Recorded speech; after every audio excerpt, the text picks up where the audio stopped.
Awesome.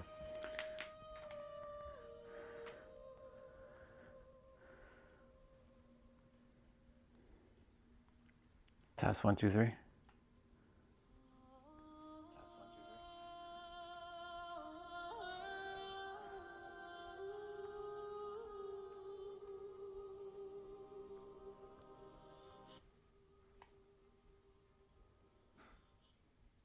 Test 1, 2, 3.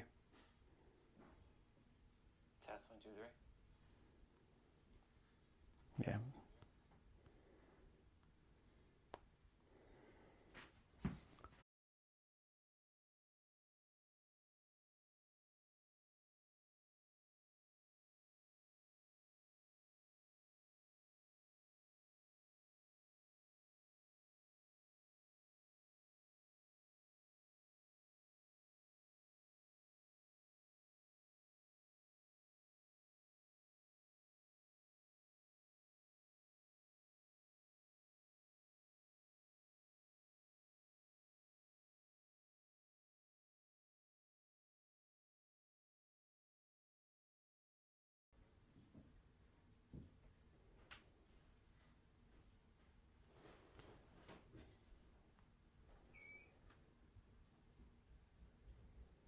We have a black. Oh, there we go. It's working.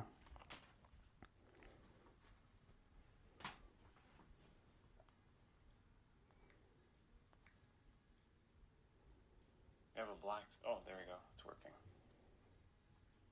Okay, cool.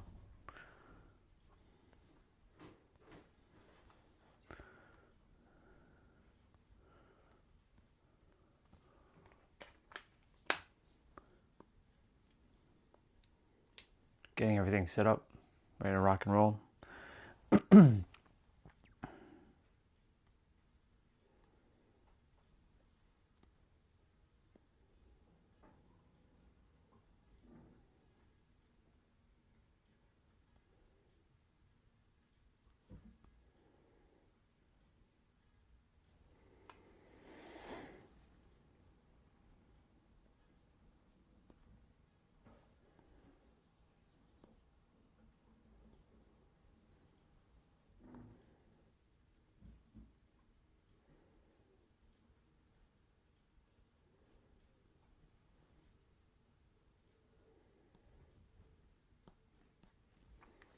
Cool.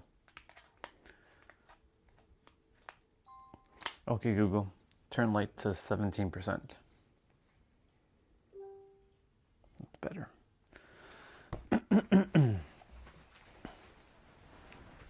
Okay, Google, turn off light.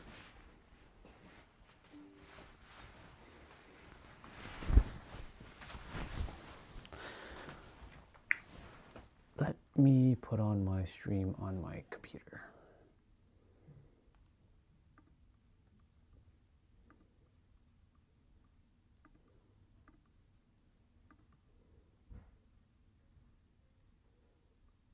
Perfect.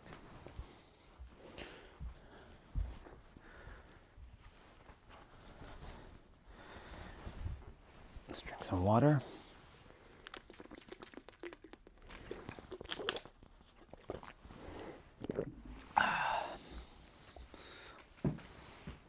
Oh wow, there's 5 of you. We'll be out in a moment.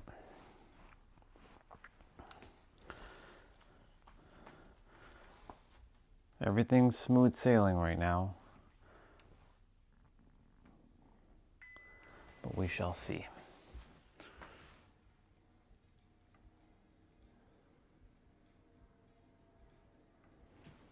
Perfect. Oh, there we go.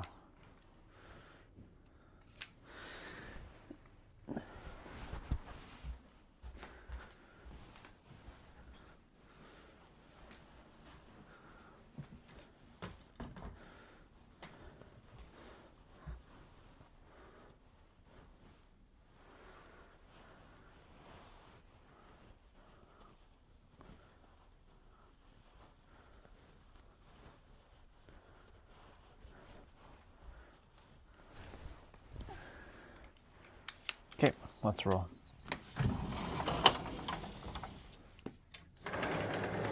That didn't sound normal. So it's like 4 degrees. Let's see, winter is not quite, I mean, it's not winter obviously, but these types of weather or these types of temperatures are what we expect in wintertime. There goes my brother. See you, bro.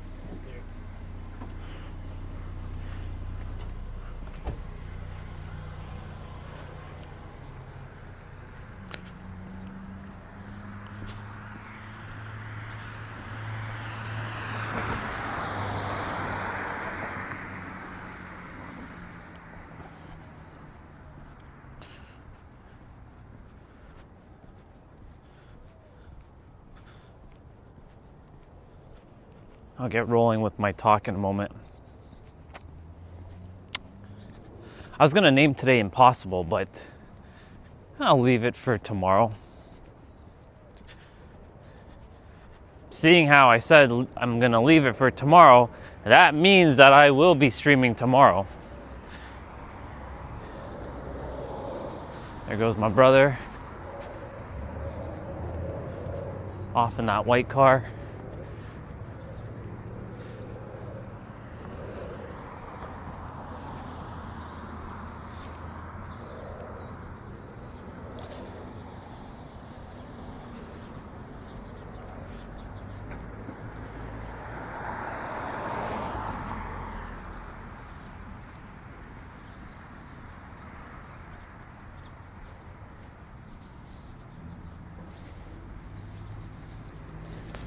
All right, we're going to be talking about the split just now. There's a lot of splitting happening on the planet. Tons. Morning. There's tons and tons of split happening in the world as we know it.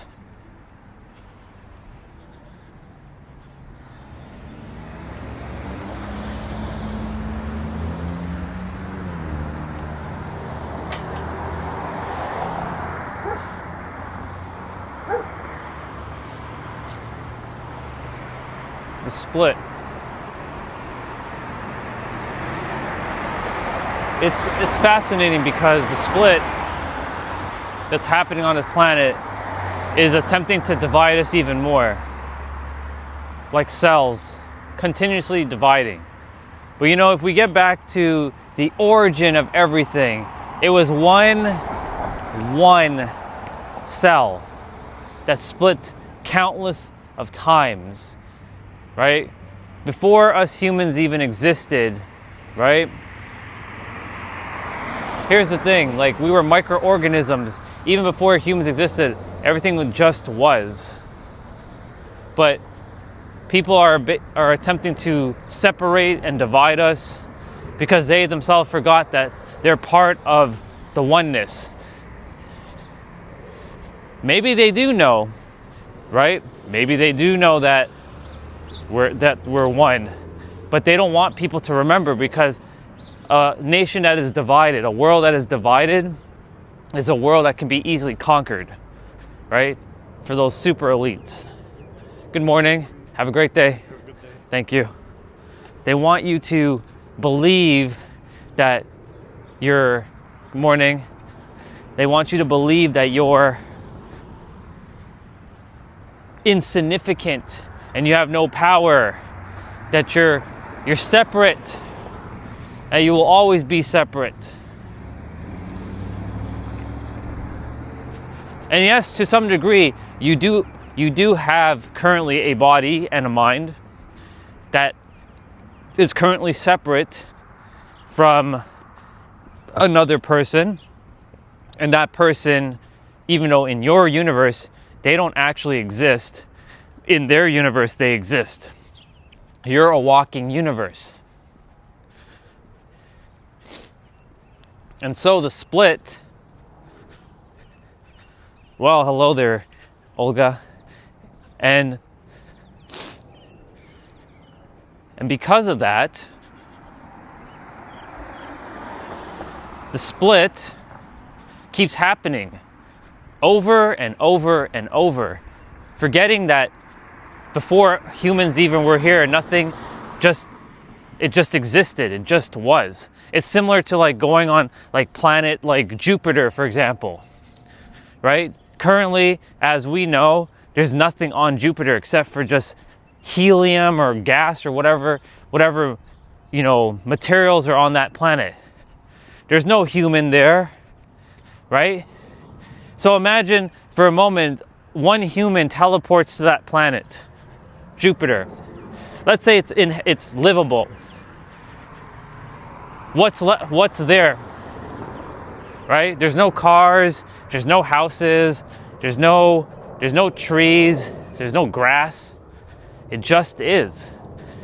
You'll start to create while you're there, if you had come to Earth with certain beliefs, if you now leave Earth with the beliefs that you have on Earth to go to Jupiter, you might carry over and transfer those beliefs. And that's where another problem happens, when we transfer beliefs onto others before they can form their own, and creates another split.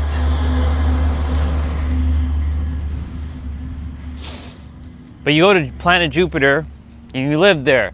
Let's say you go there with no Earth beliefs. From that point on, it's just you there. It just is.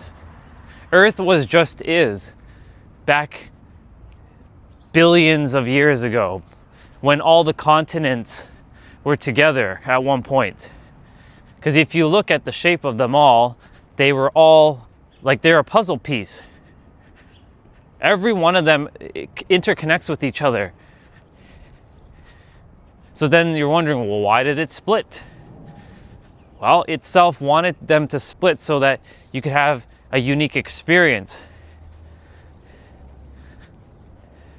But to ultimately have an experience to remember that you were once one, and you still are. You can never be separate.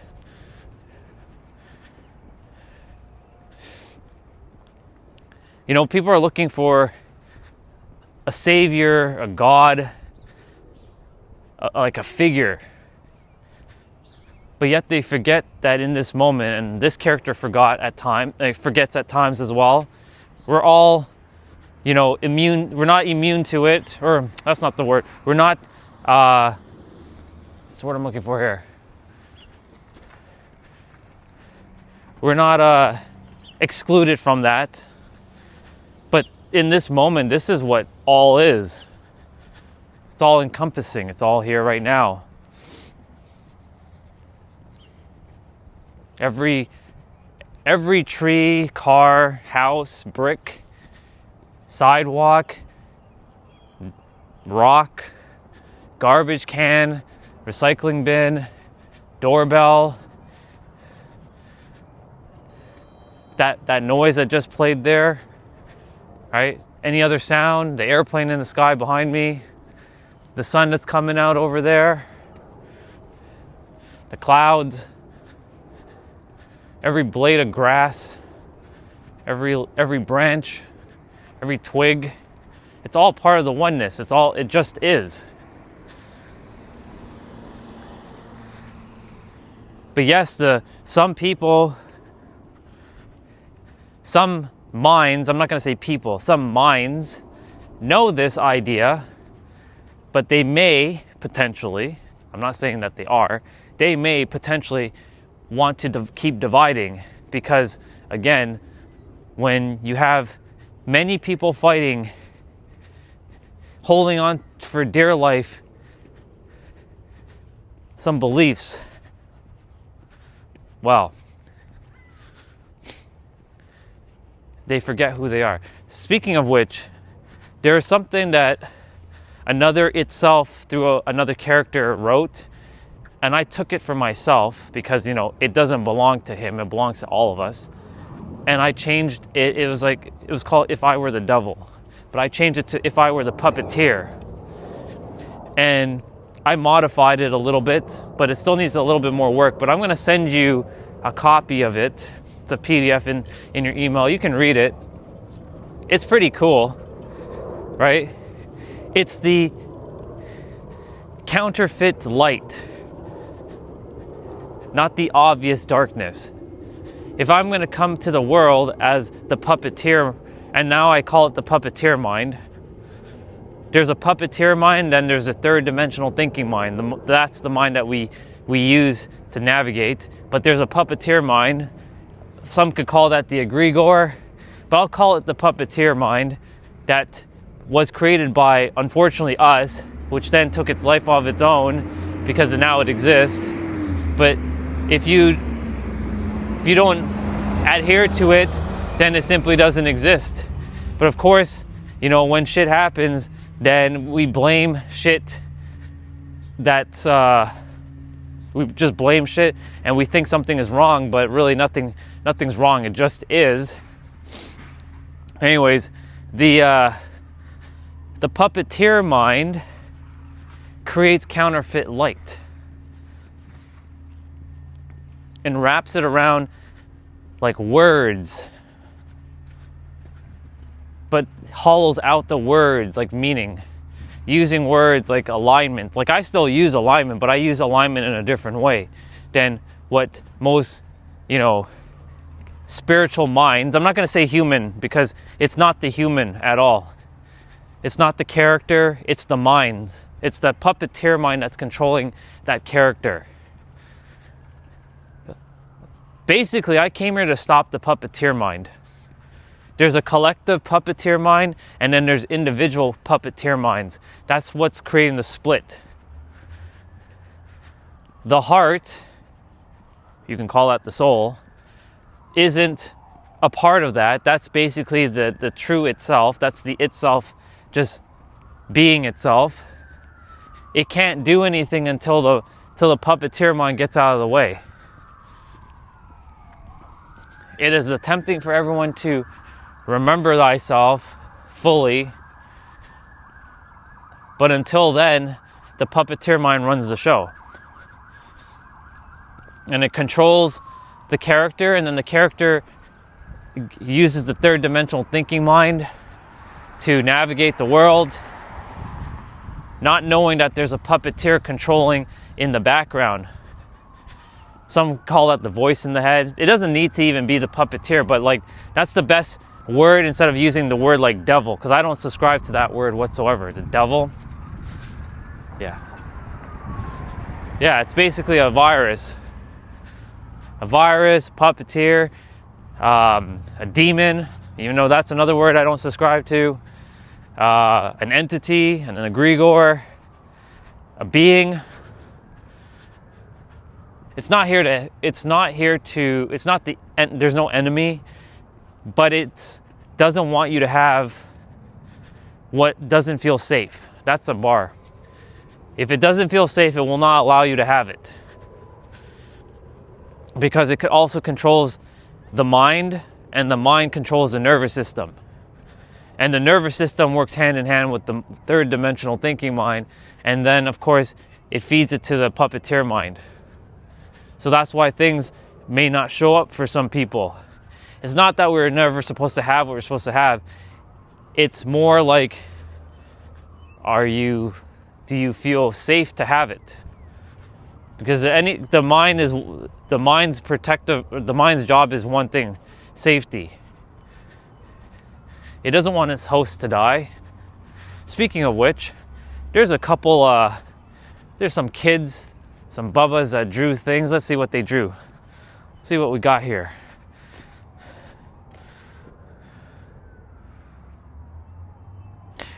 So this right here reminds me of the oneness, like the layers. So this, you can consider this circle as the true layer, and then all these are this is like the puppeteer layer. And then there's a bunch of beliefs, thoughts, emotions, dogma, ideology. But this right here is the true itself, and all this is just layers on top of the itself. Returning home. These are atoms and molecules, proton, neutron, electron, that we are all made of. Let's see.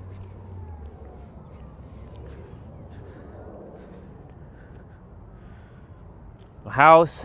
There's someone that wrote love. There's a heart here. That's their teacher, Miss Morano.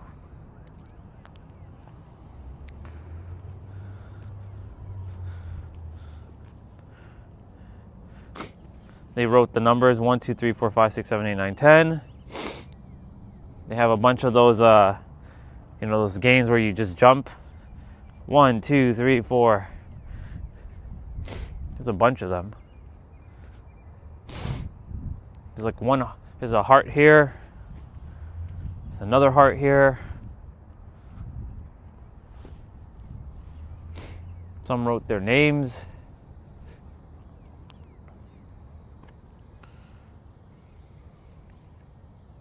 Cool. But yeah, that circle right here. That's the oneness circle. That's basically what I drew.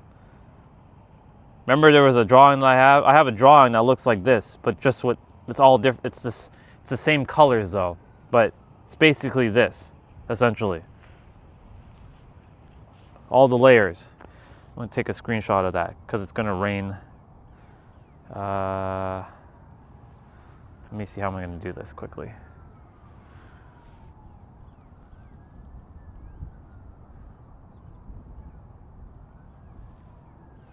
Got it. All right, cool. The seagulls, the babas.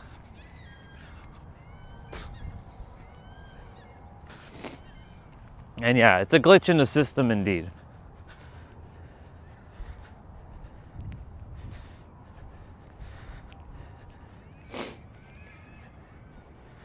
We all have to go through the journey, but within 10 years, most people will stop adhering to spirituality.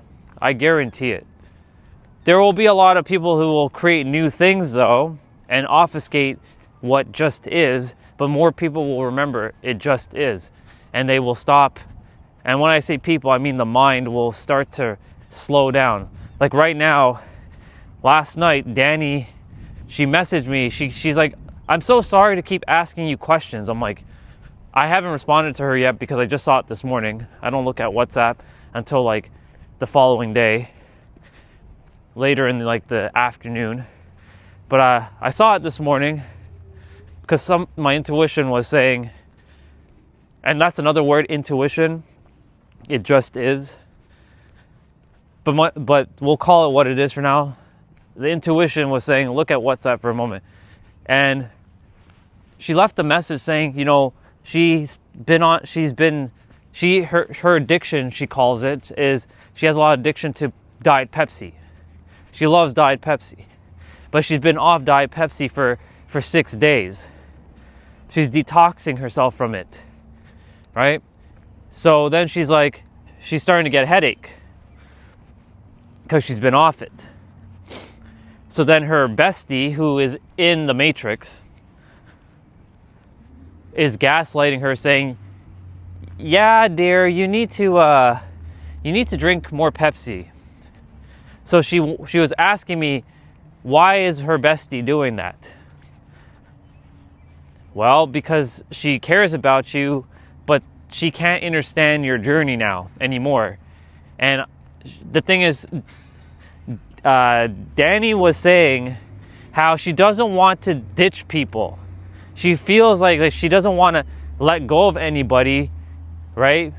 Because she wants to bring them along for the ride. I'm like, you can do that, but the problem is they may not ever understand what you're saying or what you're thinking anymore because you've entered a new timeline.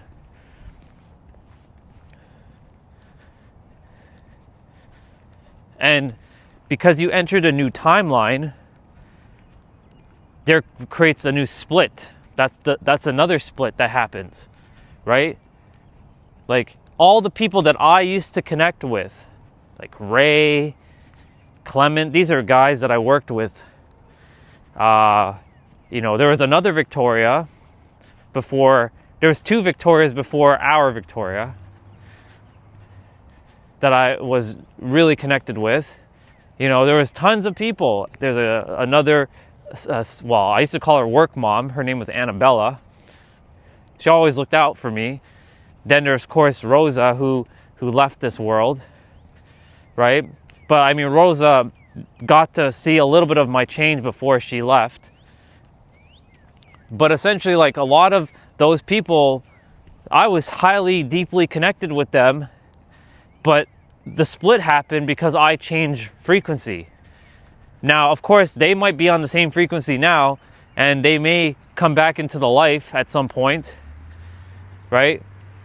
I'm not here to ditch anyone, but at the same moment, like, we simply, you know, there are all different frequencies. We have all the frequencies, but sometimes it's necessary that we go do what we need to do. Not that they can hold us back, because we know who we are and we can integrate with anybody, right? This is the counterfeit light that I'm going to be talking about now, where you have to split from people, like I did when I ditched like Jay and like and Destiny and all them back in the day. I didn't have to do that. I just didn't know. Well, this character didn't know himself at that moment, and he went on a journey and he connected with new souls, thinking that was going to bring change, when in reality it was right there all along, which is fine because that was the journey. She must let go of the old crowd, not try to tag them along. Yeah, exactly. And you know, the thing is, like, it's unfortunate that we have to do these things, but then like right now, I honestly can connect back with anybody. There's a cat meow over there, walking on the street. It's the neighborhood cat. Like, I can connect back with even those who are, you know, not on, like, they haven't figured it out, because like I've seen, we've completed the cycle. The cycle is over. You, me, like Trina, the people who watch Trina, you know, a few other people. There's quite a few people. I would guesstimate about maybe 250,000 people on the planet know this concept. And it's not really a concept, it just is. They know just is exist. But that's a very, very, very small percentage of people, because, you know, there are so many who are still obfuscating, and it's not their fault, because it's not them. It's the puppeteer mind that's obfuscating it. This is our sister at the crosswalk. Just wave to her. Let's see. Like a butterfly, it goes into the cocoon alone. You're right. You're spot on. It's a great way of saying that, because, yeah, you never see two caterpillars in one cocoon, right? They go into their own cocoon, and then they emerge as the butterfly.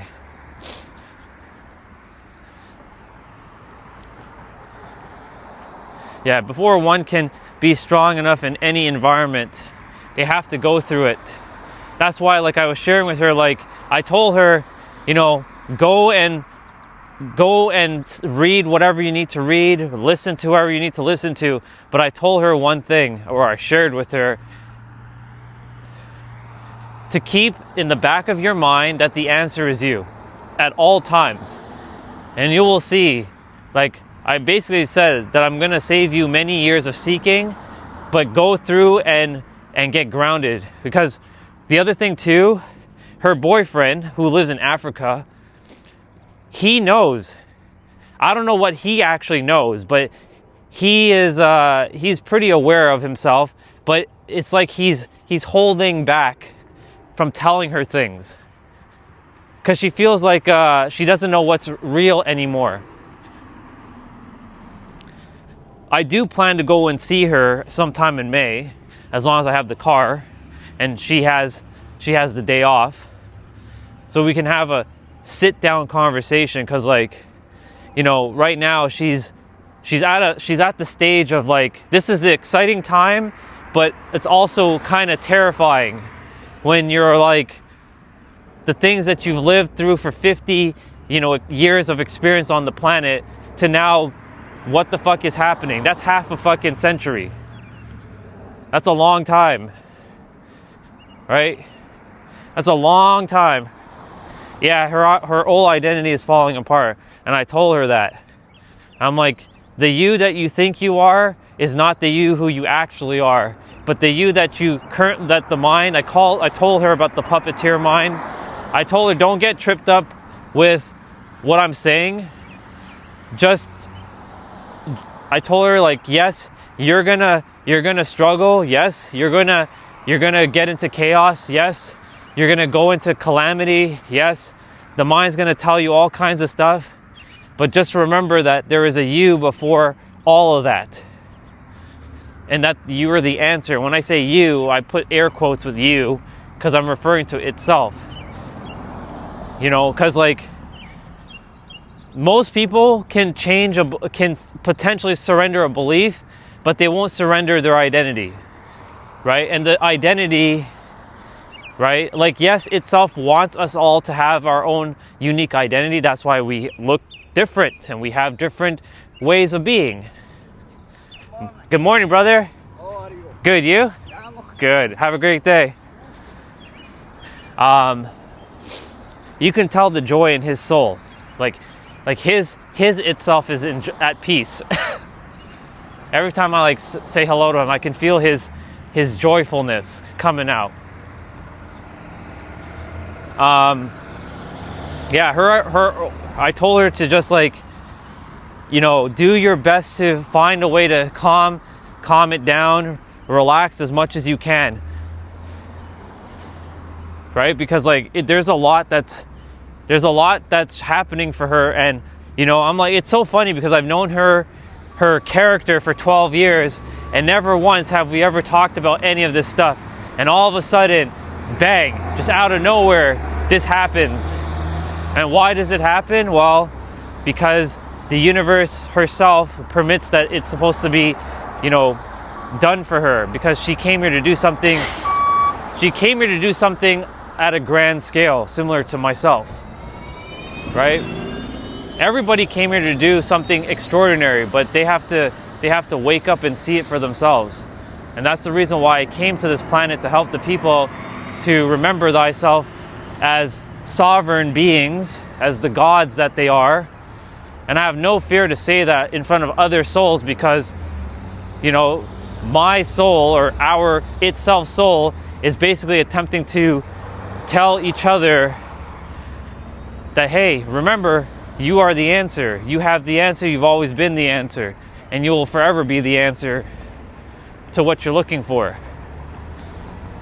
Anyways, yes, her whole identity she's having a split right now.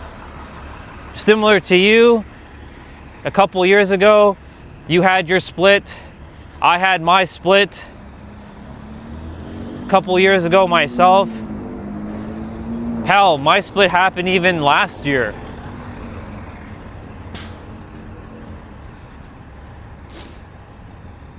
But it was necessary.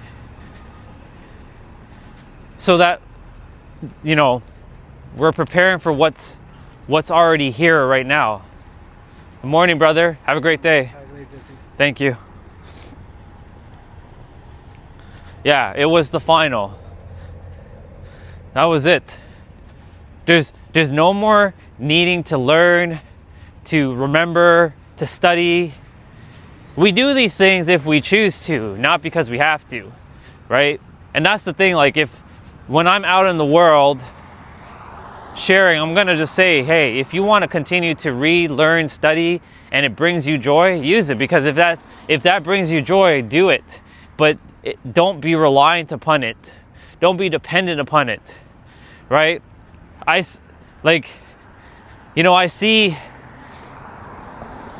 see all these like different videos talking about, if this message found you, it's for a reason. And I watch them not because I need them, But I watch them to hear what they say, and I observe what's going on, and itself is training this character to watch people and what they're saying fully, and just say that's just another itself who is being controlled by the puppeteer mind, because the puppeteer mind is the one that's speaking. Because here's the thing, all that needs to be said on a video is it just is. But if they continue to use like tactics and techniques and they say a bunch of like, you know, buzzwords, like spiritual words, saying blah blah blah blah blah, and they don't get to the point of just is, then right off the bat it's just obfuscation at the maximum. Sure, humans need context.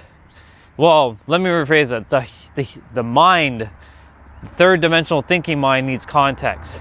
The puppeteer mind tells the third dimensional thinking mind you need context. So imagine some random person right now were to come on the stream, and this has happened in the so-called past, right? When I was live streaming back last year, when random people would come on and I would say, you know, you are the creator.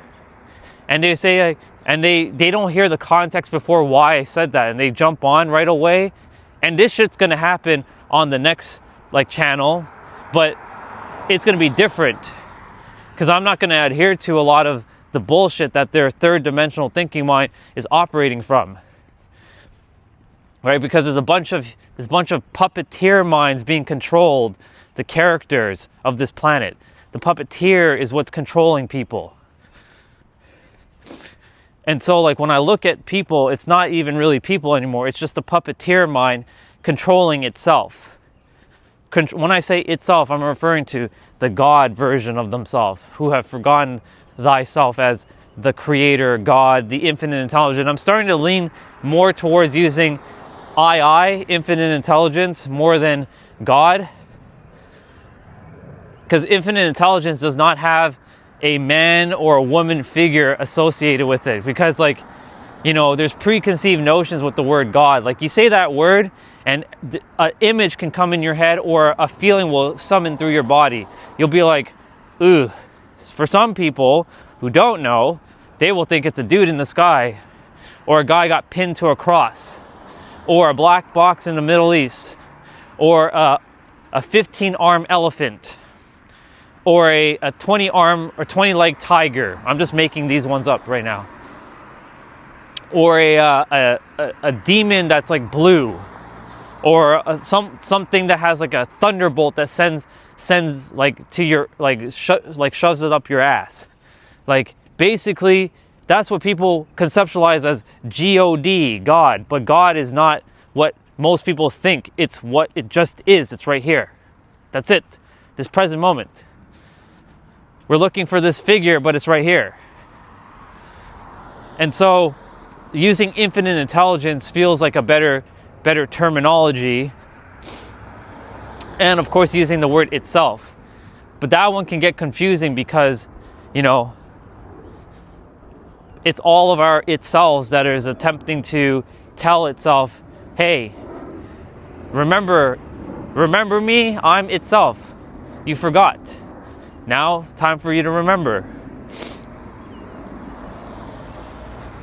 Verbiage, that's the thing about words, right? Words can mean anything.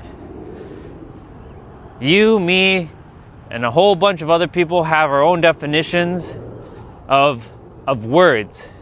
And yes, I used to get tripped up with the meanings. Now, I've just dismantled everything as much as I can, because words are just basically a pointer, a placeholder. It means nothing. It means nothing until you give it meaning. Until you give a word a meaning, it means absolutely nothing. You can say a word and it means absolutely nothing, right? Someone speaks a different language, right? I don't know what the fuck they're saying. They could be saying, like, I was playing with Neo one day. Me and T-Bray and him were playing Dead by Daylight, and he started talking in Arabic. Now, of course, in one of my previous incarnations, I was Arabic. So it sounded familiar, but I didn't know what he was saying. So he said it, and I'm like, what does that mean? And he basically says, this is what it means. So words mean nothing until you give it meaning. So until you summon the meaning of the word means absolutely nothing. So when you dismantle all words, it just is now. Similar to like when you speak Russian or Ukrainian, right? For me, I don't know what the fuck's being said. For me, it has no meaning. Because there's no energetic charge behind it. There's no emotion. Right? If I can control the word, then I can control the reality, because ultimately it's the word that's really governing people's life. And the word is also what's creating all the split in this reality. Yes, it's important that we still use language, because that's how we communicate. Like right now, like what I'm doing, what you're doing. But it's to get back to the fundamental of like, why are we using words? And why does it, for example, when we say the word love, what does that mean? That word has so many different meanings. And it's based on some sort of context that you're giving it. That pink tree over there blooms flowers for until I think the 2nd or 3rd week of May, and then all fall down. And then it turns into a green tree. It's a fascinating tree, this tree right here. Unfortunately, when they fall down, the petals make this place look extremely messy. But for now, it looks beautiful. Wish it could stay like this all year, but it doesn't, unfortunately.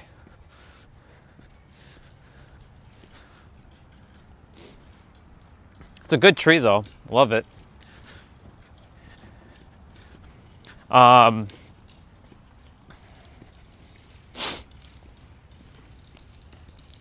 Anyways, back to the split. So I had no idea why I was going to name today Split. Right? It looks like I'll still be streaming a little bit into May. Intuition's like, just keep going until I tell you so. Right? So I was like, I could say split, like I'm splitting from this channel. Right? I've split my identity. I honestly have no more identity. Like I'm just itself now. Hi, Baba. He be talking to me.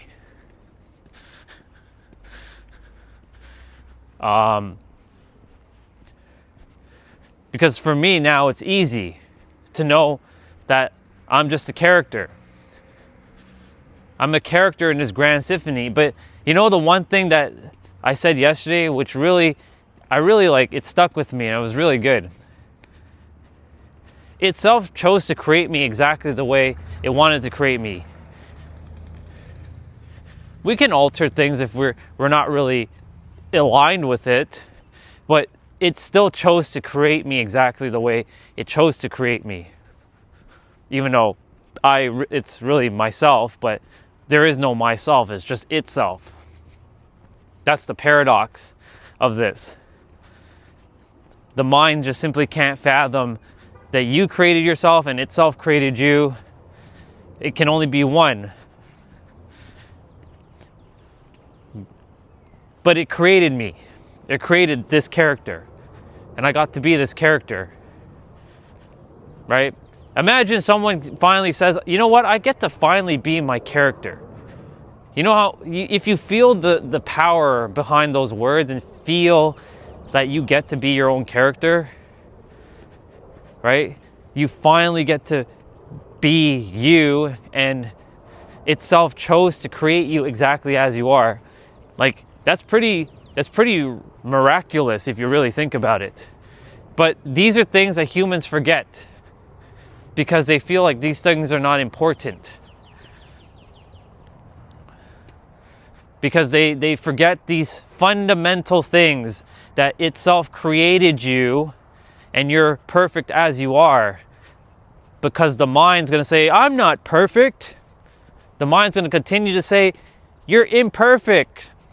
And yes, the mind is imperfect, but your soul is perfect. Your soul has all the answers. And you were created exactly as you are. Right? For example, I didn't come here to be the next Jesus or the next Buddha. I came here to be the first and the original Orion.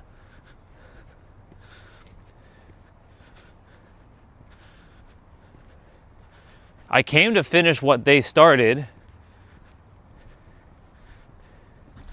but I didn't come here to be someone else. I came here to be me, right? And so many people are attempting to be something else other than themselves when they forgot who they are, and it just is. And they are itself pretending to be another character. Poor Bubba.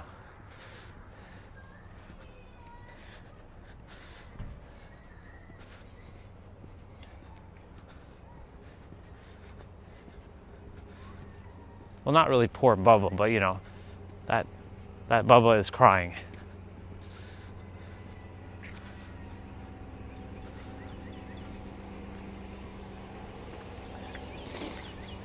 But so many are just like, morning. So many are just forgetting, and by so many, it's not them. It's the puppeteer mind controlling them, which is the true itself. There's our sister over there. Morning, sister. You too. She'd be focused on her run.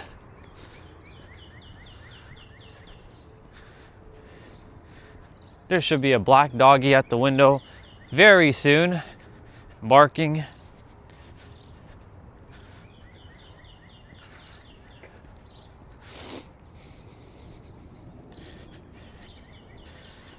Itself really just, it wants everyone to remember itself. That's it. That's all it cares about, and to be in joy.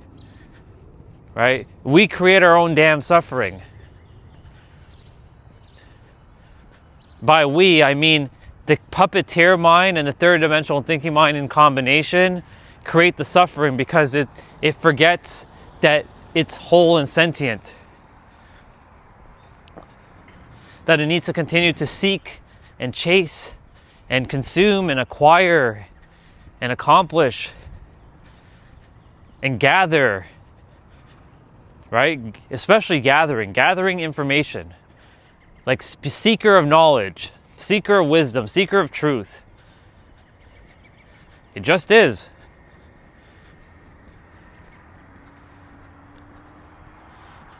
Oh, Ron, it can't be just is. You know, this is, I like when I get to do a monologue, pretending to be the other, you know, third dimensional thinking minds. I like doing this. This is fun. Oh, Ron, it can't be just is. There's no way just is. If it was just is, then why hasn't everybody else figured it out yet? Because the mind doesn't like simplicity. It hates it. Because if it was simple, and it is simple, right? The mind strives for complexity. So because it strives for complexity, if something's simple, it will just negate it immediately. That's why they say to breathe. Yeah, enjoy the game, not fight it. This is now a game. We're supposed to play it and have fun. Now, of course, there's other characters that are currently saying, this is not a simulation, this is not a game, this is blah, blah, blah. There's demiurges and archons and all this, and false like light that you go to when you're leaving your body and you get trapped in samsara. Fuck all that. It just is. I'll tell you something right now. what the mind currently believes. So if, like, for example, there's a guy named David Icke who keeps talking about demiurges and archons and the false God and not the true God.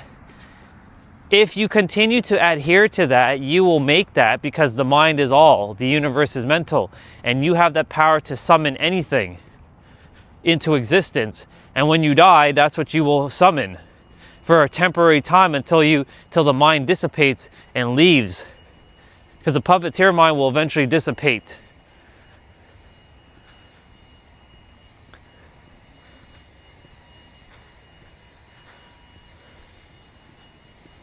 That's really what's happening here.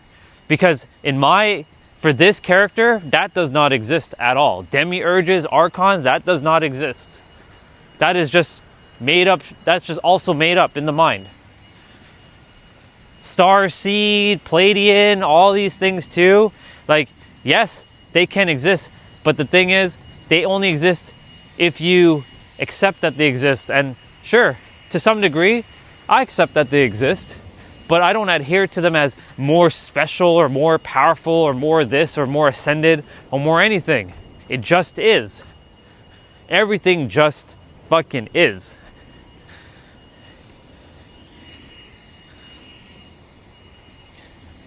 It can't be anything else but this. Of course, some will disagree. I'm not here for people to agree with me. I didn't come here for people to agree and nod their head and say yes. I came here just to leave what is already here, and then you decide. As long as you enjoy. If you believe that there's like I said, a black box in the Middle East, and you believe that's God, and it brings you joy, use it. Use what works at this point, right? There's not one way up the mountain, even though you never have to climb no fucking mountain. But, the journey is like you have to climb the mountain. But the paradox is you never have to climb the mountain. Because now that you, me, and a few others have been through the cycle, we now can say that. You have to go through it to realize you never have to go through it. So that you can get grounded and fully be tapped in. It's really getting grounded with all of it. Even though theoretically, you've always been grounded from the moment you were here. Alright, so as you can see, they destroyed this park. They're doing something with it.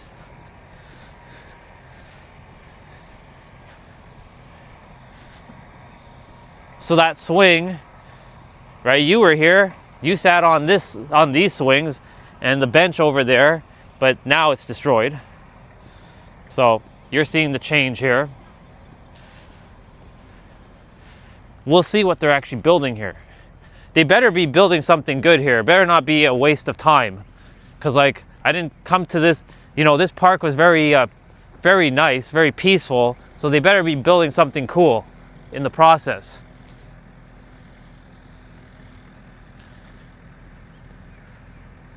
We'll see, though. Anyways, back to our game called The Split. Like I said, I had no idea why I was going to call today's Split. It just popped up. It popped up in the consciousness. You're going to name today's Split. Okay. Let's go. Let's see what we're talking about. Look at all the things I've just said, that this character just said. Itself is speaking through. It's so weird just to see cars down here. Just parked there. It's weird. It's not normal. Even though that word normal is subjective.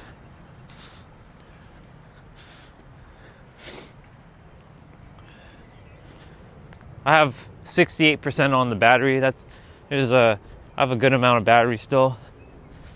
I'll stand at the water for a few minutes. The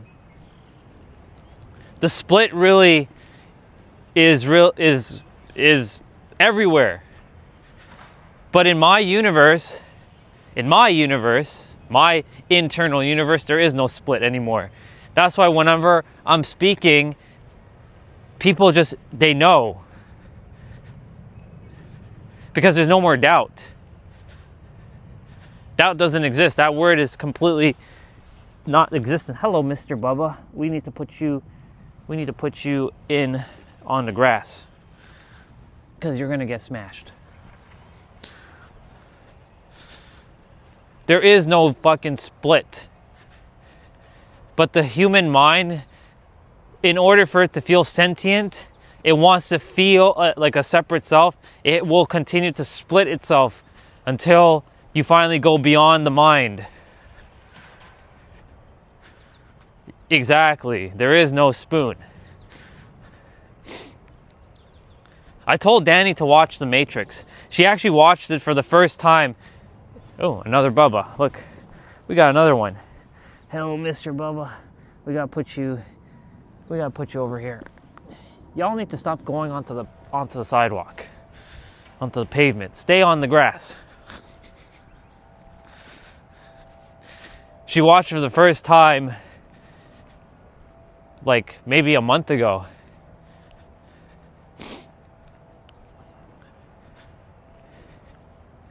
You know what's funny? I said this. Part of the reason, so like, you can say Hollywood fucked up, but Hollywood, to some degree, they want people to remember. So like, this is the paradox to this. So whether they exist or they don't exist, the super elites, the covert elites, the Illuminati, the people who are creating the darkness in the world, the split, the ones that are controlling the rest of the world, they came to Earth with their memories potentially to have to play the necessary evil so that they can help the grand collective awakening to happen, for more people to be more conscious and more aware of themselves, so that they have to do these things. They were necessary,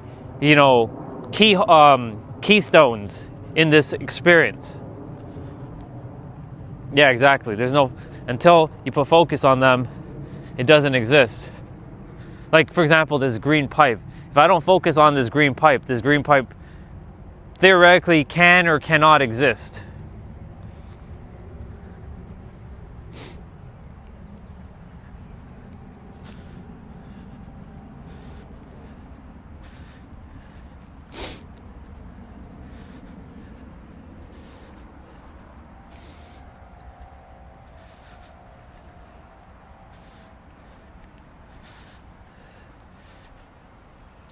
The mind just wants to continuously create all kinds of split.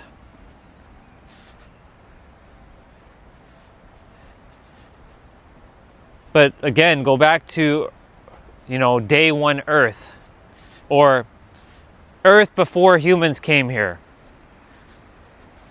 I know someone is going to say, humans always existed on the planet. Okay, fine, whatever. If you believe that, then fine, whatever. But there was a point where humans did not exist on this planet.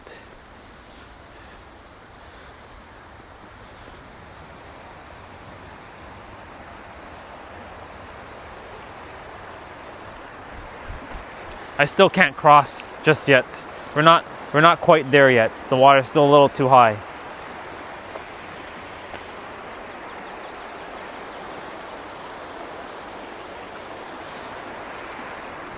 Phone battery at 66%.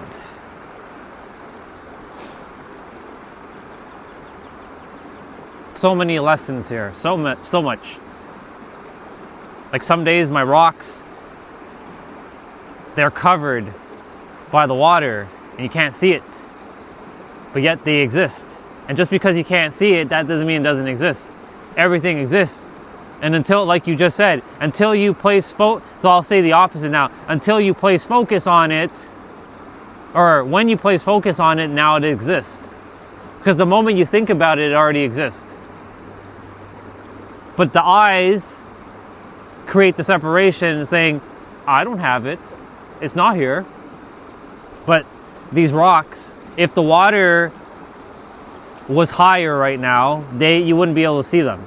I wouldn't even be able to stand or I'm squatting right now. You wouldn't be able to see me squat on the spot that I'm at because the water is so high. But doesn't it exist? It's under the water, but it exists. The water, you can think of it as the third dimensional thinking mind. And what is, it just is underneath. Like there's so much other things underneath the water that we can't see, but it exists. It's there. All things exist. But of course, the opposite is also true. All things don't exist as well. For example, like we're not one. We're not sentient. We're not God. We're not the divine. We're not itself. We're not infinite intelligence. We're a human. That's it. That's all we are. Just human. We're not one with that duck that just flew by. We're not one with that bug that we just smashed. We're not one with any of this stuff. But we are. You're just on a different frequency that doesn't allow you to currently see it because the third dimensional thinking mind is being finessed by the puppeteer mind.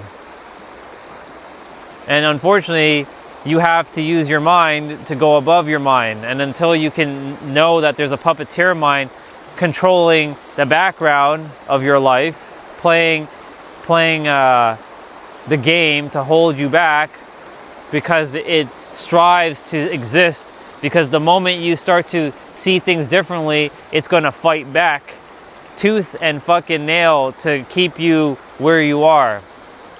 But that's the time you celebrate, because when shit is happening, you're like, oh, shit is happening, okay, cool, that means shit is about to change, because I've already changed internally. Like in my universe now, like I can't unsee and unlive the way I'm living right now. It's now just the way it is. It just is. Some will say, well then you're closed-minded, you're fixed. No, everything just is. Even saying closed-minded is just another made-up term. It's a made-up concept. Everything was and just is.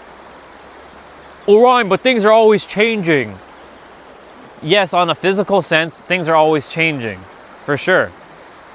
But get back to before everything's just changing. What is? The fundamental, it just is.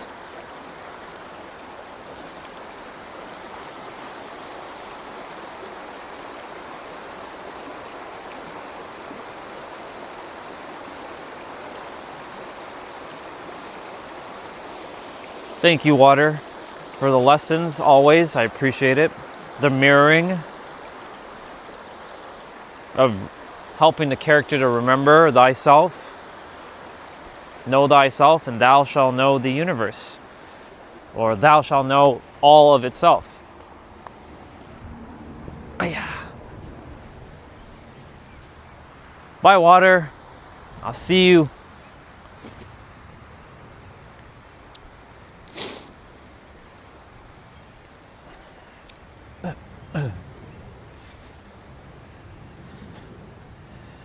You know, the crazy thing about this split is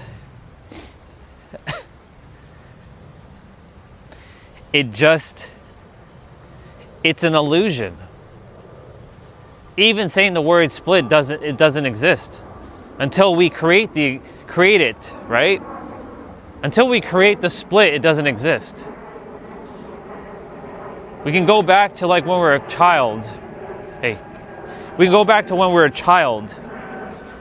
When color of people didn't exist, belief systems didn't exist.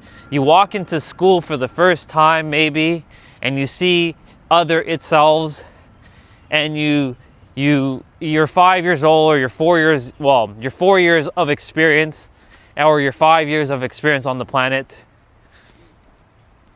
and you go and hug someone randomly. You don't know why, but you're just doing it. And you start to make friends. You know, color doesn't exist to kids.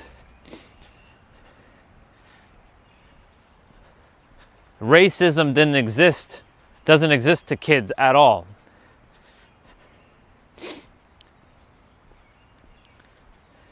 We created that split, the adults, from generations, right? There's been plenty of times, this character's, I don't like saying mom, because mom and dad, like words like that, I hate hierarchy. Fuck hierarchy and fuck that. Lorene and Robin. Lorene said many times, you should be careful around those types of people, right? Types of people. Since when have we been reduced to types of people, right? It's not her fault because she picked that up from her parents, and her parents picked it up from her parents, or from their parents, and so on and so forth. And then the world around you gets created based on that belief, because it starts with you. Reality doesn't change. Well, let me rephrase that. Reality is based on you, and if you are looking for reality to change, you gotta look inwards first. That's why I always say that the answer has been you the entire time. The verbiage wasn't there, but it was fundamentally what I was getting to.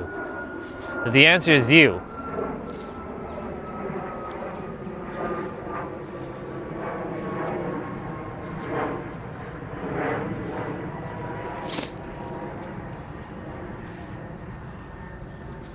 When more itselves remember itself, they will start to share it with others, and the antivirus will start.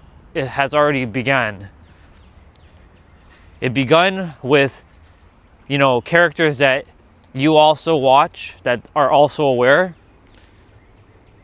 They're aware of all this too. Their itself has remembered themselves, and your itself remembers. You may not call it itself, but that's what itself wanted me to call it for now, because it's very neutral. Look, they're sleeping. Well, 2 of them are sleeping in the water. Hello, Bubbas. I like how they have their heads in their back.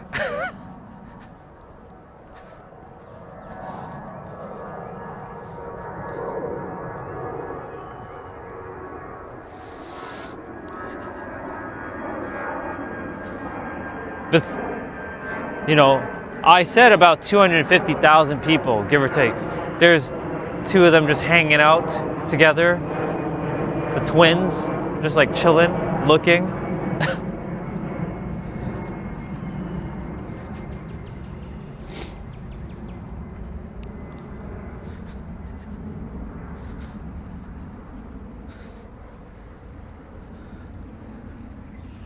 With animals, they just are. They follow a certain blueprint, right? They know they have to eat, but they don't call it eating. They have just instincts.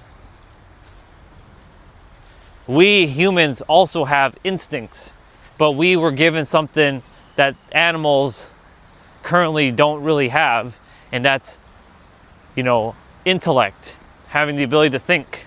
We're quite fascinating specimen, but here's where I'm getting to this. Because we're so fascinating, we created so much complications with our own fascination, right? Because our own fascination of who and what we are, the atoms and molecules that makes us up, the words that can be able to be spoken, the things that we can think, the thoughts that we can think, the feelings we can feel, the emotions that we have, the memories that we can experience, and the experience that we can experience.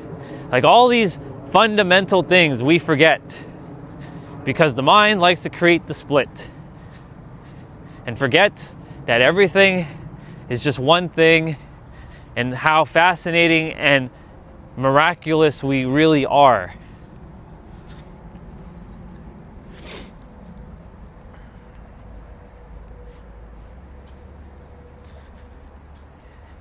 The words that are coming from this vessel cannot really truly encapsulate what I'm attempting to get at, because the words can only point to that experience but can't capture it. So it's going to miss the mark to some degree. But your soul can feel what is being said. Itself knows. Itself doesn't need to prove, it doesn't need to do any of that. It just knows. And other itselves is the same itself. We're all the same itself. And itself already knows all this stuff. But it's the puppeteer mind and the third dimensional thinking mind that has forgotten itself and its place. And going above the mind and beyond it. The 0 point, the you that, before you even start speaking words, you were just a bundle of joy. And you're still that bundle of joy, but because of labels and meanings that were associated with words, that creates emotion and feelings. So I'm about to say 2 words: practice love and authenticity, even though those are just made up words. Until you give it meaning, it just is. But we all collectively agreed to call what being authentic is and what love is to some degree. It's a feeling. It sometimes can't be described with words.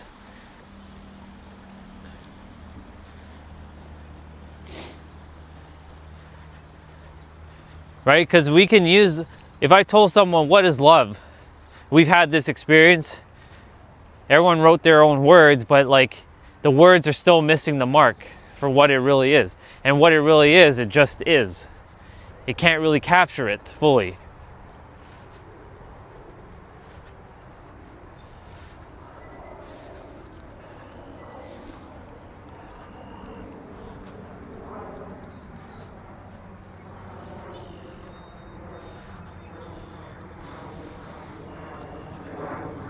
Like this spot right here with all the birds, I can call this serene, I can call this tranquility, but even calling this serene or tranquility or harmony isn't enough to really capture what it actually is. There's a feeling that's happening right now that I can't explain with a word, but it's a feeling, it's a sensation. But we have to use words like peace, tranquility, serenity, harmony to kind of encapsulate this experience that I'm experiencing here at this present moment. And that's the whole point about words. They can only point to, they can't really fully capture things. And that's it. One of the reasons why it's so fucking important that humans remember this one fundamental thing. When you remember that every word is just made up, it's all made up, even the words that I'm speaking, it's all made up.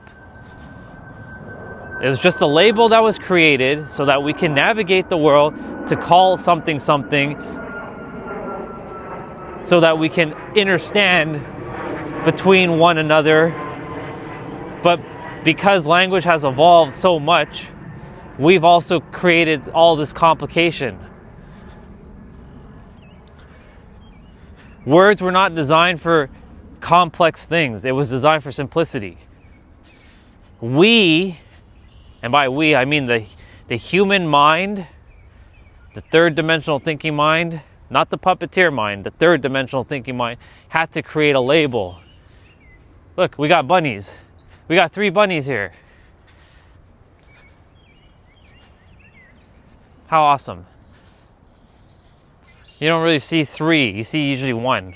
So that was pretty awesome to see 3. And they're existing with the squirrels. But you see, bunny, rabbit, squirrel, those are just made up words too. Right?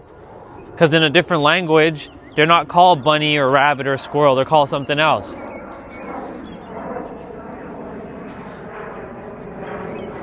It's funny because there's a video, one of those episodes of Caesar, he was helping a Ukrainian family with their dog.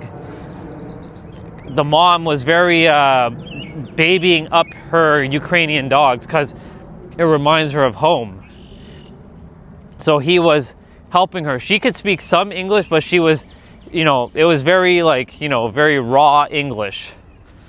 So at the end, when they were planting the Ukraine flag in his at his DPC,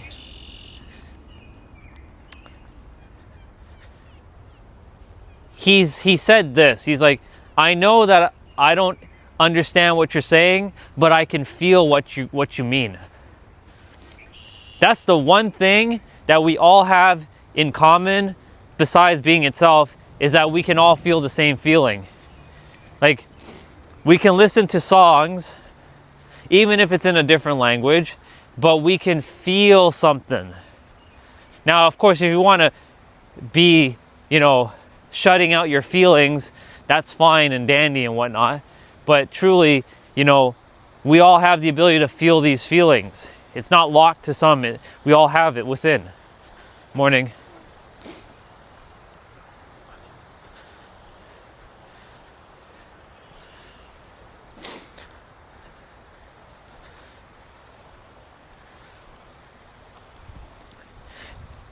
And my point is, I've listened to different genre of music with different language, and they all have their own different variations, but they all entrance you into a feeling that you sometimes cannot describe with any word, right? Sometimes we get caught up with I don't know what I'm feeling right now. It's like a sense of, and in that moment when we're saying stuff like that, it's because there is a word, there is no way to explain it. Maybe you have to use a different language to explain it, samsara. I'll just use that as an example. Or there's a word in German for a certain experience, but it doesn't exist in English. And you see, all the languages are a puzzle piece to each other. If you can't say it in English, you can say it in a different language to express what that means. There's plenty of words that don't exist in English that exist in other languages, and those languages don't have words that exist that are in English. So that's why they all interlock with each other. However, the fundamental thing I'm getting at is that we're forgetting that these are just tools to use. And they have no meaning until you give it meaning. So yesterday there was a person on Nero's short video. She said that she loves the word faith. She doesn't like the word belief. I'm like, that's cool. She likes the word faith. For her, faith, right, means knowing, essentially. And true faith is conviction, confidence, but for me, I personally don't use the word faith. If I'm going to use faith, it's going to be the word conviction. It's going to be the word knowing. It's going to be the word embodying. Because for me, those words hold more power. I can give faith that same power, but I just simply chose to use knowing. But it's the same thing that me and that person are basically saying. But we can't say it with our words because that's the paradox of words.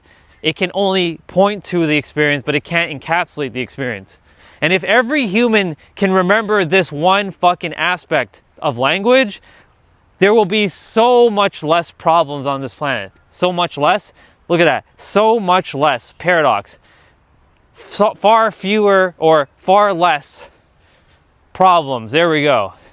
On the planet. Even though problems, that word doesn't exist. Or it's another made-up word that we've created a meaning.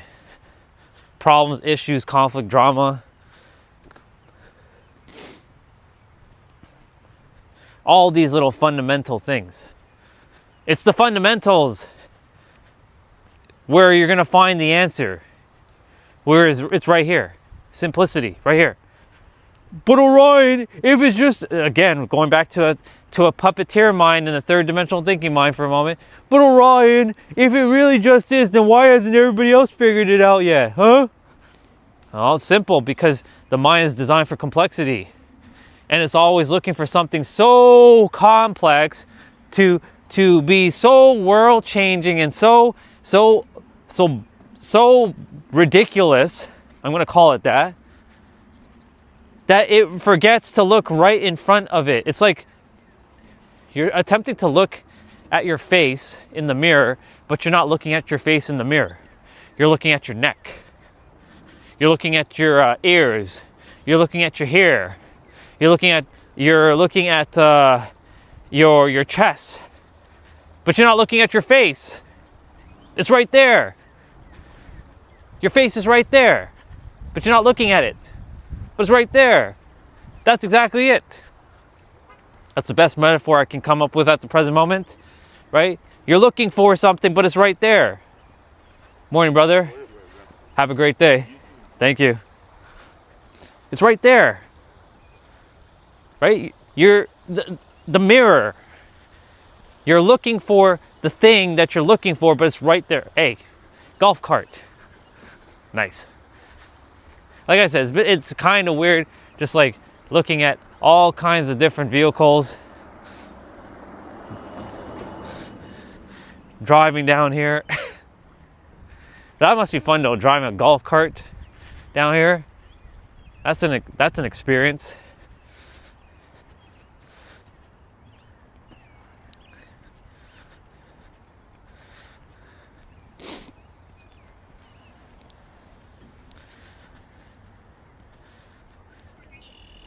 It's raining a little bit. But you see, like even saying that, raining a little bit, right? Imagine I didn't speak English, then I'd be calling this something else. Or maybe I don't have a word for this experience, right?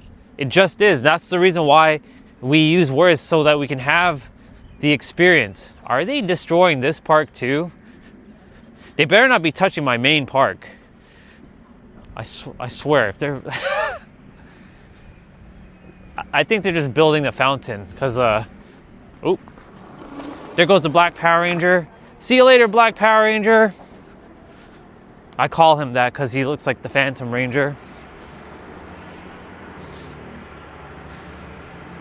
He doesn't hear what I say that, but I say it every time he passes by.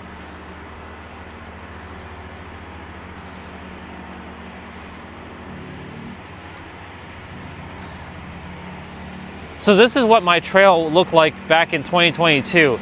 Bunch of cars, destruction, like throwing shit in, making stuff, right? But they're definitely they're putting a fountain in place here. They're probably building some other stuff too. So we'll see what they're putting in place.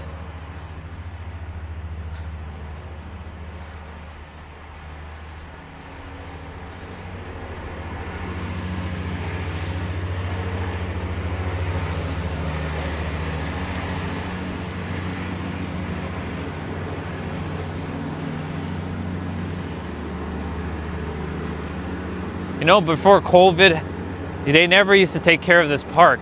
They would never cut grass much, except for that big like field, but they wouldn't be cutting grass all over here. They would never shovel snow. They would never have done all that pre-COVID. So I'm grateful that COVID created this experience for them to take care of the trail. Even though I will soon be giving this up, surrendering this trail over for a new trail. One called San Diego.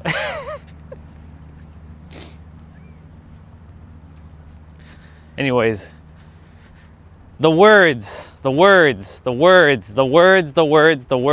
the words, even when I was on the live stream, you know, back then, getting tripped up with other people saying their words. You know, the funny thing is, like, when they're speaking words, you know, one of the tasks that I had to do was, and by I mean the character had to do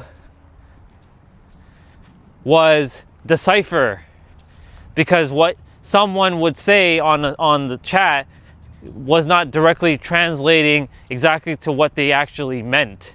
And that's why there was so much, confusion and complication, because at that moment we're getting tripped up with words. And that's what's fundamentally happening on the planet. People getting tripped up with words. That's why wars are starting. Like some people say, yeah, I'm saying what I actually mean. I want to start a war. Okay, well then that's fine. We know your intention. But other times, somebody says something and somebody misunderstood the other person because they didn't seek to understand, and then a problem was created out of nothing because this person had an idea, and that idea they were attempting to share with the world, and then their idea didn't fall forward. It fell flat on its face because others misperceived it the way they heard it, because we all collectively agreed to certain words. And then the other issue with this is people who don't speak the native language. Like English has been dubbed the universal language on this planet,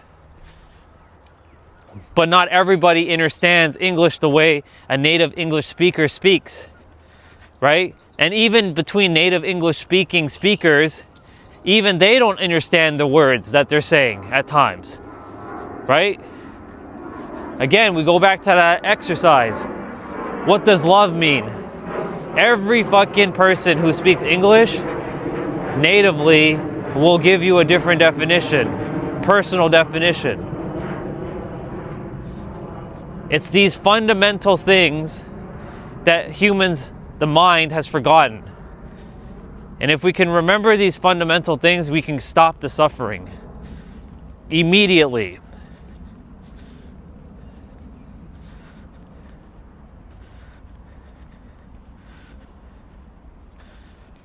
But the mind's not going to give up. It's going to hold on for dear life. Like I said, imagine I start saying to 10 million people who are watching, you are God. No, I'm not. You're going to see a whole bunch of people like, no, I'm not. How dare you say that I'm God?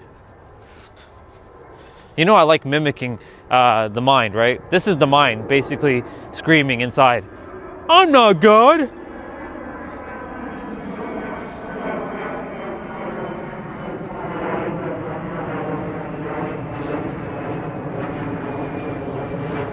There's so many things I could say. Like, I'm like, okay, so you're not God, all right.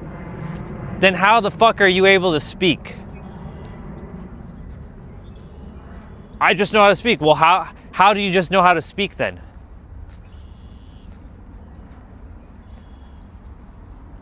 Where did that come from? I learned it from school. Where did they learn it from? I'll keep asking the question until we get to the root.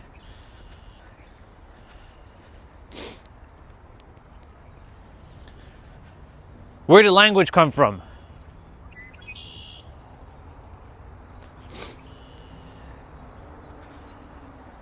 Other people. Okay, and where did they get it from?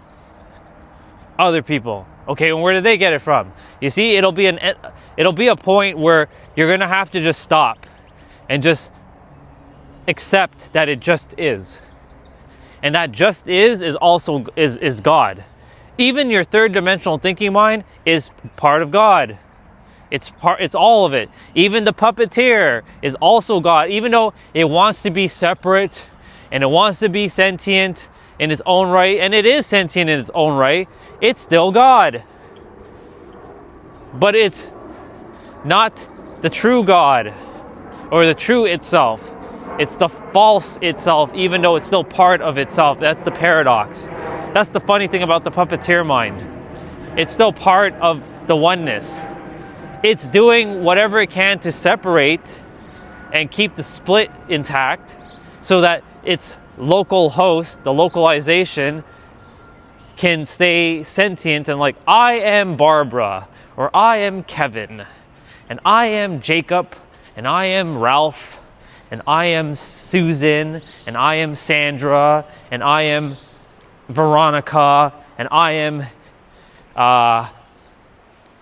Muhammad, or I am Elena, or I am, insert name. I was attempting to use names from different cultures, but it wasn't coming out. So we get the drift, though. So that you could be sentient and different. But the funny thing is, itself wants you to have this. But it doesn't want you to suffer and forget that you're whole and complete, even without your identity. That's what it cares about.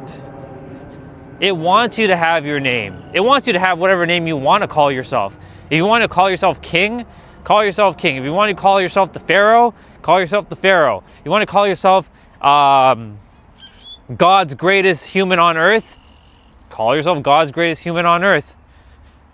It doesn't care about what you choose. It cares about how you feel, and it cares that you remember yourself as sentient. No matter what name you choose, you're always whole, complete. Okay, so now I'm going to pretend to be a third dimensional thinking mind. Oh, Ryan, that's not true. That's not true at all. Cries out the third dimensional thinking mind being finessed by the puppeteer mind. That's not true at all, Orion. You're lying. Right? What's up? What's up, bro?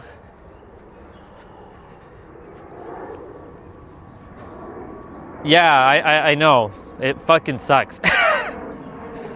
Yeah, bro. It sucks. I've been live for an hour and 33 minutes. Even I didn't get my notification on my on my other channel. I had to go and look for my channel today too. So I told you, this is why I said this channel is I don't like giving it labels or meaning, but it's not working the way it's supposed to. Let's just put it that way. I don't want to say it's broken. I don't want to say it's dead, but it's not working the way it's supposed to. That's why this channel has to come to a halt at some point. It's going to come to a halt at some point in May. Maybe I might go until June. Who knows? Right? At this point, I'm just existing in this present moment and just allowing things to unfold without creating any meaning or labels behind it. And I'm just going to continue to do what I'm doing until further notice. But yes, you didn't get the notification. I didn't get it either. And I don't get it on my other channel. It's wild. The only reason I find it is because I know I'm live. And I have to check to see if my mic is working, to make sure my quality is okay. I have to do my own checks, right? I don't have a team presently to do this for me yet. So I am my own team presently to have to check my own audio quality. And Olga jumps on here and there. She's like, no sound, no audio. I can't see you. It's lagging. It's blurry. But me and her have been talking throughout this morning, talking about the split that the third dimensional thinking mind gets finessed into believing by the puppeteer mind. And I really want to share that poem with you all when I get back in. I'm going to read it to you all. It's not really a poem. It's something that itself created through a vessel, and I took it and by I mean this vessel took it and modified it to be, I think, slightly better. But you'll have to stick around for a little bit. But it's pretty good. But it still needs some tweaking with some words. But it's good for what it is. It gets to the point that everything just is. Everything just is.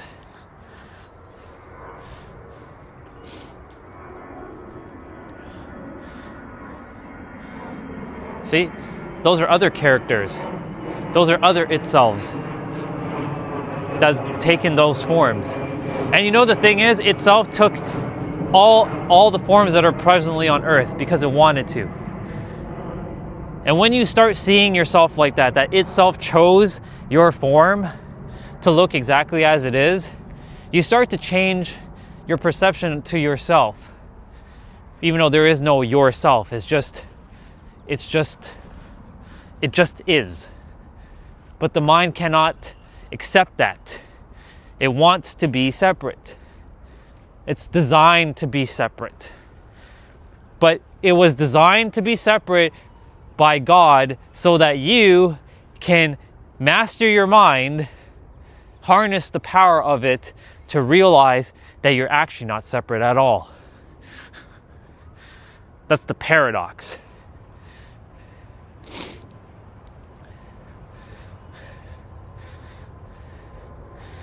All right. Of course, when I get back inside, the live stream will be stuck for a moment because I'm going to switch the resolution, the quality. I'll put it back to 60 frames and 1080p. So you'll miss the trail. You won't be able to scroll back, and the stream will be stuck for about a minute or two while I set things back up. And it stopped raining. Look at that. It stopped raining.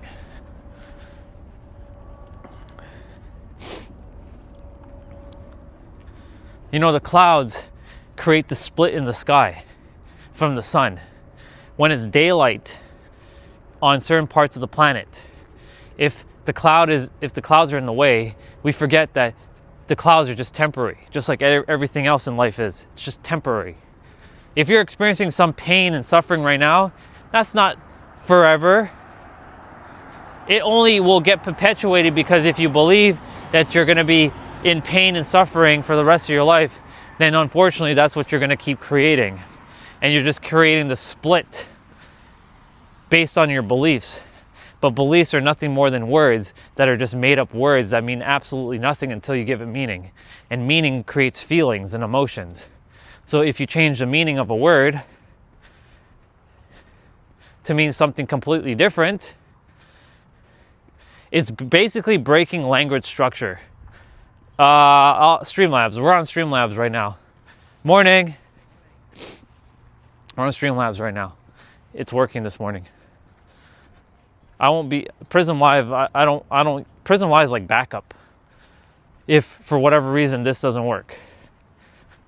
Have a good day. Thank you. Yeah, Prism Live is just a backup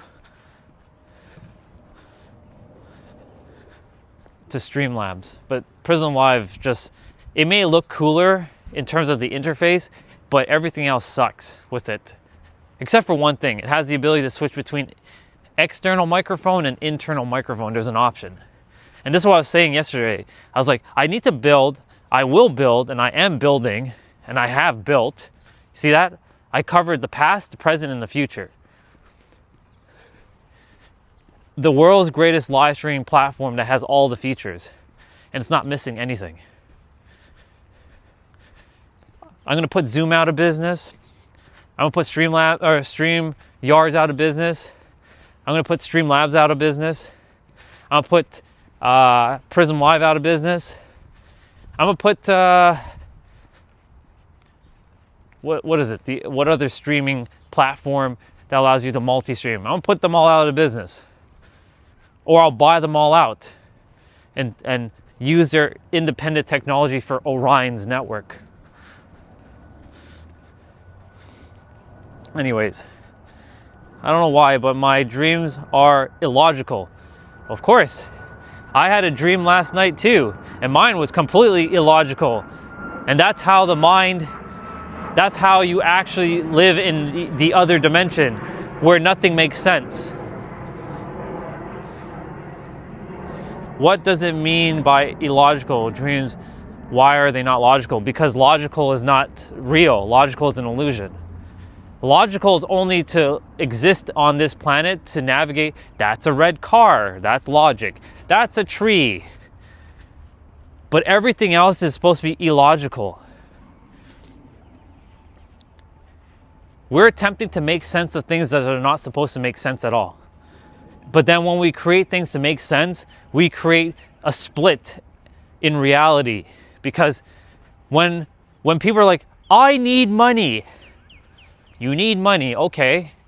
So why don't you feel that you have it? Well, because I physically need it. They're being logical here, right? But the illogical is knowing that you already have it within. But Orion, that's not how reality works. No, reality works the way you choose for it to work. If you want to adhere to the physical, then you will get the physical. You will keep adhering to the illusion of the physical. Right? Anyways, so I had a dream, or I call them sleep visions. It was with my barber. I was at his place, and he was talking about a gun. I'm like, what the fuck is going on here? And then me and him and some other people, we were taking a ride to like a place with a ferry. It was so fucking bizarre. It was weird. I'm like, oh, poor Bubba. He got squashed. That poor squirrel is gone. Sending the soul back to, well, it's already gone, but you know.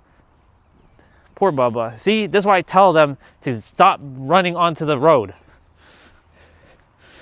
Anyways, it was just so weird. And then during that dream, some random dude I've never seen before, he took a Corona from his fridge, like a Corona beer, from Steve's fridge, because I was at his place. And then Steve came, and I'm like, he's like, why did you let this guy in my house? I'm like, I don't know. He's like, yeah, you do know. I'm like, I don't know. But you see, like, that's a weird dream. Why, first of all, did I have a sleep vision with, like, the barber, with my bro, and I'm at his place, and some guy's taking a Corona from his fridge? That doesn't make any sense. Like, so it doesn't make sense. Because that's how reality actually is in the other realm. We think that this is real because we're physically experiencing with our senses. But when you're sleeping, one can say that's actually more real than here. But of course, some will then gaslight you into thinking, oh, you have trauma.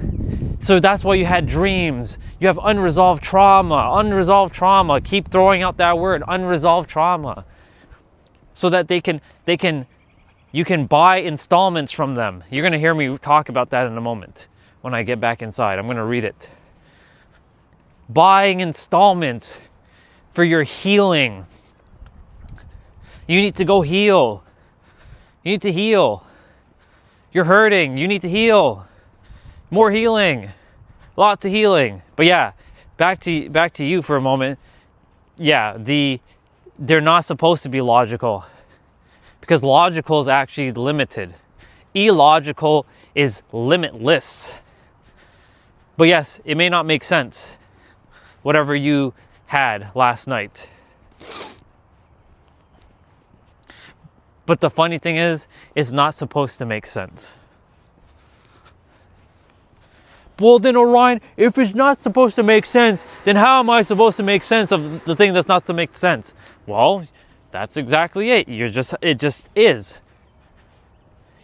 Can you just accept it as just is? That's up to you.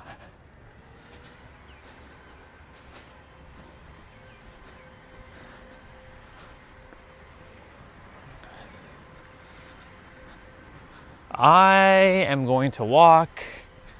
Let's see. Well, I've already started walking this way. So am I going to walk through this street or am I going to walk through that street? It doesn't matter. I'll walk through whatever street I feel like at this point.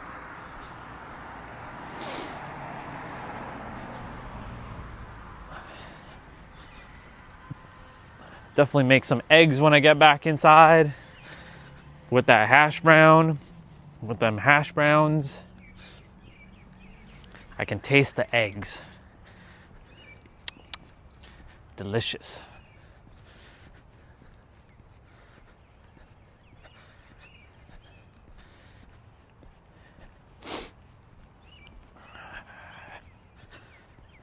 Yeah, your dreams are not supposed to make sense. None of my so-called dreams or sleep visions ever made sense. A lot of them were pain and suffering though, but I've had quite a few good ones in the last little while, except for last night. That one was just weird. But we were on a ferry ride. It was just weird. Like, we were traveling in a bus. Oh, and Jason was there too. Another brother that I've known, he was there. I'm like, what the fuck's going on here? It was like, I was at the front of this like bus that was riding on like these like light rails, but was hovering over the water. It made no sense whatsoever how this thing was, and we were traveling to some place that had like rides. What? Before going to bed, I didn't think about any of that stuff. I'm like, what the fuck is going on here? Basically, it's basically like that, exactly. But essentially, you know why we have these sleep visions, or others call it dreams, is so that you can realize that your mind works in very fascinating ways. That if you can conjure up some random thing that you were like, what the fuck is all this? That means that you can do the same thing in the physical reality. But the key is, can you actually focus your mind enough to bring forth the thing from the mental realm into the physical?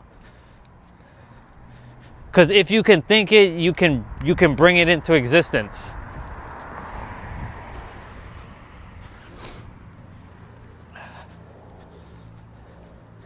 But yes, that's like when people smoke that joint, right? They start to experience weird things happening, right?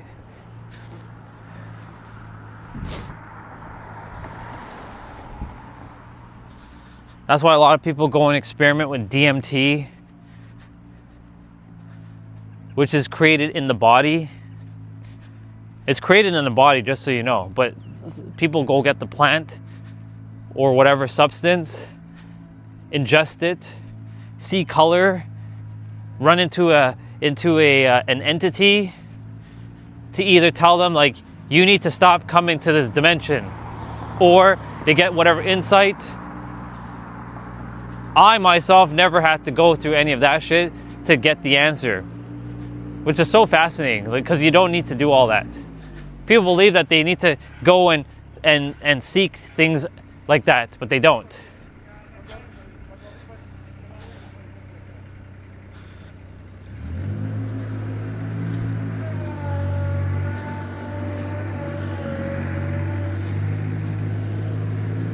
I always wonder, why do we humans do what we're doing? Like, why is this human driving this thing? Like, why?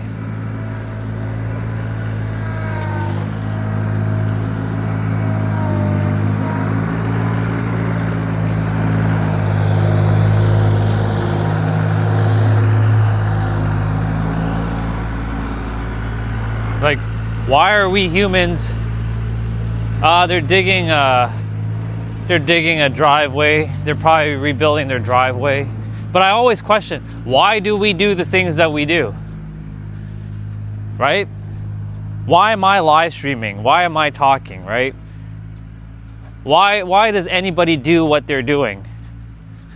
Because at the end of it all, it has value, but there is no meaning to anything until you give meaning to it itself, because life has no inherent meaning.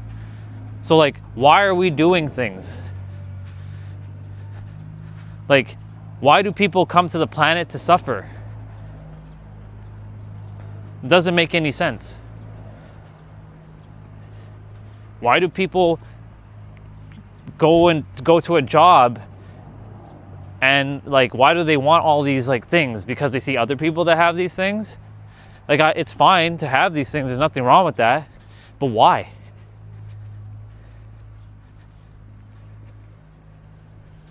Is it for the experience? So here's the fundamental answer. Because everybody wants to feel something. That's it. You break down every fucking thing on this reality, it's all about feeling. And guess what? You can feel all the things right now. It costs you a little bit of attention and focus and intention, which is basically energy. It costs you a little bit of energy to do this thing. By sitting down or whatever it is, standing up, I don't know how you would do it, but you just focus.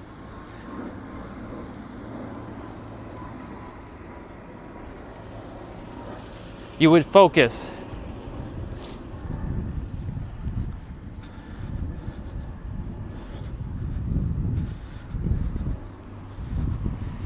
Because everything just is.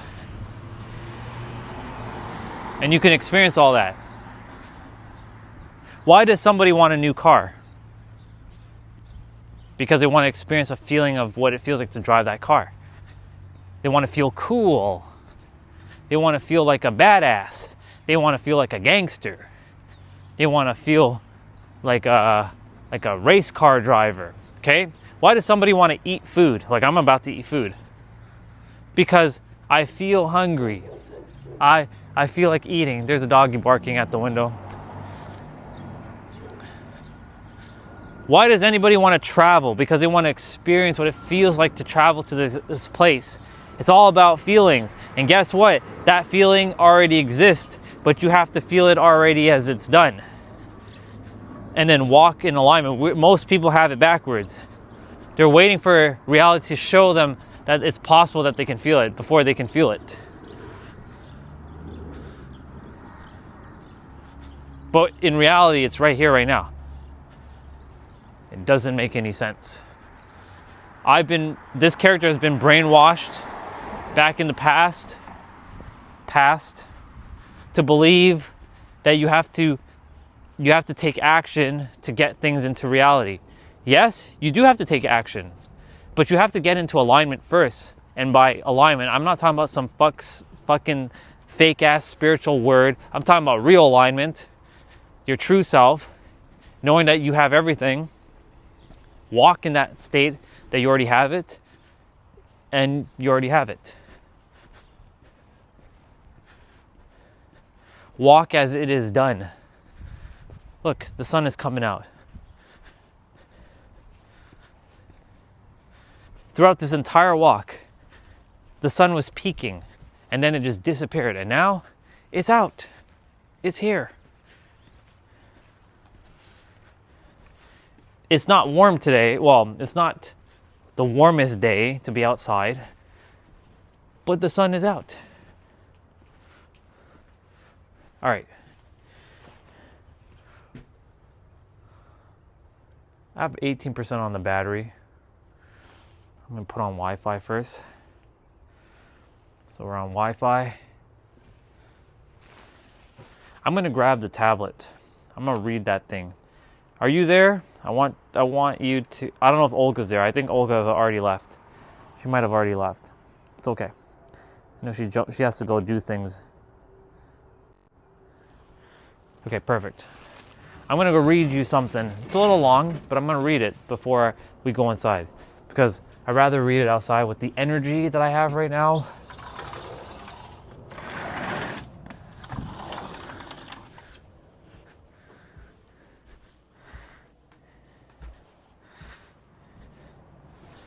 Give my room a little bit of fresh air in the process. All right.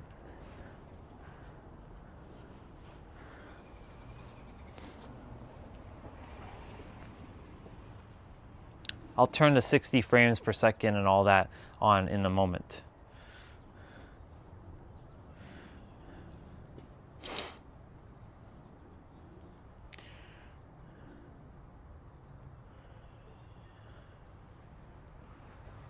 All right.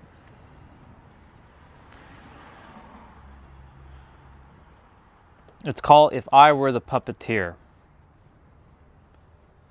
It was actually originally called If I Were the Devil, but we're not using that word. I don't subscribe to that word. That word just doesn't exist. If I were the puppeteer, if I were the prince of darkness, I'd want to engulf the entire world in darkness. But if I wanted to lead spiritually hungry people away from truth, I wouldn't tell them to stop seeking.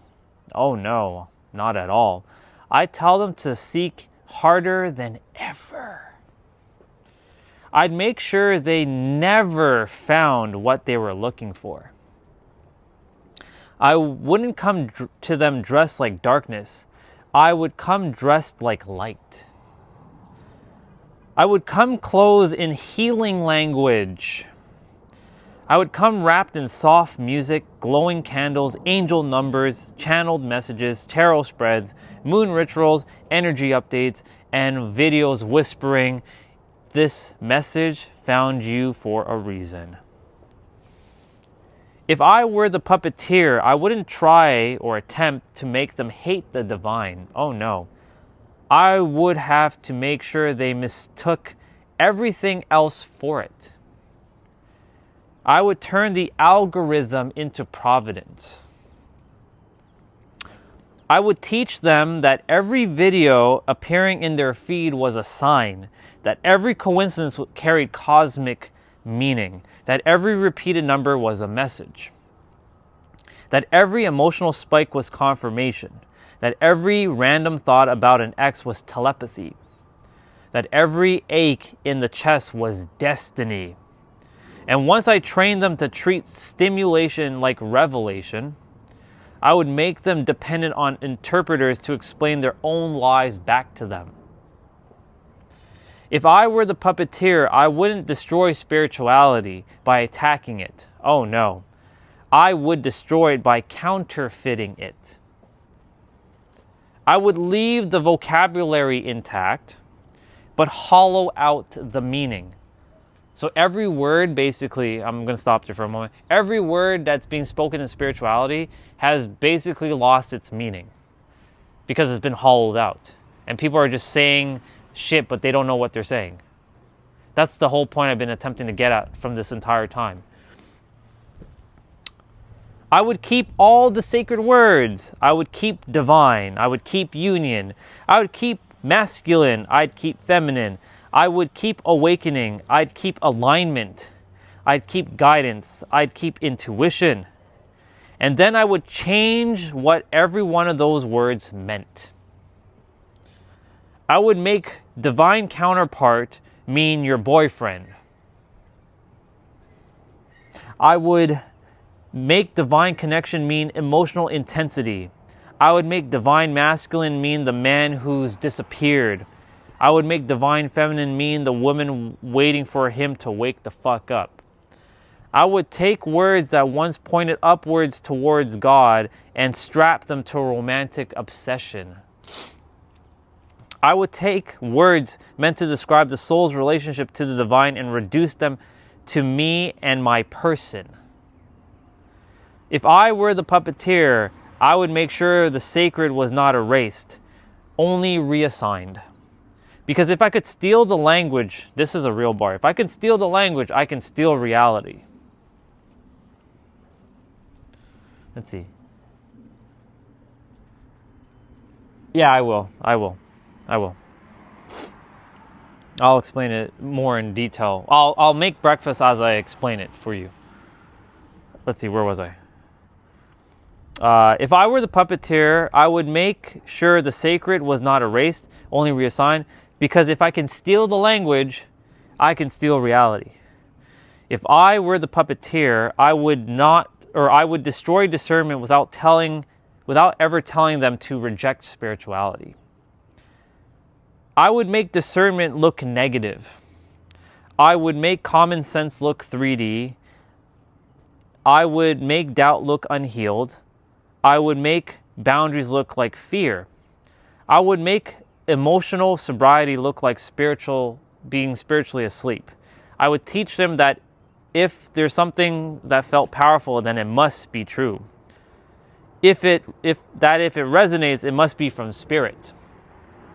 And that if it hurts deeply enough, it must be sacred. I would blur the lines between intuition and compulsion, between guidance and manipulation, between mystery and confusion until they can no longer tell the difference. If I were the puppeteer, I would take heartbreak and make it holy. I would take rejection and rename it to separation phase. I would take silence and call it communicating in the 5D, the fifth dimension. I would take unavailability and call it the divine timing. I would take obsession and call it a soul contract.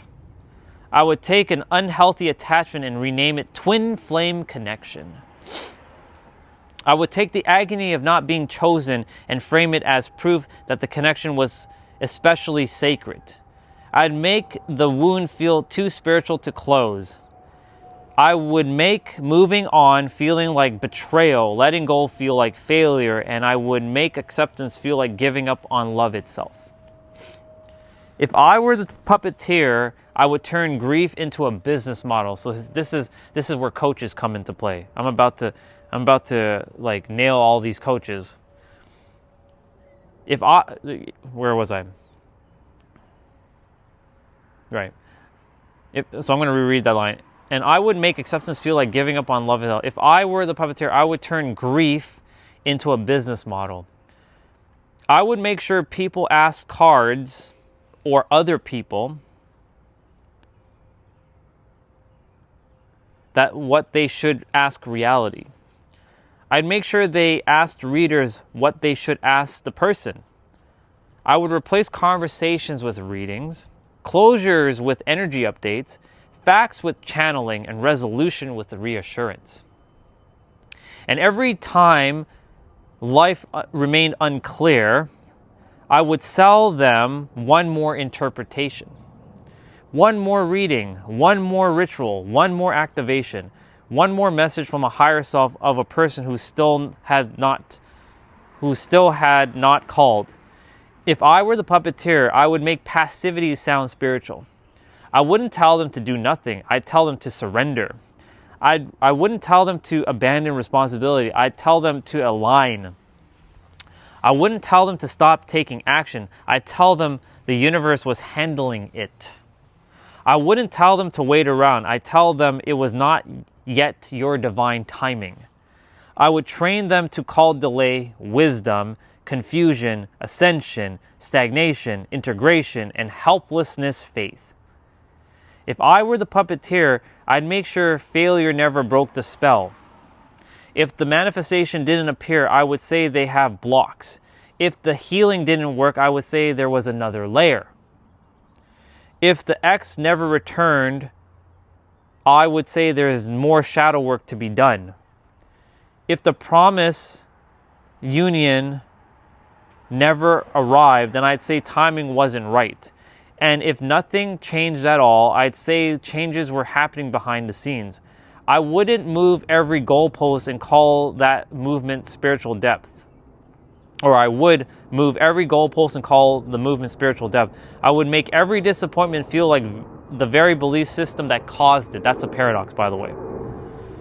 My screen keeps going like dark, so I have to keep like tapping it for whatever friggin' reason. But anyways, if I were the puppeteer, I'd keep them almost there, almost healed, almost aligned, almost awakened, almost in union, almost at the breakthrough, almost at the next level. I would make almost feel sacred. So this part I'm going to explain specifically to you when I'm done reading. Because this part's the most important part in my opinion. Because if I kept them almost there, they'd never be free. They would never arrive. They would never rest. They would never know when the lesson was over. They would never know when the season has ended. They would never know when to walk away. And they would never stop buying hope in installments. If I were the puppeteer, I would replace God with interpreters. Not always openly, not always in doctrine, but in function. I would put so many voices between the seeker and truth that stillness would become impossible. I would make them consult readers for every sign, channelers for every uncertainty, coaches for every emotional dip.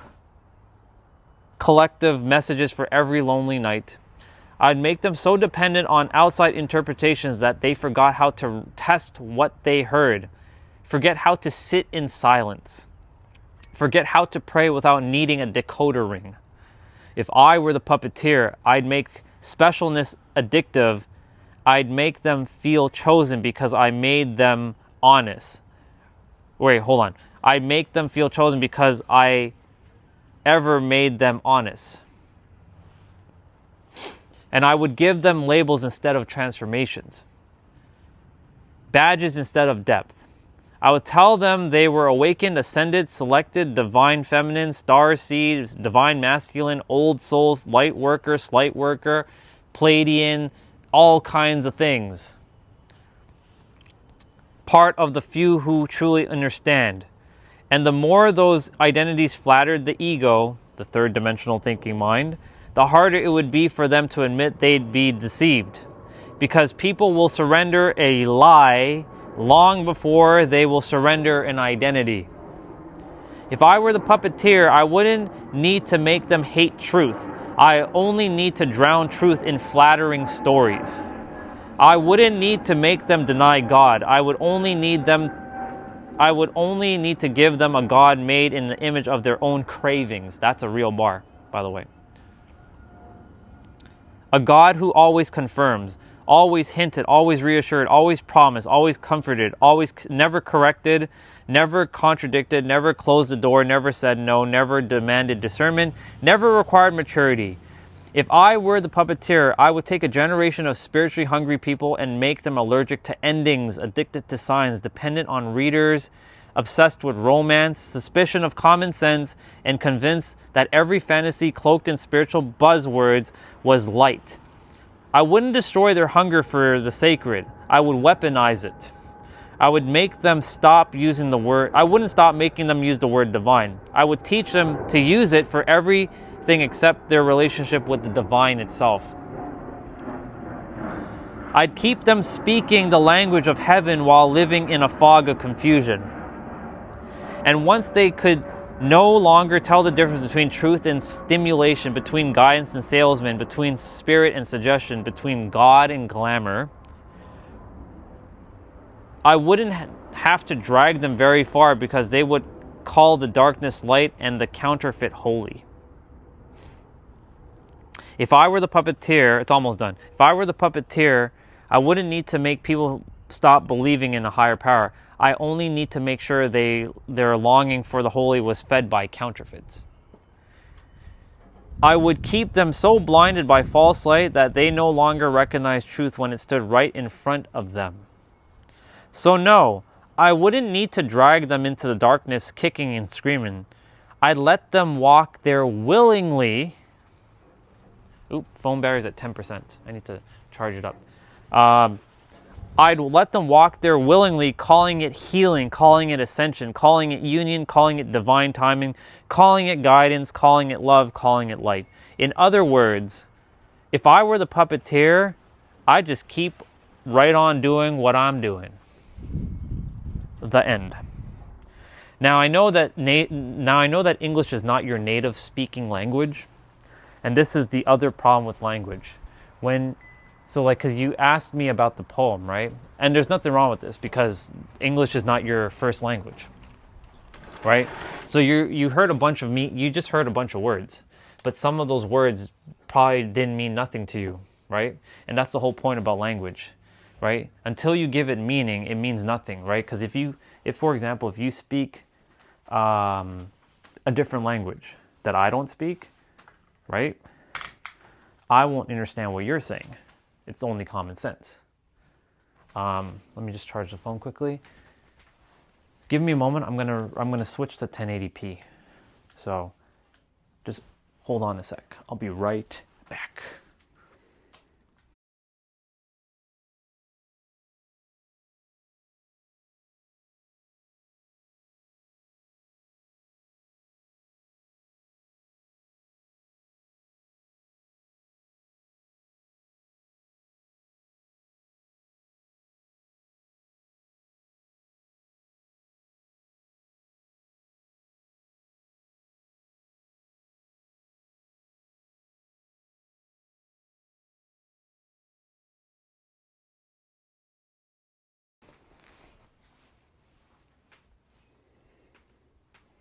Okay, it takes a couple seconds. And we're back.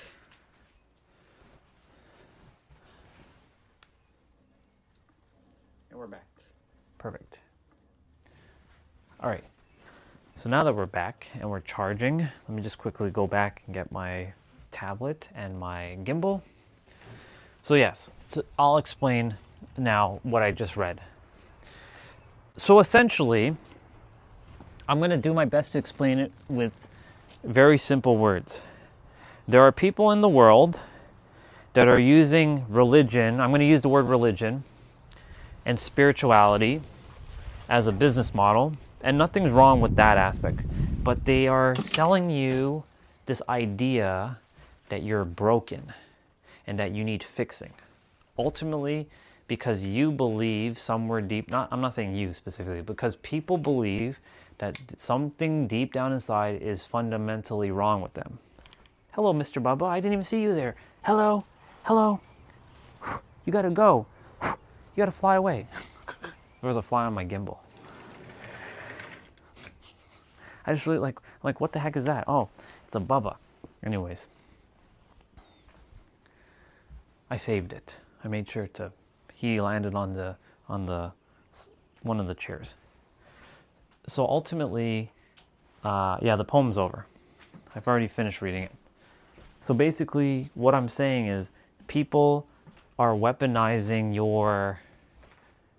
Let's say, for example, you run into we're going to use the word guru because in India there's lots of gurus there.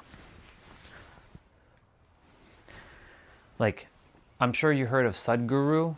He's probably one of the most famous gurus there. He's the dude with the long white beard. I'm sure you heard of him. Right? I'm sure you heard of Yogananda. Well, Yogananda, he was a good dude. Sadhguru is also a good dude, but the thing is, Sadhguru also keeps throwing confusion into it. Okay. So they will. So I'm not. So Sadhguru, he's not like the rest, but he's still part of the problem. Because Sadhguru, when someone comes up to him and asks him a question, all he needs to say, everything just is, but because he keeps creating more words, right? He's using more words to create more confusion. But Orion, aren't you doing the same thing? Well, I have to use words for the mind to understand what I'm saying, right? I'm helping your mind to understand what's coming out of my mouth right now. So I'm not using Sadhguru, but he is an example.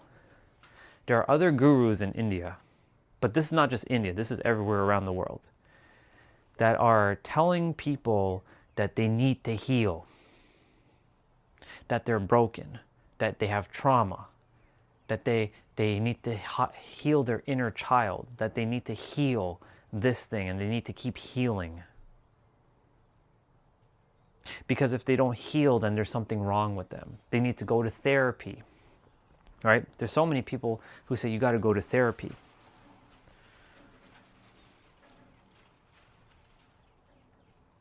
And yes, I had to go through all this healing. I had to do all of it. The shadow work, the healing, the inner child stuff, I've done it all. Only to realize that I never had to do it. We have to go on a journey, bro, to find ourselves, to realize ourself was right here all along. That's the whole journey. It's a circle. It's a loop. You go thinking that you're broken. So you go on a journey, you go and you meet teachers and read books and do all kinds of stuff. Healing, crystal stuff, Reiki, sound healing, to only come back and feel more lost and confused until you realize, wait a minute, when is it going to be enough? When is it going to be enough? When is the healing going to be enough? When is it that you know what you know right now is enough? Because, the mind is always seeking the next thing. When will it accept that it finally has it all? But Orion, the mind doesn't have it all.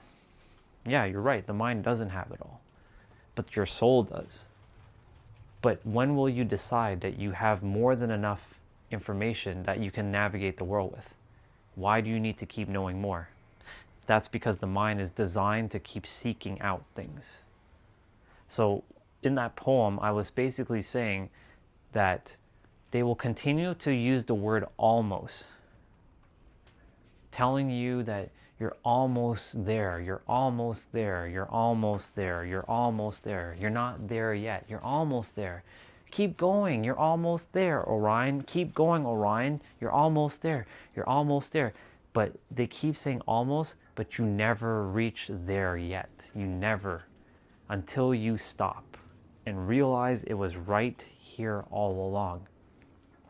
So essentially that poem was attempting to say that they're using fake words to keep you stuck, essentially. That's basically the entire poem. To break it down as simple as I can, using fake words, or not fake words, but using words that have false meaning behind it, coding it with loving language, but with not so great intention, to keep you stuck and almost so you can continue to buy from them. And look, I'm not here to stop someone from their business model. I'm not here to tell them that they're wrong. I'm not here for any of that. What I'm here to do is to show that you were never broken. You are perfect. You are whole, complete. You have it all. You've been whole, complete the entire time. When you were a child, yes, you went through experiences, but those experiences didn't break you. They made you stronger. You had to go through that experience to understand who you were, but in reality, you were right here, right now, perfect. You have it all. That's it.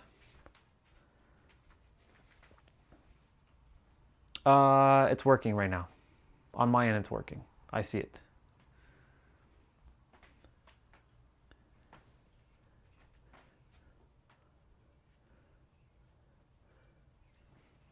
It should be working. Because on my end, it's working. Restart your stream.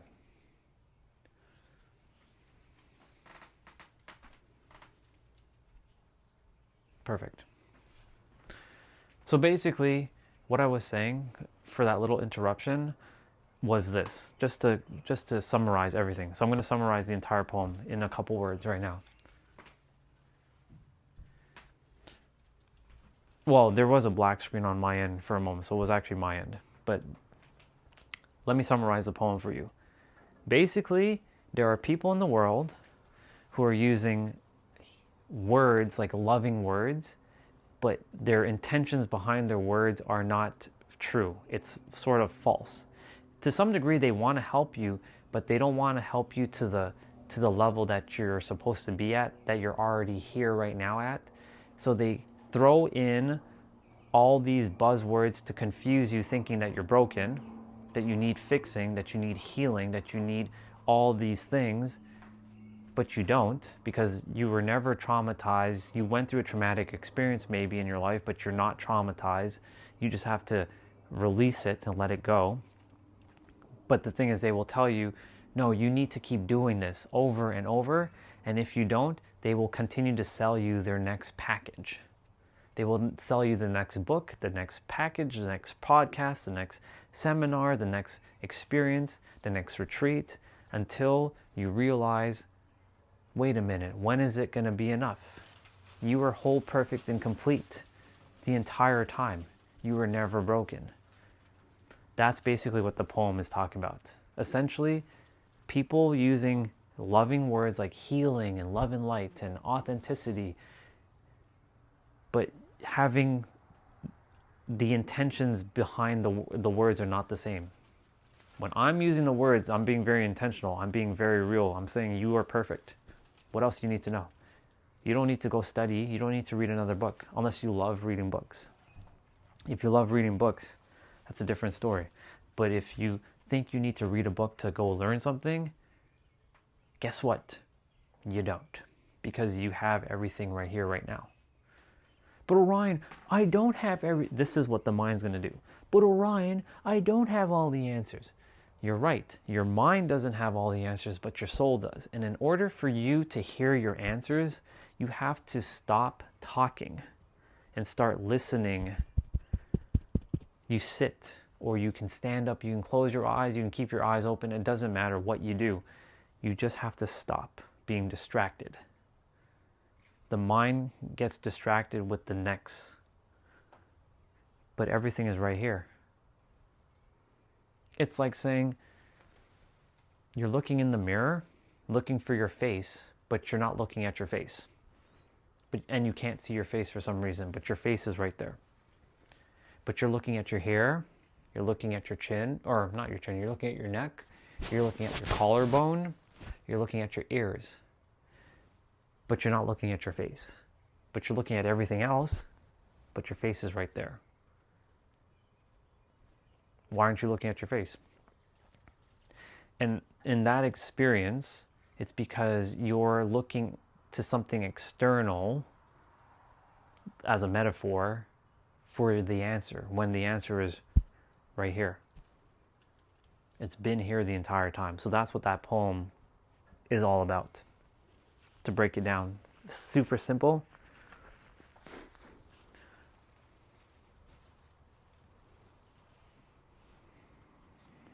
That's what that was about. There's some refinement though. I need to refine it a little bit more. And I will refine it.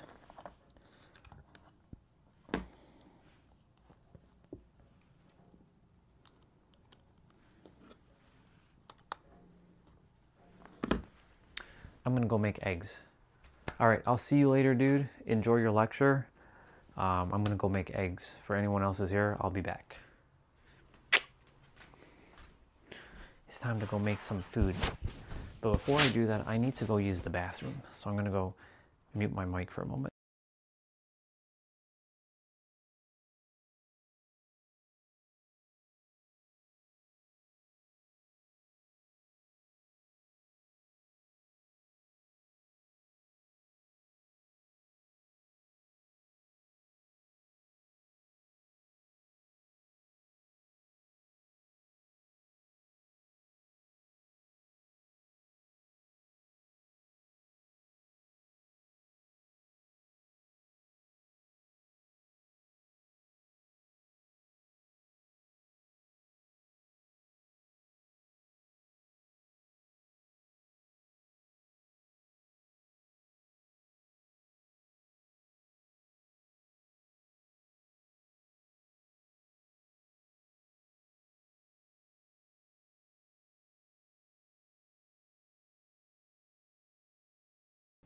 Perfect.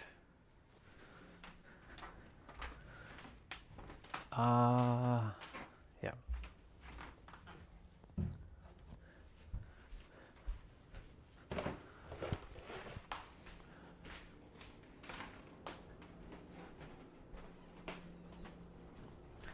I need to bring this stuff out to the front quickly. If I don't bring it to the front, then the stuff gets...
I can't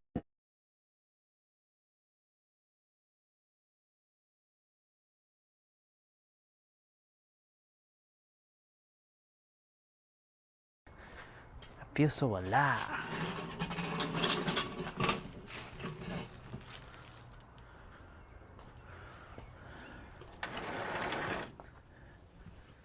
Giving my room that fresh air treatment. Hello, whoever's here. I'm gonna go make eggs quickly.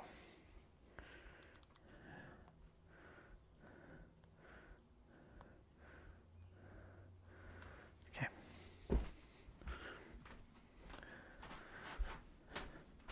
But you shall be able to hear me.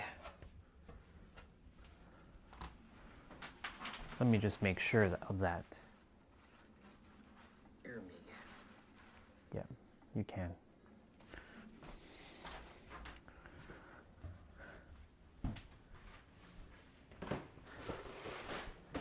Morning. How are you? Good, thank you.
Excuse me. A little cough here. Dry air. That's a really good poem. But I need to refine it a little bit more with the words. The words can be tweaked a bit.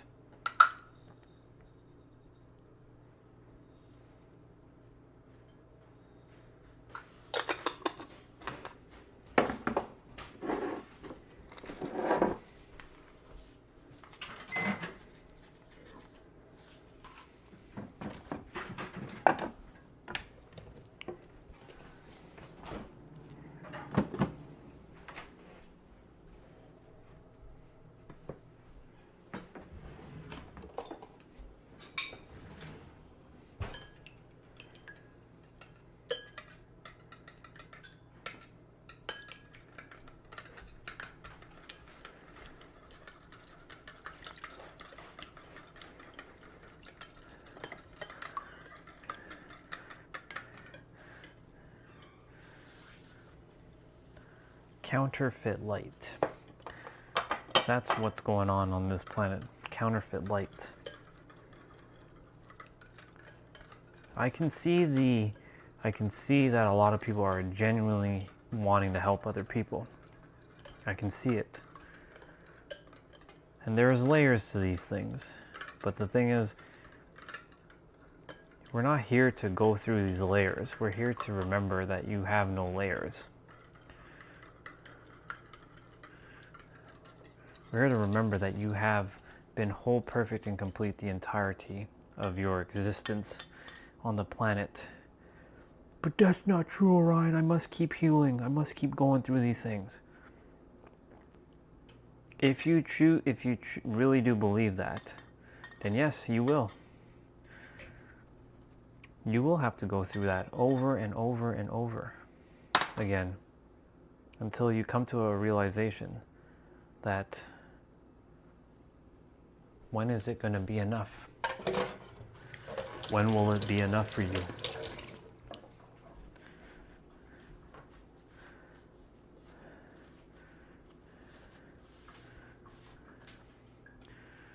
I spent years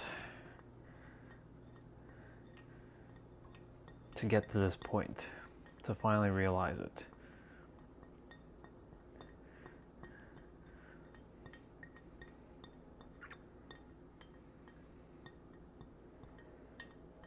Humans are fascinating creatures, but it's not really the human, it's the mind. It's a very fascinating specimen.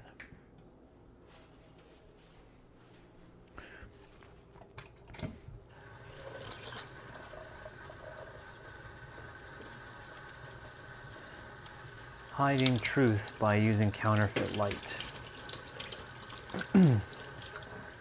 That's why there's so many souls that I connected with that I can no longer connect with, because they continue to adhere to that. Not their fault, but I am what they call the anti-hero. Wouldn't you just be a villain then? No. To them, I probably am a villain. Because of the way I will phrase things. I'm not going to sugarcoat things.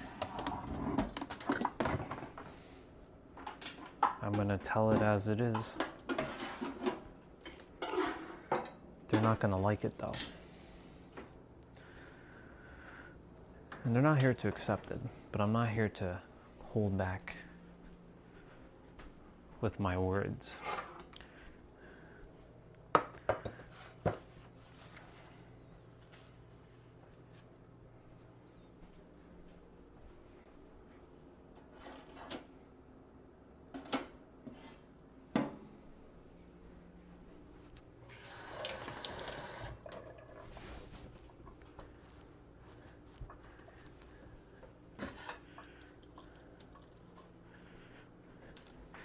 Counterfeit light. But Orion, that gives people hope. It's giving them false hope. The real hope is for them to realize that they are the answer. No, it's got to be external. Okay. As long as it's bringing you joy. If it's bringing you joy, then that's fine. But don't be reliant upon it when it disappears one day and then you're like, my precious thing, it's no longer here. And then you crumble because your so-called modality has disappeared. It'll never disappear, Orion. I'm going to hold on to it for dear life. Okay. Aren't you holding on to just this, just like we're holding on to this? Justice is just a word. What I'm attempting to do is speak about the experience that cannot be encapsulated by any word to explain the unexplainable.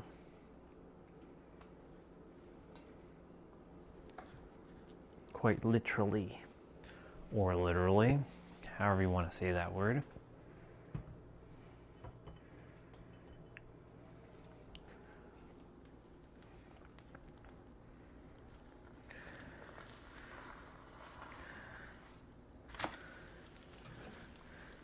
The egg is done.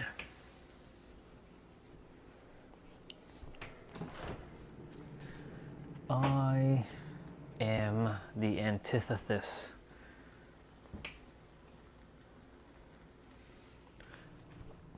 of a lot of spiritual seeking. For I am Orion.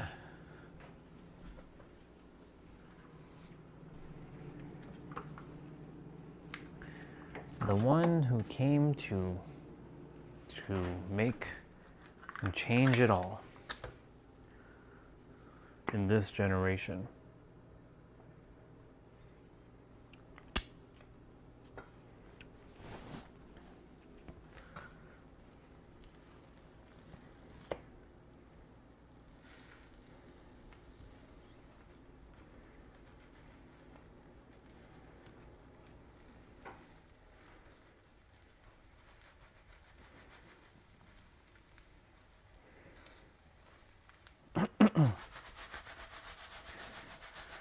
The egg is done. This thing keeps falling down. Would you stop falling down, please?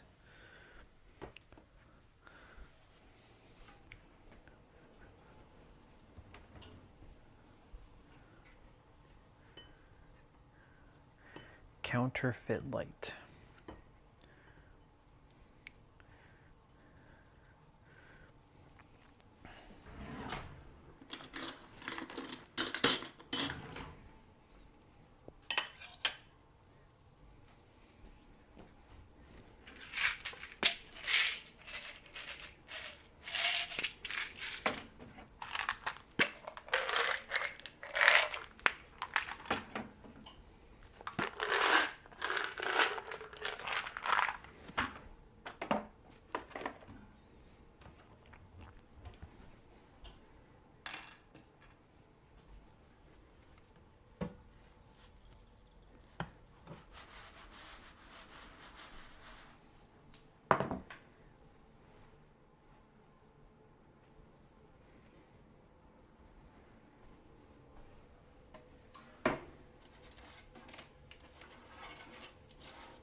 Come on, hash browns, hurry up.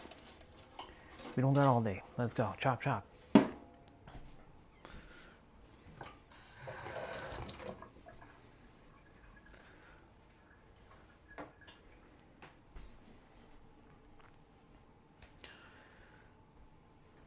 I want to make hot chocolate? Or do I have that later?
Breakfast is done. Now I just have to quickly wash.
Awesome. Awesome. Oh! Son of a beep. I knew that was going to happen. 2, 3.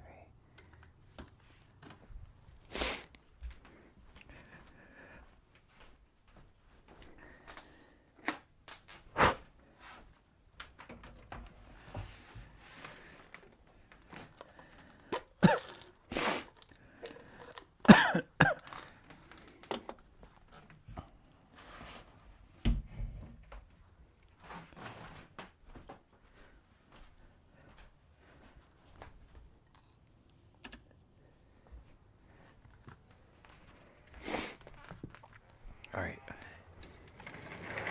My room got enough fresh air.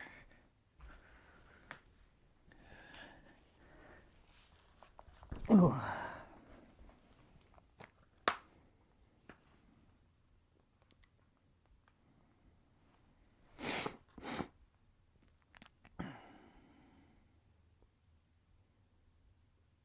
What the hell is this?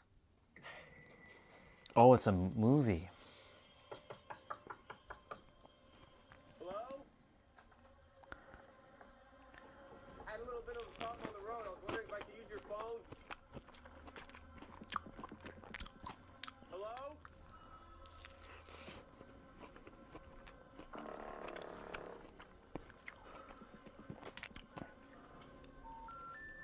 Sorry.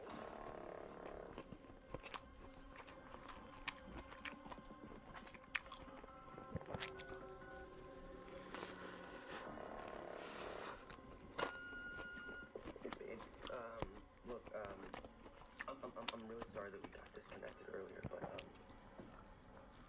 some things have, happened.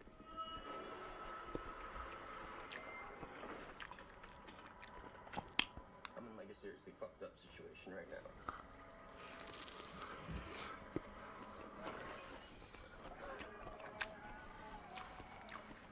And it looks like there's a chance that we might not get to talk to each other again.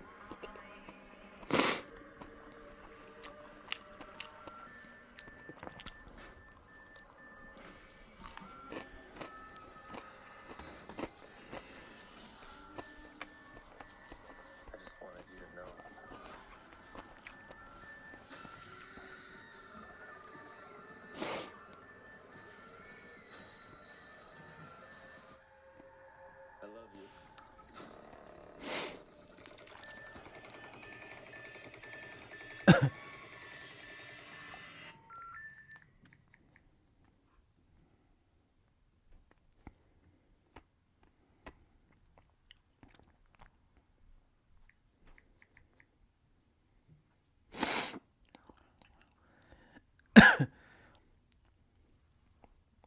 Well, I sent that to T-Bray.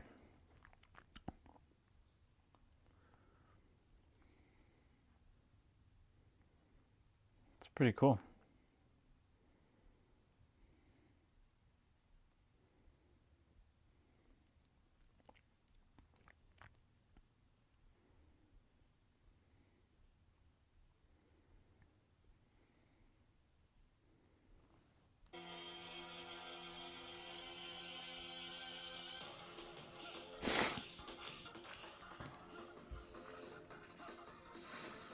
Man, how many fan-made stuff is going to be made like this?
That's crazy.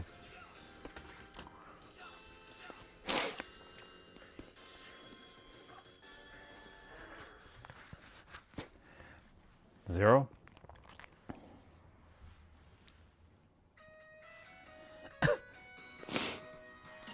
This is a ROM hack.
Not bad.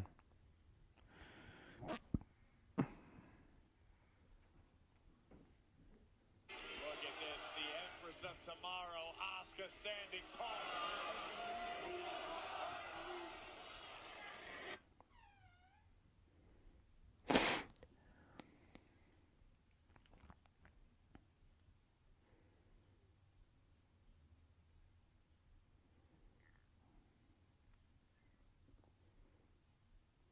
The DualSense Edge is Sony's $200 Pro controller that's just okay. For 80% of gamers, it covers everything they could want. The swappable thumbstick modules, trigger stops, customizable back paddles, and a premium feeling controller. But when we're talking about high-performance professional gaming, the Edge doesn't cut it. And that's why I'm gonna use these mod kits to upgrade my DualSense Edge. By the end of this video, this same DualSense Edge controller is going to have an upgraded 4 custom paddles on it, instant clicky buttons, better grips, Plus, a secret extra feature that's gonna make this one of the best custom Pro controllers out there. And it starts with me breaking open this $200 controller. The reason I have to do this is because the mods I'm using today aren't little accessories that I can quickly throw on. This is basically controller surgery, going into the depths to add new parts, replace buttons, and completely rework the design of this controller. And I can't lie, on the $200 Edge, going into this, I was slightly nervous that I was going to completely brick my controller and waste all of that $200. And it does almost happen in this video, but for now, I'm just taking the controller apart piece by piece. This controller is obviously made by Sony themselves. Think about when you order.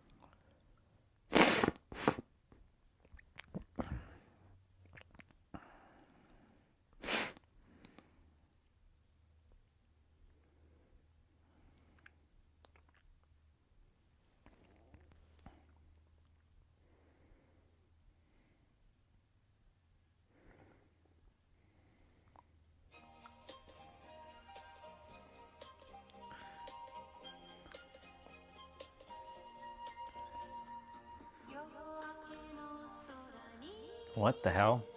If Naruto was made in the 70s, the 70s anime graphics are hilarious. I love it. Kiba.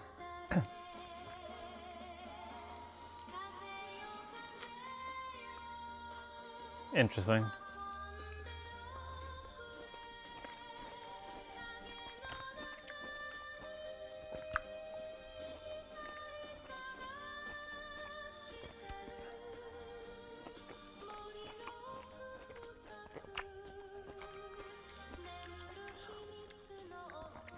Jiraiya's funny looking. Orochimaru, okay. Sasuke Uchiha. Gaara. Tamari. Kankuro. Hashirama. Tobirama. Hiruzen Sarutobi. Minato, Kushna,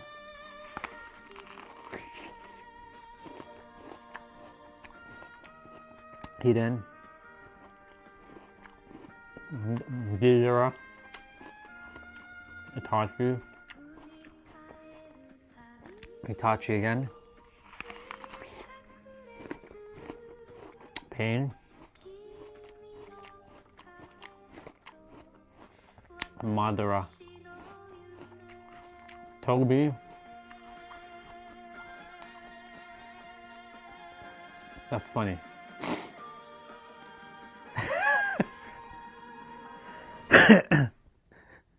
That's funny.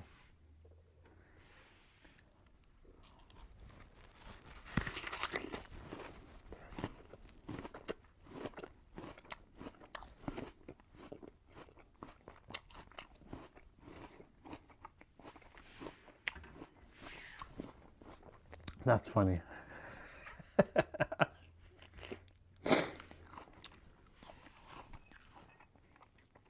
I don't know if anyone's there. I don't think anyone's there.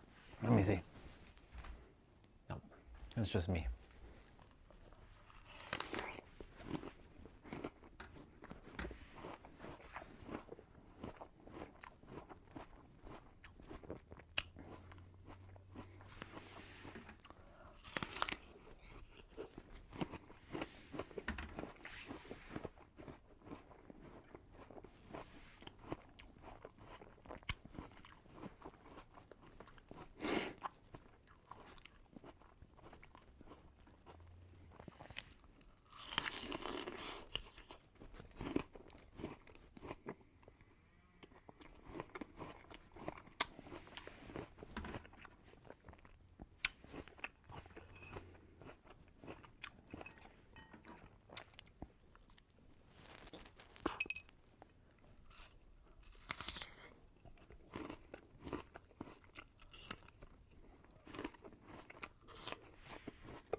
is a kind of spiritual student who can do all the right things.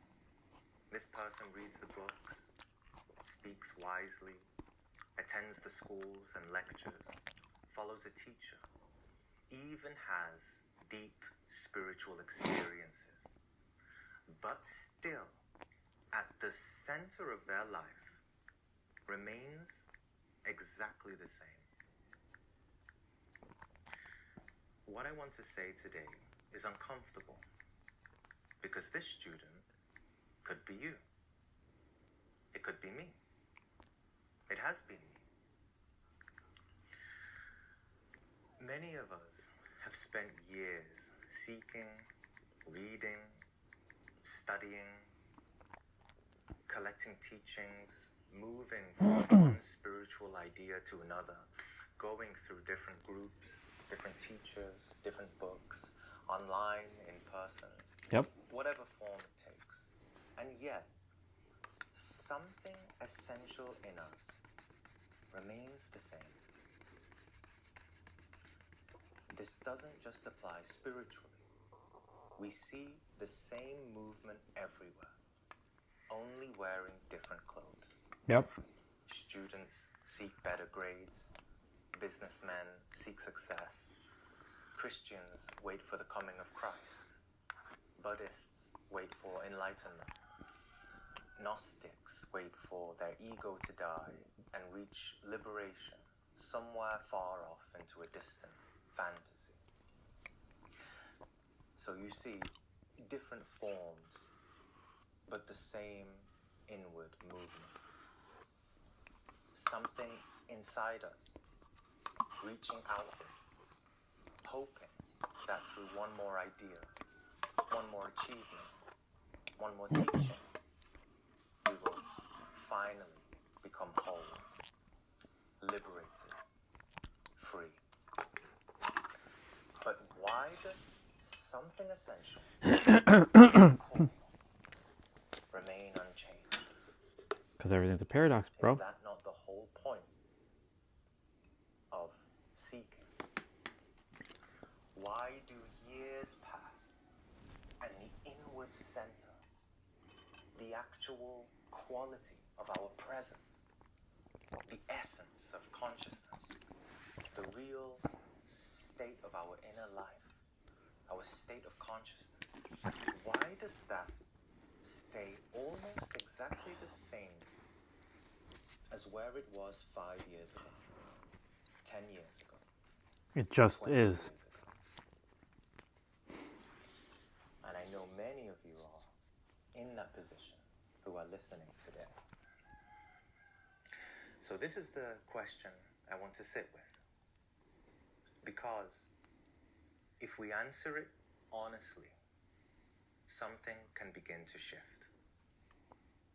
The mind can become fascinated with truth without ever allowing truth to touch our life directly. The mind becomes intellectually identified with truth. I give you a like. You figured it out too. Congratulations.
Appreciated if Sean Ross Sapp or whoever the fuck announced it could have at least given me the decency to like let me do it myself first. But when people call me, usually or from there it would say TK. Sorry, it would say Stanford calling you. That's when your heart's like, oh fuck.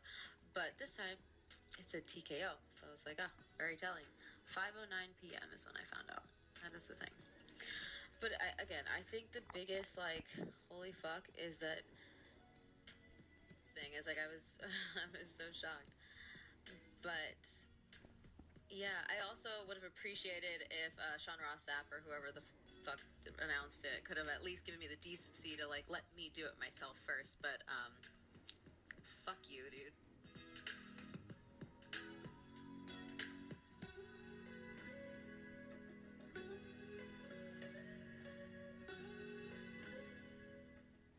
The post-WrestleMania spring cleaning has escalated into a total roster overhaul as WWE officially parts ways with other 20 stars in a move that has sent shockwaves through the industry.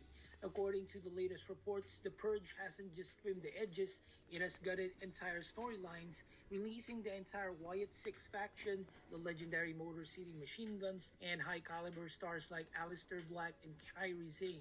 The inclusion of Santos Escobar is particularly jarring given his recent contract renewal, but it seems a string of unfortunate injuries made him a casualty of this new hyper-efficient corporate strategy that prioritizes availability over tenure. The mass exodus leaves a massive void in the women and tag divisions, especially with Kairi Sane's departure effectively killing the unfinished business she had with Io Sky and Asuka. That strategy missed the WrestleMania 42 card. For Aleister Black, it's a what could have been finale for a one-year return that stalled out in a never-ending loop with Damian Priest, proving that even top-tier talent isn't safe when creative momentum grinds to a halt. As these names hit the open market, the WrestleMania hangover has officially turned into an industry-wide reset. Check out my merch links in the description and in this video. Subscribe and I'll catch you in the next one.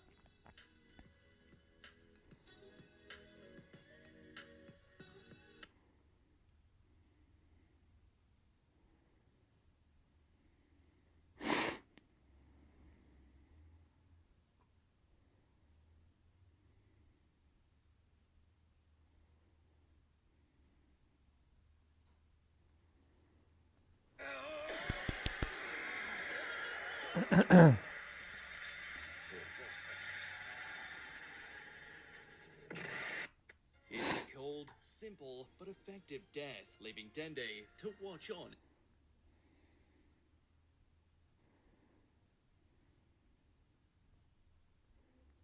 Asylum, when he's criticized, you can't call a person a Zionist. Yeah, there was something about this, right? She made a video about Pragmata, I think. Bro, you were on the last Shoe on Head video. I will literally shoot off with a gun if you bring that shit up in here, Wow. okay? What do you want me to do? Do you want me to go What out, do you want purchase me to do? a shotgun, shoot myself in the face, not die in the process, but at least lose significant chunks of my fucking brain so I... Some guy asked, hey, are you in the video? Do you want me to kill myself? People. Do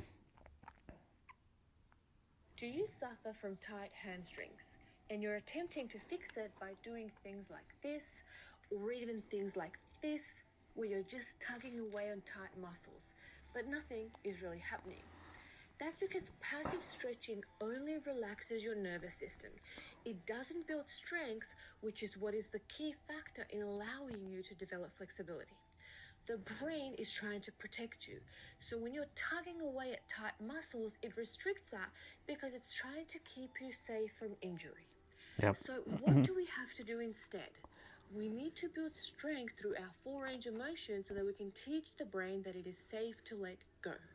In this video, I'm going to show you the 3 best exercises for your hamstrings that are going to allow you to develop flexibility and stay flexible for life. Let's get into it. Let's go. The first movement is the single leg good morning. This is the king of hamstring exercises. You're going to stand on one leg. You're going to arch your lower back, so think about popping the booty out, keeping your knee locked, and you're going to lower down until you feel that you lose this lordotic curve in your back. So as soon as you see this happening, you stop. So do your best to keep popping that booty out, keeping the knee locked and coming down as low as you can. And then reverse the motion. You want to think about, you have a piece of string here on your tailbone and it's being pulled up to the ceiling. Once you feel you can't go any further, you stop and you come back up. You can use the back leg to assist you for balance, but over time, aim to really take that foot off and work on the balance, because the balance is a very important part of mobility as well. So working the balance and the stability at the same time, this is going to improve your hamstring flexibility in a matter of weeks. And not only that, but it's also going to keep your hamstrings injury-free because they're going to be super resilient and robust. The protocol for this is to do 3 sets of 10 reps 3 times a week. On the last rep, you're going to be pausing here for 10 seconds, holding this stretch, and then releasing. Once you do this, you're going to feel how much that posterior chain is activated. So basically,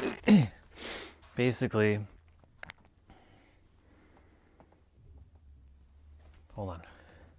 I mean, I do this all the time anyways.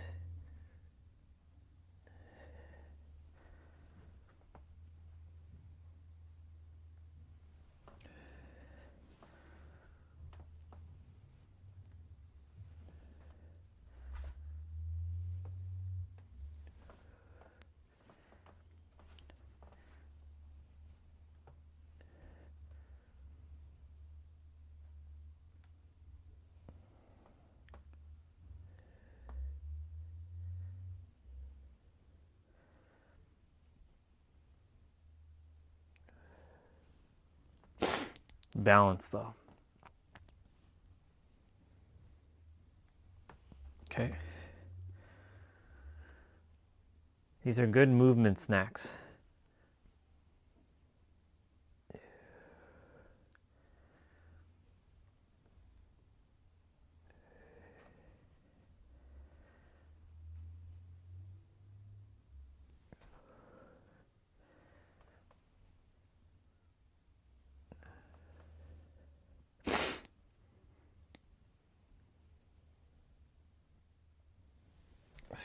All right, let's see the next one.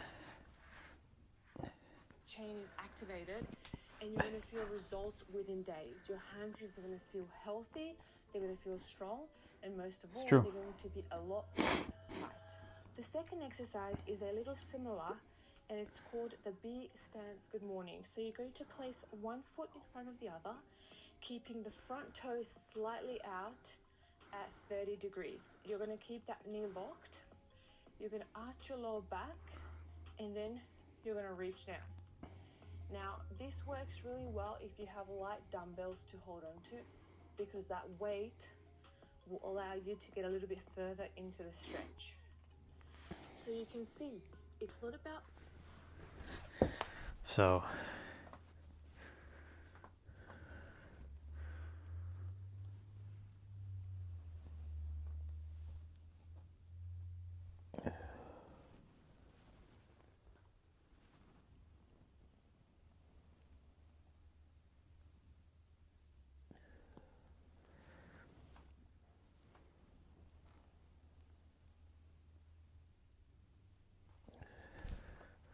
Okay.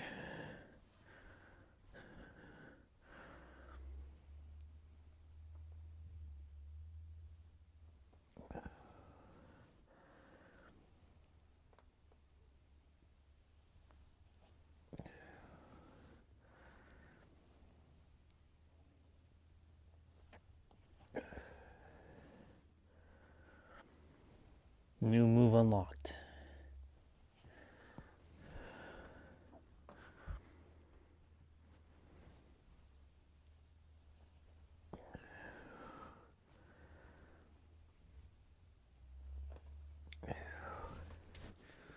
Okay, cool. You to get a little bit further into the stretch. So you can see, it's not about passive stretching. It's about really building strength, almost like strength training. But you're doing it through an extended full range of motion, challenging the muscles, challenging the flexibility, and most of all, loading those patterns. Because once we teach the brain that we're strong here, we're stable here, it's going to release that tightness. And not only is it going to release tightness, but it's going to make us stronger. Stronger muscles, stronger joints equals healthier movement and longevity in your practice. So the protocol for this is to do 3 sets of 10 reps, 3 times a week, remembering to pause for 10 seconds on the last rep and hold that stretch. And the third exercise is what I call the elephant walks. You're going to keep your knees locked again, and you're going to walk forward, bouncing off of the floor with each step. You can see I'm taking really little steps, keeping my knees locked and bouncing, also dynamically moving forward. You can move forward, you can move backwards. If you're very tight, you're probably going to be somewhere here. That's okay.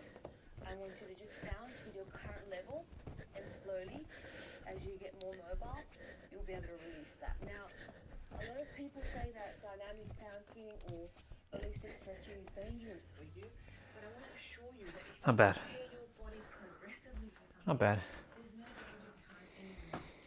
What's always dangerous, I say, is not preparing your body in training, because then you will get injured in real life. So we prepare our body by doing resilient things, and then we make sure that we avoid injury doing basic things like moving a couch or playing a sport. Exactly. The protocol for this as well is 3 sets of 10 reps, 3 times a week, aiming to increase that bounce as you go. So these 3 exercises are the king of hamstring flexibility. For me, I've used these since the start of my mobility training, and I still use them to this day. The way you're going to regress is just by doing less range of motion, and the way you're going to progress is by doing more range of motion and adding external load to the movements. Continue with this protocol for the next month, and you're going to see dramatic improvements in your flexibility, and you're going to see a highly reduced rate of injuries, especially in the hamstrings. If you want more movements like this that are going to work your whole body mobility, check out the mobility toolkit linked in the description below. Also, make sure that you subscribe to this channel, share it with somebody who needs mobility work, and comment below how it felt for you. I'll see you in the next video.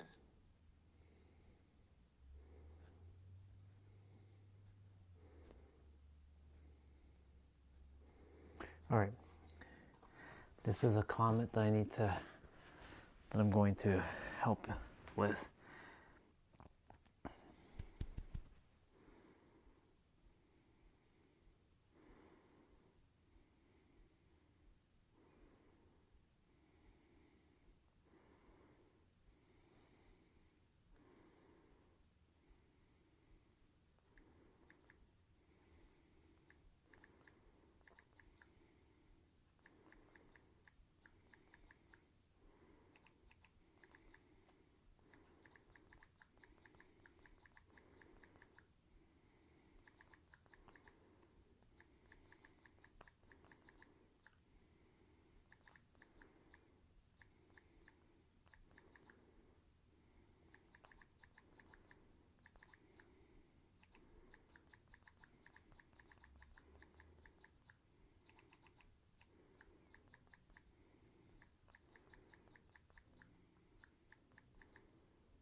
I'm gonna grab my next meal.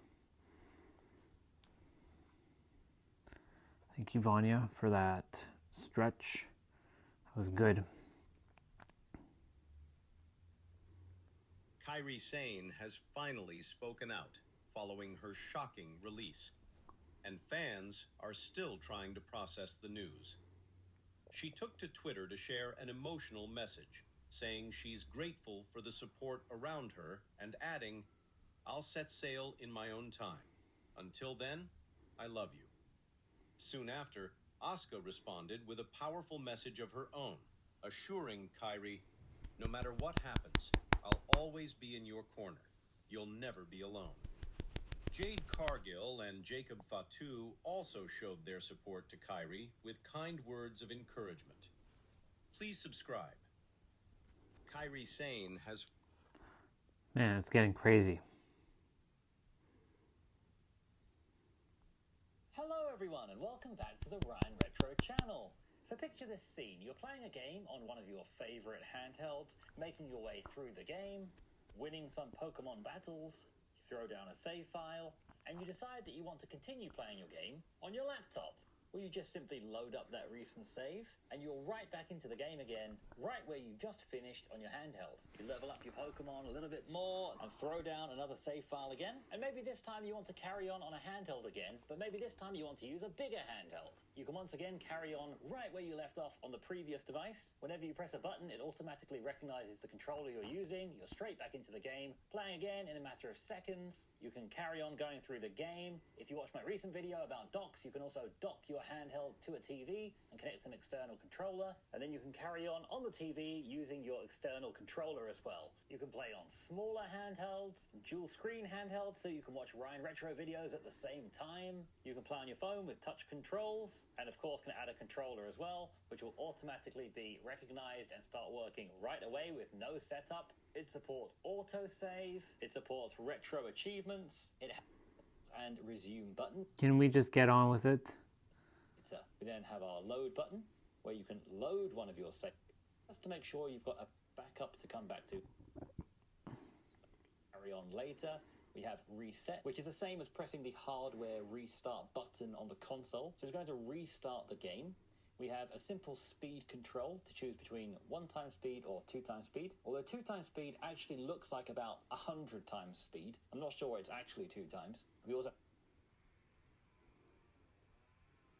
view, it shows you a little bit of everything. You'll see how many games you have, how many save files you have, how many times you've played. You can upload new ROMs, manage your save files, browse the database, quickly jump back into a game you played recently. Your favorites will go here if you add a game to your favorites. Your recents are over here.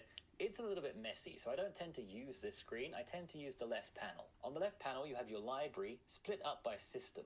So you can quickly jump into your Game Boy games or your Nintendo DS games. If you want to add a game to your favorites, you simply just click the favorite button. On the left side of the screen, if you come down to... Okay.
memories.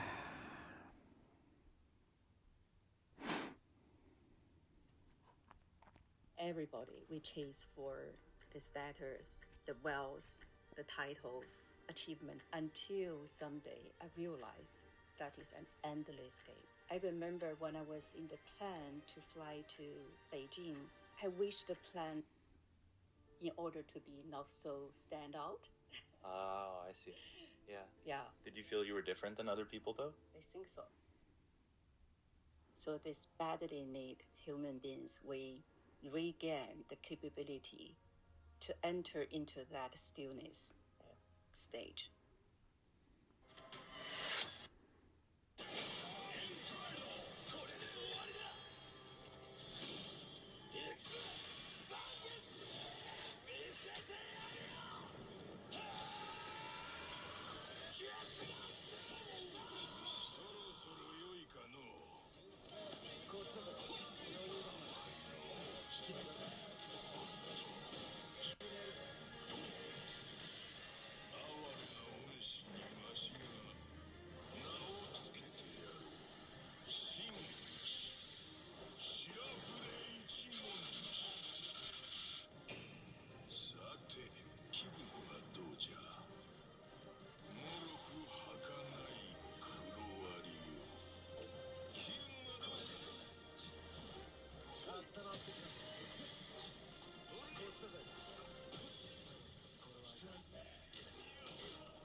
Jesus.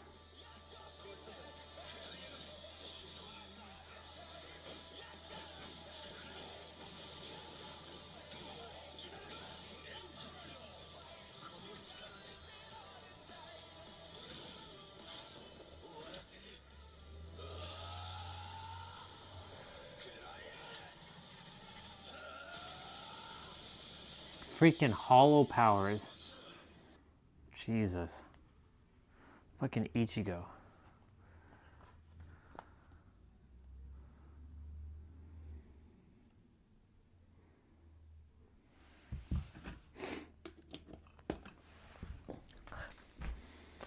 Okay, I'm gonna grab my food.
Okay.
Just eating a peanut butter slice.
Well, I can go to the front and grab the recycling bin now.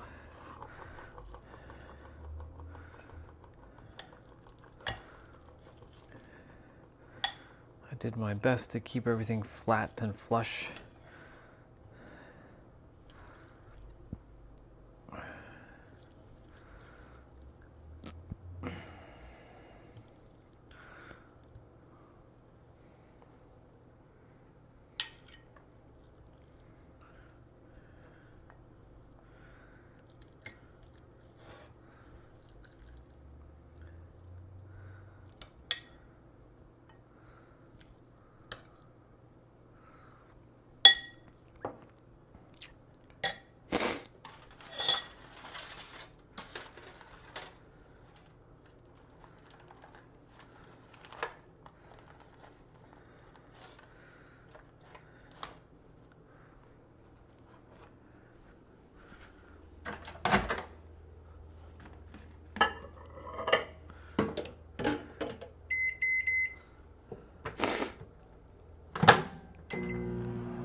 Cinco de Mayo.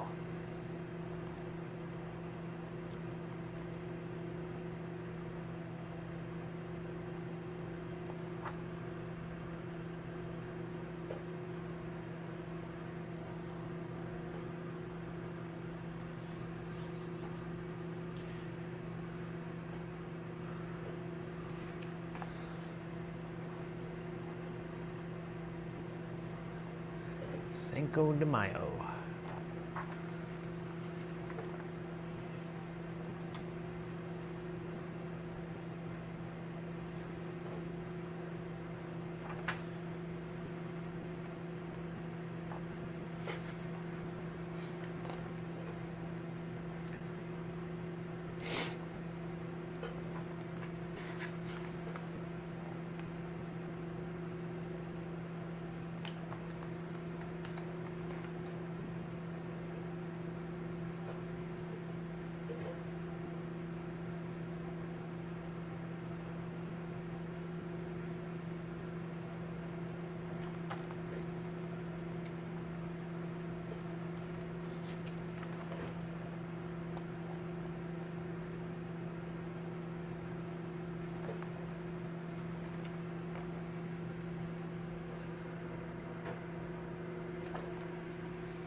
Very nice.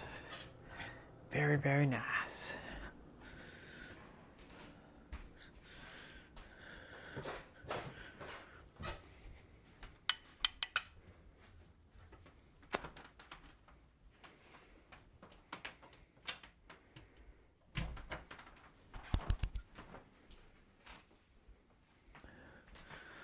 Okay.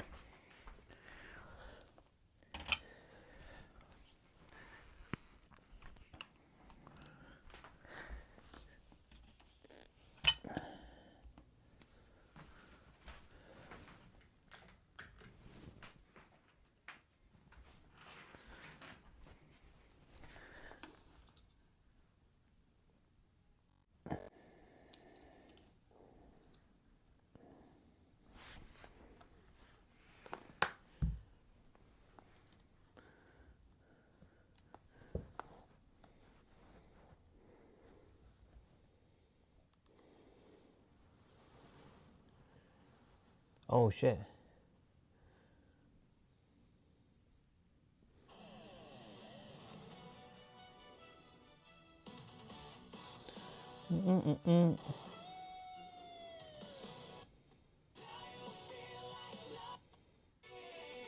Oh wow, he cooked with this one.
What you waiting for?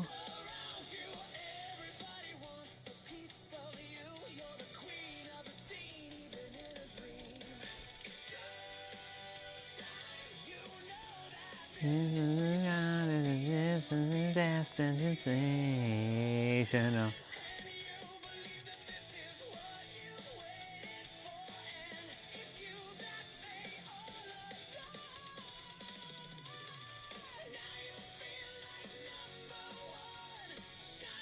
Pray for everyone, living out your fantasy and mine. Have to take the Lambo in for.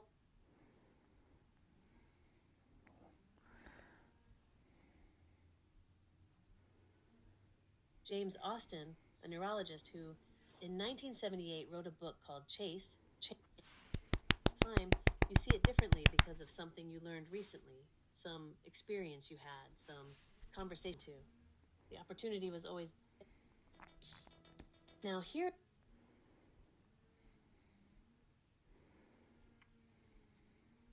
Oh, the fuck is that? Oh.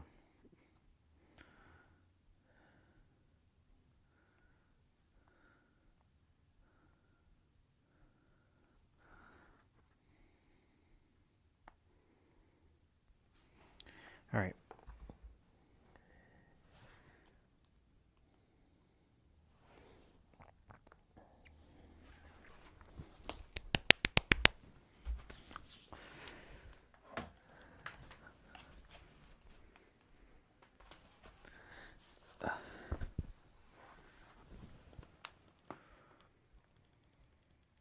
Let's play a round of NHL 2005.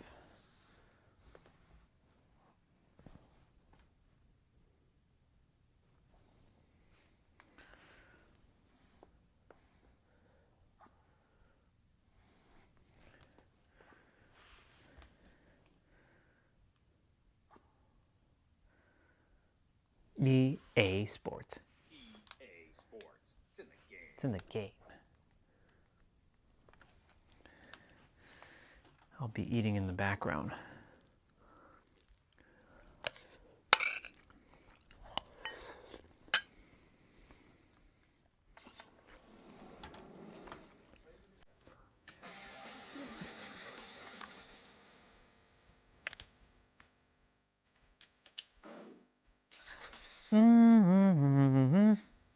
Oops.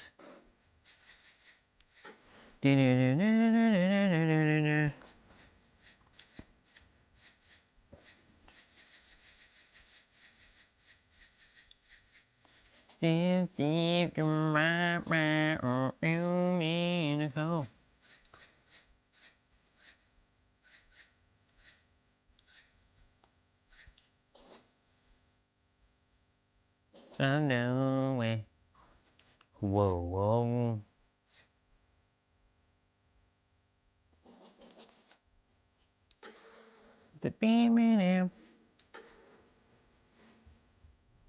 That's Matt Sundin, Toronto Maple Leaf captain.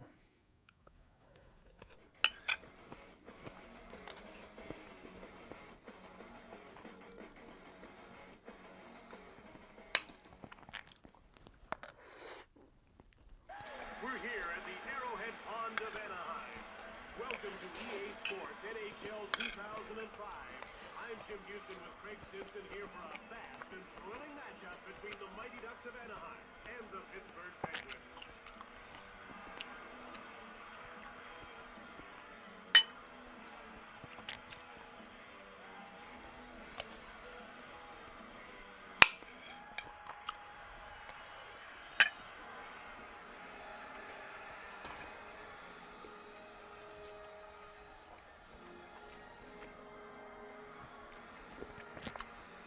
And the home of the Braves. Look, it's the American flag. All right, let's do it. Here's a look at tonight's official. He's been in the league for 14 seasons and has pretty much seen it all. And Jim, don't be surprised to see a lot of penalties tonight. All right, now it's time for the opening face-off for today's game. Fedorov on the draw. Brings it out. Over the line. He gets checked by Skula. Oh my God, almost gave that away. Defensive end. In over the line. Hustle shoots the puck. Block. Fires. Nice.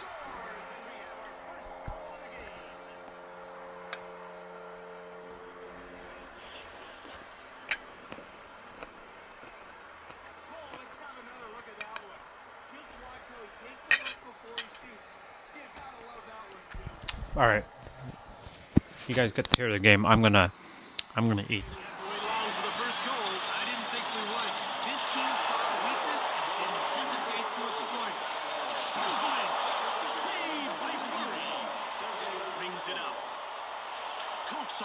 Gets the shot off. Saved by Shakir. Hit. A great job of stepping up. Into the attacking zone. Pushed aside by Fleury. It's given away by Fata. Over the blue line. Big save. Brings it out. Shoots it quickly. Shakir made the save. Played up. Up through center. Over the line. Nice little move by McDonald. Moved up. Rough. It's getting rough out there. Kraft in over the line. Shakir turns it away. Moved ahead. Into the attacking zone. Fedorov scores!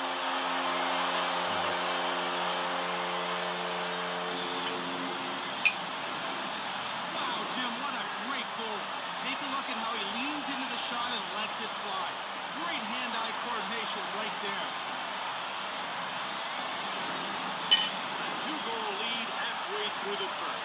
They're striking fast and striking hard. Pittsburgh wins that face-off. Shakir makes the save.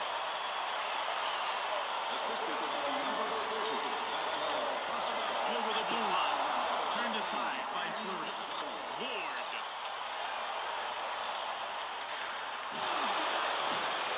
Shoots the puck. He scores. 3-0.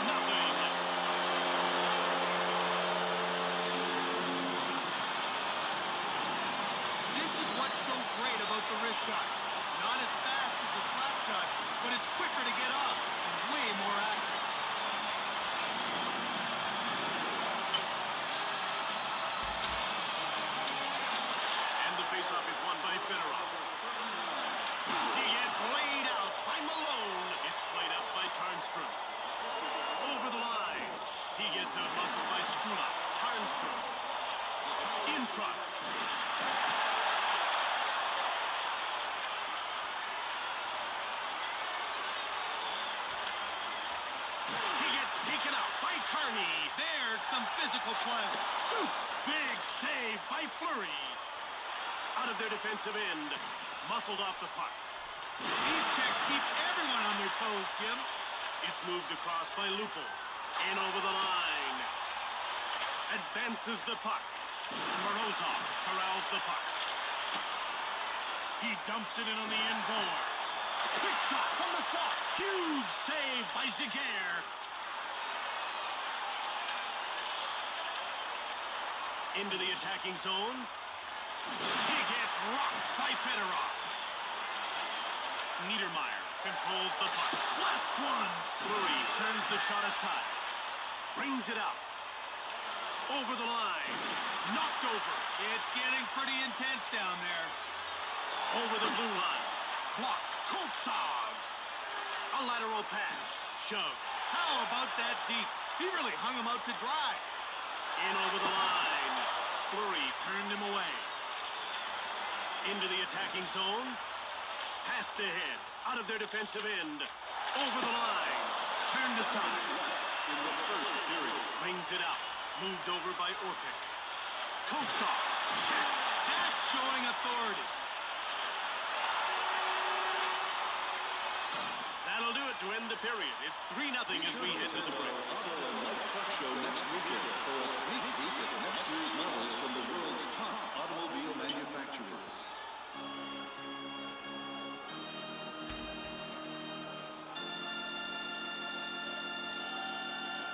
The teams are back on the ice as they're ready to drop the puck for the start of the second. The ref is ready to drop the puck. Eastwood wins the faceoff. Over the blue line. Gets rubbed off the puck. Moved back. Oh my Abid God. scores!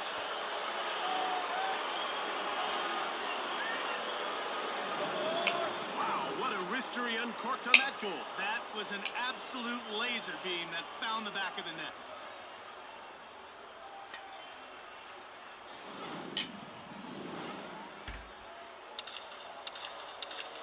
The Ducks win the draw. Played back. With a wrist shot. Fleury made the save. Malone. Pushed. In over the line. Turned it inside out there. Morozov. Check. There's one to remember.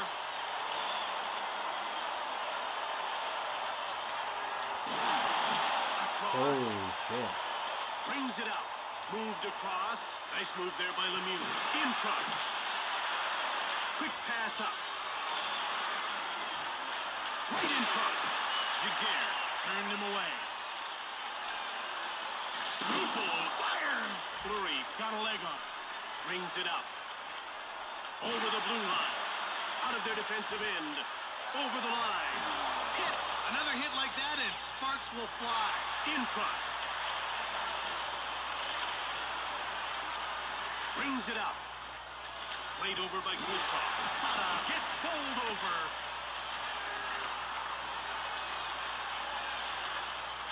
Koltsov brings it up. Over the blue line.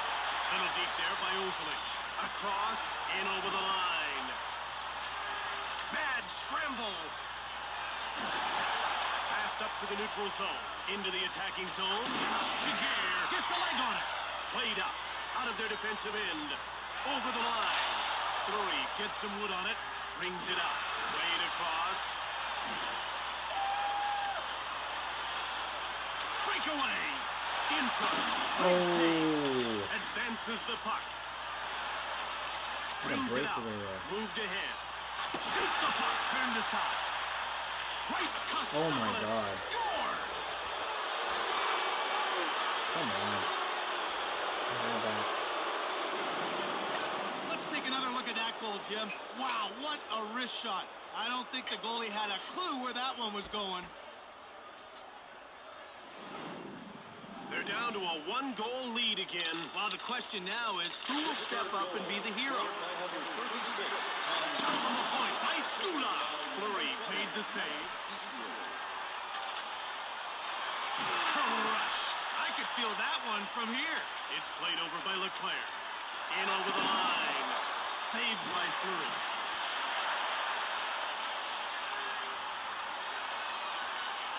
out of their defensive end. Over the line. Moved over. Shiger with a big save. Over the blue line. He gets hit by Morozov. Saved by Fleury. And he hangs onto the puck for the whistle. Watch how quickly this guy gets down in this butterfly. Well, Jim, he just dares shooters to go 5-hole, then takes it away at the last second. He's lightning quick with his pads. Face-off won by Eastwood. Cleared out of the zone. Ward grabbed it. Brings it out. Into the attacking zone. Saved by Fleury. In behind. Brings it out. In over the line. A shot from the slot by Embiid. Oh, he hit the post. Intercepted beside the net. Turned away by Shiger. Quick pass up out of their defensive end. Over the blue line. Bumped off the puck. Rings it out. 1 minute left in the second period. Chistov dumps the puck in. In the corner. Paulson feathered it. That'll wrap up the second. 3-2 is the score as we head to the break. Is happening soon. Find that last player for yourself or start a new one. For ticket information or to rent a table, please call our front office during business hours.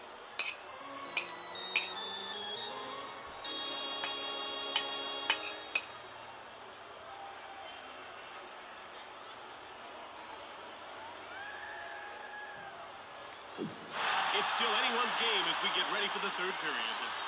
They're getting ready for the face-off. Lemieux won the draw. Into the attacking zone. Weak wide pass. In over the line. Fleury turns it aside. And he hangs on to the puck.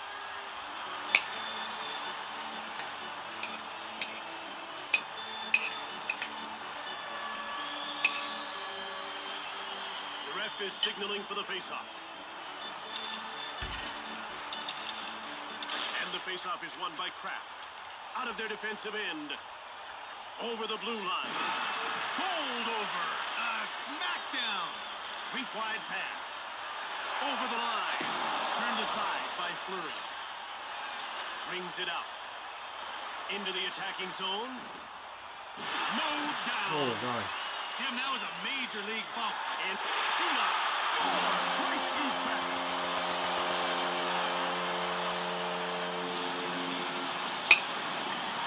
What a sweet wrist shot right there. He just picked his spot and snapped it home.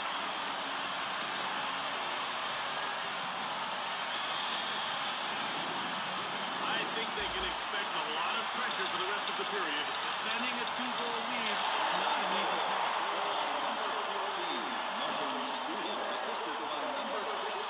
Saleh, wrist shot, blocked, pass to him, crushed. That was a big league body check at center. Over the blue line, Fleury turned it away. Brings it out. Moved up, brings it out. Over the line, awesome save. Passed across, out of their defensive end. Shoots, saved by Shiger. Into the attacking zone. Fleury turns it away. Brings it out. Across. Up through center. Over the blue line. Turned aside. Brings it out. In over the line. Short pass. Shoots the puck. Played up. Over the line. Pass to him. Out of their defensive end. Into the attacking zone. Shiger made the save. Stick save. Get it out. In front. Great save. Come on. Brings it out. Passed up to the neutral zone. Shoots quickly. In over the line. He gets worked over by Fedorov. Over the blue line. That's a big-time deep. Door slammed shut by Fleury. Pittsburgh decides to change here. Knocked down. A devastating hit. Over the line. Scores!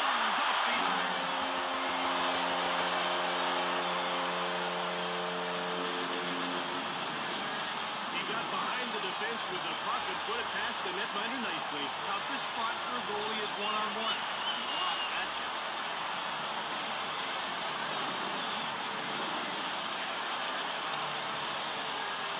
Face-off won by Lemieux.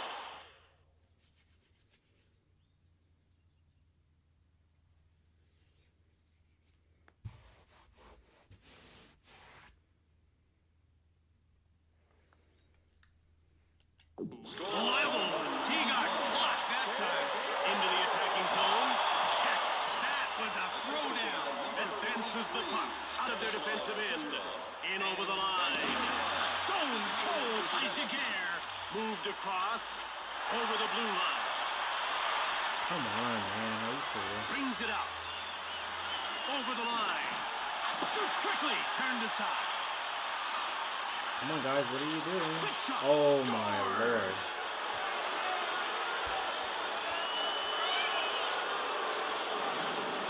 A good wrist shot is hard to stop. And that was a good wrist shot. That's fair.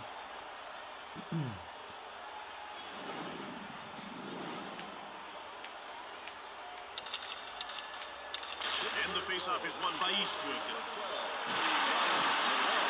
A shot from the slot by Kostopoulos. Made him look bad with that deep. Into the attacking zone. Cheestok shoots the puck. Turned aside by Fleury. Brings it up. It's moved over by Eastwood. Breakaway. Right in front. Kostopoulos fires it. Over the blue line. Quick puck movement. Shoots Oh the my puck. God. Lead. Scores. It trickled in. Wow. They're making it close. There's nothing as lethal as a quick and accurate wrist shot. The goalie will be seeing that one in his nightmares.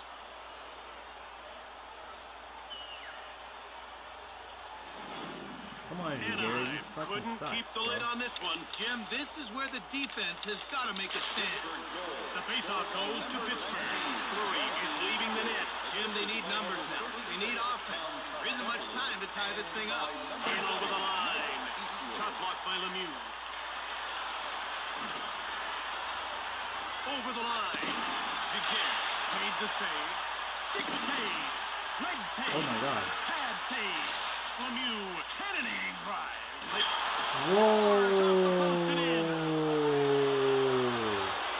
Damn, boy. I was winning and look at Nice they goal came on the back. backhand, Jim. Watch how he transfers his weight from his back to his front Holy skate shit. to execute the shot. The goalie didn't have a chance. Well, this is going to be exciting. Anaheim lets one slip past, and we have a tie game. It's the timing that kills them. They were seconds away from winning it all. Oh my God. I almost... Lemieux now has the puck into the attacking zone. In front. You know what would have been weird if I lost that? Over the blue line. With a wrist shot blocked. Saleh shoots the puck. The We're shot is going blocked by overtime. Lemieux. Wow. Both teams are tied at the end of regulation. That's Will have to be crazy. decided in overtime. That's crazy. Oh my God. Wow.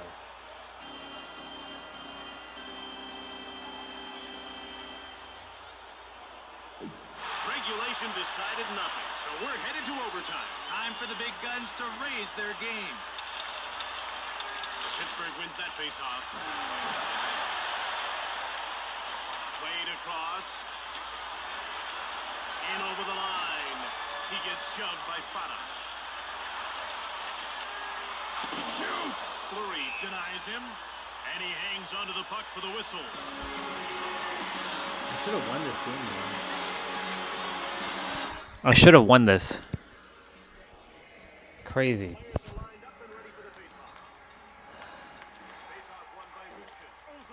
Oh God.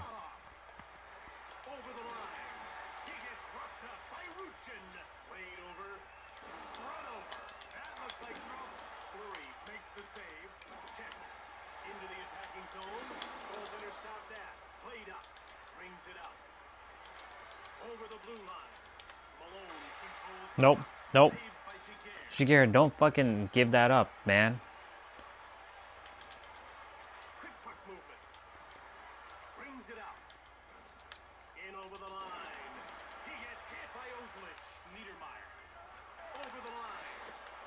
Damn. Out for the puck.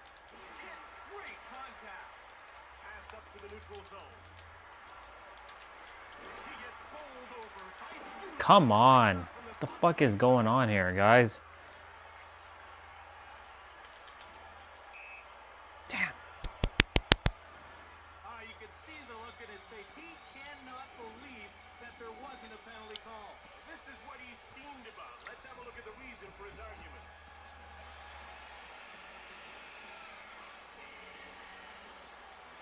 We're ready for the face-off. Eastwood wins the face-off. Quick pass up out of their defensive end. Shove into the attacking zone. Oh my god, we lost. Put it in the books. Anaheim has lost the game. 4-6-5. Damn. Wow, they came back and they won. Holy shit, dude. Came back out, and he was ready and waiting for it. Jigir, you suck, man. It's okay.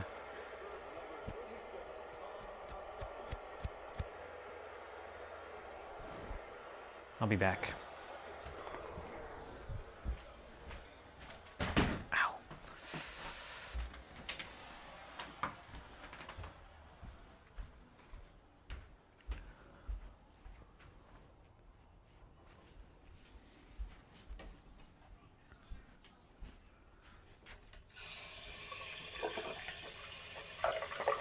I can't believe I lost that.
All right.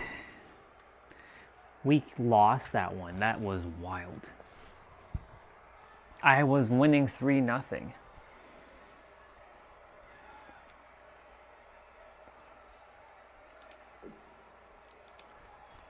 That's crazy.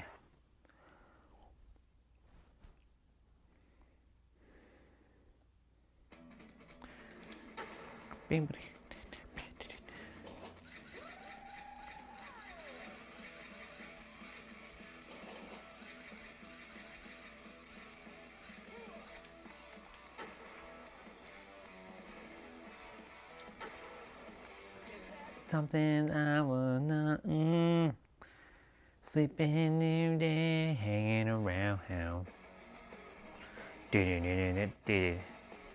Rematch. But this time we're gonna be facing We're here at the Air Canada Centre in Toronto, Ontario. Get those fingers warmed up, folks. I'm Jim Houston with Craig Simpson. We've got a heck of a battle for you tonight between the Toronto Maple Leafs and the Pittsburgh Penguins. The key for these guys will be controlling their opponent's speed. They're up against a fast club that uses their quickness to stretch the defense. They'll need everyone playing sound positional hockey. They can't get caught cheating. That team will bury them. Then do do do do do, and then we have the Canada flag.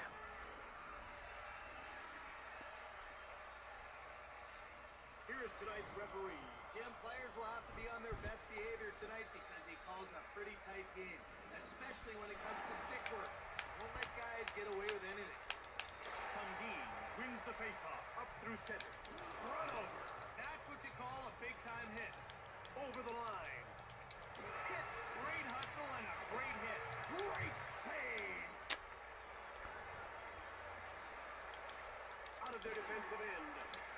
the blue line. Shoots it hard. Great. Oh my god. Come on. Shot and fooled the netminder completely. That's one sweet goal. It didn't take long for them to allow that first goal. The defense will have to do a better job if they want to stay in this game. You can't let a team think they can. Got it back. Wow, what a wrister he uncorked on that goal. That was an absolute laser beam that found the back of the net.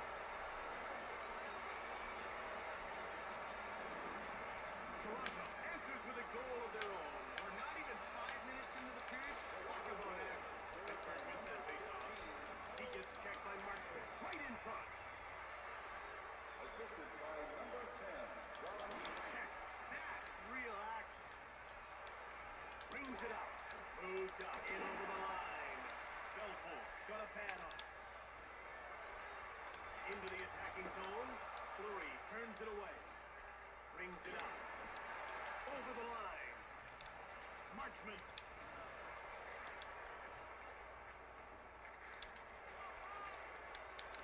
Rips it. Great save by Fleury. Out of their defensive end.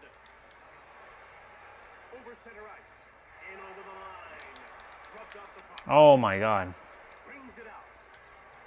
Into the attacking zone. Rubbed off the puck by Leach. Belfort.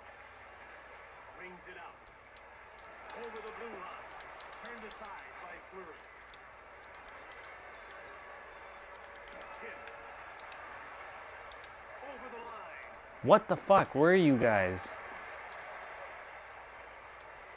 Out of their defensive end. In over the line. Right in front. Into the attack. Hello, what are you guys doing? Belfort got a leg on it. What are you guys? Yo.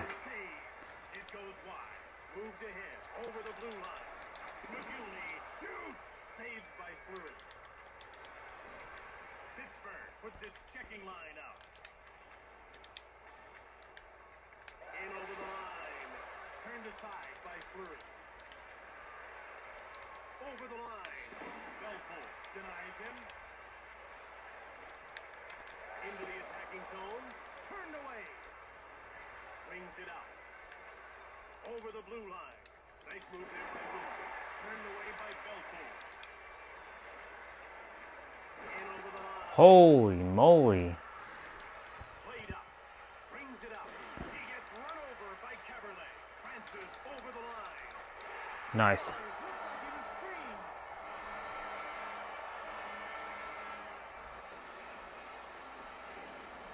There's nothing as lethal as a quick and accurate wrist shot. Only will be seeing that one in his nightmares.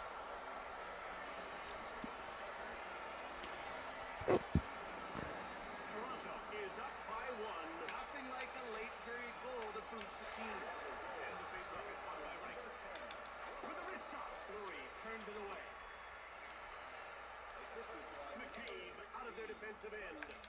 Quick pass up. Into the attacking zone. Shot is blocked by Melikar. In the corner.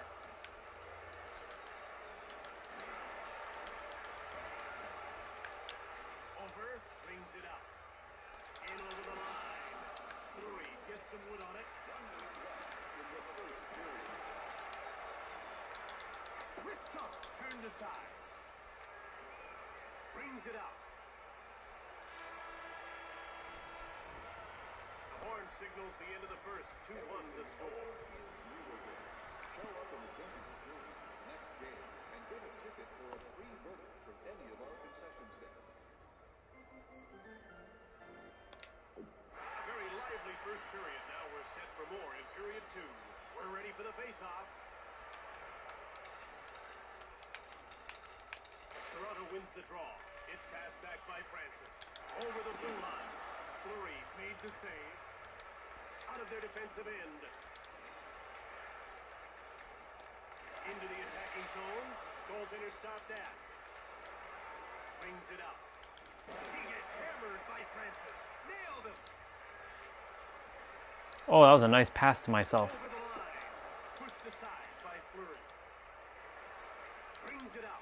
Passed up to the neutral zone. Over the blue line. Taken out. That was a heavy hit. Across. In over the line. Tucker. Hard shot. For fuck's sakes, are you for real? Into the attacking zone. Weak wide pass. Over the line. Leg save by Fleury. Brings it out. He gets checked by Leach. Breakaway. In front. Brings it out. Played across by Fata. Quick puck movement over the blue line. Slowed down. Now that was a wake-up call. Pass to the point. Are you? Shove. Circling the net. Played over. Fires hard. Fleury makes the save. Shove. Fata. Out of their defensive end. Knocked over. Jim, that's old-time hockey. Over center ice.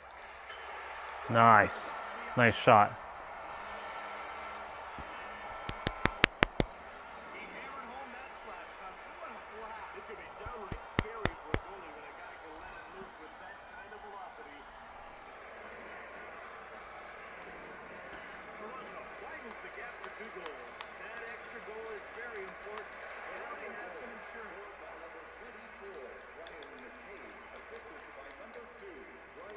He gets nailed by Marchment. He caught him square on that one.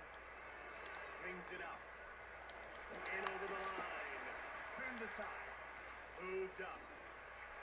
Into the attacking zone. Newendike. Wrist shot. Passed across. Over the line. Belfort made the save. Guys, stop giving it away. What the fuck are you all doing? Brings it out. Over the blue line. Fleury made the save. And he hangs onto the puck for the whistle. One of the most approachable and cordial men in the game, Eddie Olczyk won a cup with the Rangers in '94. Now here he is as the coach of the Penguins, hoping to win behind the bench. Well, Jim, he's a former Penguin player turned broadcaster who now brings a wealth of knowledge to this young Pittsburgh squad. In over the line. Holy shizers. Out of their defensive end. Into the attacking zone. Right in front. Shoots the puck. McCabe grabbed it. Passed ahead. Over the line. Fleury denies him. And he covers up.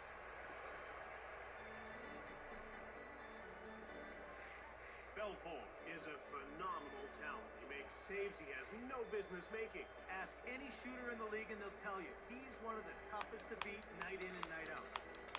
Pittsburgh wins that faceoff. Advances the puck. Damn, he got crushed. It's passed over by Nolan. Through center. In over the line. Saved by Fleury. Brings it out. Into the attacking zone. Quick pass up. Over the blue line. Goaltender stopped that. Almost went in. Brings it out. Over the line. Taken out. That was a great check. In over the line. Shoots the puck. Turned away.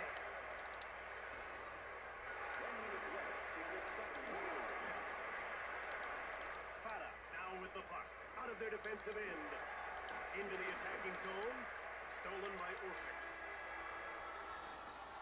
And there's the horn to end the second. 3-1's the score as we head to the break. For the NHL Breakout Tour. If you're interested, check out the sign-up booth in the concourse.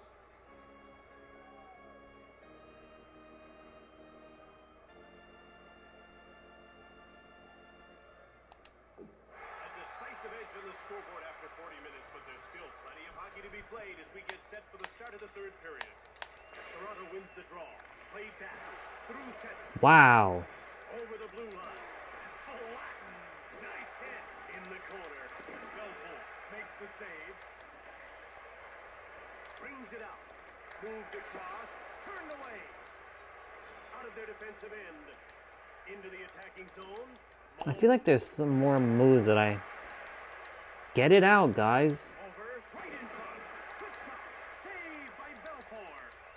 This is what happens when they don't fucking get it out. Full contact. Centering pass by Lemieux.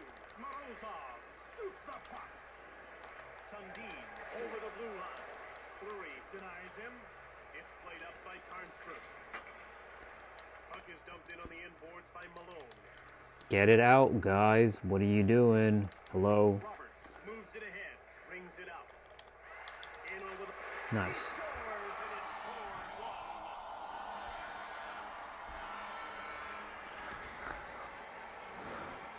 Jim, that goalie didn't have a chance. Oh, wow, what a goal. When you let a shot go from that angle, it's always tough to tell which way it's going to go.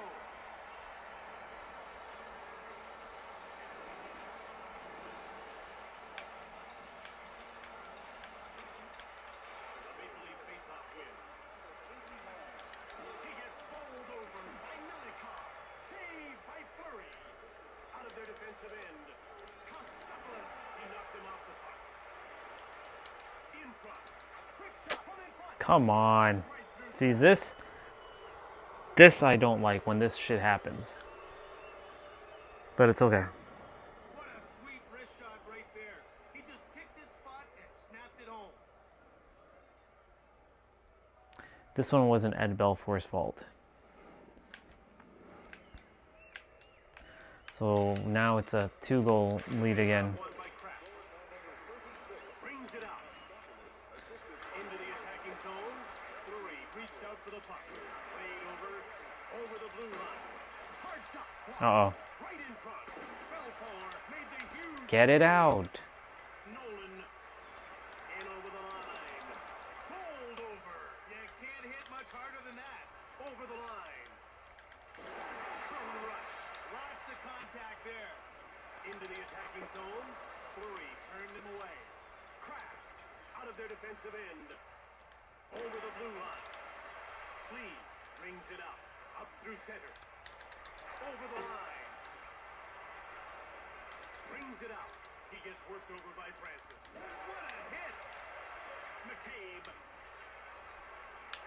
Into the attacking zone. Fleury made the save. In over the line. In front. Stayin. Jackman picks off the puck. Lemieux grabbed it. Checked. Right in front. Belfour. Get it out. Stayin. Over the blue line. Tremendous save. Passed ahead. Over the line. A lateral pass. Pushed off the puck. Moved up. Into the attacking zone. Fleury turns it aside. Brings it out. Pittsburgh puts its third line out.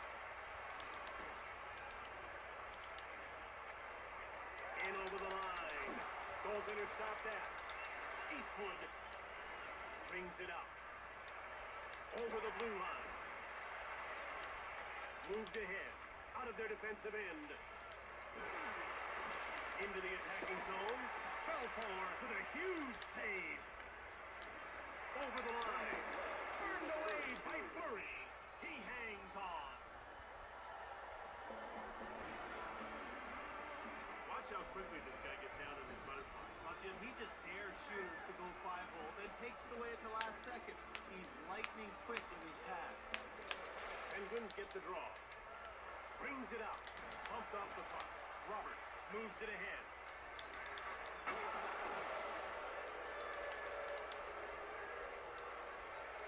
Kopsov grabbed it. Right in front. We're not doing this again, boys. Played up. In over the line. Turned aside by Fleury. Brings it out. Over the blue line. Short pass at center. Over the line. Turned away. He hangs on to the puck. Kopsov has electrifying speed. He's a top-level skater for sure. That not only helps him on offense, but allows him to get back on defense if there's a shot. Shot blocked by Lemieux. Out of their defensive end. Into the attacking zone. Quick pass up. In over the line. Glove save by Fleury. Brings it out. Over the blue line. Oh. 3 seconds left in the game.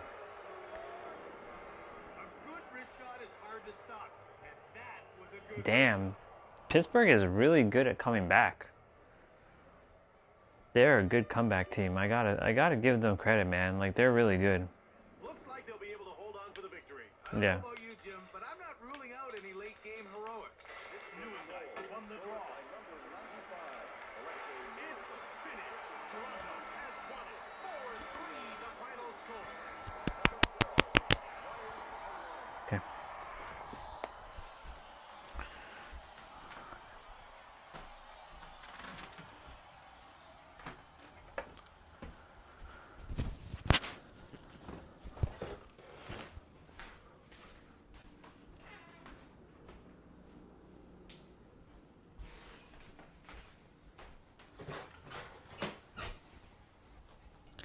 For whatever friggin' reason, my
right to use the bathroom.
I'm back. I'm gonna go make some hot chocolate quickly. Give my room some fresh air.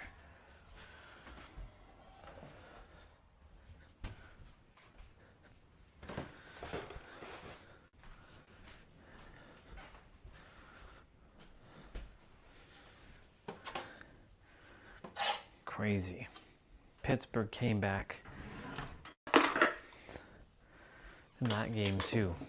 Like they were leading, then I took the lead, and I almost lost the lead. And 3 seconds left in the game, they score a goal.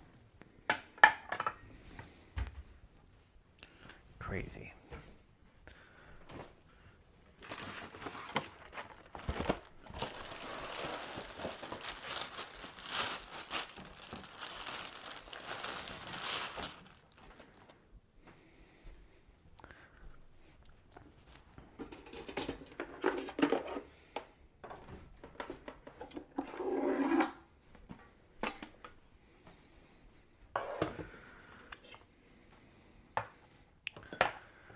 Pretty nuts, actually.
All right.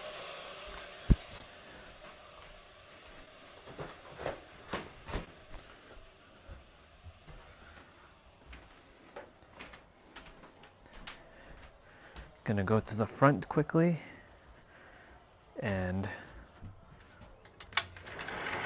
bring in the recycling bin.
Funny how it's April 30th, the final day of April.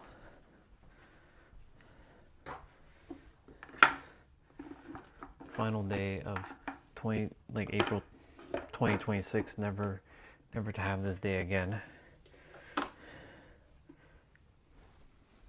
And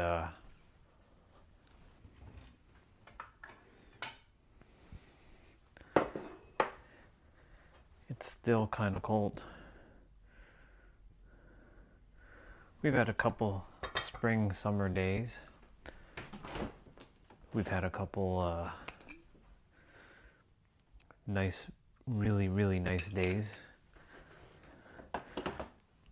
Quite a few times I've been out on the stream, outside for the stream, sitting outside.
Okay. Got me some waffles and hot chocolate.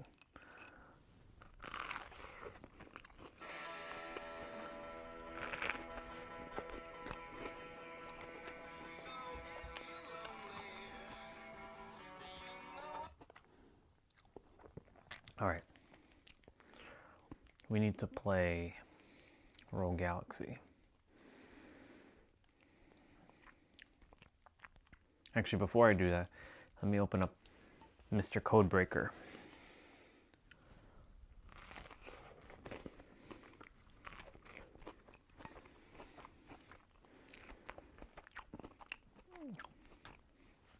Actually, I shouldn't open up this.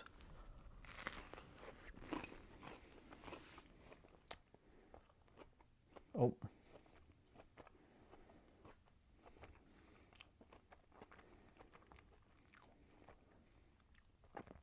There, let's just do that.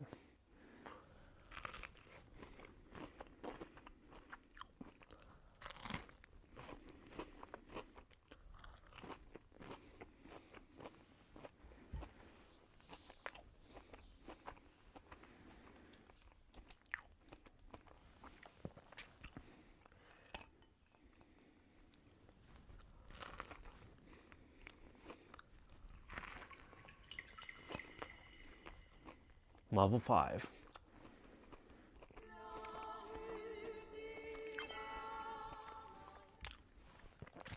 I'm in a section of the game that's like, yeah,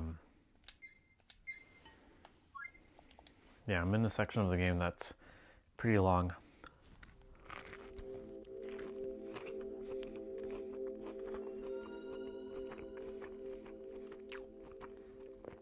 We're gonna have to redo this cutscene.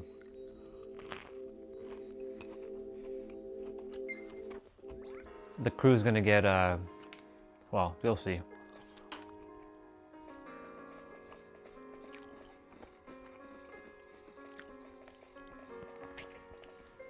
Here we go.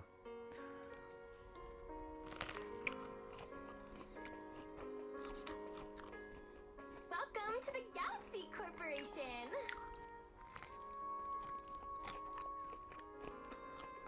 We'd like to renew our travel visa. Number ZR-KJ1701. The Dorganark. Oh, I'm so sorry. The Galaxy Corporation has like temporarily suspended visa renewals. Boo-hoo. Come back again, okay? Huh? What are you talking about? In case you haven't noticed, we've had a bit of a small problem, okay? Everyone, like, knows this already. Explain it so we understand. Eee! OMG, scary. I oughta.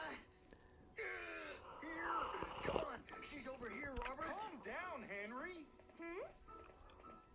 Oh, it's Mio. Her name is Mio. I'm seeing Mio face to face for the very first time.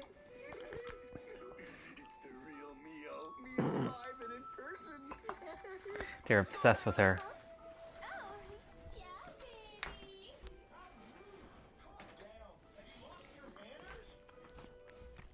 Look at his face. No. Henry, could you take our picture? Look at his face. That's funny. This is the best day of my life. I'm Robert, member number 00756. Ha! That's nothing. I'm Henry, member number 00125. That's wild. I don't believe it. Both of you in the triple digits? Oh, you must really love little old Mio. I'm so happy. Ready? 1, 2. Lovely, honey, Mio. Kawaii. Quit dancing around. Tell us why you can't renew our visa. You keep goofing around, and I'm gonna pulverize you. Here we go. Huh?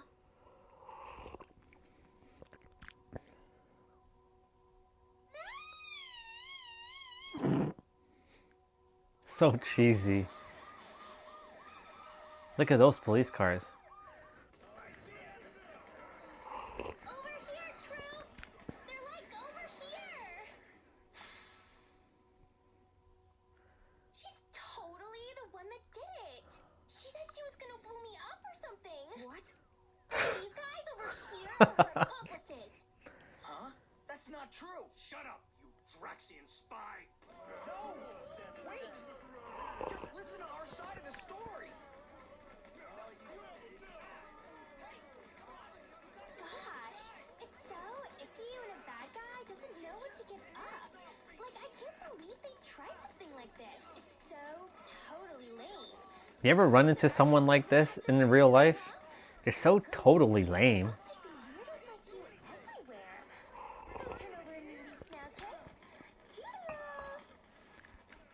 There is humans out there that sound like her.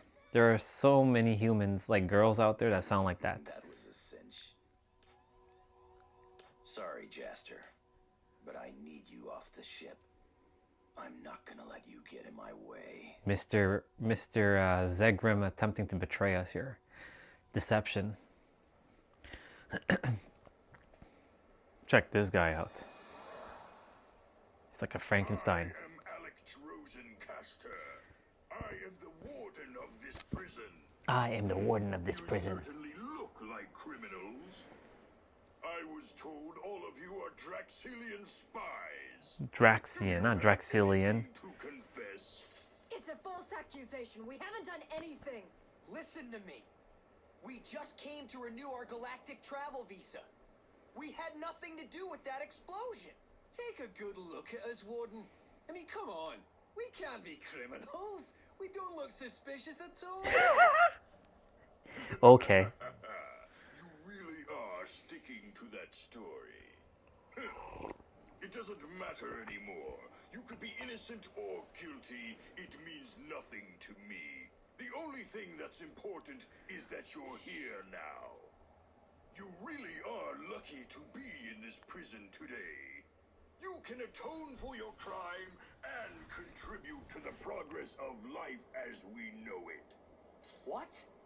What are you talking about? You'll see soon enough. That's funny. Place all of them in a level 4 cell. Yes, sir. Hey! Ow! Go! Damn it. It won't be easy to escape this place. We're in some real trouble now.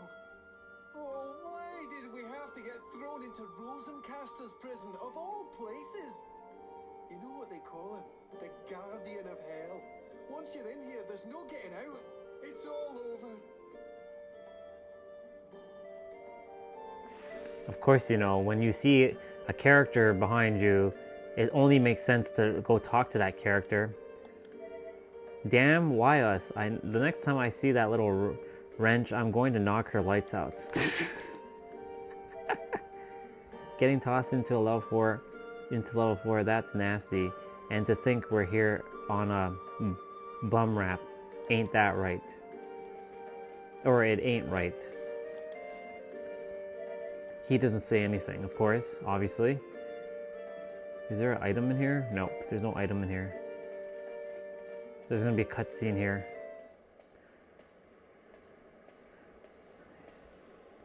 So this is where we left off. Hey, youngsters. Why don't you calm down a bit? Save your strength for when you need it. You really think we can calm down? We didn't do anything. We're innocent. Mistakes get made all the time in this world of ours. Sure does. And interplanetary wars are the height of stupidity. Who are you? So, what should we do? Do we need to bribe someone or what? That's it. We're digging our way out. What? Have you completely lost the plot? It'll take years to escape that way. It's not gonna happen. Hey, keep it down.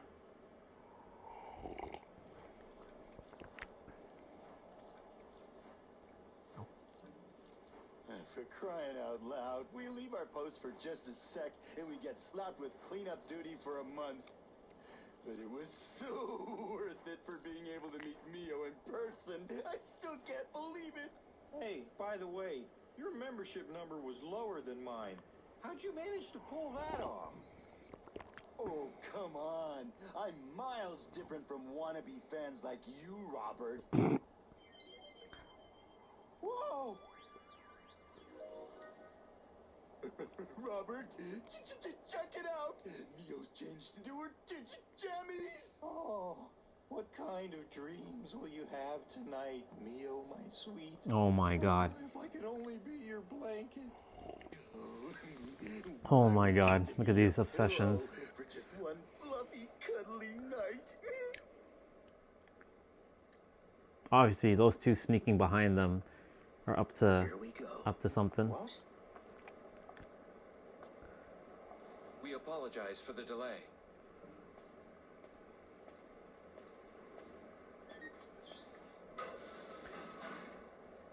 Would you like to come along? He's gonna be a good ally, if I remember correctly. This is unjust detention. There is no reason I should be in here. You were innocent too, weren't you, my pirate friends? Pirates? So you knew. Who the heck are you, anyway? This doesn't feel right. See, she mentioned it doesn't feel right. I'll make sure it's locked good and tight. All right, fine. We're coming too. We won't get anywhere stuck in this place. Come on. Let's go.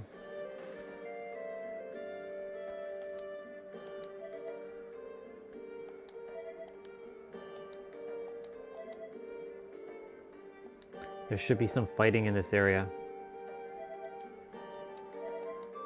This guy's supposed to help us. Well, we can buy stuff from him. I'm running out of I'm running out of that money. Gotta get more monies. Gotta get that money.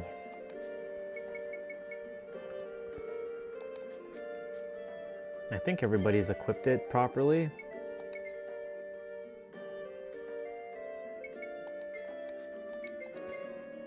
Oh, I can finally learn something for her. Blast arrow.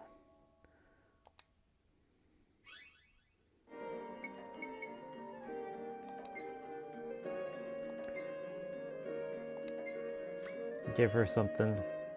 Burning strike level 1.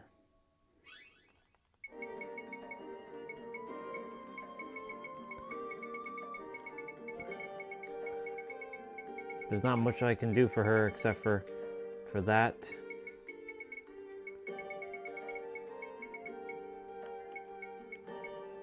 How many lipsticks do I have? Just one? Come on. For real?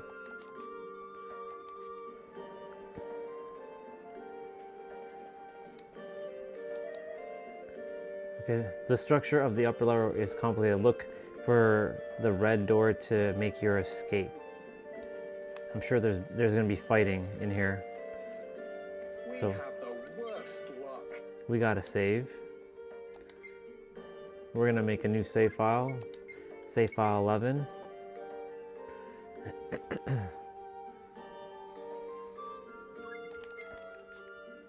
Okay, so this map is gonna be huge. We're supposed to go that way. See that red arrow? But we're not going that way. We're gonna go this way and see what's over here.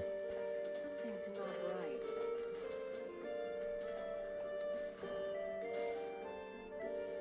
There's gonna be lots of fighting.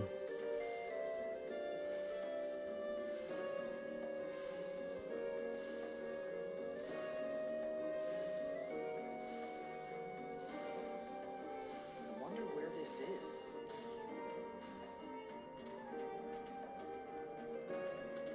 That's level 3. There's items all over the friggin' place. Oh my god, this place is huge, dude. I totally forgot how massive this place is. Let's get out of here. Fast. There should be some battles.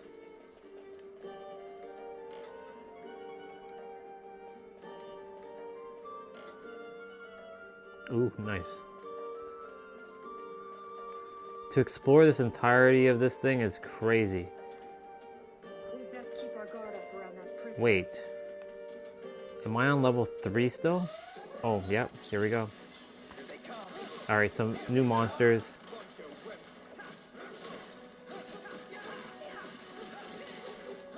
Holy shit. Whoa.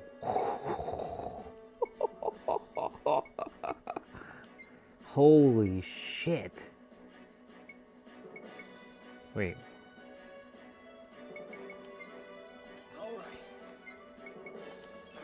Oh my god, I can't believe that. These mother effers. I think I'm under level.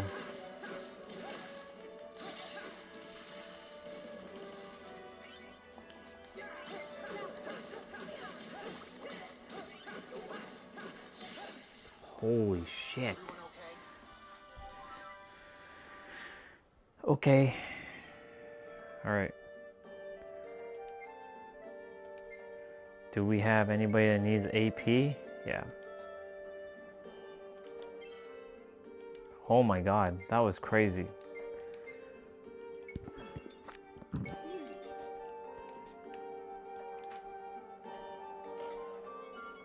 Resurrection drinks. Heal potions. Be careful. We'll lose our way if we're careless. Yep. Gotta keep an eye on like shit, basically. Oh boy.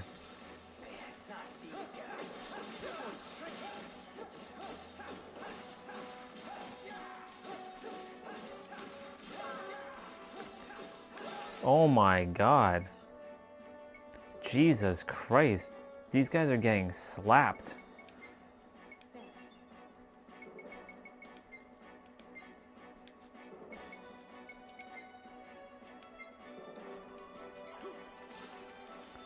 Simon?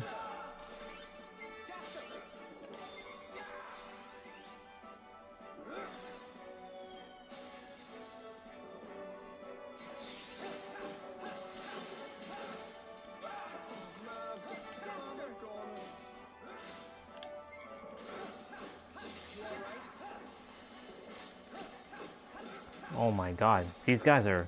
I need to...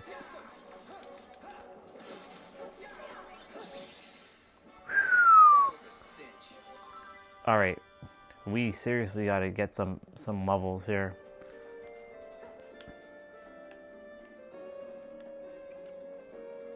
Of course, we also have to look for the amount of monsters. So, battle log. So now we have to face 20. We haven't seen that yet. Shadow Man. We need 30 Shadow Mans. Alright. This prison is huge.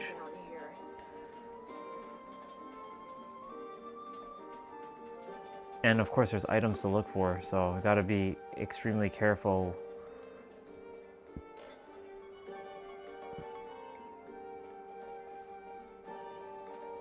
This is not sitting right with me.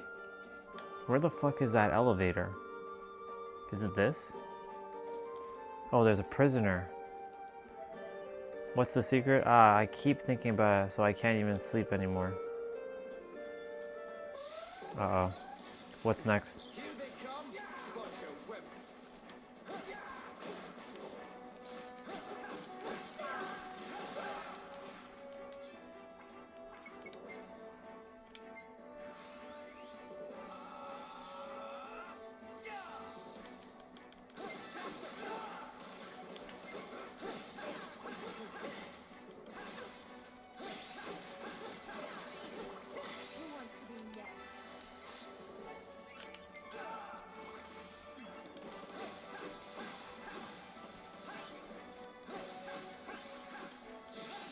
Jeez. That's the end of that.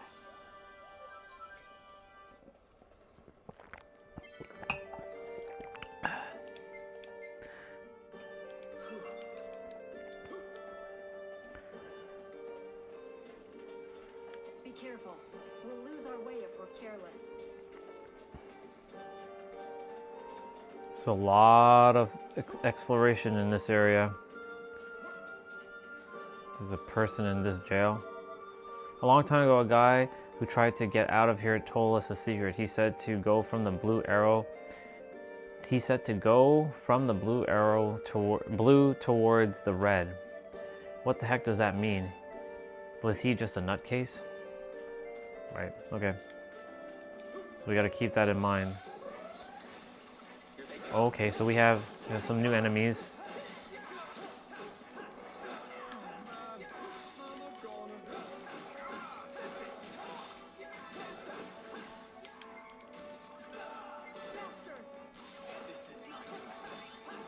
I'm dead. Oh my lord. Shit, I missed.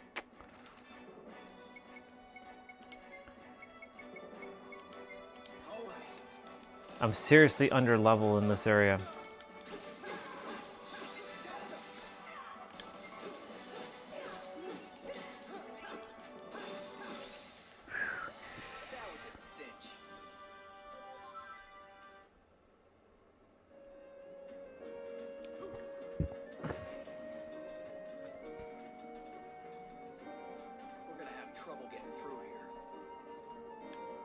Okay, we're gonna go back down this. We best keep our guard up around that prisoner. We're gonna go back down for a moment.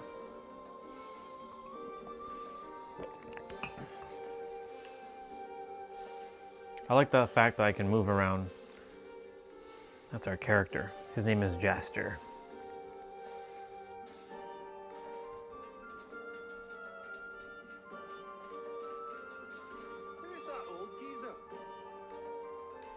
I need to go back to the shop and buy some stuff.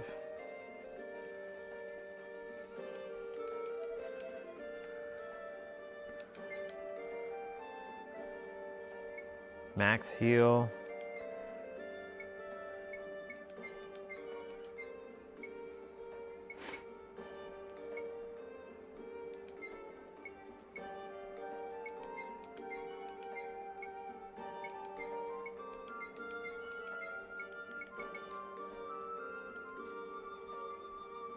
Alright. And then of course there's this. Oh, whoa, there's fights here too? Shit.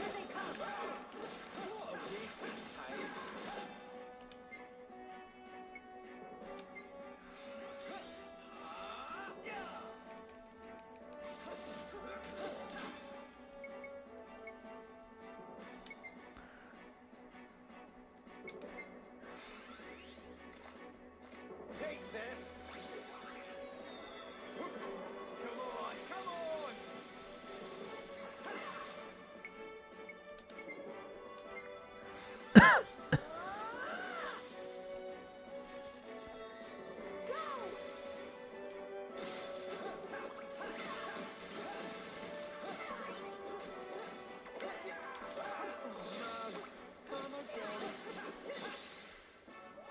That's the end of that.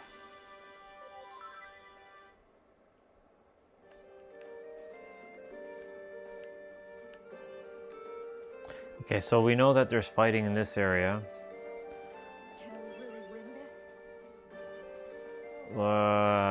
We can, but I need to level you. Help us put our skills to the test.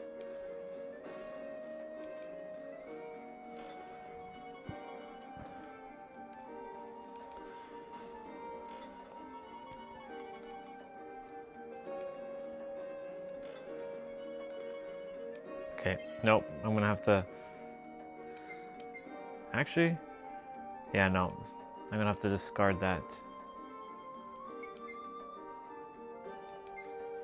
Move?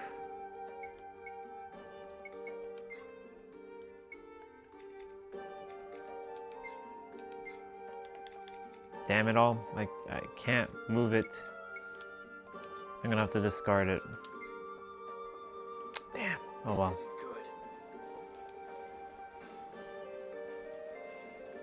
What's over on this side? This is the right way. Well, actually no, it's not. This is... Shit, man, there's so many items in here. Before I do anything, I'm gonna save.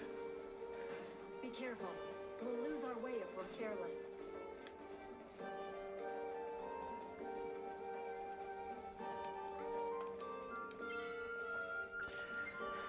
That's crazy.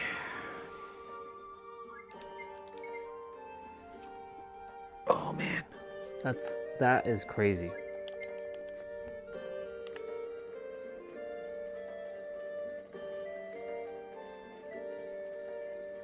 This is all that ditzy Neo's fault.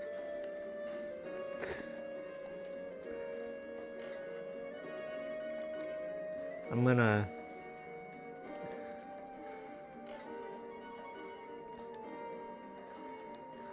If that has recharge drink... Ooh, Metal Breaker. I wonder what that... Okay, so let's save before we deal with that trap. Let's see if I'll get it in one shot. And whose sword is that? It's Jaster.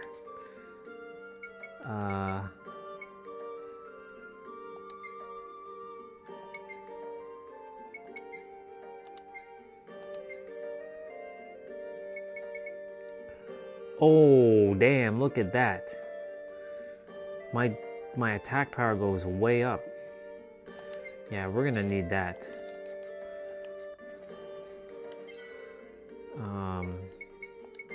I need to change my gun. We don't need the fucking freeze, we need this thing.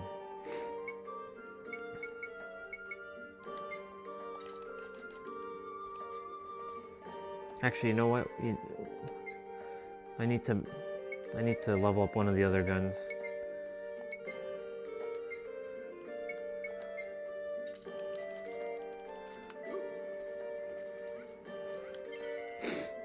Alright. Let's save. Do you see why this game is long? Just a bunch of shit that I have to like go through. This is a 100-hour game, just so y'all know. Even if you attempt to rush through it, it's still gonna be about like 80 hours. Ah, shit. Okay, I'm doing more damage now. It's good.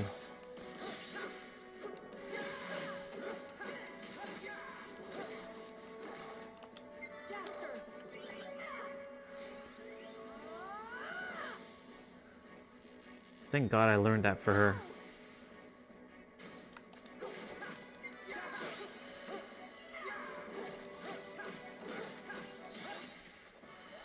That's how you get it done. Okay, alright, let's take a guess. Diffuse trap. That one.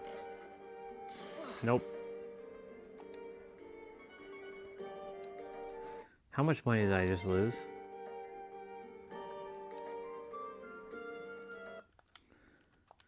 Okay, so we know it's not diffuse trap.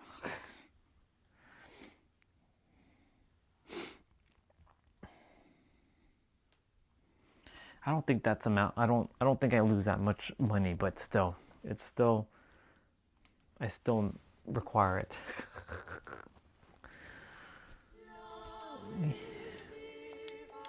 Fucking chests, honestly. This is why you save.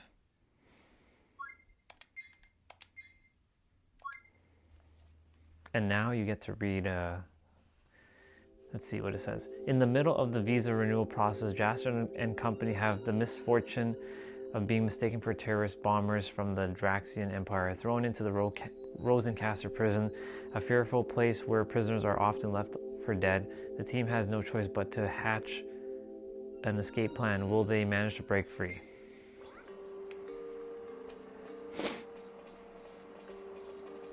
Be careful. We'll lose our way if we're careless. So that way that I was going was the right way after all. Okay, so we know it's not diffuse trap. It's this one. What? Are you for real? So we know it's the other one. That's annoying. That is so annoying. These fucking traps. You know, I had my guidebook for this game. Like a thick guidebook.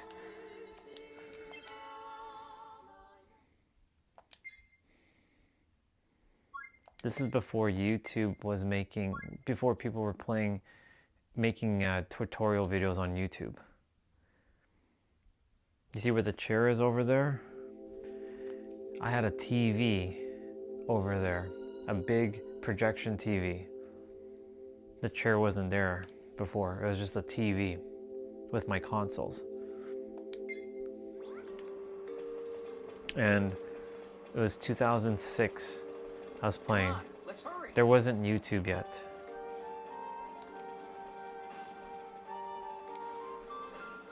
Well, I didn't know about YouTube yet. It's this one. See? God dang, man. Seriously.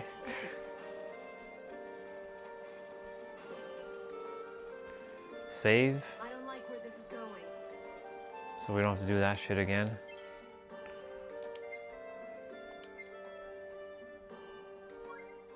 Okay, so where we were just now, we gotta go back.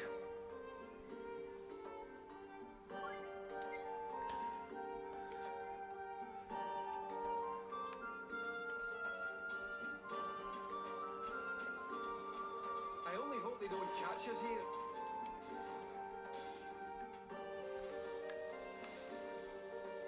We're going up.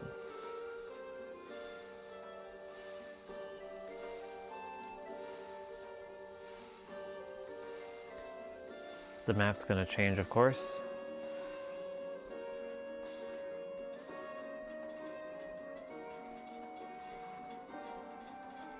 Let's get out of here. Okay, so we already did the bottom, which was cool.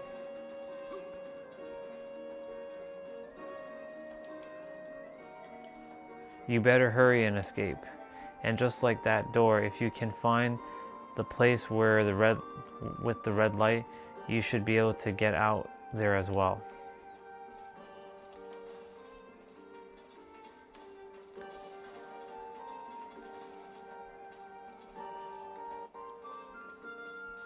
Is this a door I can go through? Nope. Be careful. We'll lose our way if we're careless. Oh, there's another shop here. If you want me to forget about this, I say buy something. What do we got? Ooh, damn. Okay. There's some new weapons, but I don't even have that much money. That's wild. No. I don't have enough monies. I don't have enough monies. I gotta fight to get some monies. I wonder if I have to stay in this prison. Ooh, there's a save point here. Let's just save for a moment, because we don't know if I'm leaving the prison, and if I am, if I will be able to come back. And if I can't come back, then I have to stay in the prison and fight. Okay. Okay, I think there's a boss. We got something to fight. Huh? Oh, help me. Lilica, what is it? Someone's in there. It's a trap.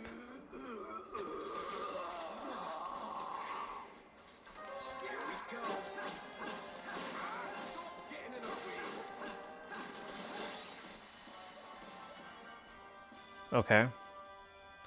I thought that was going to be much harder. Man, that caught me by surprise. What the heck was that doing there? There was something strange about that beast.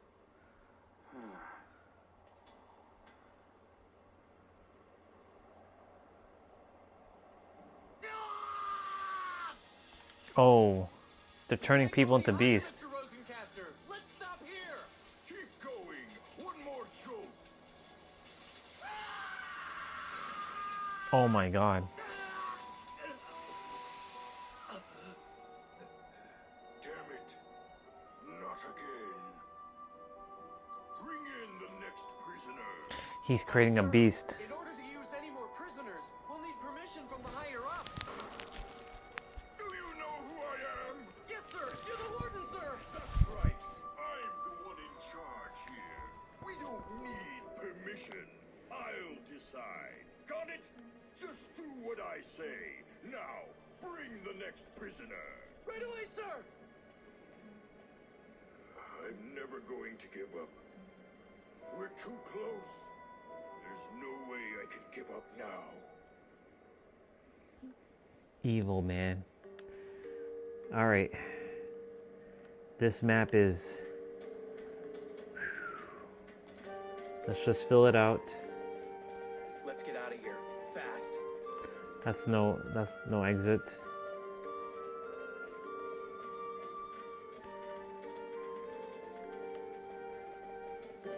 Item. Shit.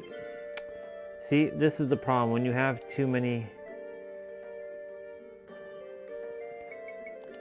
I'm gonna have to discard them. Actually... Ah. Oh shit. 15 seconds? See, now I could have used those fucking recharge drinks. Because guess what I'm gonna be having to do?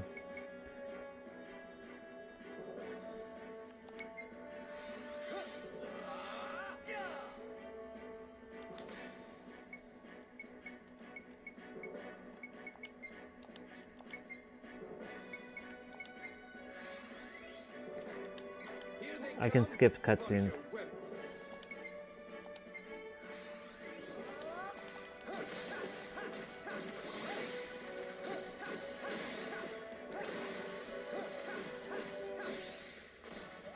That's the end of that. Okay, she leveled up. It's good.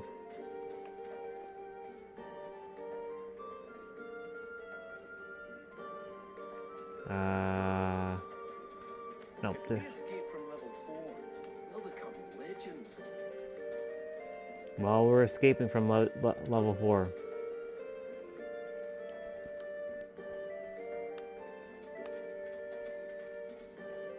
What awful air down here. Of course, it's a prison. What do you expect? Fresh air?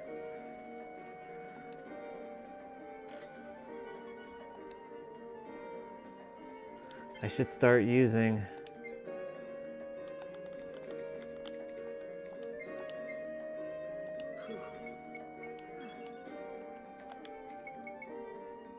That's so stupid how certain items you can only...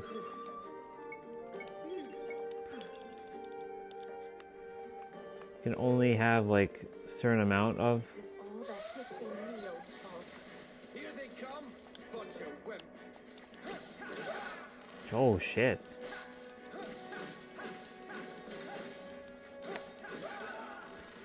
Bro, easy.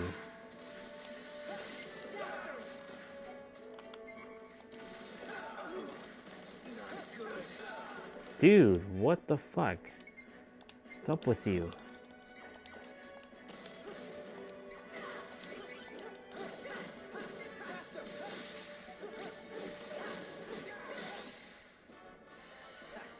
Those guys were no challenge at all.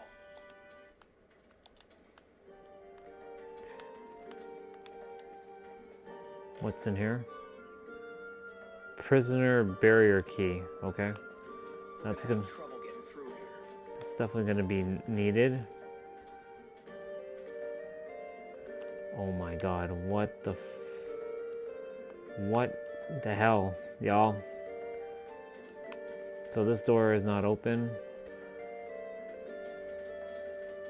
We best keep our guard up around that prisoner.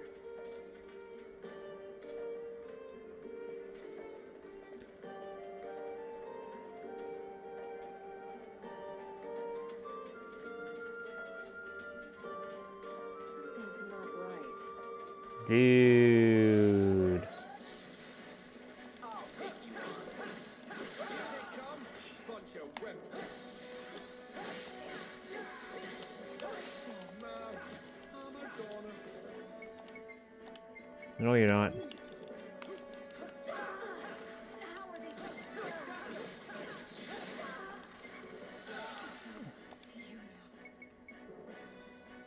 How are you guys getting smashed?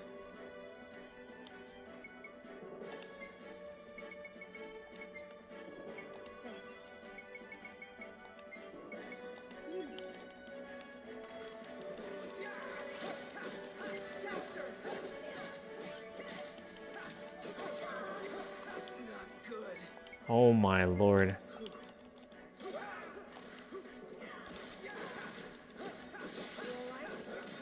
Yeah, I'm alright. Jesus. Hey, I got a new item.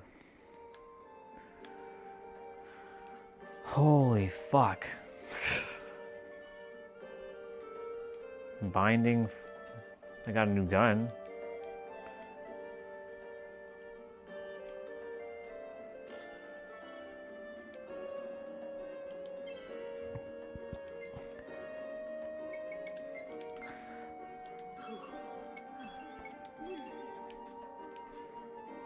Um,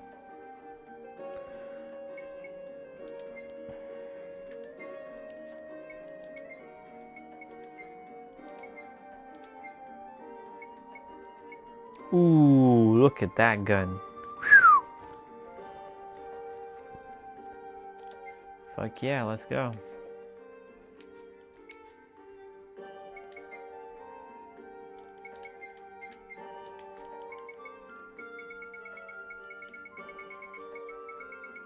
Damn, whatever this is, I don't have it yet.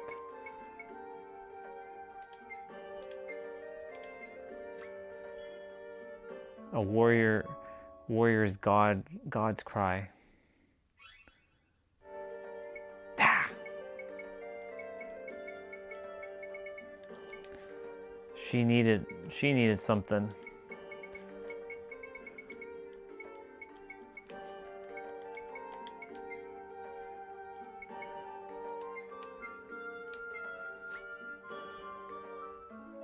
Flash Sword level 2.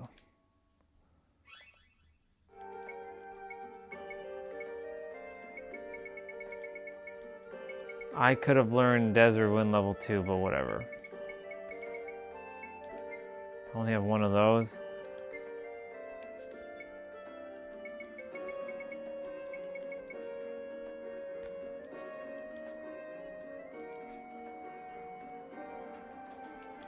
Did I? Yeah, they're alright. We gotta go that way in a moment. We're just seeing if there's any items left.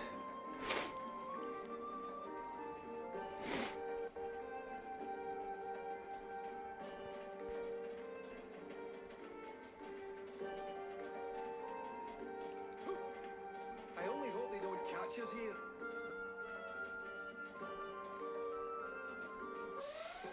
Ah, shit. What a waste of time. I'll take you on. Flash Sword level 2.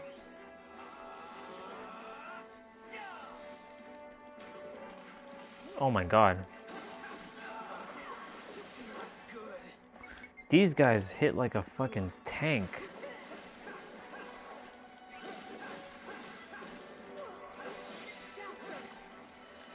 Let's see what this is.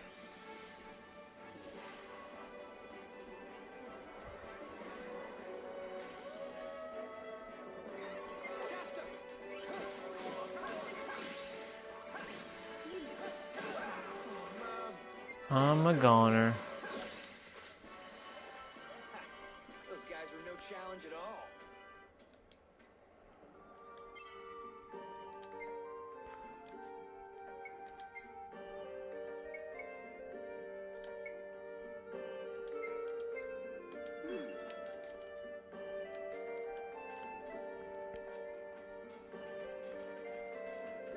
This is all that ditzy Mio's fault. Already got that.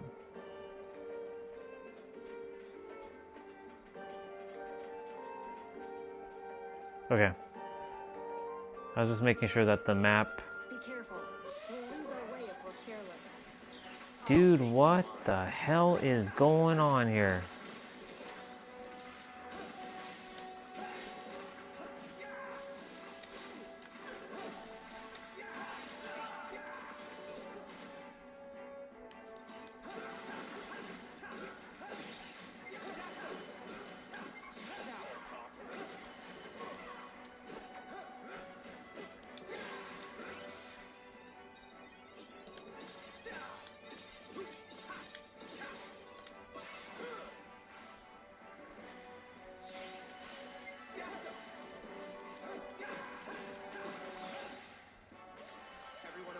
I didn't mean to activate that, but here we are. Okay. This should help us put our skills to the test. Oh, there's a person in here. I'm gonna change the world when I get out. That sounds like me. I'm gonna be the king of a new world. He he he. Get me out of here. I didn't do anything wrong.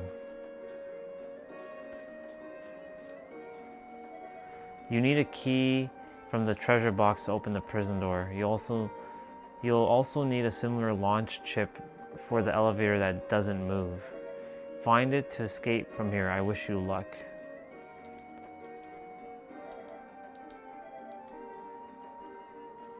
Get out of the way, guys. I need to...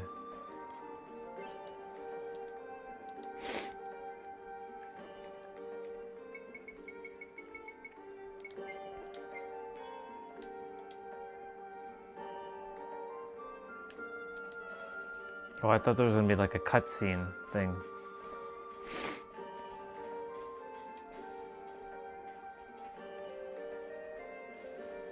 Man, it's wild. Don't fall behind, okay?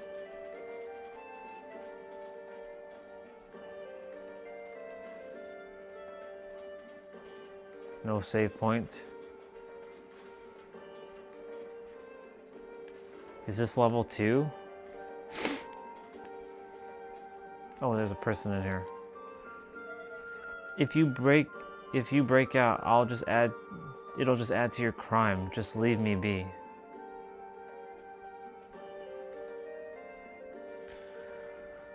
Holy shit, look at down there.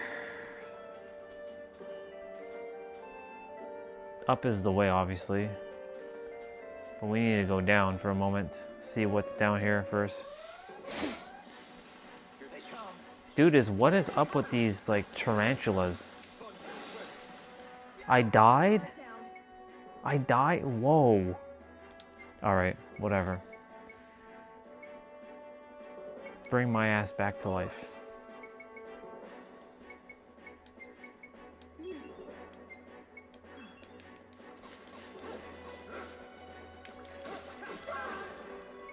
This is where I have to use abilities. Ha!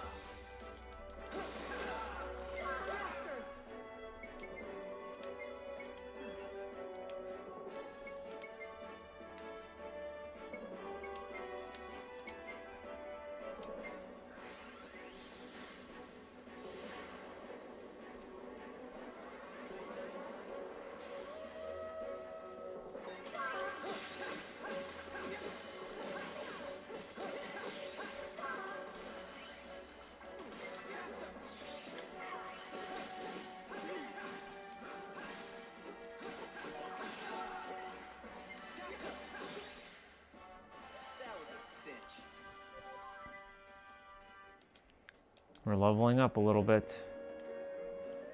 We're getting there.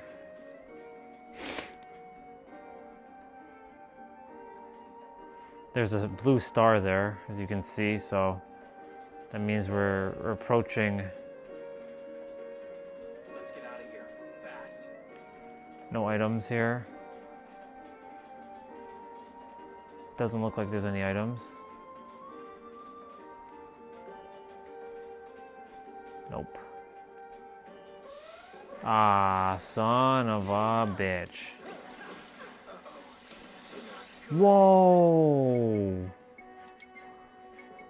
Damn, boy.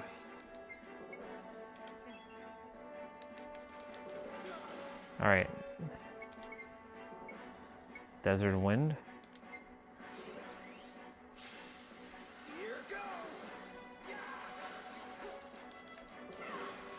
Come on, Jasser, hurry up.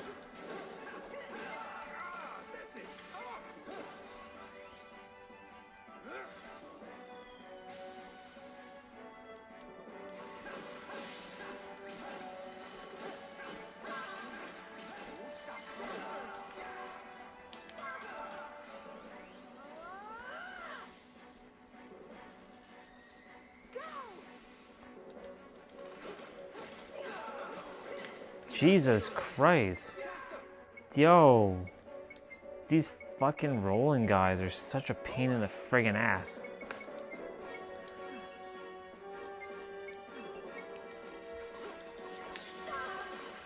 We're getting bodied by these dumbass rolling guys. Holy mother. Holy shit, people. That's crazy. Okay.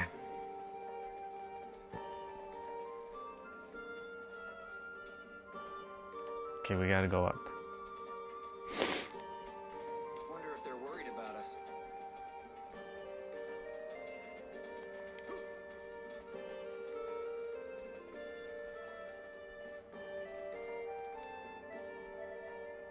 Shane, it doesn't matter how much you howl your innocence, the guards never listen. They're just gonna execute me like this. There's a blue star.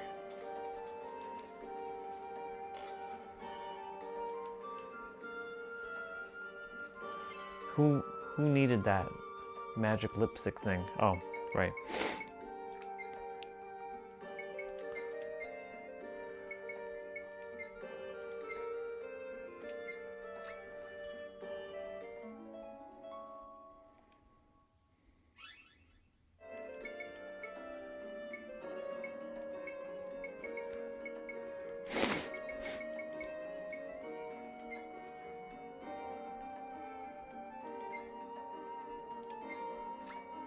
Grab the absolute 0.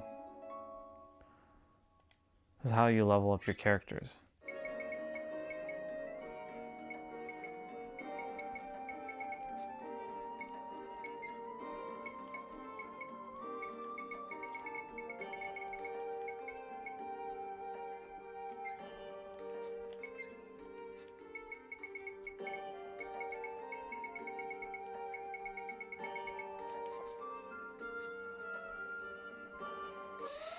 Oh shit.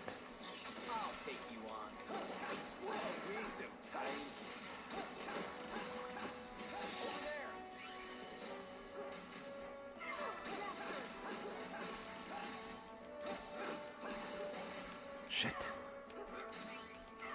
Nope. We failed the challenge.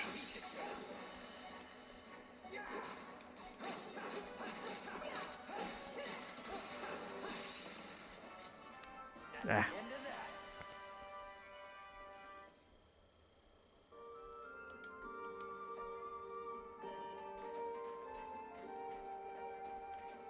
Be careful. We'll lose our way if we're careless.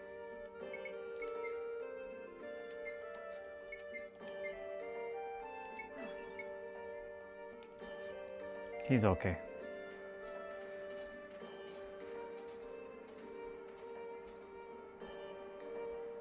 What the fuck?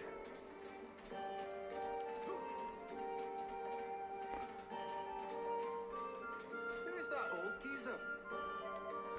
It was just an accident. I haven't done anything wrong. Please let me go.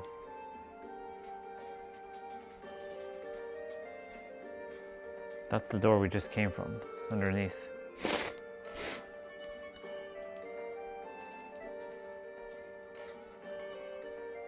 A cursed mask.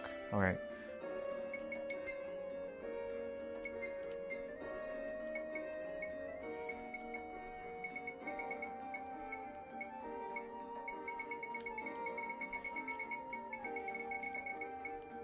There we go.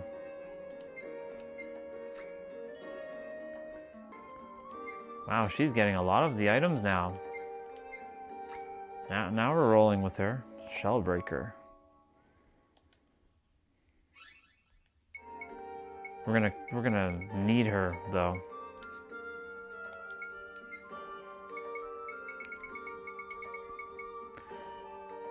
I'm sure I'll get these items, but like, you know, I don't need to get him Illusion Sword yet.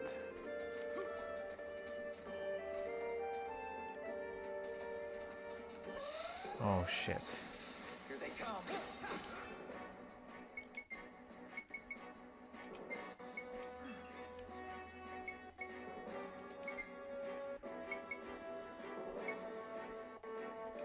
Let's see what Voodoo Dance is.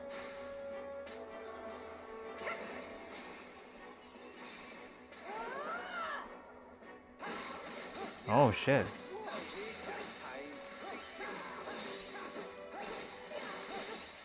That was actually pretty strong.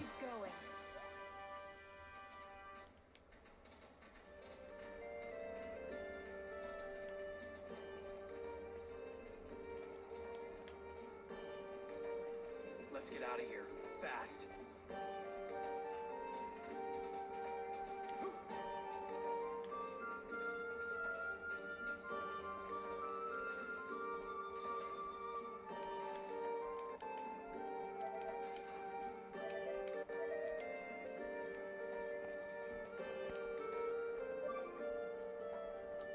Elevator.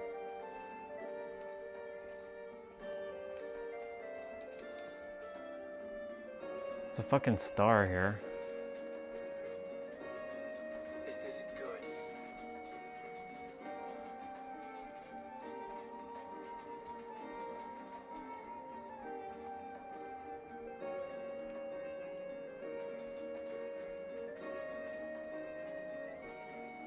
We have the worst luck.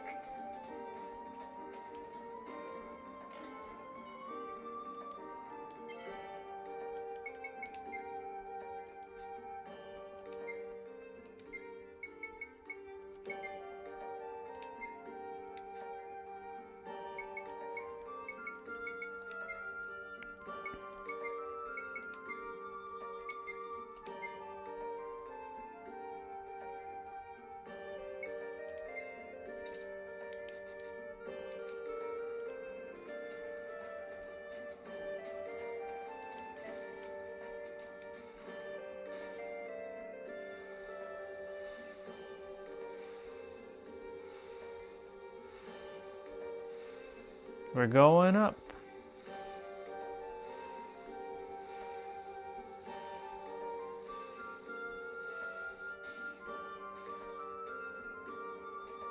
Ooh. Holy shit, y'all. For fuck's sakes, this prison is huge. Goddamn. This is why, like, when you start a game, like, you're like, ooh, my god. I just made over 10 hours in this game. Wait, what? I can't open the menu? No way. Oh, I was like, whoa. That would have been crazy.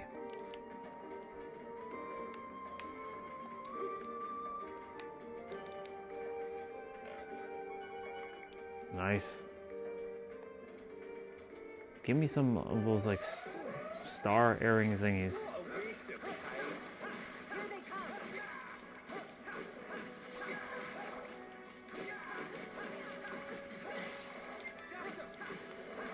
What is that? Let's see.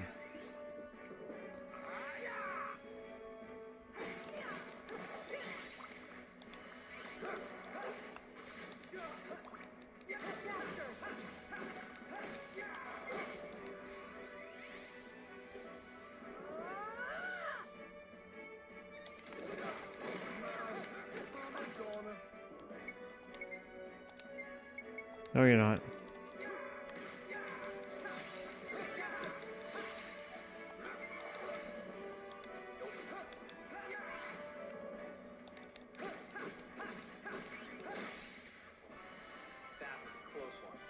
That was a close one, indeed. Oh, there's a shop here. Fuck.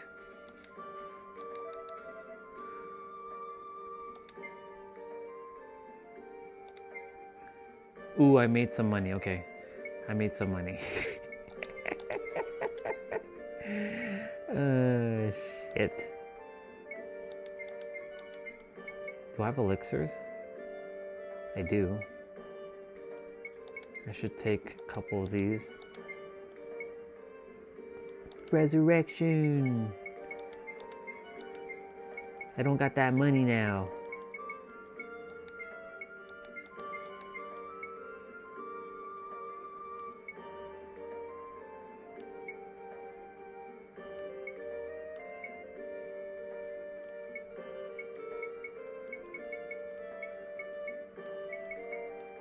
How many potions do I have?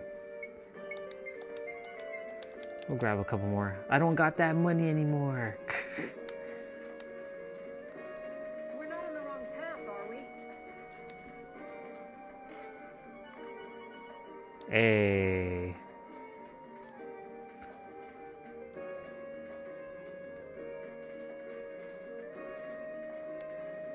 You know what? All right. Okay, so there's this. What the fuck? Oh man. What do we got going on in here? Yo, Simon just got smashed, bro. Holy shit. Lilica, I need you to do voodoo dance.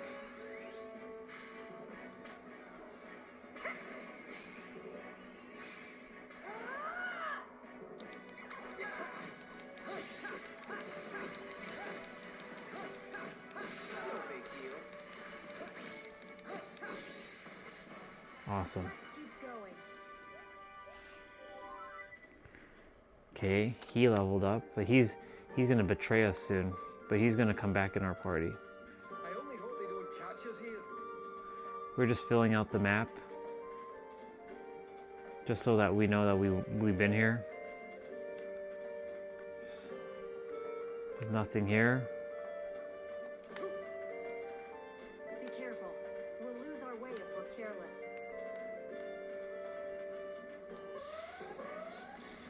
I'll take you on. Go ahead, Lilica.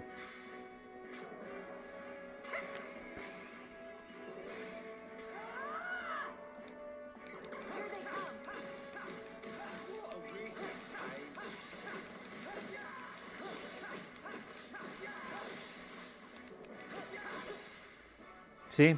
Abilities help you.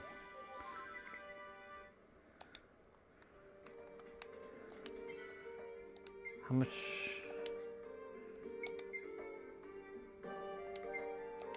Yeah, I need to use an item.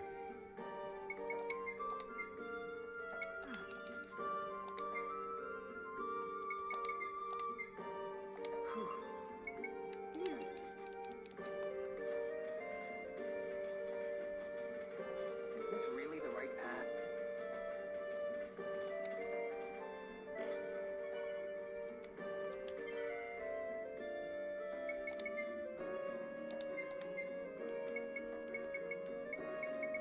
There's an... Oh, right here, yep.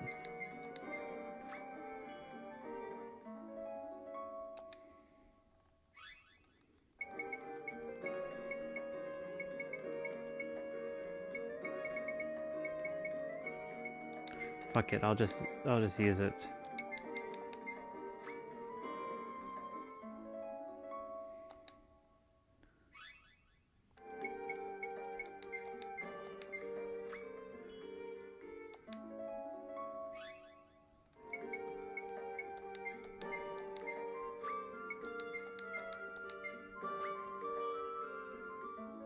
Ooh, whirlwind.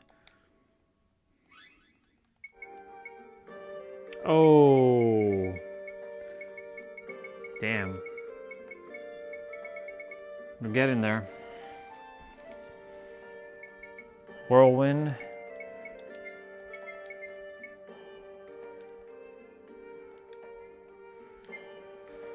Illusion sword enables long distance projectile energy attacks using the sword. Continuous unblockable. Increases movement speed and enables direct contact attacks continuous. I'll be giving those abilities a shot in a moment.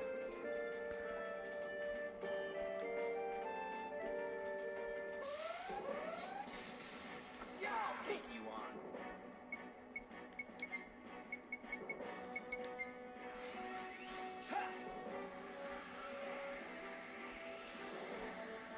Is that for Jasper only?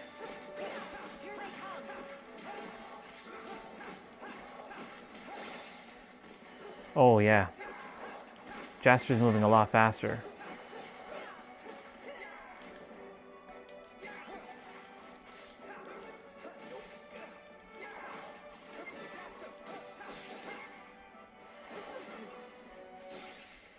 Okay. Those guys were no challenge at all.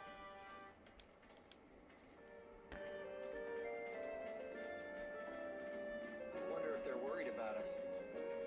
I wonder if they're worried about us.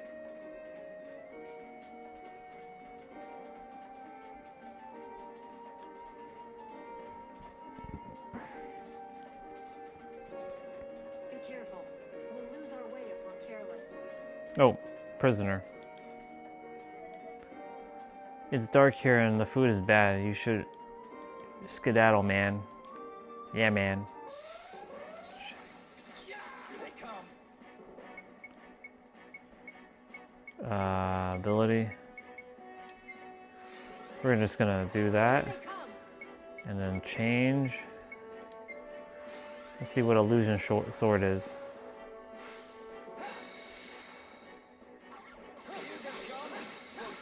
Oh, okay.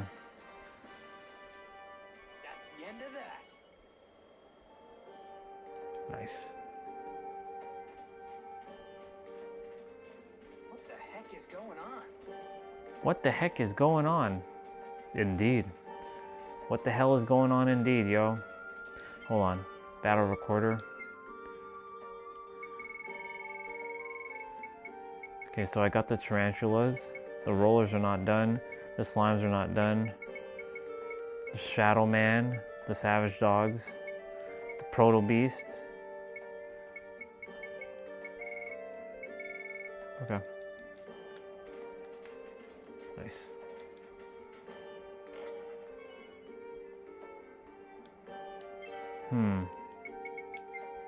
Is that a gun for Jaster?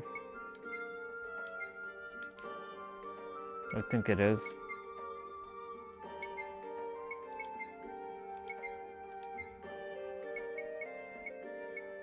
No, it's not. It's an item for Simon.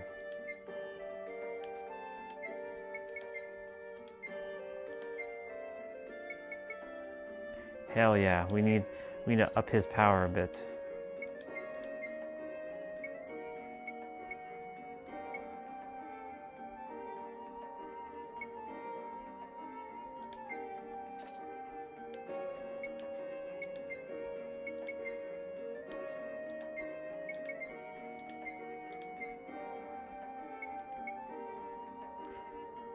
Yep. Okay. Giving them a little bit more boost in power.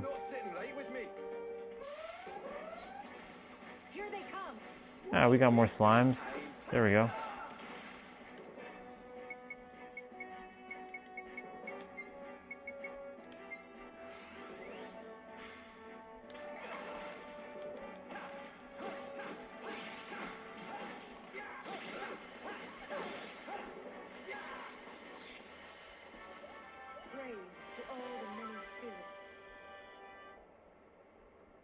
Okay, Lilka leveled up to level 20.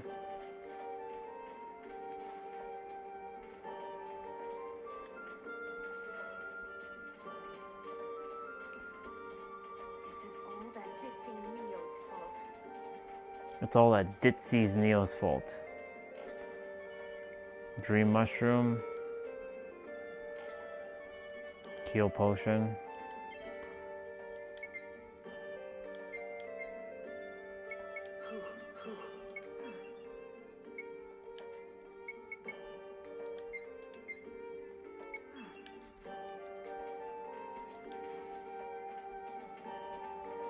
Oh my god. Oh my god, man. Another floor. I need this fucking save point. We gotta go down here first. We best keep our guard up around that prisoner. Medusa's Lock. Ooh, Ancient Scroll level 1 again. We gotta check over here, obviously, because, you know, you never know if there's an item. I'll take you on.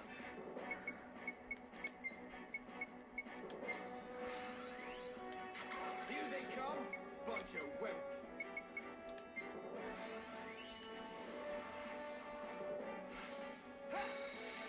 This is a good what, where are they? Oh, they're on the top floor. Keep fighting.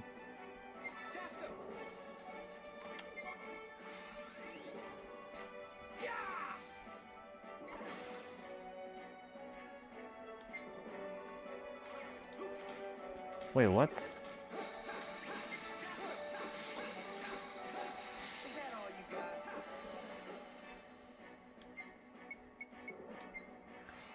You know where they are? They're on top and I can't get to them.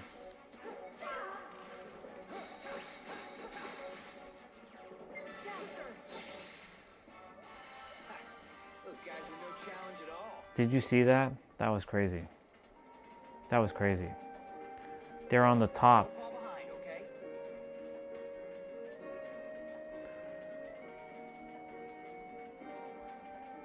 One time we got a game over because we were stuck in the water. We couldn't hit the monster. Without items or abilities? Yeah, that's not happening.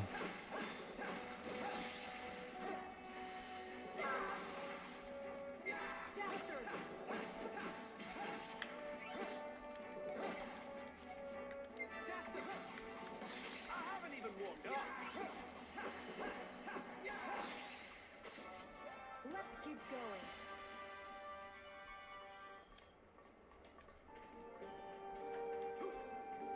Okay.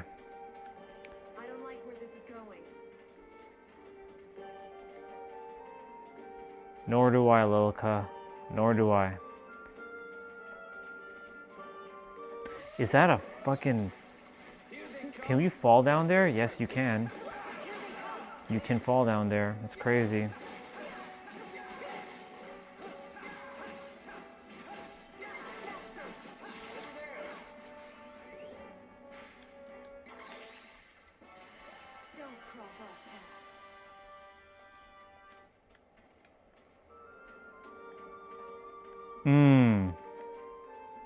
I can fall down there, actually.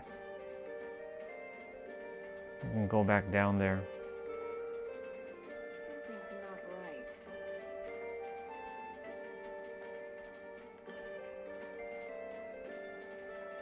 Are there any prisoners in here? Nope.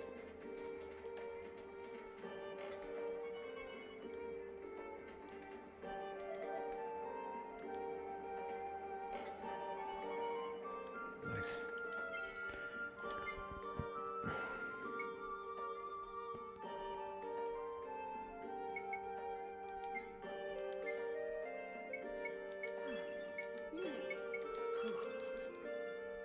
Oops, I should, Where's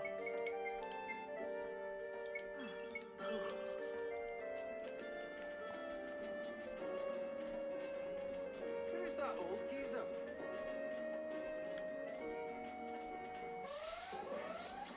Here they come. Here they come. Okay, so at least we don't want to fall there.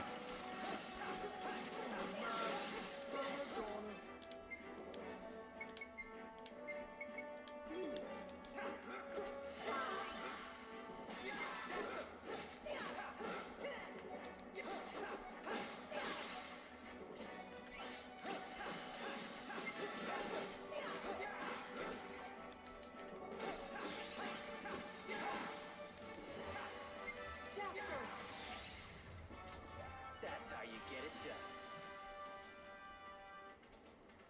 done. Ooh. Falling down there would be disastrous. Because then I'd have to come all the way back up.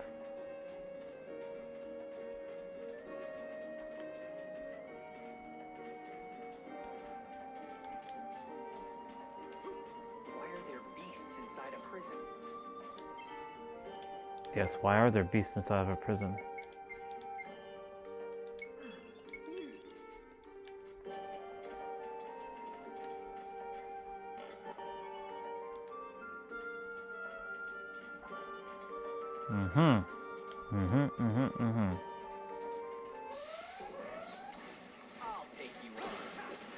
Okay, we don't want to...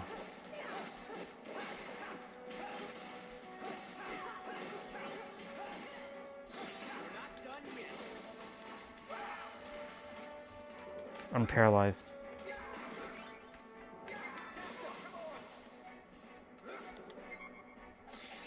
Oh, shit.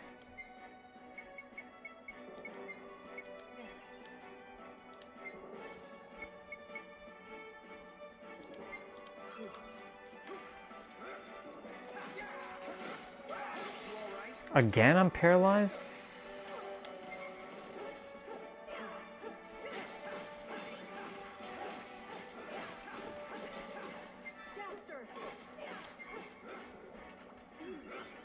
Nice.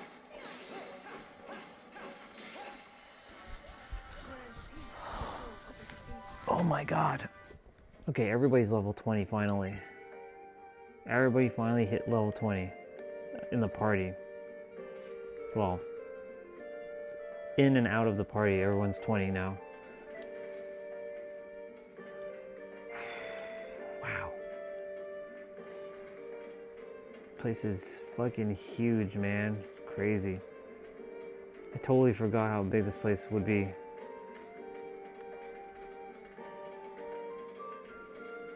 Who's that old geezer?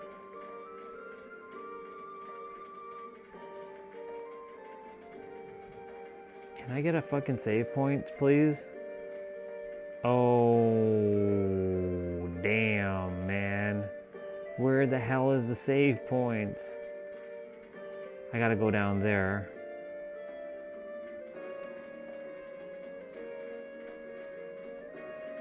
Can I get a save point, please?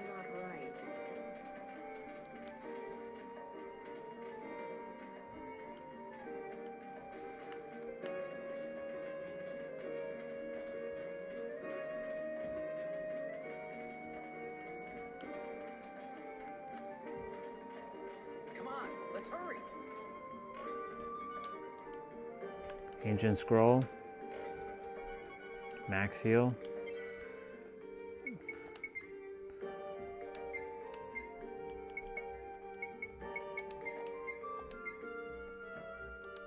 I don't have that item? Oh. Interesting.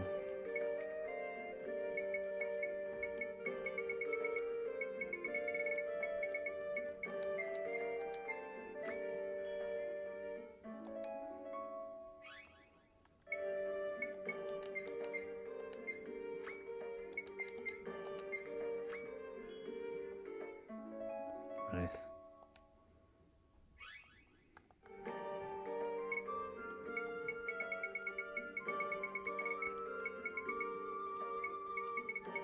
Oh, Steve.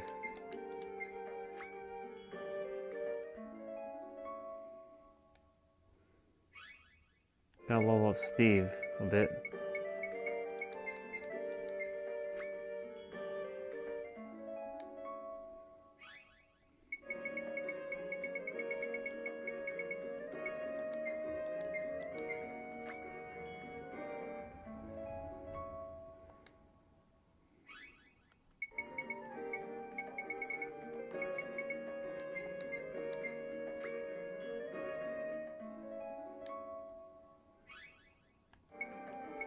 I kind of wish Steve was in my party right now.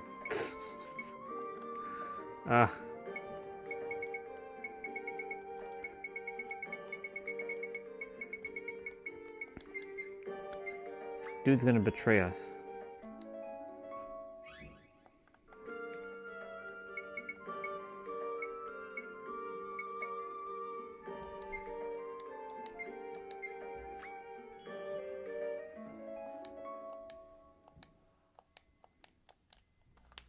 Oh, my controller died. Whoa. It's good thing it died. It died here. Oh my god. That's crazy. That's wild.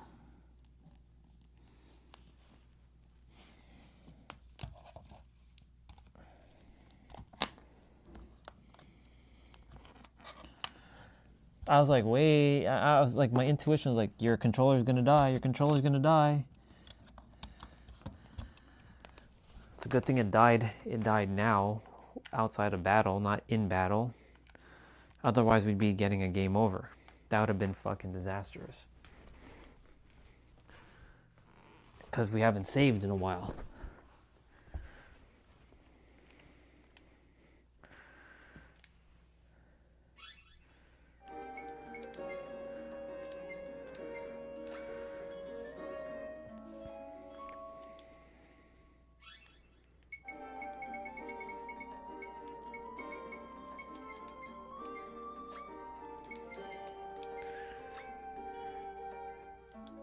Shock defense.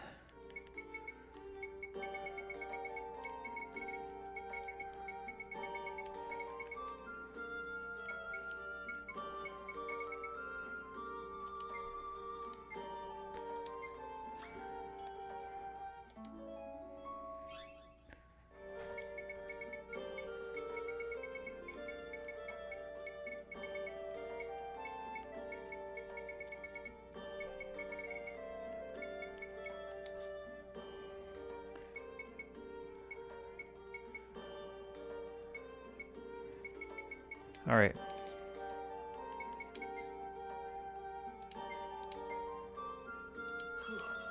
I need a fucking save point. Oh my god.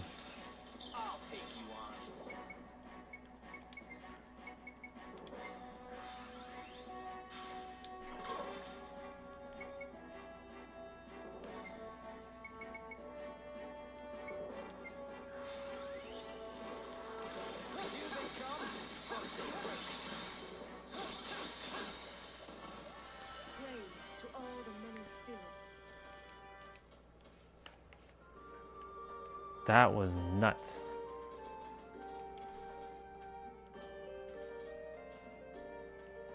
I don't even know what the fuck is going. We're going the wrong way.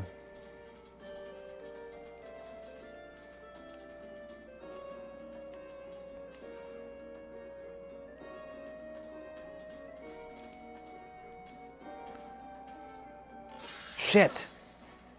Here we go. Oh shit. Stop getting in a ring.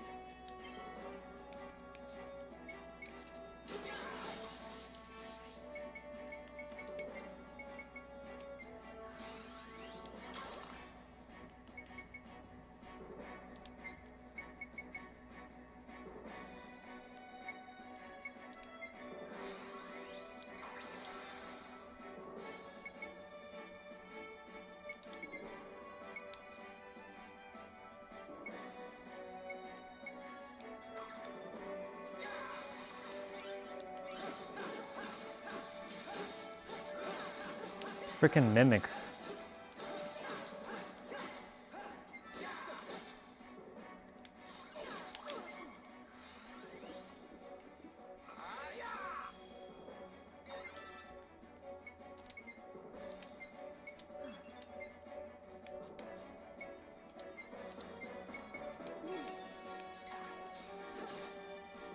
I gotta hold off for a moment.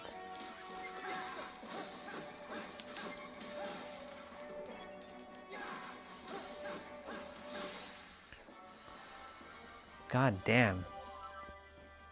God damn. Freaking mimics, man. This should help us put our skills to the test. Try resurrections. That's when two people are down. Try heals. Item.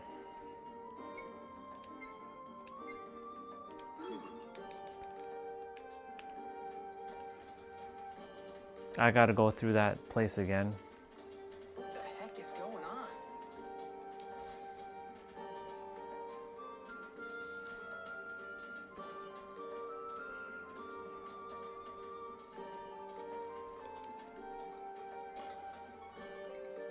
A killer grenade. Who is that for?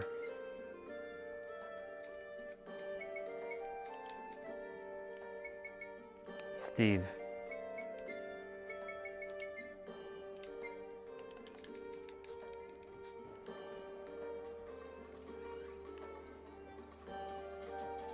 Well, we're definitely gonna have to get to a save point. Be careful. We'll lose our way if we're careless.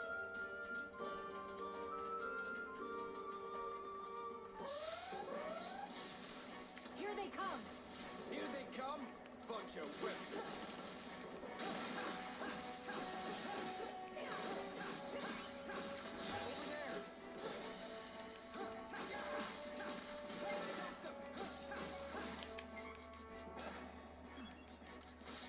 Come on.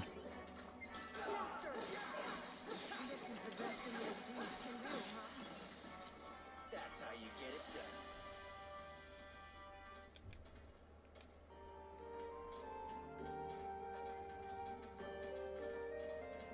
This isn't good.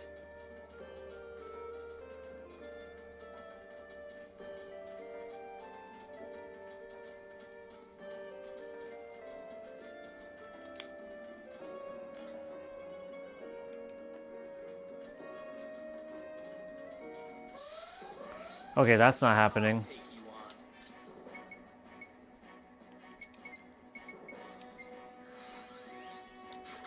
Here they come. Bunch of whips. Here they come.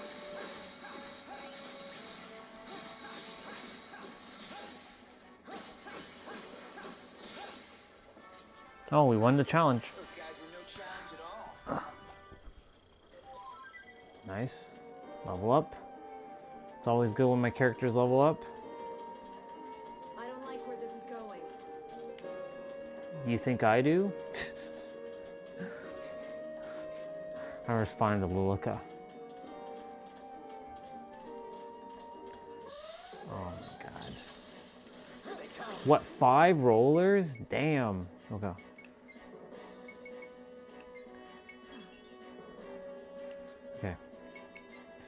I need to use Voodoo Doll.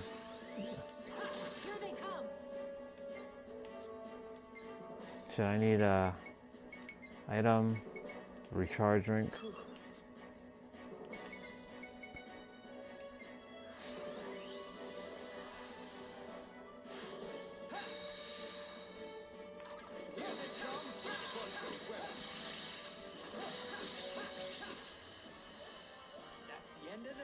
And I got back my recharge drink.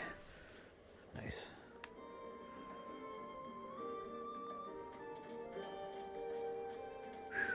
Something's not right. I want to know if if this is the same place I'm connected to.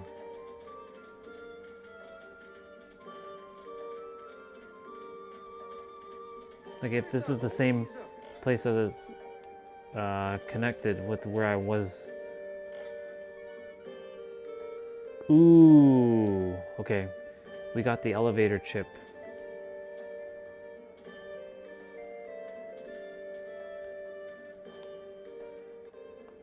I think I have to go the other way now.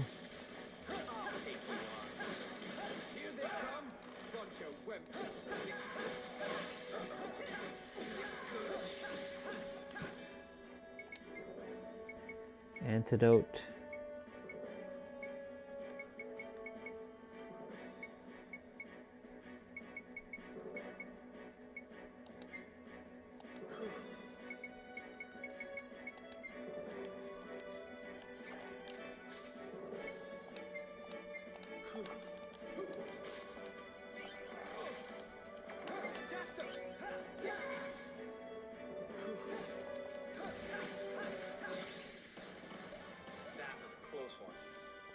That was a close one.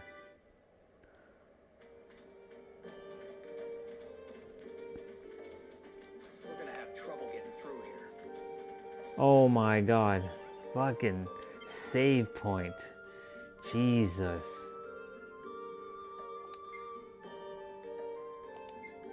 GBs.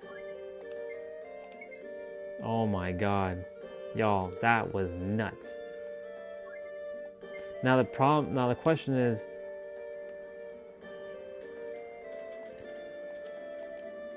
I can't go along with what the manager is doing. Yeah, I'm with you guys all the way. Just buy something you need. I don't have enough item money. Oh, actually I do now. Omega Star. Crimson Fever. Oh, that looks like that weapon's looking tough.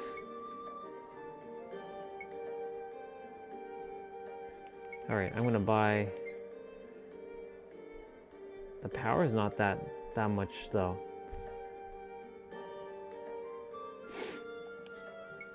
Stargazer.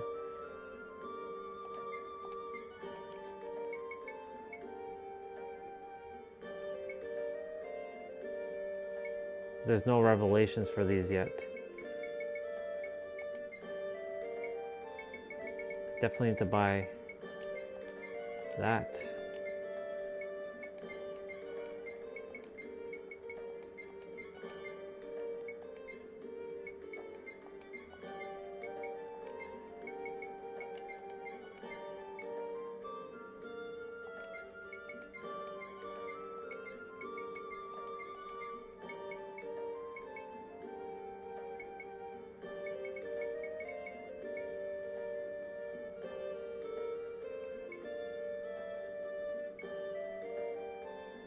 I don't have enough money to buy that anyways right now. I'll have to fight some more.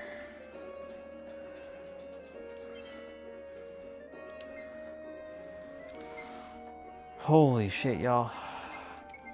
So, I do need to go back because there's a spot where I need to check. So, we're gonna go through this again.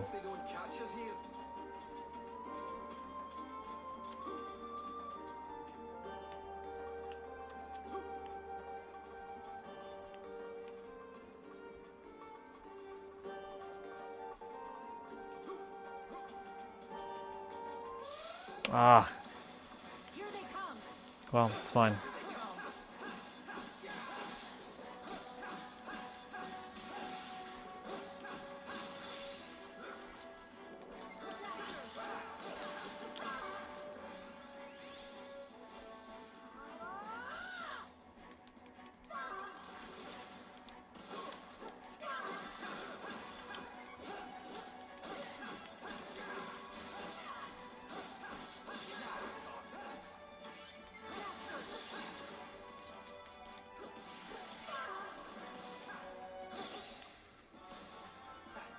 Those guys were no challenge at all.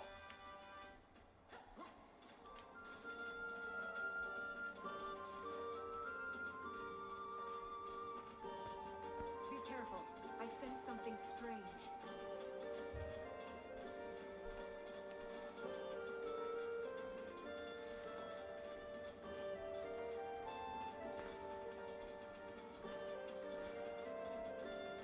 This isn't good.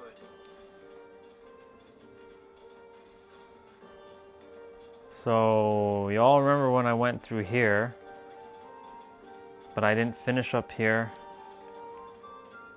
Yep, this is a totally different area. Yes, we are on the wrong path. And guess what we're gonna need to do?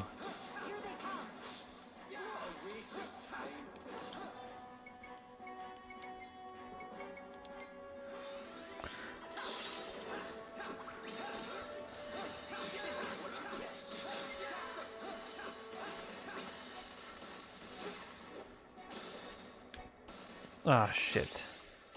I got paralyzed.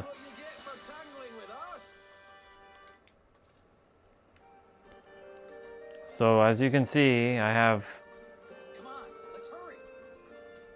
I told you.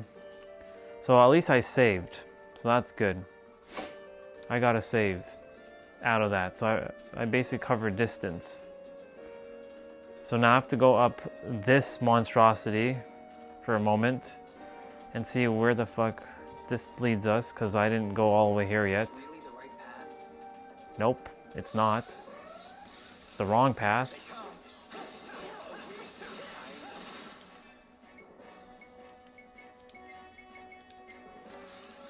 Whoever's here, I hope you're enjoying this.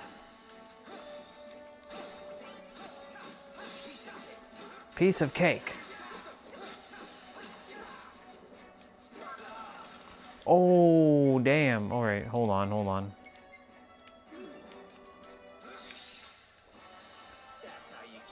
Oh, I got back my tri-heal that I just used. Nice. We're gonna have trouble getting through here. Can we really win this? Duh. Of course you can. Of course we can. Help us put our skills to the test.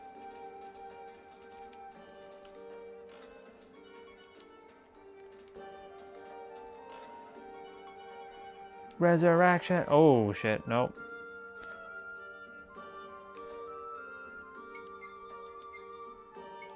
Revelations? None.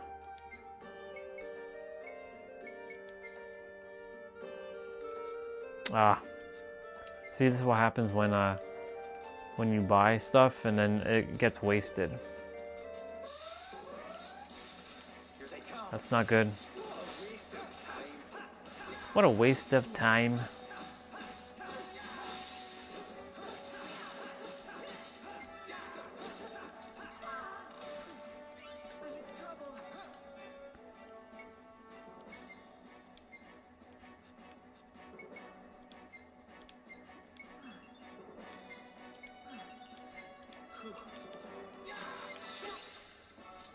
Don't cross our path. See? My intuition was like, you gotta go back, because that other room is not the same room as this room. Oh shit, Mimic. I friggin' knew it. I friggin' knew it.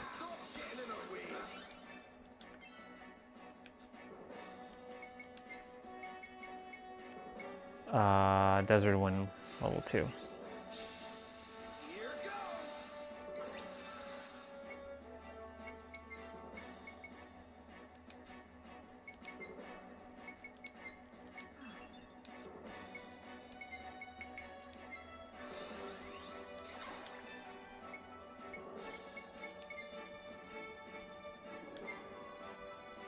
Doubles the weapon's damage and firing range.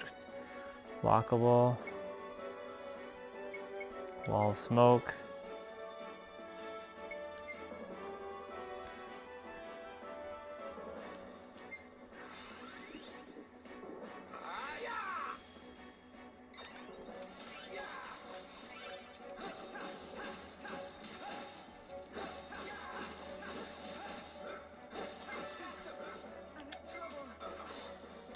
This fucking guy hits so friggin' hard.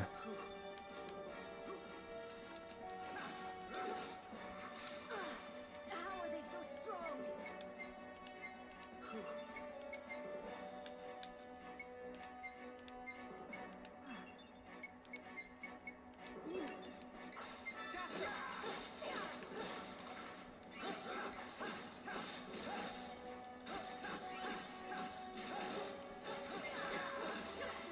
Yo!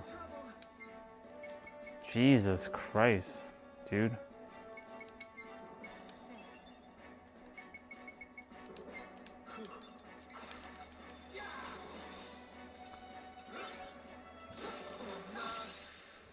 Wow.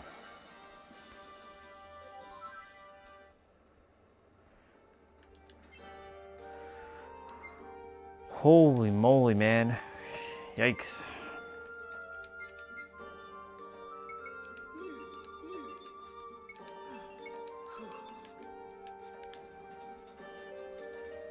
How much money do I have? 28. I don't like where this is going. There's more items up here.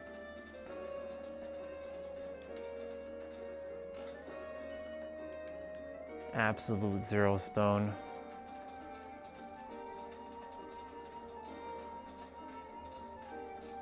Is this really the right path? Nope. So you see, we had to have come here.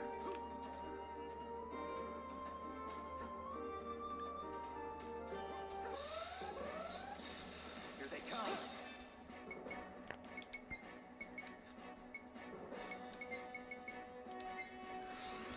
Oh.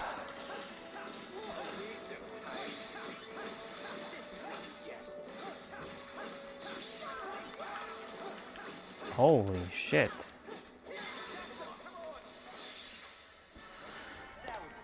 Oh my god. Lilica's gonna level up soon.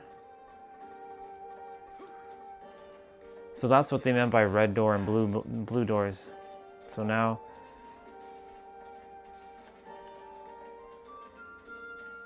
go to the red door. So guess what now? We gotta go through. Why are there beasts inside a prison?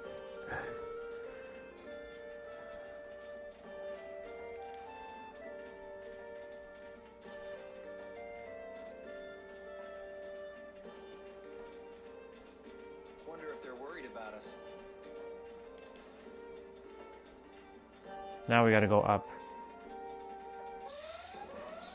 Make. Here they come. Here they come. Bunch of wimps. Here they come, a bunch of wimps.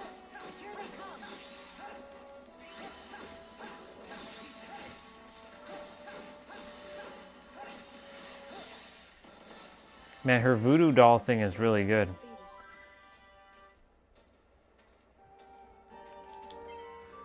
Allies. 22, 22, 21, 21, 21. Alright. So these guys have now. I don't like where this is going.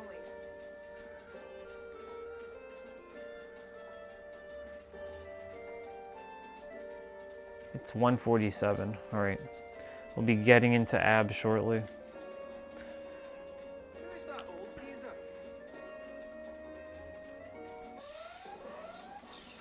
Here they come. Bunch of wimps.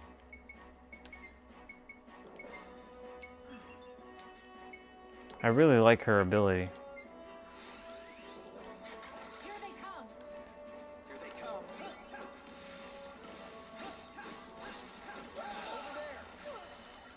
there.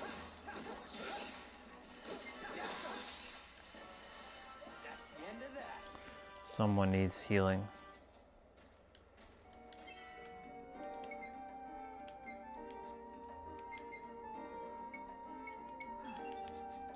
She did. Is this really the right path? It is now. We basically did the entire prison.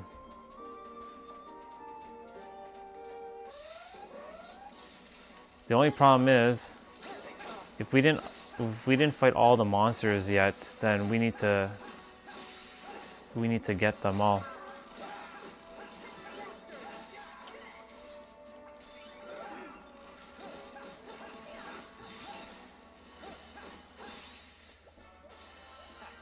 Those guys were no challenge at all. And if that be the case, let's see. Battle recorder. So Shadow Man, Savage Dog, Proto Beast. So we got the Roller, the Slime, and the Tarantula.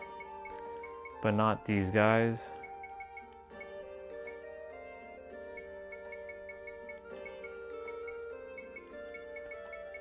We got only 12 of the Shadow Man, 9 of the 30 of the Savage Dogs, and the Proto Beast.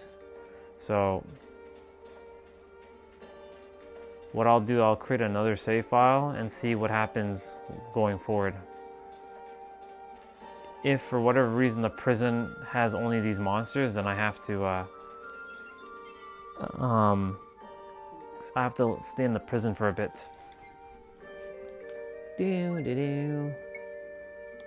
So I'll make a new save file. Oh my god, it's crazy. I should have bought it. Okay, I have 39.71 monies now. I'm gonna buy Jaster's weapon. How much is it? 22?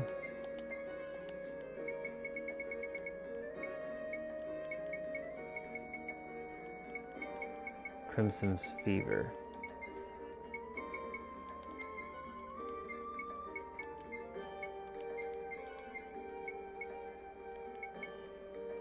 Resurrection! Alright.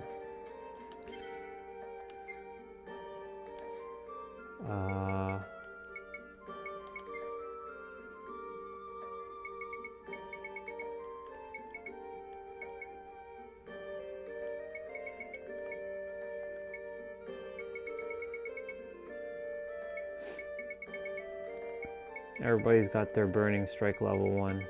Nice. There's one more character that's missing from this party, if I'm not mistaken. There should be 7 characters, or actually 8. There might be another character missing.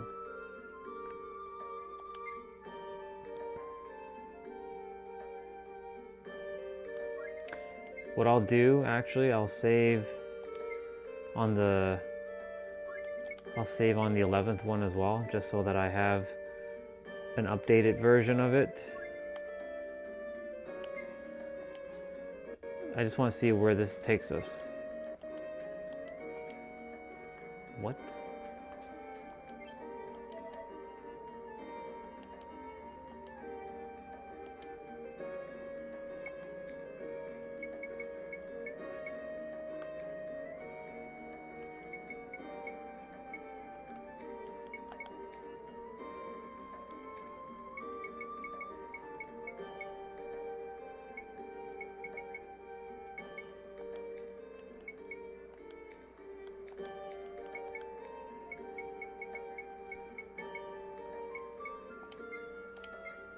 There it is.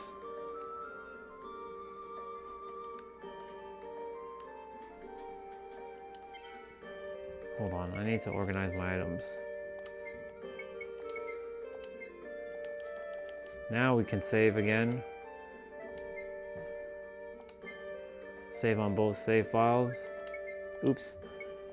We didn't want to overwrite number 10.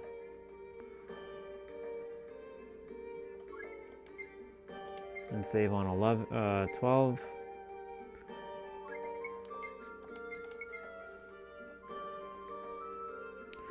Jaster level 24. Alright.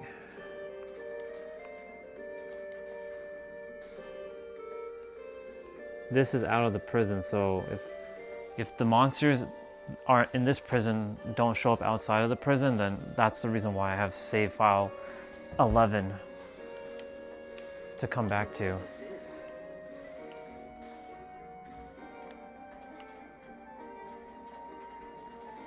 The interior pathway A3. What the fuck? Oh my god. Be careful. I sense something strange.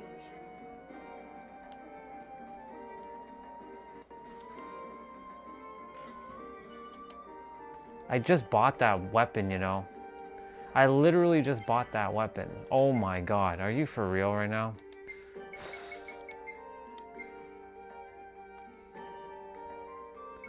See? I have 2 of them now. Shouldn't have bought that weapon.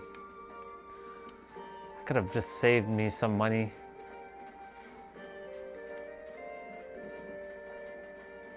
There's supposed to be some battles in here. There's a save point.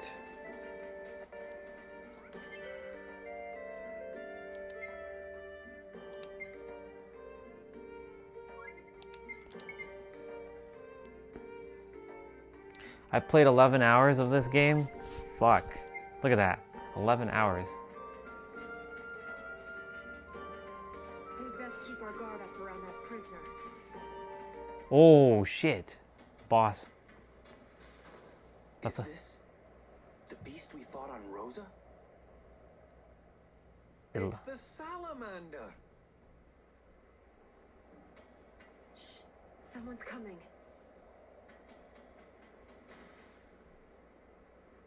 This really sucks. Why did we have to get stuck cleaning up over here anyway? A cleaner robot would get the job done in half the time. You can't trust those things. I'm much better at cleaning than they are. I guess your 43 years of experience as a bachelor are good for something, huh? Shut up! You think that's a compliment? I happen to be touchy about that subject. Crazy.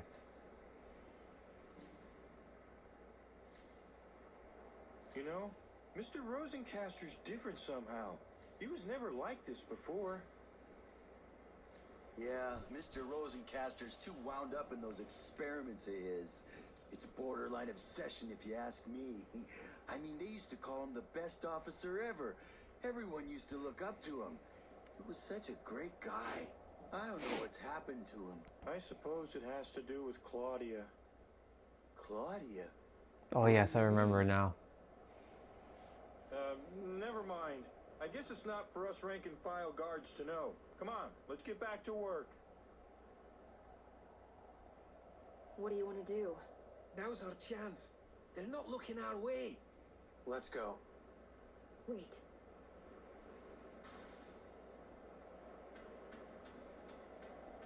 So this is what came out of that experiment? All that time, and this is what we ended up with? A big pile of garbage? Take me to Rosencaster immediately. Yes, ma'am.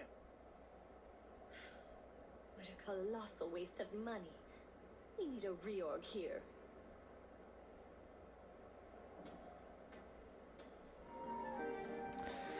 Okay. Nope, we can't scale the beast. If we escape from level 4, we'll become legends. Are there any fights in here? Or is it just... He was on Rosa. Why is he here? Oh yeah, there are. What a waste of time.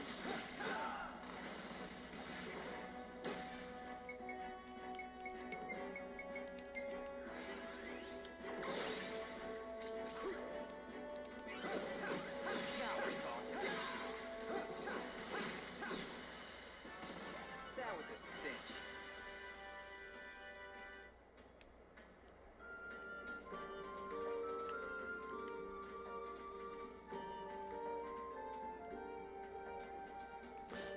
Good thing about this is I only hope they don't catch us here. there we go.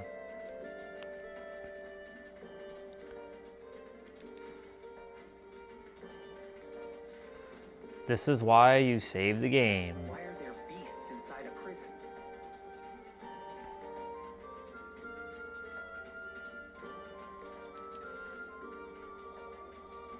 It's a maze now, y'all. Oh, now we have some new enemies. Here we go.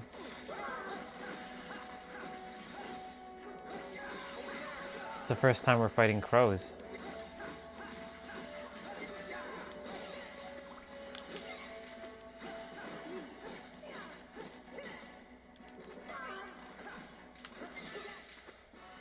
That's how you get it done. Okay. Alright, so that means there's new monsters in this area. New monsters in this area.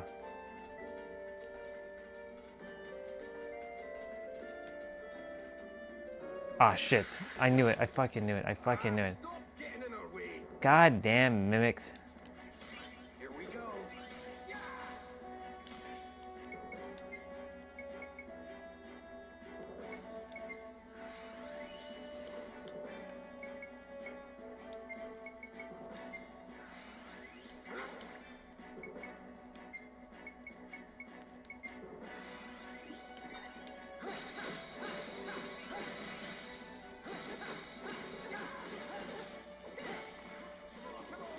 How does he hit so friggin' hard, man? It's crazy.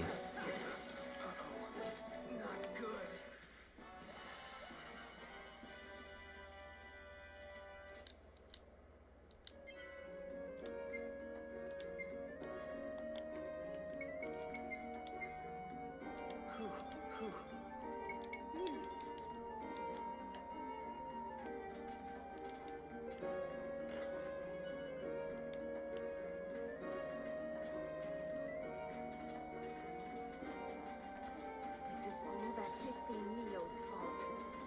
Now the question is, are the previous monsters... Nope.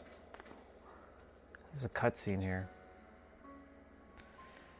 Alright, so we get to see this guy's story with Claudia.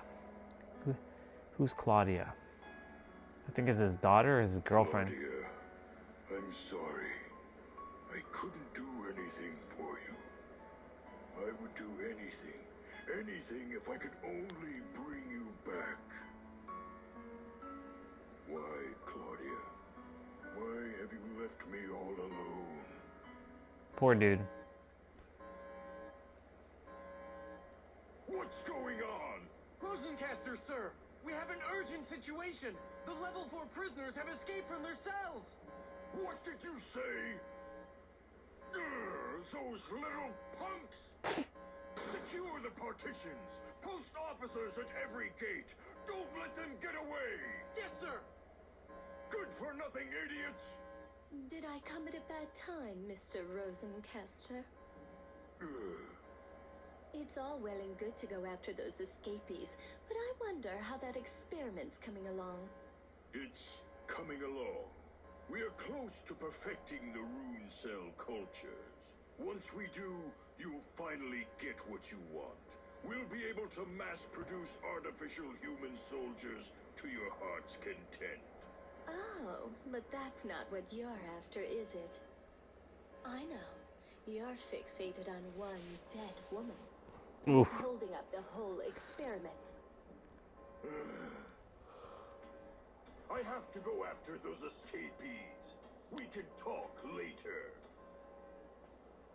Don't give me the runaround. I can see right through you. I know what you're up to. Nonsense! I'm following orders and doing exactly as I was told. Still clinging to that old story, huh? You've got quite the one-track mind, Mr. Rosencaster. Obsessed with a woman like that.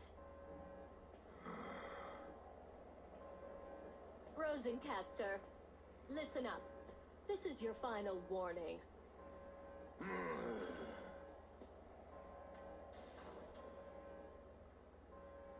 Perhaps it's time for him to resign. Okay. All right. So that means that this. I only hope they don't catch us here. What a waste of time. Here they come.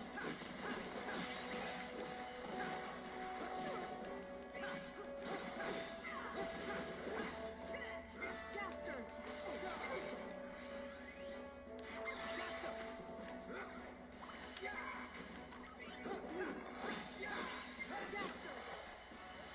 Praise to all the many spirits.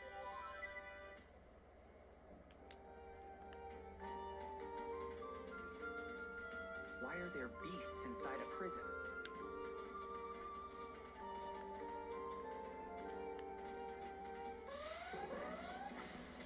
Here they come. Here they come. Not done yet.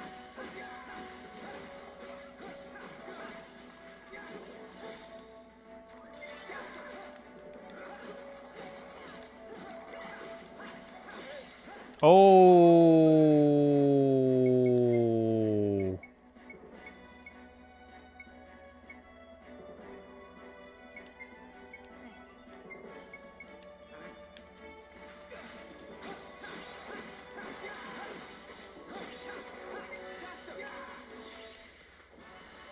That's how you get it done.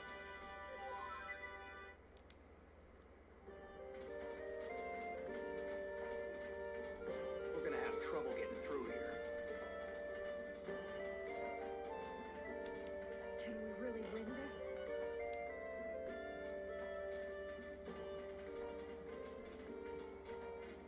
This is not sitting right with me. Shit. Well, we have some new enemies.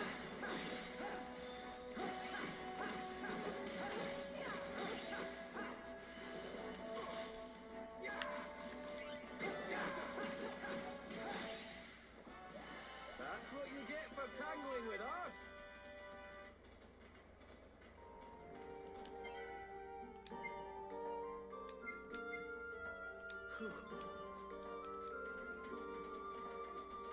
This isn't good.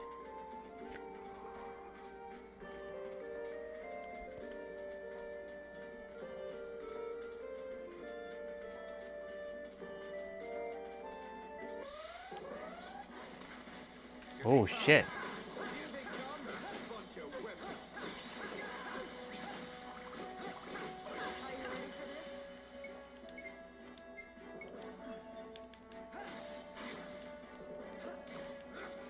Jaster.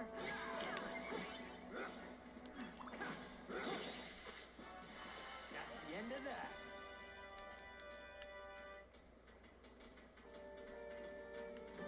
Don't fall behind, okay?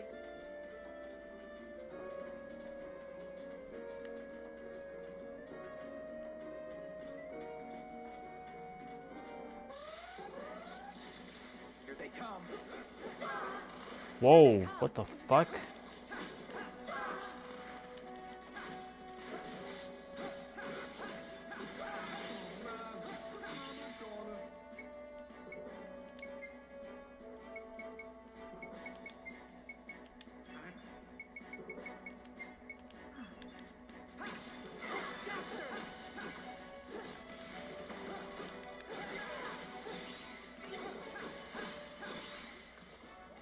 Everyone okay?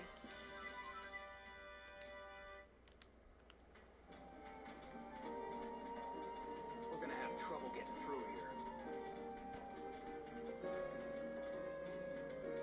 Can we really win this?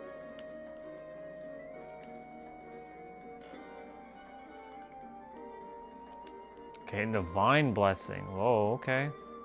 Who's that old geezer?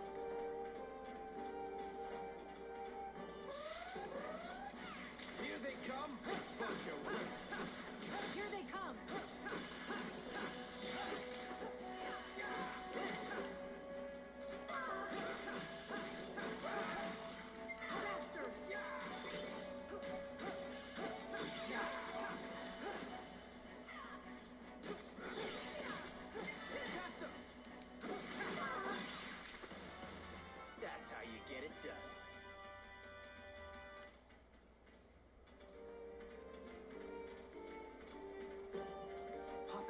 crazy. Pop it up like a crazies.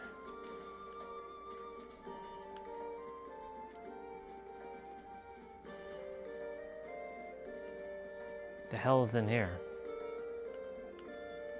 There's nothing in here. I only hope they don't catch us here.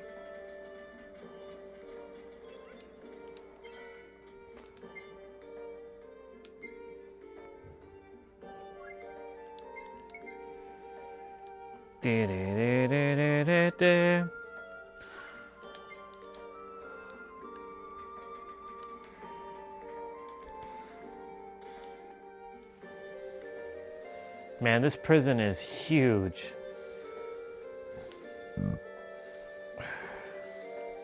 Fucking level 4 prison. Don't we have to hurry?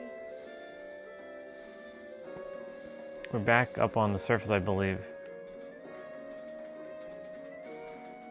A2? Fuck. We have A1 to go through. I'll take you on. Here they come.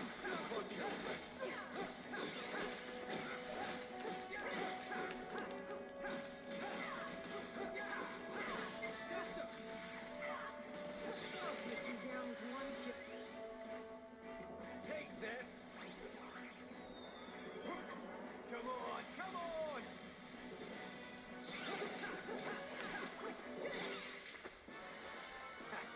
Those guys were no challenge at all.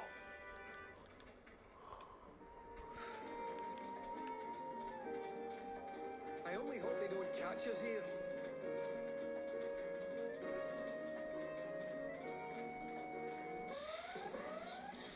Here they come. Here they come!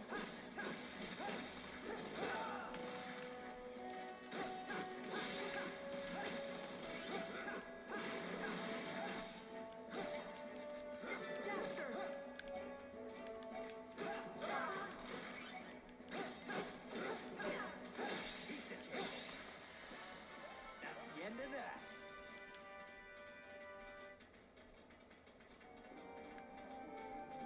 Who's on Rosa? Why is he here?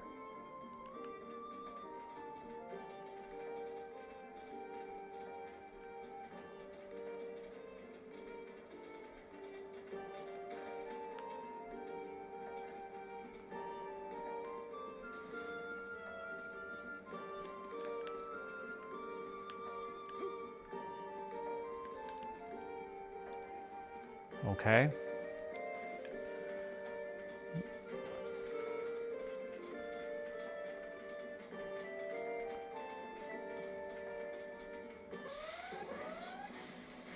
What a waste of time. I'll take you on.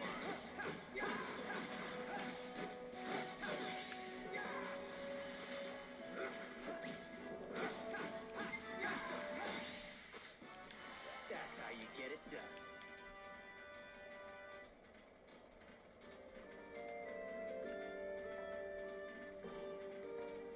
Be careful. I sense something strange.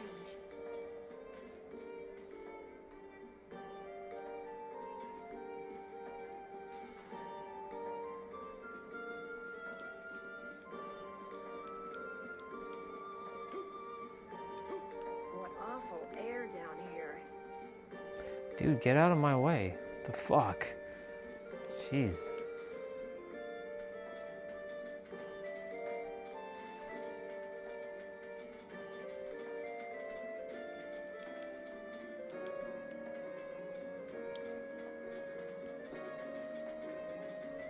Don't fall behind, okay?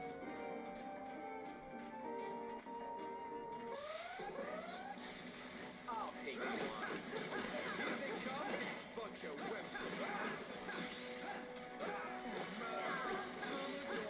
Oh shit.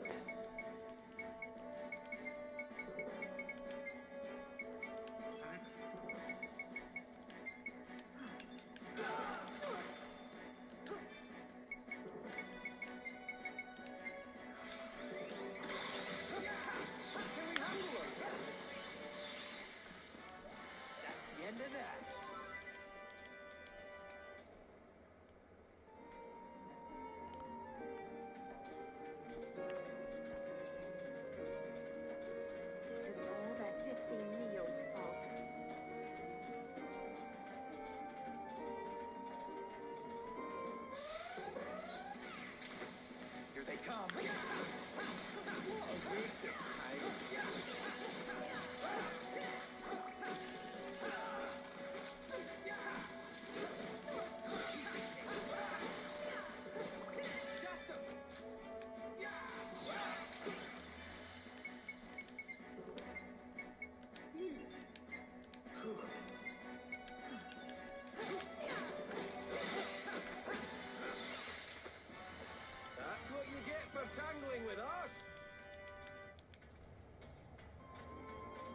That's what you get for tangling with us.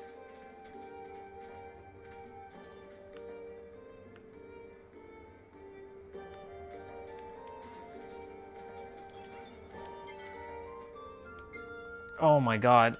Oh.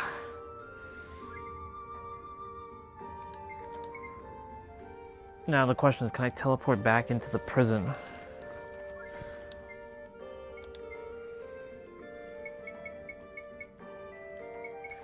I sure can.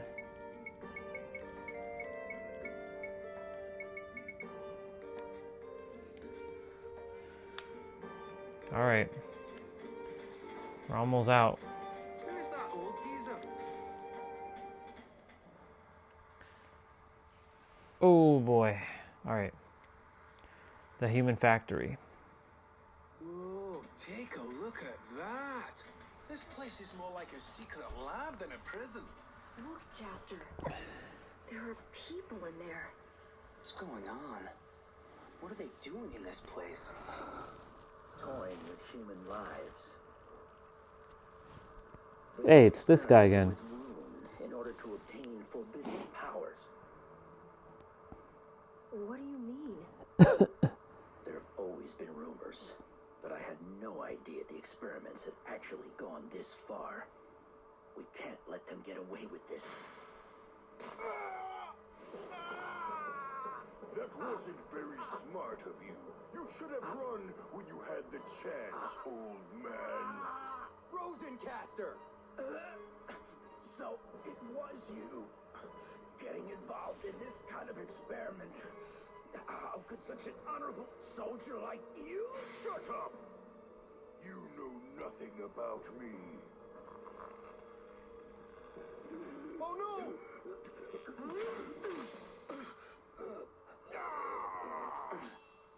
Playtime is over. Ooh.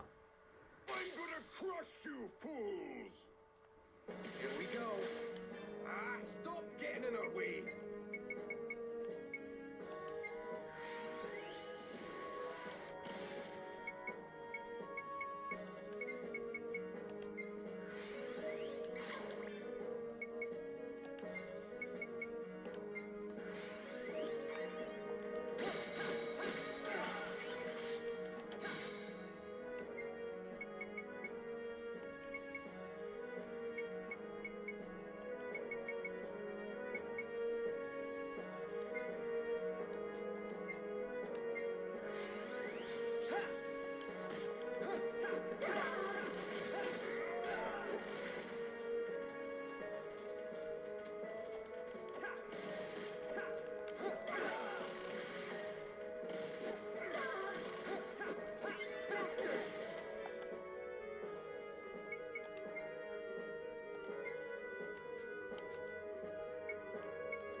Don't mess with me!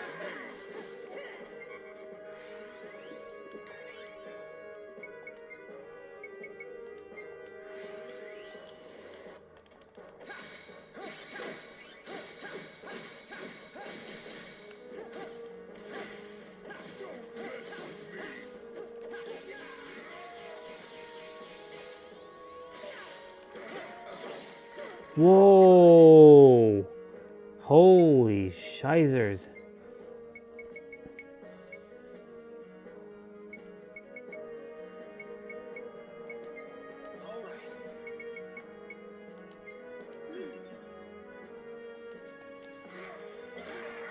This is tough.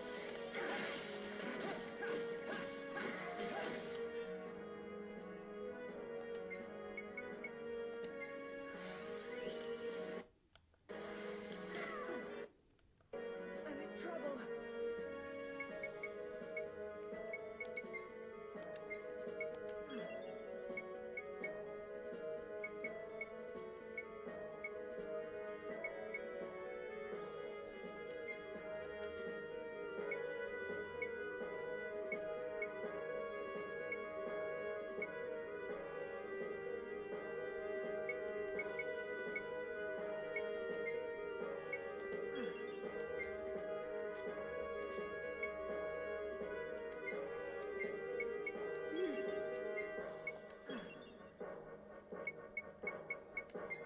Don't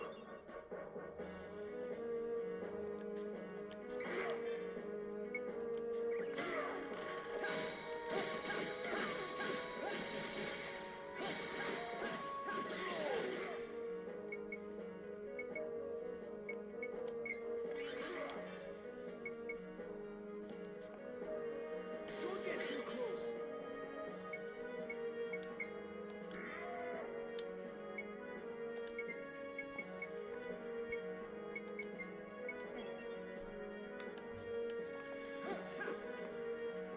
Chester!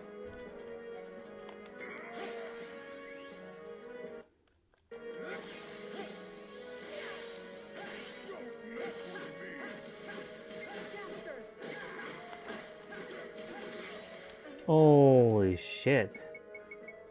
Man, roll.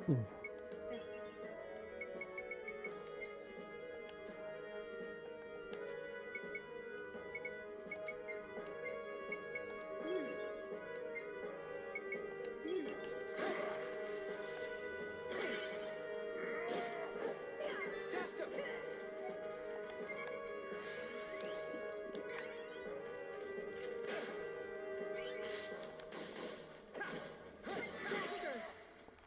Holy shit. Oh my god, that was crazy. Whew.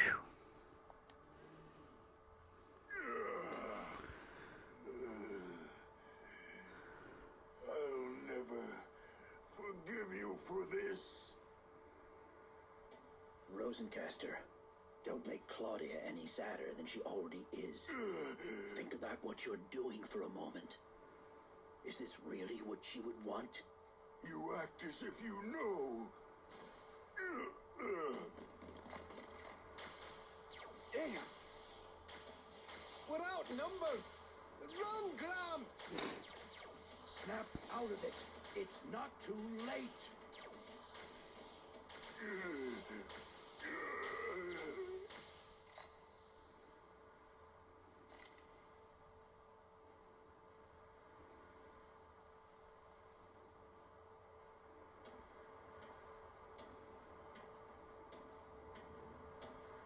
You're fired. Official notice from President Valcog. Goodbye. Ooh. I got out of the prison. We finally escaped! Whew, but boy, was that a close one! Don't relax just yet.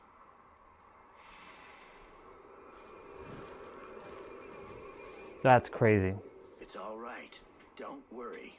They're friends of mine. Friends? What are you talking about?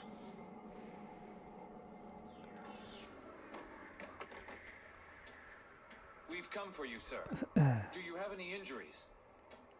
I was a stupid old man to fall for their tricks. Getting myself thrown into jail like that.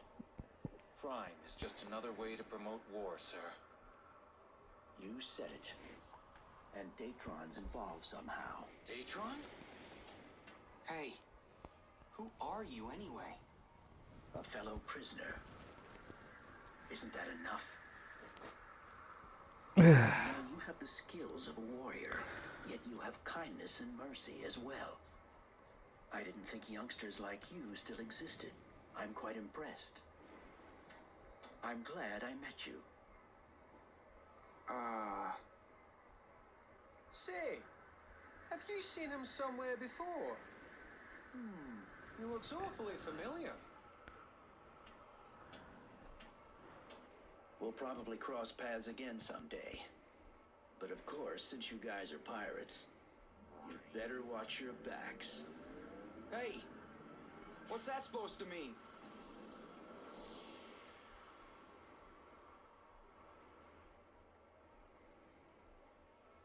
That fella's a real mystery, all right. Anyway, now that we've pulled ourselves together, let's go and get our travel visa renewed. Hurry up, time's a-wasting. That little wench is gonna pay for what she did to us. Can we take care of the visa first? Just try to let it go, okay, Lilica?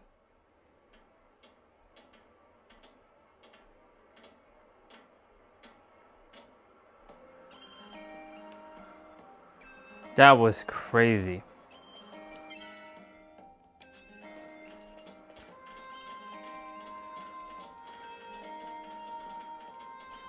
I'm feeling really lucky today.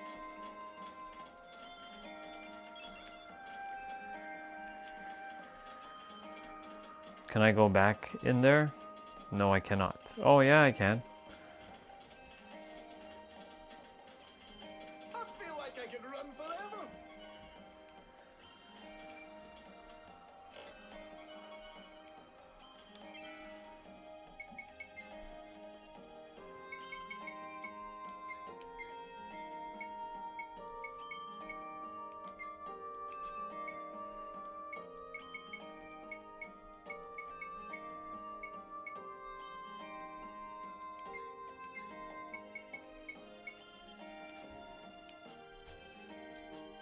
That's crazy.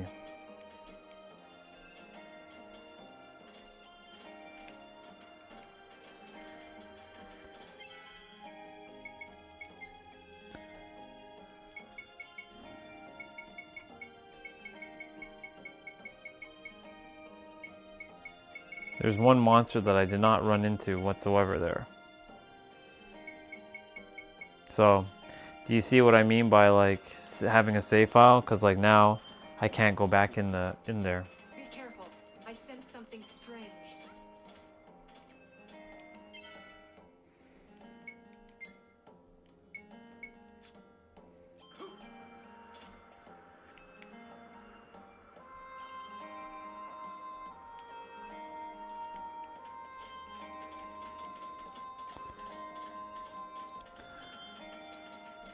Hope it all goes well.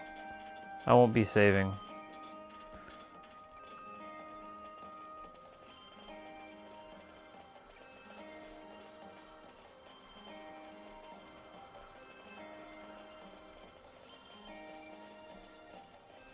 Let's get this over with. I can't stand the air here.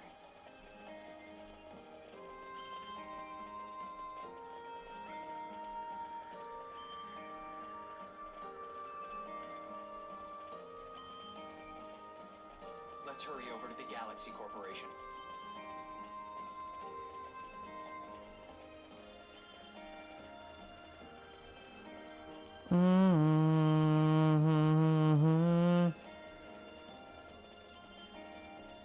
We're not on the wrong path, are we?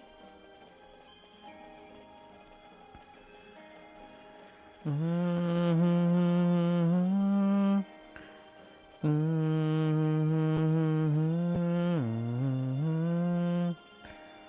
do not want to be stuck in a cell again.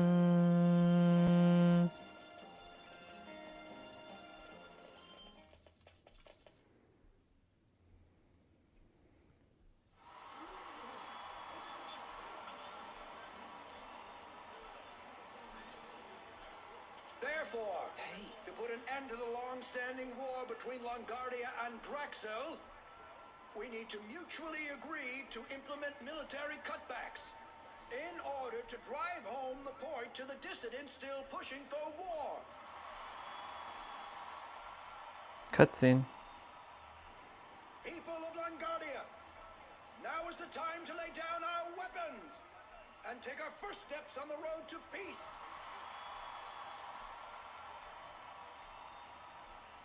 I knew I'd seen him before. Well, knock me down dead with a feather duster. It's Admiral Banage. Admiral Banage? That's right. He's the commander-in-chief of the Longardian army. So what was a big shot like him doing in prison? Banage is a pacifist, and he's probably got loads of enemies in militant Longardia. Yeah, I'll bet you half a haggis he was put in there by some pro-war zealots. The war.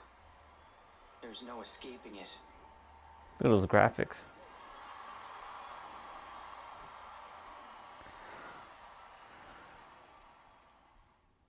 Cool. Man, she really did a number on you.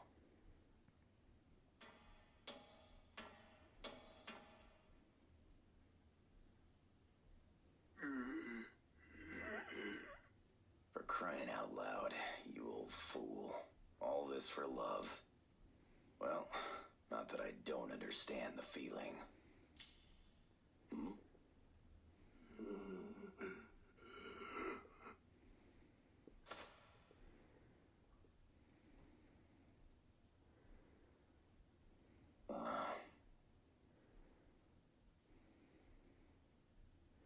This time, don't let her go.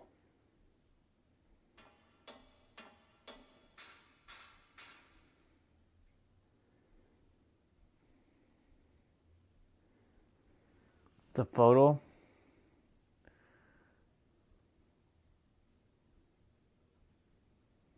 Yep.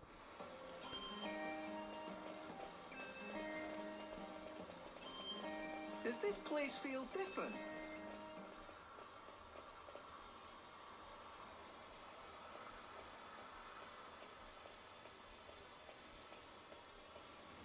Mommy, I'm hungry. Hang on just a little longer, GA. We'll go get something to eat soon, okay?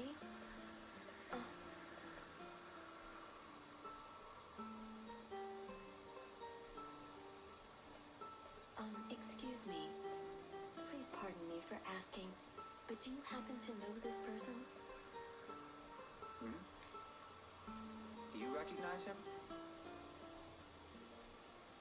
Never seen him before. Who is he? He's my husband. His name is Sho. There was an accident at the chemical lab where he used to work, and he was caught in the explosion.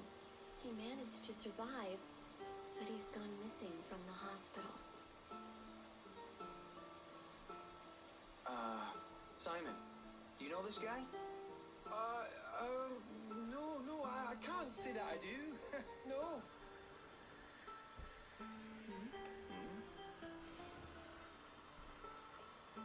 Oh. It's okay, GA. Thank you very much for your That's time. his wife. If you happen to see my husband, please tell him Miyoko and GA are looking for him. All right, we'll keep an eye out for him. Thank you.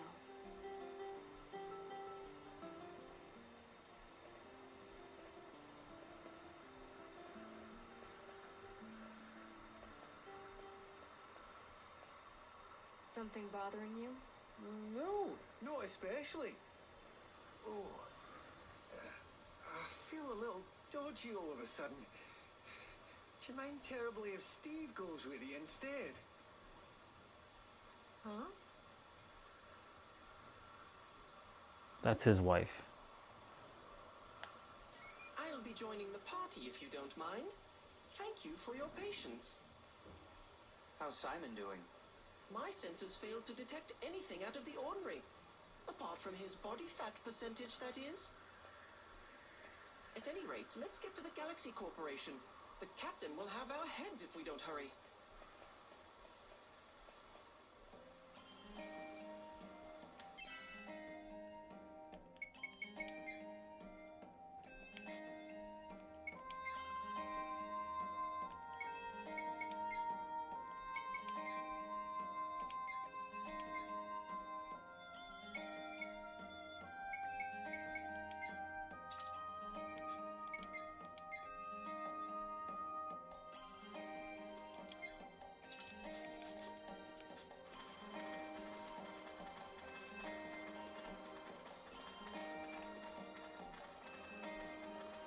Let's keep on moving.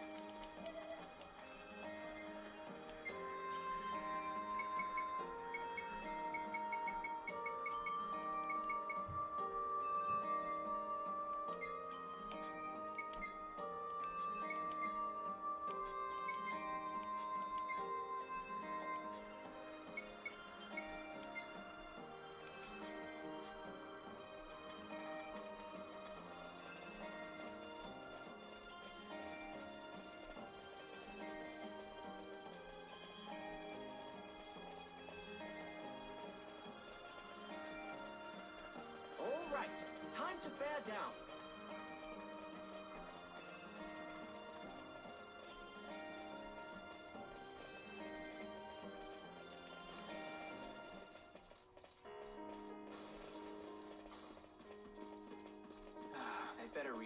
this time.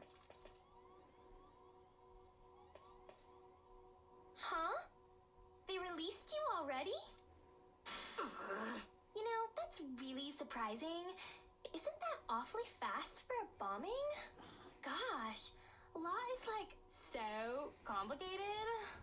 We didn't do anything! Oh, this is all your fault. Now, let's just get our galactic travel visa renewed. One more time. ZR-KJ1701, the Dorganarch. Huh? Oh no. What now? Duh. Have you guys been in prison or something? Don't you know what happened? Huh? I sure did think it was weird. You guys are so out of it. Don't you ever watch the news? Here. We're live at the Datron factory, where an unnamed individual has taken over the computer mainframe, but has yet to make any demands. A large number of hunters are coming together from nearby cities to capture the criminal. Datron's offering a sizable reward for the capture of the terrorist. This is Lucy Dine reporting live from the scene of the standoff.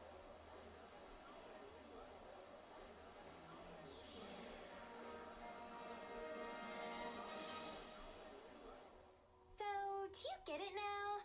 All of Zord's government offices are managed by the Datron mainframe. That's like a big computer. So, anyway, I'm afraid they can't help you till that's all settled and they get it back up. Sorry. You know, you could always go after the criminal yourself if you're in such a hurry. Here, look at this. Attention, Datron Corporation! This is wrongful termination, pure and simple. I am totally running out of patience here. If you have time to send pathetic hunters in here, you want to give in to my gosh darn requests! I am the victim here. My wife left me and my life became the absolute pinch. I demand 200 million Zen in compensation for my pain and suffering. Is this the guy? It sounds to me like this fellow is taking revenge for being fired. What a pitiful guy. If we manage to capture this guy, we can get our visa renewed, right? Yep, I'd say that's about right. That's crazy. Let's go get him. If it goes well, we'll even get that reward from Datron. My, what confidence. I'm totally impressed. Oh, man. To get to the factory, just head straight out through the main doors and make a left at the Central Plaza, okay? Okay. Good luck out there!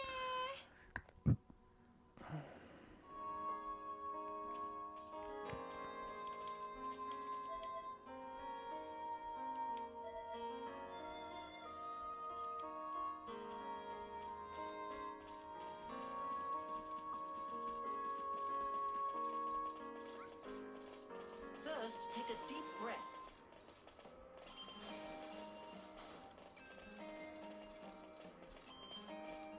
So we have the prison. Now we have the other side. Come on, let's hurry.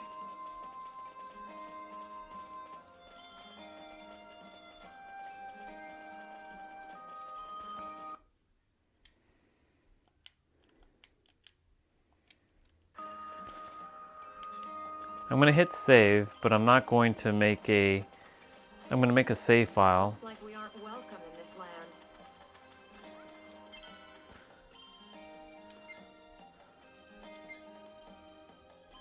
So save file 13 will be.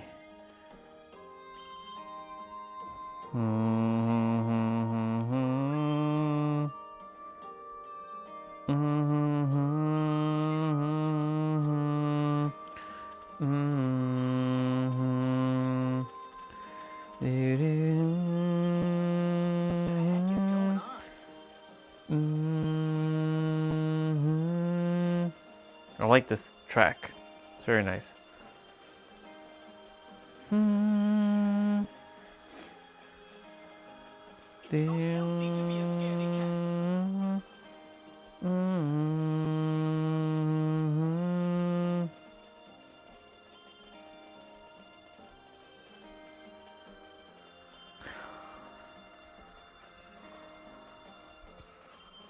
really a need to choose this route? Steve's afraid of something here.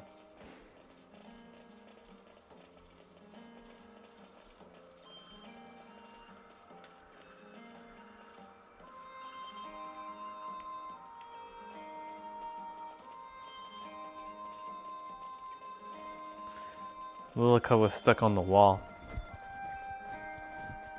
Just one problem after another. Yep. I say that's about right.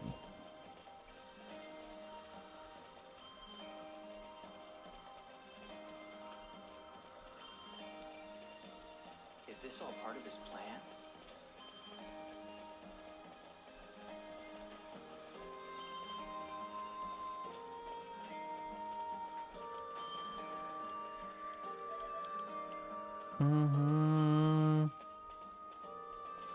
Be careful.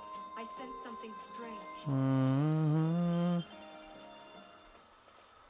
Damn, I didn't get to hit save. Oh well. Inspector Starr, Squad B has vanished, and Squad A's whereabouts are still unknown. Damn it. Jupus Tukey McConnell. They say he's the brightest hacker in the galaxy. This isn't gonna be easy. Who are you? Oh, hello. We're here to help you capture the criminal. Huh. None of the ace hunters on Badan have been able to apprehend him. I'm not gonna waste my time talking with random hunters like you. Get out of here. Random hunters? How very rude. Go on, Mr. Rogue. Set this fellow straight. Huh? Listen, mister. Do you have any idea who you're in the presence of? Well, I'll tell you. The legendary hunter Desert Claw, that's who. Now stand back and behold the mighty hero. Wait a minute. You're Desert Claw? I'm so terribly sorry. In that case, the Datron Corporation would like to make a request. We would like to hire you to secure the rebel Jupus Tukey. You may name your own reward. Oh-ho! Being famous has its benefits, eh, Mr. Rogue? Hey, wait a minute. Fine, he'll accept. And happily. But the Great Desert Claw won't come cheap. Lilica? So you'll do it? Excellent. Jupus has commandeered the entire mainframe and taken control of the factory equipment. He's one to be reckoned with. Stay alert. The entrance is over there. We look forward to good results, Desert Claw.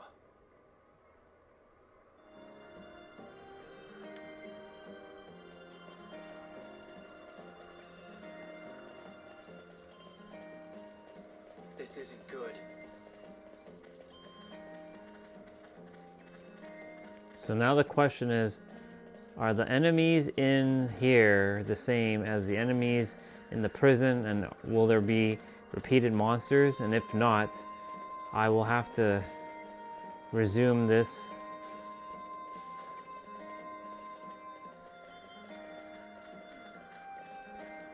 One of them has a lock. Fucking star key, like... The star key should be in here. Ordinary fellow could hijack this factory.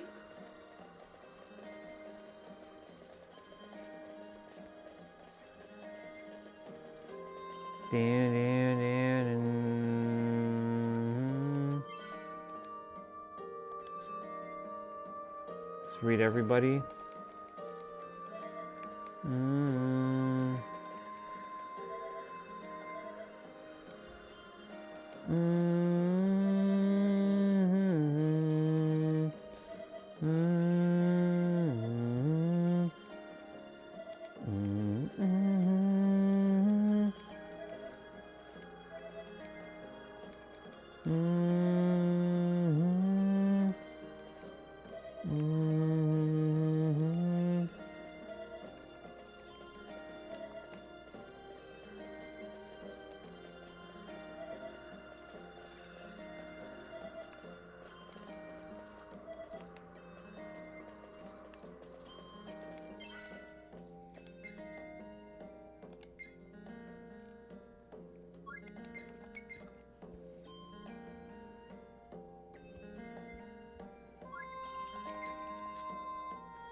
Just one problem after another. Oh yeah.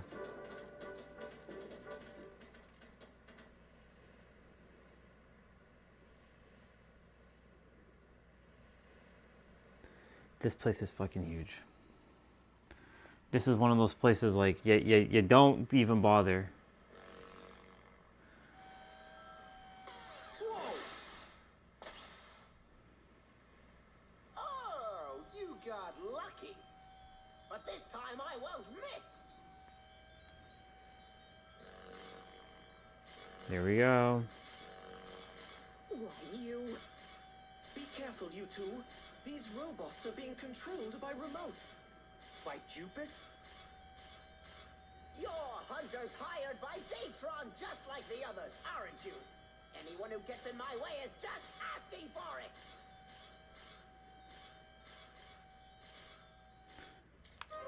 Here we go. We cannot run away from this one.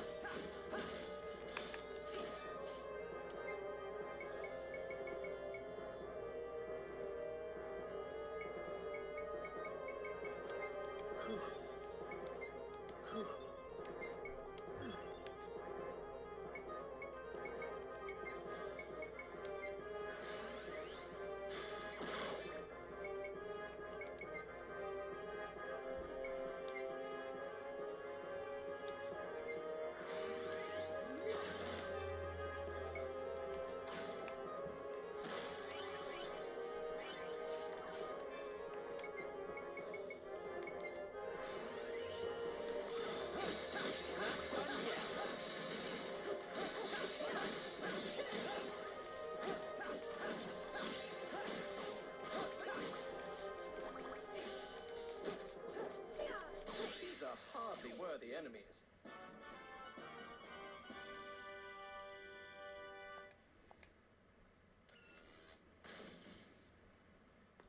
It appears as though Jupus is utilizing the mainframe. Okay. Well, I'm gonna go get rolling with this play out.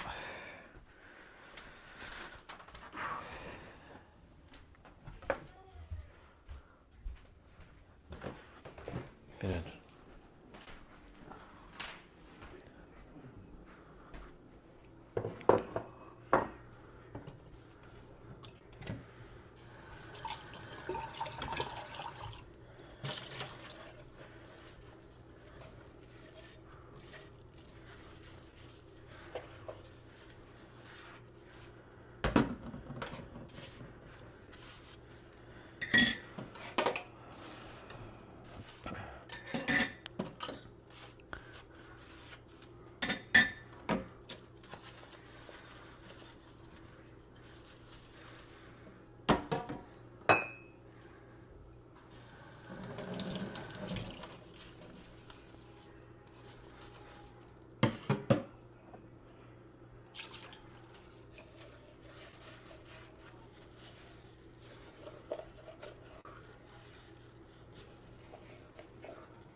Hi, man.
Be right back.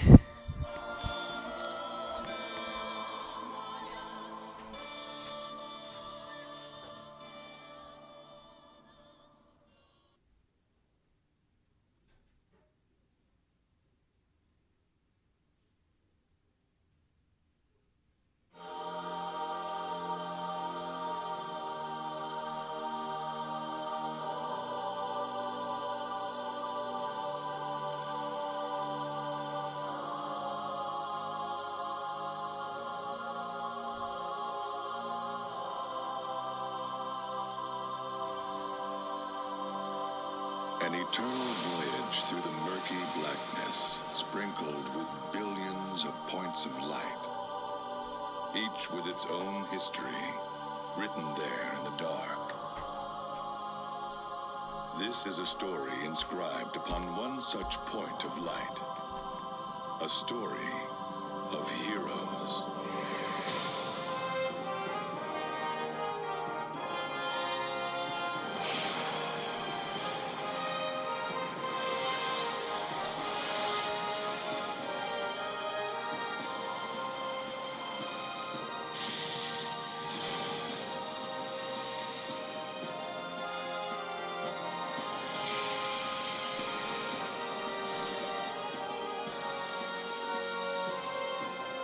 Oh, that's the guy that's in there.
Such a cool game.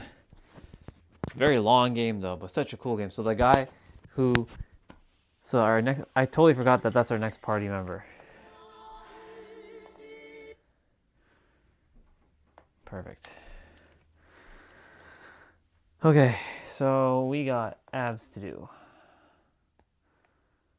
Let's go open up video player.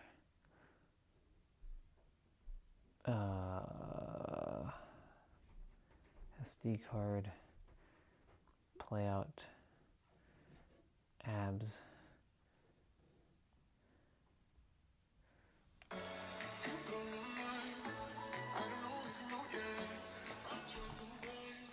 Hi everyone and welcome. So today it is day There's 3 our sister. of our epic program. This is going to be abs and core, some balance movements as well. So we'll be doing single leg work, single arm work, some hovers and holds. Lots to of fun be. to be had. The timer is going to be on for 50 seconds of work, 10-second rests.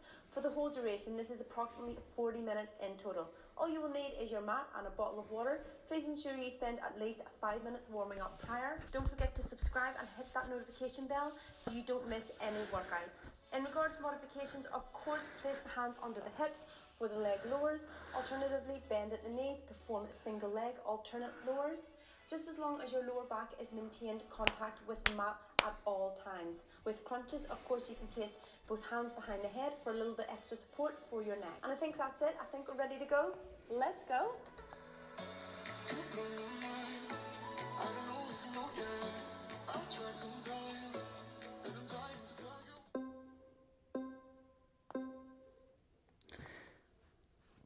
Okay.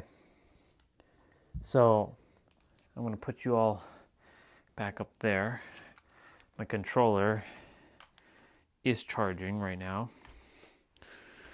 And I will get ready for this play out.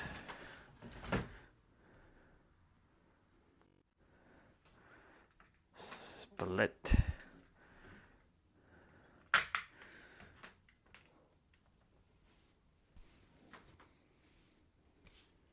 Nice.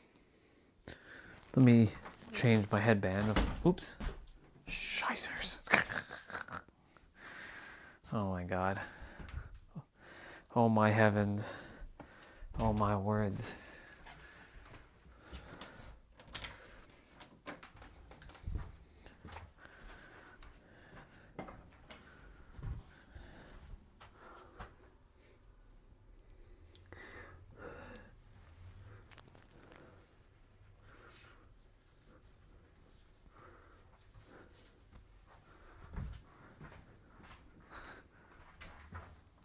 All right, everyone, let's get rolling.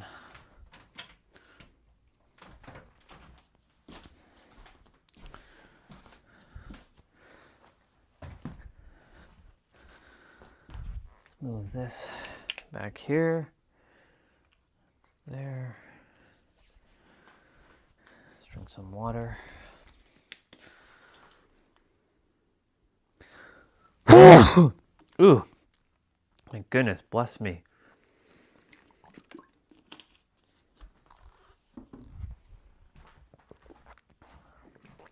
Kind of like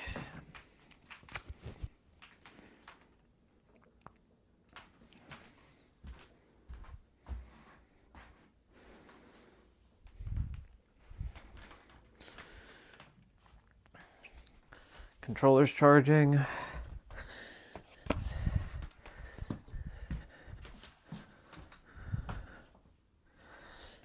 We're starting right at 3 o'clock.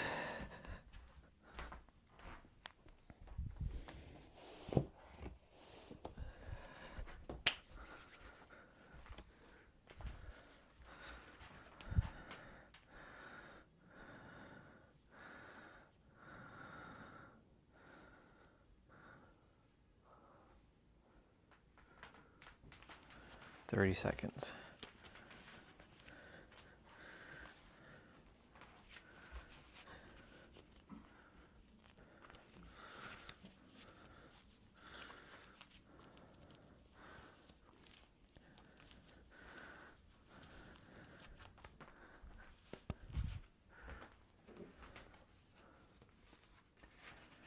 It'll be 3 o'clock.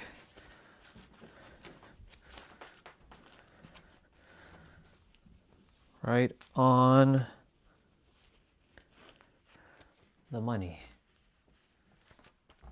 Let's go. Oops. We need to charge the tablet because it's at like 6%.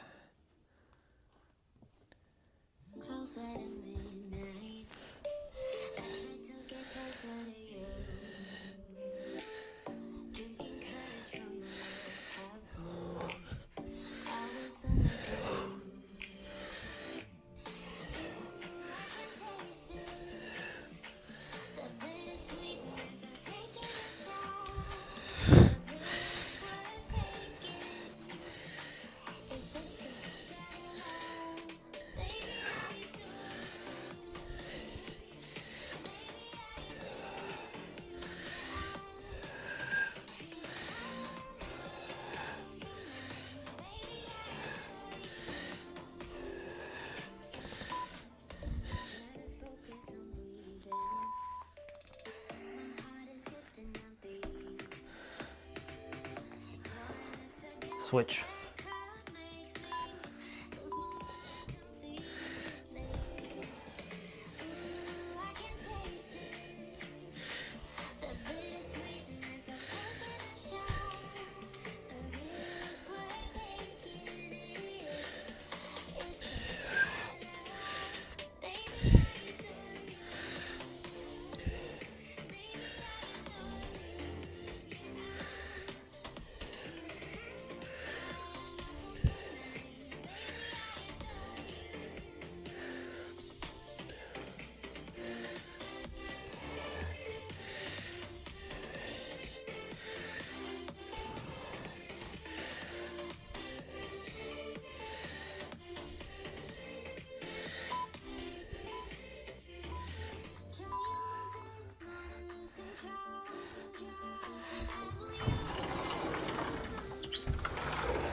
So you're doing planks with knee tucks.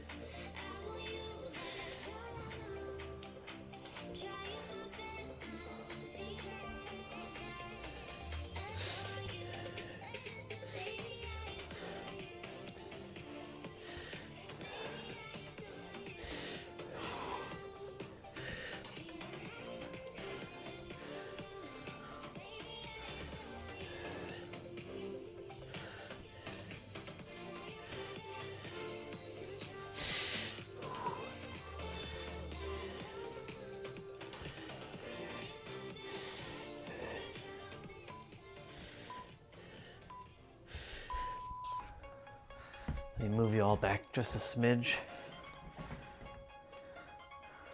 There. So you're going to be bouncing on your left arm here. And then you're going to bring your right arm up, tuck your right arm in, lift your left leg up. So you're going to be balancing on your right arm, or your right leg and your left arm. So counter balance. And then you're going to switch.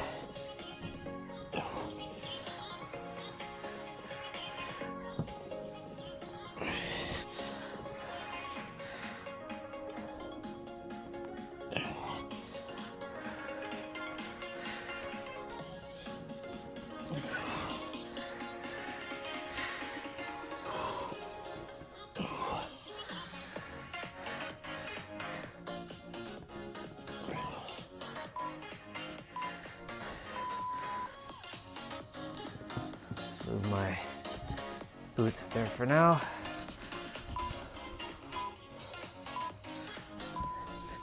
Switch. Left arm goes up, and then you're balancing on your right arm and your left leg. So your right leg is going up. Oh.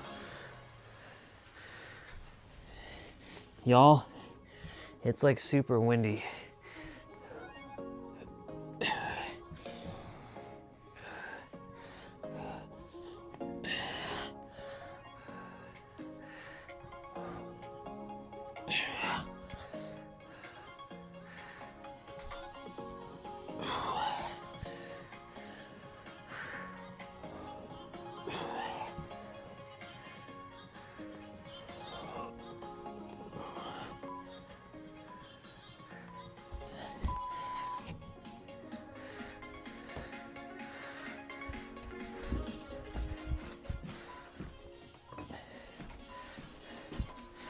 Plank rows.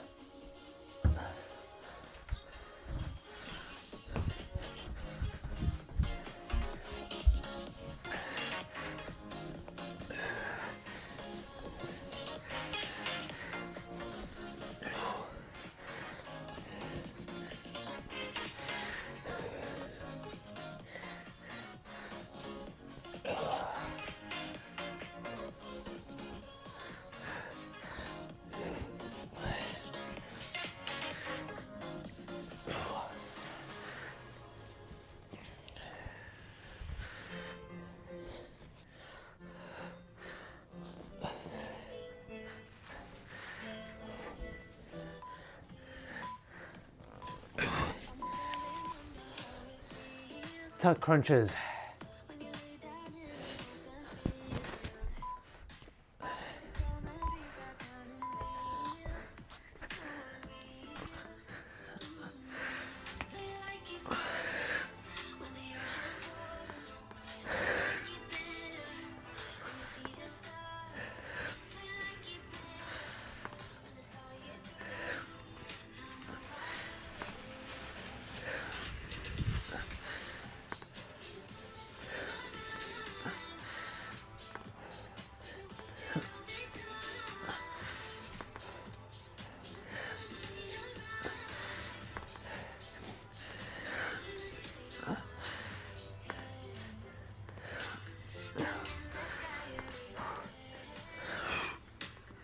Remember to breathe through your nose and out through your mouth when you're doing these things. You don't have to have weights. So we're going to be doing leg extensions. So you're going to be bringing your legs like this. Like that. It's kind of like reverse crunch.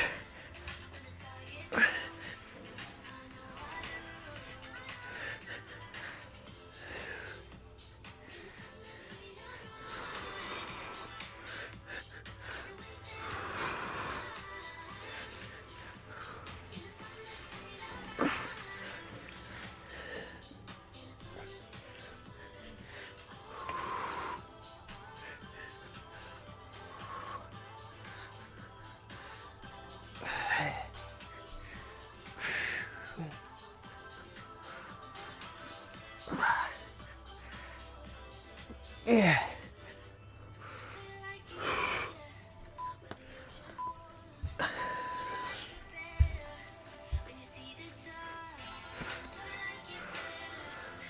So we're doing crunch to leg opener.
So advanced bird dog. So right arm, left leg, and then left arm, right leg.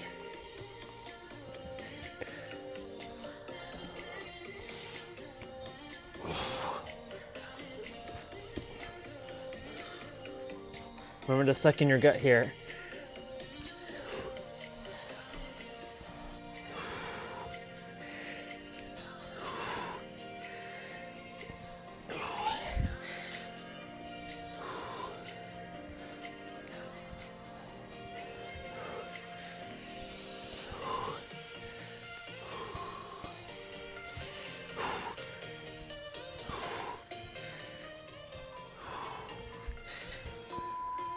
Very good.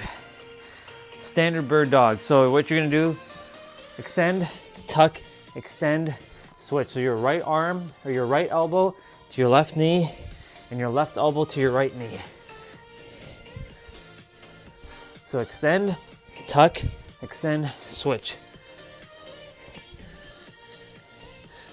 Just like this.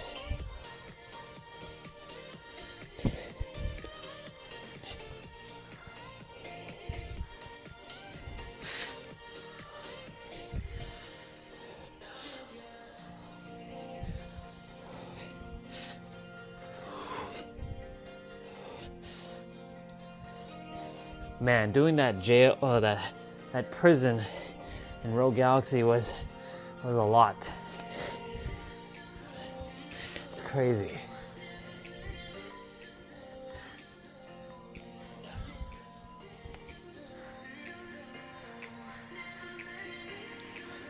Shoulder taps, hovers. So you're gonna be bringing your knees up. You're sucking in your gut here.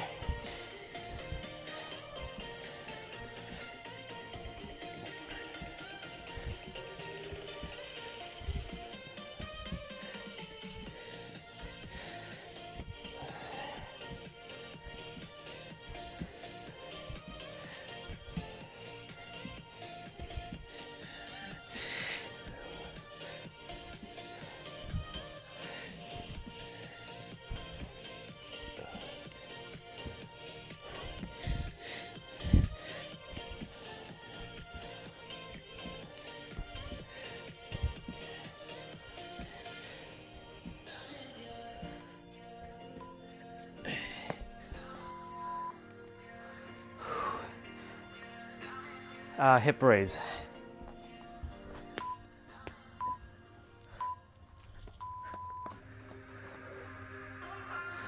So, because I'm using the dumbbell, I'm keeping my hands up.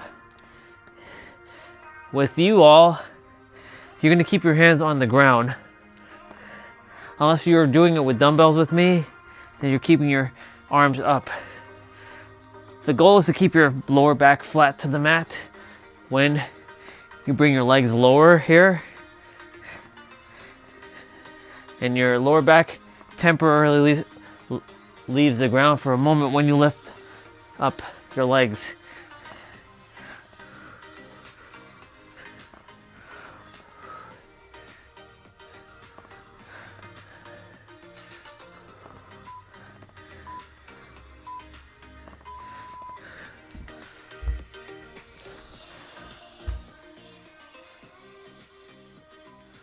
Just making sure my stream's still good.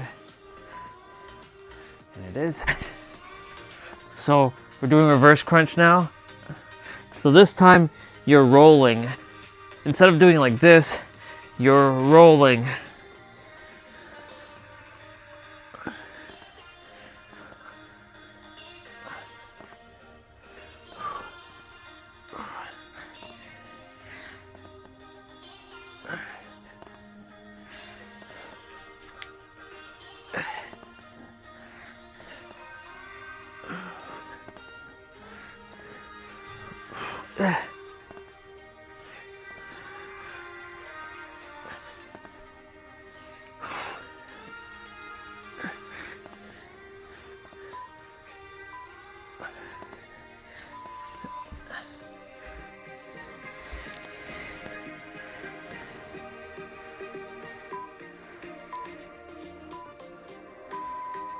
All right, hip raise to leg lowers.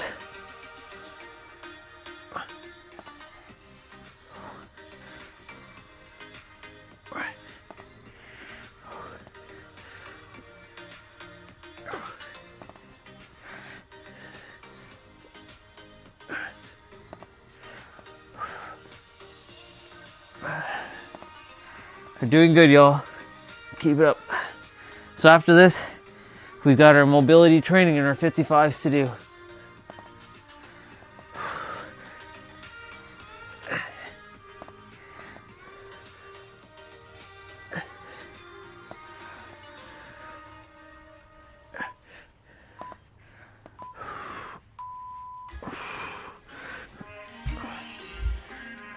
V-sit tucks.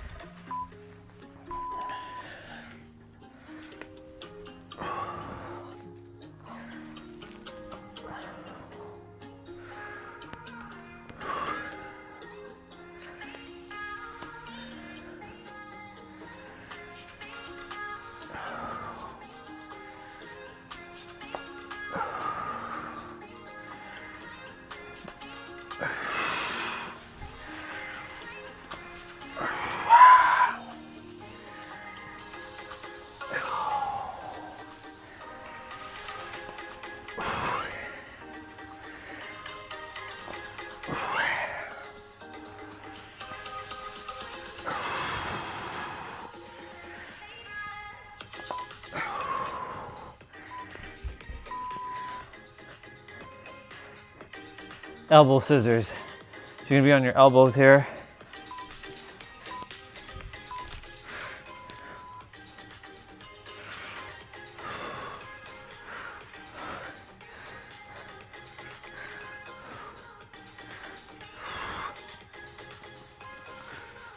Doing good, y'all.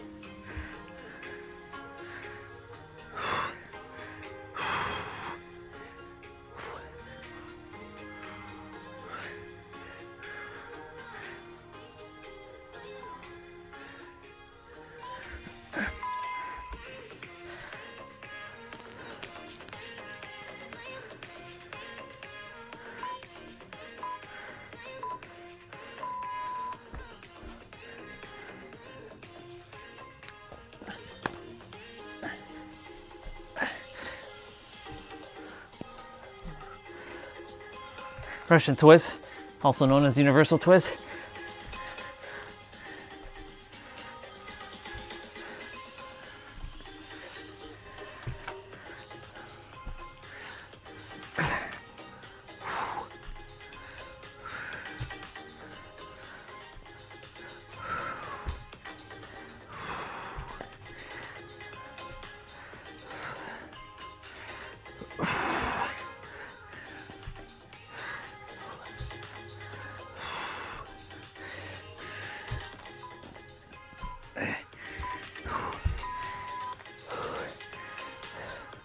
Sprinter ups.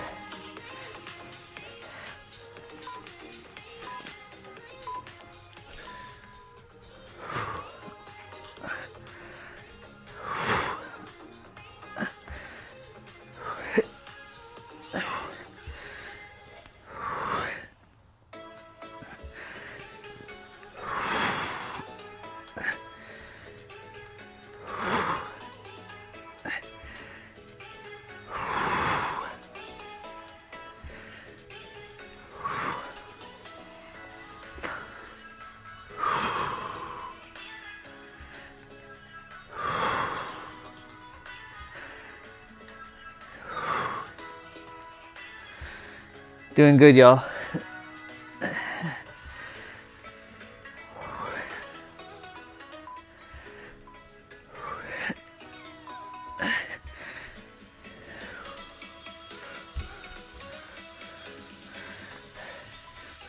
Hover to tuck.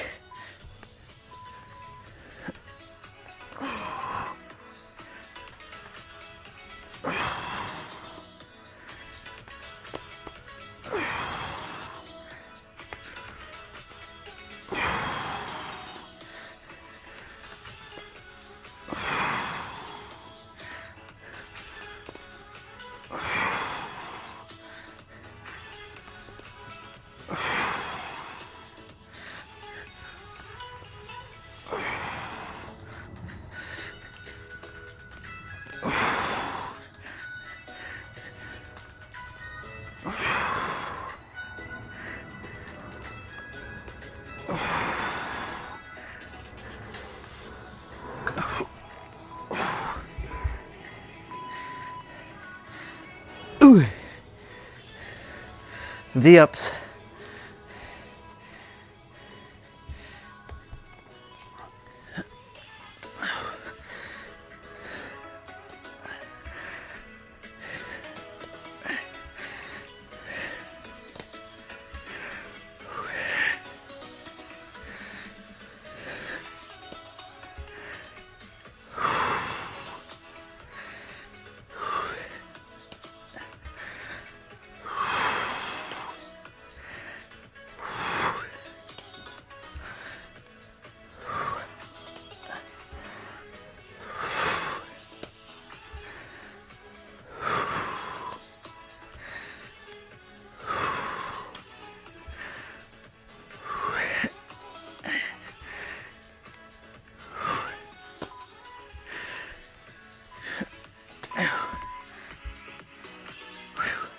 Crunches.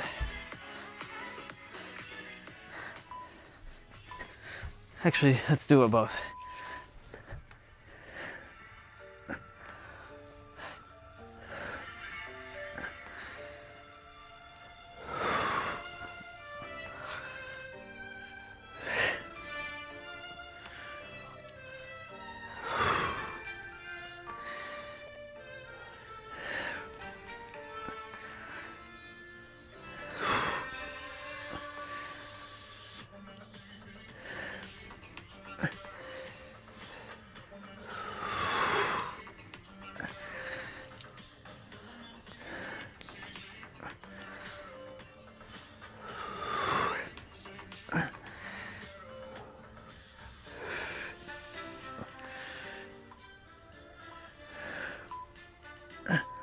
Okay, 3-point crunch. So with the dumbbell, I'm gonna be touching my knees, my ankles back to my knees. So that's what you're gonna do with your hands, like this.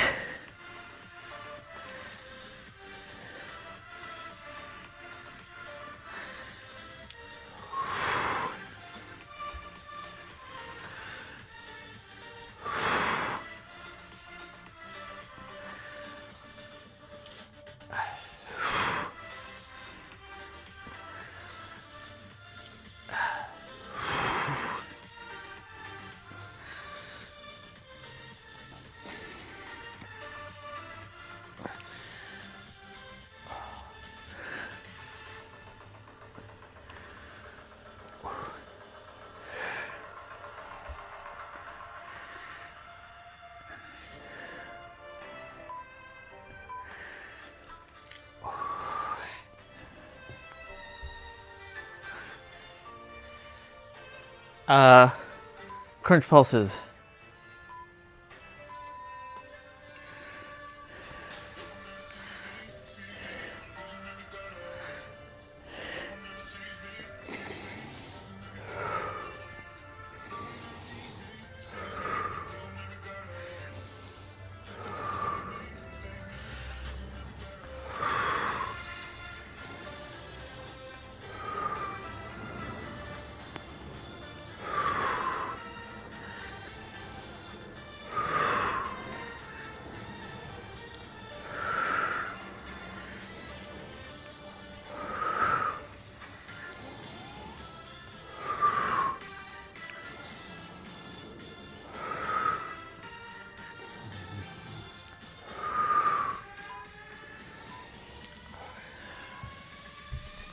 All right, toe touch.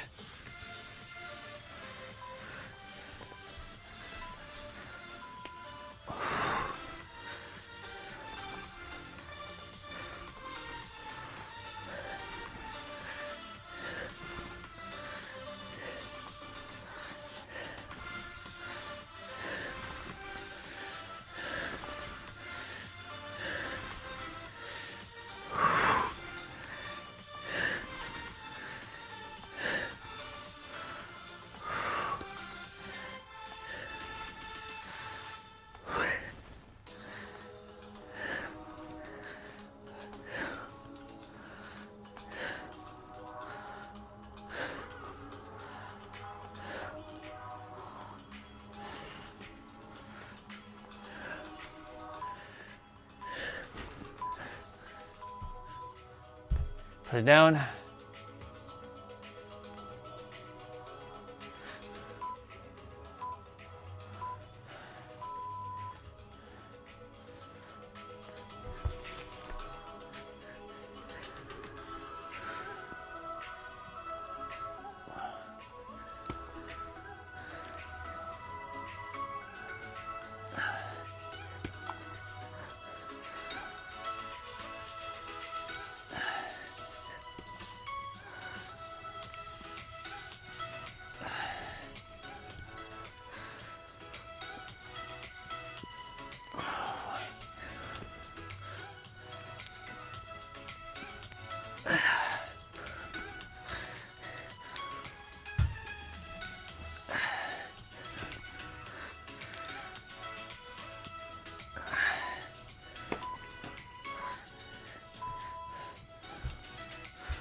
Okay, this one right here.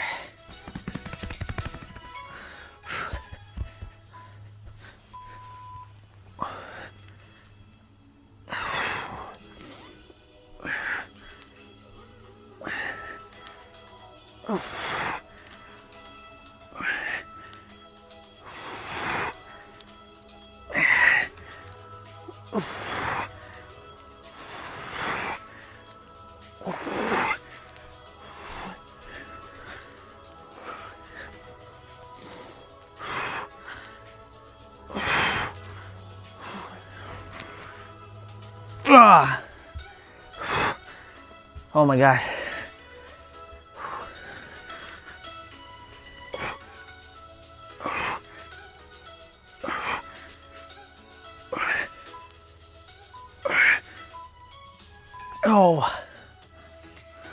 Oh my God.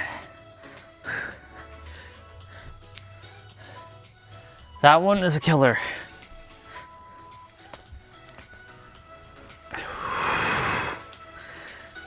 This one is eagle arm.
All right, X arm.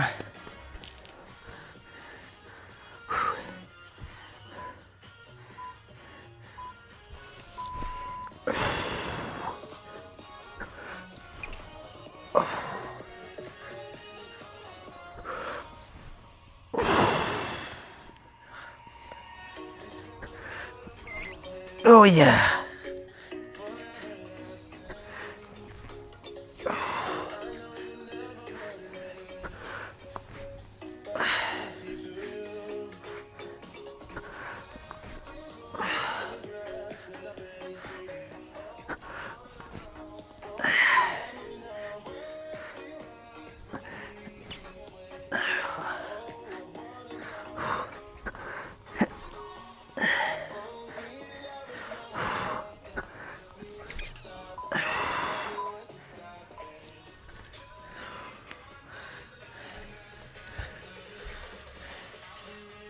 Single leg reach. We'll start with the left.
Pulses.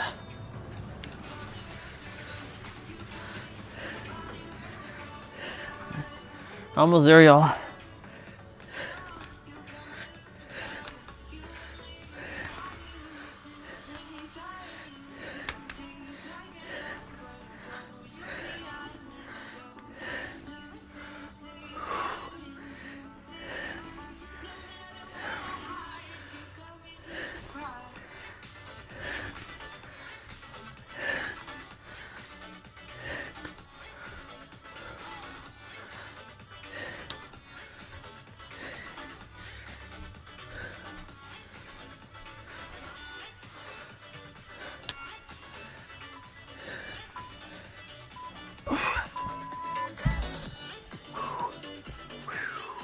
All right.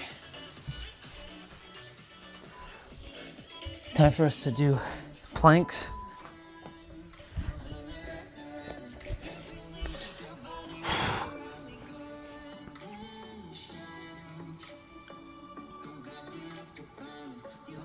The next two exercises are going to be balancing on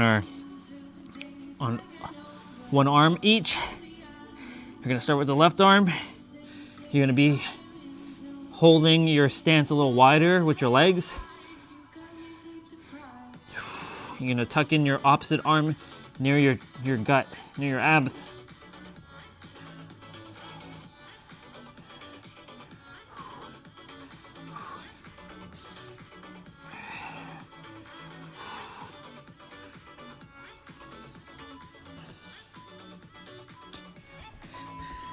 Okay. Time to balance on the left arm. Breathe.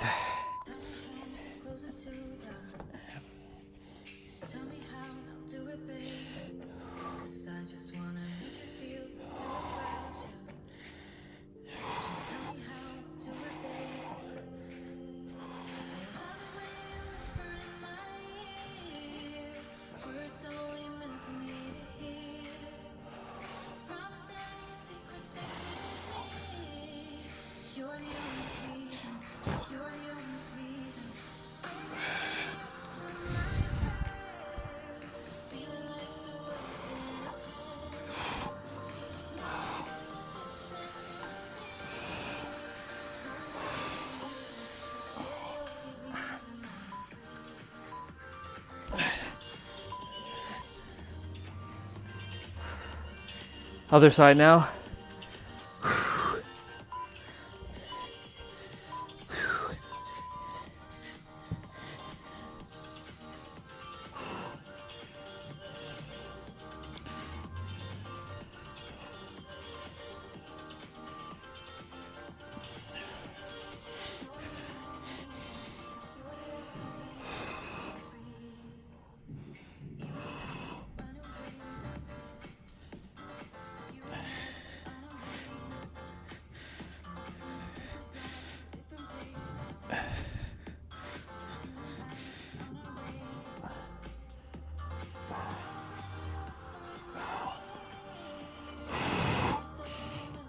Yeah.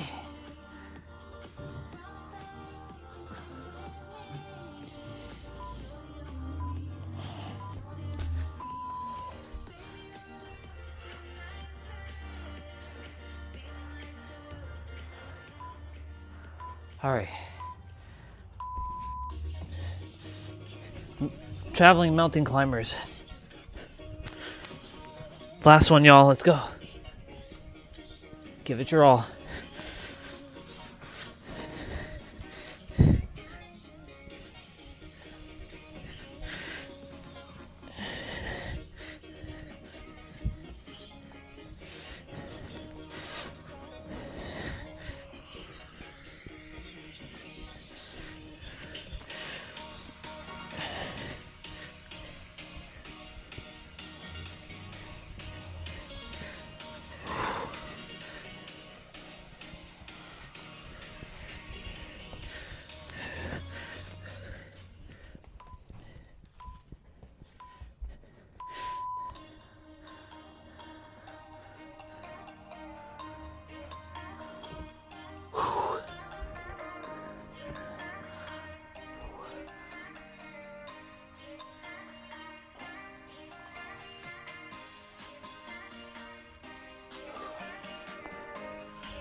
We did it.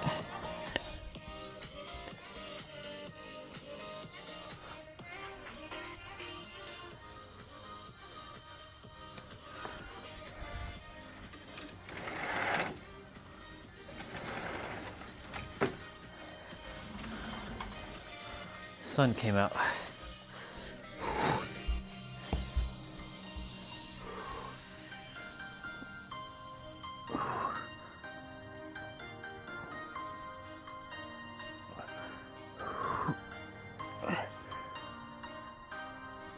I wonder if Sunil is here. You hear, dude?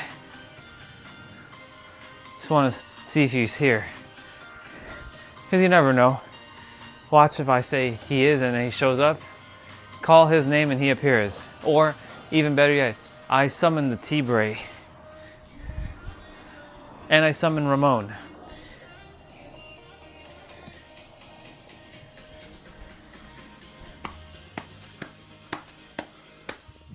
We did it.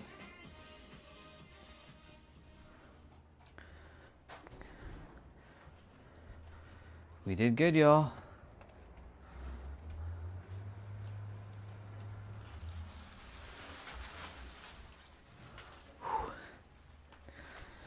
We did good.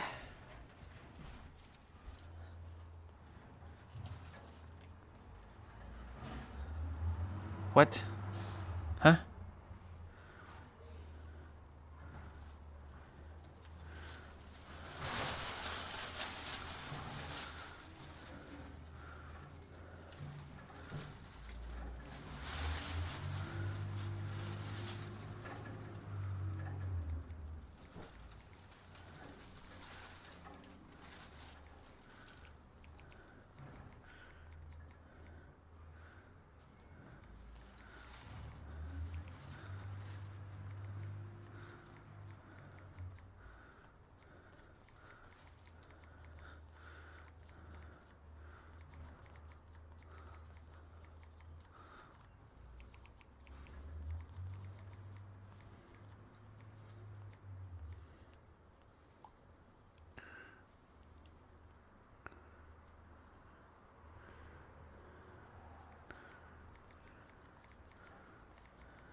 Uno momento, y'all.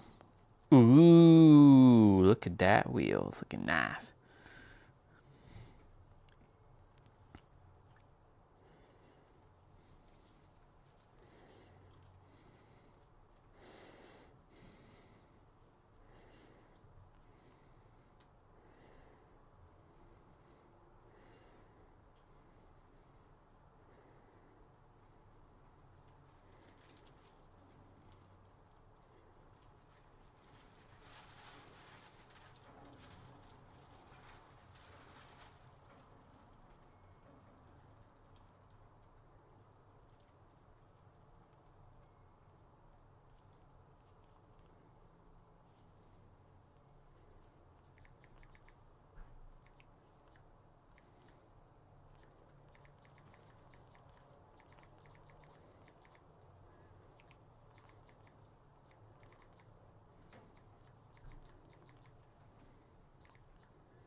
Alright.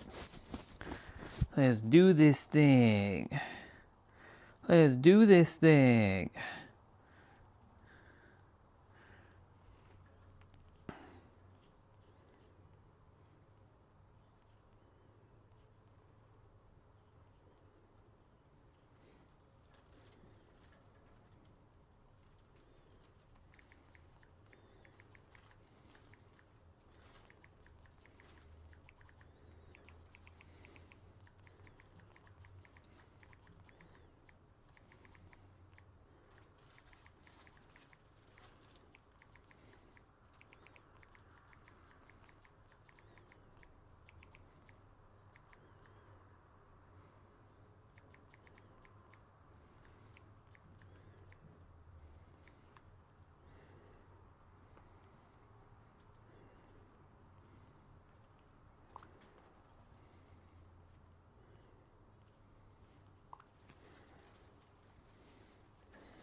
All right. Let's get rolling.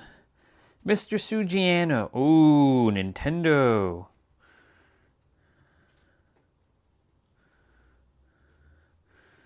Nintendo. Naomi just welcomed her baby boy with Jimmy Uso on April 19th. Very good. Hey everyone, Mr. Sugiano here, your source for gaming, tech, emulation, and open source news. Let's get started. To kick things off. Alright, to kick things off. Sony and their DRM on PlayStation games. So we've talked about this one in previous videos. It's been blowing up quite a bit on the internet.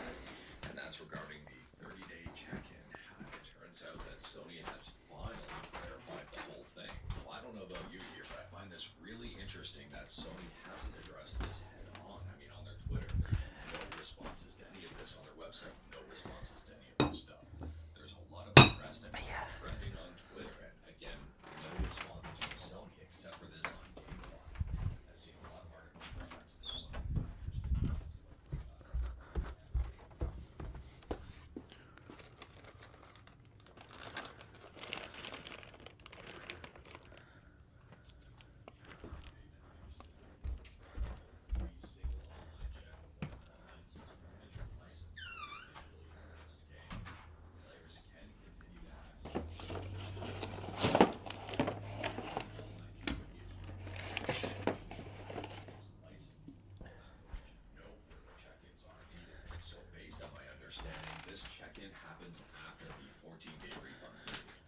Someone were to buy a digital game, they go through 14 days where they can get what they want. On the 15th,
talking about Xbox, and well, Xbox is going to have to make some serious next steps to try to turn things around.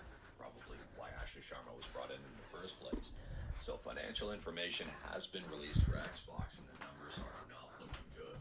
Hardware revenue took a 33% hit. Net revenue is down like 5 to 10%. And I guess the company did rake in quite a bit of money, but not enough. Feel free to check out this article on The Verge for more information on the matter if you're interested in where the links are. The Microsoft CEO says the team is recommitting to our core fans and players and shaping the future of play. Last week's Game Pass changes are one example of how we are staying responsive to customer feedback.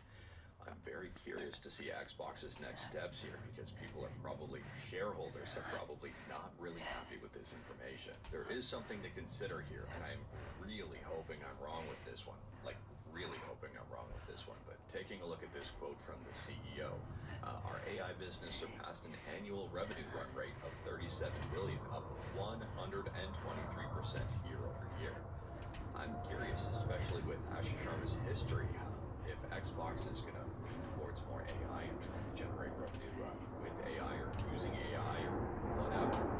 Very curious to see what happens there moving forward, but I don't think it's crazy to think AI is possibly a future step of Xbox if they're not already taking steps that way. And speaking about Microsoft, kinda, next up here we're talking about Windows game emulation on Android with Winlator Ludashi. And Winlator Ludashi version 3.0 has just dropped, and this is a pretty big update. So Steven MX says here, Vulkan Renderer, complete rewrite of the Winlator X server rendering backend. The compositor was rebuilt from scratch using Vulkan, replacing the previous OpenGL pipeline. On top of that here, added bilinear and near sniper filtering, new refresh rate options, 60 Hz default unless forced higher. On top of that here, there's even more. Improved the FPS limiter from Graphic Engine, added support for X input to extension, newer versions of Wine Proton compiled with Xi2, now have proper mouse support thanks to Game Native. On top of that, for the Winlator HUD, fixed issue with saving user preferences, now works on OpenGL games, improved visual appearance, added vertical mode, added support for detecting battery charger, and even more. And a quick PSA here, it's probably worthwhile to reinstall Winlator Ludashi if you are running it. This person here says, didn't require reinstallation for me, it just said if I wanted to update the app. Is that the same to everyone? And Steven MX says you still need to reinstall it or it will cause bugs. Next up, we're switching to SNES emulation here, and just the other day we talked about Super Z SNES.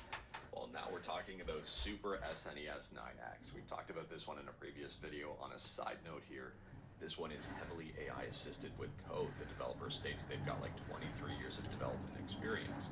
That is just, it's worth pointing out. Anyways, here for Super SNES 9X, they say Kylera server client, retro achievements, SPPU sprite tiles viewers, multi-controller support, STL support, run-ahead support, color correction support, and enhanced cheat support. And it just got a brand new update. So at the time of filming, version 1.63.11 is the latest and greatest update. And if you're a fan of the Super Game Boy, this one might be up your alley here. They say built a self-contained Game Boy and Game Boy Color core. On top of that, added authentic SGB1 and SGB2 BIOS mode. And on top of that here, they added a BIOS menu, no BIOS, SGB1, SGB2 with auto detection. They fixed retro achievements for Game Boy and Game Boy Color hash recognition and even more. And speaking about adding in new features and capabilities to things, next up we're talking about PlayStation 1 emulation with New PSX. New PSX is an experimental PS1 emulator and debugger written in Zig. And New PSX got a brand new update here to version 0.3.0. In this update, they say here they've added an XA80 PCM audio support, memory card support, .mcd, various compatibility fixes, and they've updated Zig. And speaking about PlayStation stuff, but going up a few generations here, talking about the PS5 and Linux. And it appears if you've got Linux on a PS5, it may or may not run Nintendo Switch games. If you are interested in seeing this one in action, the WizWiki has posted a video up to their Twitter account, and the results here, to me, are pretty impressive. The PS5 seemingly handles Switch games very well. And speaking about Nintendo, next up here we're talking about Pokemon and copyright strikes and a big Pokemon channel or Pokemon themed channel getting taken down. Oh, wow. So this is being reported in a bunch of places like Polygon here. Beloved Pokemon YouTuber says channel is getting deleted due to Nintendo copyright strikes. And that is for Poke National. Now, for those who may be unaware, Poke National was a YouTube channel that was dedicated to showcasing Pokemon like a nature documentary would. To me, it was pretty interesting overall, but I guess Pokemon did not like it at all, and well, Nintendo didn't like it and did issue copyright strikes, and all the channel is now gone. Next up here, we're switching from something shutting down to something spinning up, and talking about Mega Man 2 in smartwatch form. This is really interesting overall. I guess it's Mega Man and Mega Man 2 here, but it's not really up my alley. Maybe it's up yours. I for one don't normally wear smartwatches because I have a habit of smashing my arm on things, and I'm broken. I couldn't tell you how many watches over the years, even ones with durable casings. Anyways here, I didn't know how you play Mega Man 2 very well at all on such a small screen in this form factor. At the same time, if you're a huge Mega Man fan, maybe this is up your alley. I think pricing on these start around $80 overall. Next up, we're talking about Linux again and Bazite. And I can't remember if we talked about this one in a previous video. I think we did. We talked about upcoming Fedora 44. Fedora 44 just dropped, and well, Bazite 44 has also just dropped here. This features Linux kernel 6.19, KDE Plasma 6.6, and 50 for the new Linux generation here. And also, it's going to be featuring quite a bit of additional stuff. It's a huge release overall for Bazite. They point out here that Linux kernel 7.0 is coming in the near future, and they do have built-in support for Elgato 4K capture cards, and images have been reduced by 1 gigabyte, which is a big reduction. And speaking about stuff, next up we're talking about Proton Experimental. Proton Experimental got a brand new update here. Crimson Desert is playing again. So if you're having trouble running Crimson Desert and you're on Linux, you may want to check out the latest Proton Experimental to get up and playing again. And speaking about gaming on Linux, quite literally here, we're talking about the website and an article they've got posted. If you are interested in checking out the article, you know where the links are. Anyways, here they talk about Denuvo. We talked about Denuvo in a previous video regarding the big statement that pretty much everything from Denuvo has been cracked at this point or bypassed. However, there is something here that is huge. 2K apparently fights back with online checks, and this kind of goes hand in hand with the Sony stuff we were talking about earlier. So Gaming on Linux goes on to say here, and I think we need to buckle up for this one because this is, we're serious now. We're in the serious mode. So stupid. I'm sorry. This is not a laughing matter. To fight back, publisher 2K Games have apparently put in a new form of DRM into multiple games with a forced online check every 14 days. That's worse than 30 days that people thought Sony was doing, that I thought Sony was doing based on the information. From what has been said, this is an NBA 2K25, NBA 2K26, and Marvel's Midnight Suns. Something that once again punishes legitimate players. Online checks, even for single players, are a real nuisance. I agree with this. But it seems that it's here to stay, and we may even see more of it if the likes of Denuvo can't keep up with the Pirates now. Let me know your thoughts on this one. Can't keep up with the Pirates now? Is saying here that we may see more of this. I alluded to that in the previous segment when we were talking about Sony and this DRM stuff. Overall, I think these are steps in the wrong direction, and things seemingly are getting worse now for online and always online. And also, not owning stuff. But moving on from that, and next up here, and I think we can get out of serious mode. Next up here, we're talking about Super Smash Bros. On PC. And it's being reported over on DSO Gaming that Super Smash Bros. Unofficial PC port is now available for download. So taking a quick peek at their GitHub here, and it's called Battleship. They say it's a port of Super Smash Bros. For the N64, the NTSC-U version 1.0 version. I said version twice. And it is 100% free. It's open source, and they say no copyrighted assets are included in this repository. So I don't think it can be taken down, much like the other PC ports we've been seeing. And last up here, we're talking about PlayStation 3 emulation with RPCS3, because why wouldn't we be? But this is a little bit different. I'm not talking about RPCS3 improvements or enhancements or anything like that. We're talking about RPCS3 up and running on a PS5. Yes, PS3 emulation on a PlayStation 5, and this is thanks to PS5 Linux, which we previously talked about for Nintendo Switch stuff. Anyways, there's a video on, I was going to say YouTube, this is on Twitter, from someone running Killzone 3, and it seemingly is running pretty darn good in 4K. So on a quick side note here, if you are interested in PS5 Linux, I mean, we've talked about it now in 2 segments in this video. It is up on GitHub, it's free and open source. And it leverages a vulnerability to turn your PS5 into a highly capable Linux PC, unlocking its full hardware potential for desktop use. Interesting project. We're trials. Let me know your thoughts about this one. I like the logo. But anyways, that is all I've got for you in this one. Straight to the point, all stuff and no fluff. And I am well rested today. We talked about a bunch. Feel free to discuss anything we talked about in the comments below. If you like this video, leave a like. If you didn't like this video, leave a like. Hit that subscribe button. Check out my other videos. Don't tempt fate. Save your state.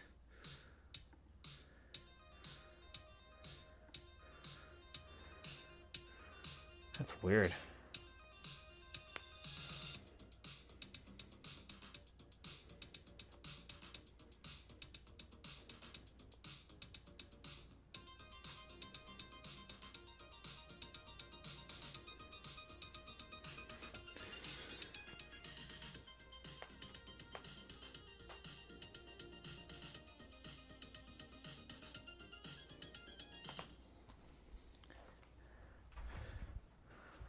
Okay.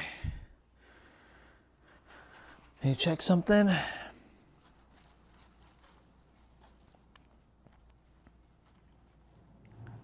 YouTube Studio.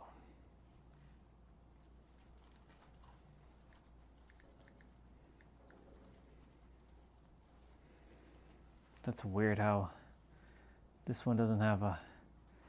Oh, it does. What the fuck?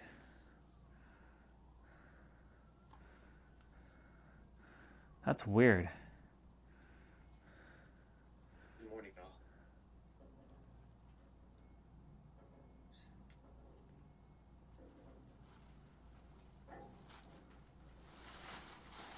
Good morning, y'all.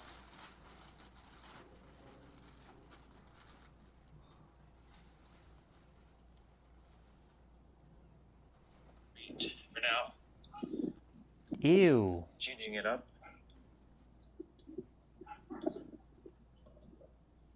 The voice.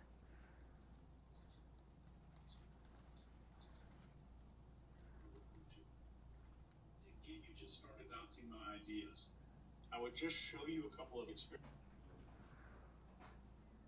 And TikTok to serve you an algorithm. You are your own algorithm. Right? It uses your own, like what Chase said, it uses your own personal biases and to confirm your biases when you watch a video. But for me, what my algorithm is showing, see, which is in Einstein's theory the end of time, and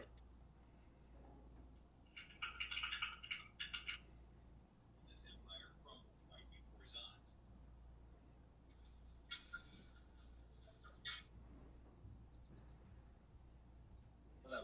inside, they all have the same water, but on the outside they appear different. And because they appear, gentlemen,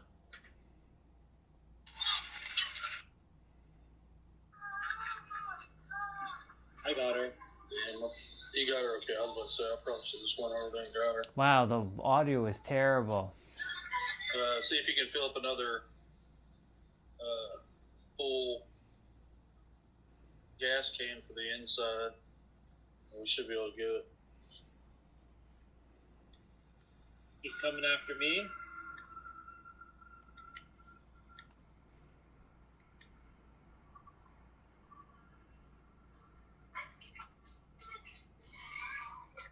Ew, that's disgusting.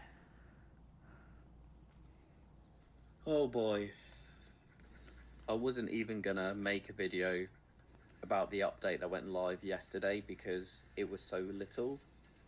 And the irony is, the game feels shit because of it. It's not even like there's loads to unpack, but the game right now has just become a total clusterfuck. I'll mention a few things here, okay? I'm going to try and keep this video relatively short. But as far as 2v8 goes, I mean, it's the exact same thing as it was before. No meaningful improvements, no innovation, no reason to keep playing it after a couple of matches, just longer queue times for people playing 1v4. It's just copy and paste, and it's kind of a shame we left Blood Moon for this.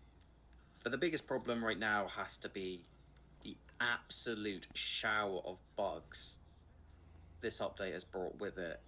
Just as we get back Legion, not that I'm celebrating that, but just as one killer comes back, another one is immediately kill switched, Wesker now gone, which means if you wanted to play him for 2v8, sorry about that, bud, by the time the event's over, he might not even be back on the books.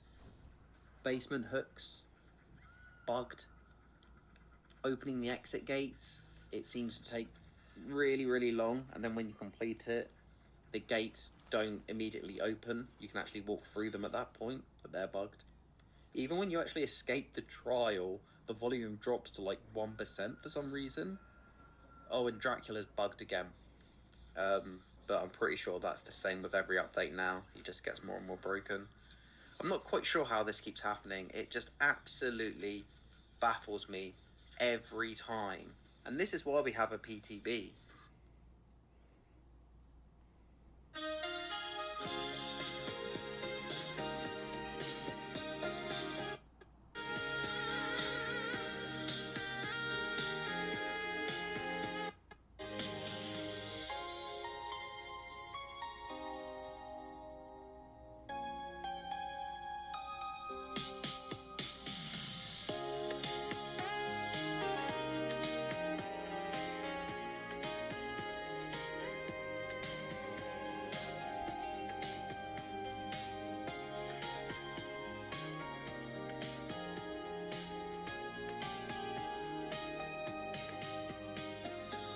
Crazy.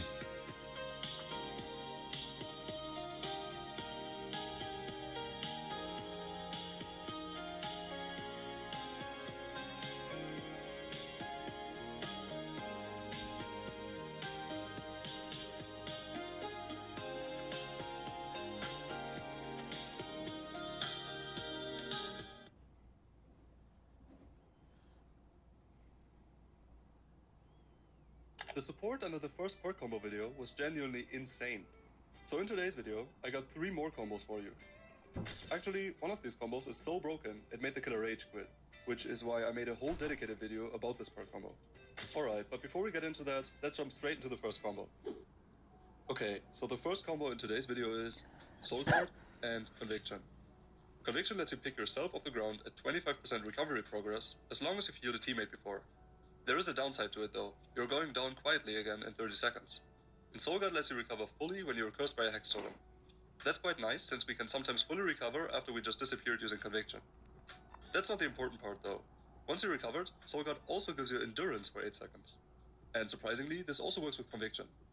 Now obviously you won't get a Slugging Killer every match, but if you do, this combo counters the playstyle and comes in clutch quite often. So let's get straight into the first match. And oh no, it's Bad End Prescore. I hate this map. One side of the map is so cramped up with pellets and the other one is just completely empty.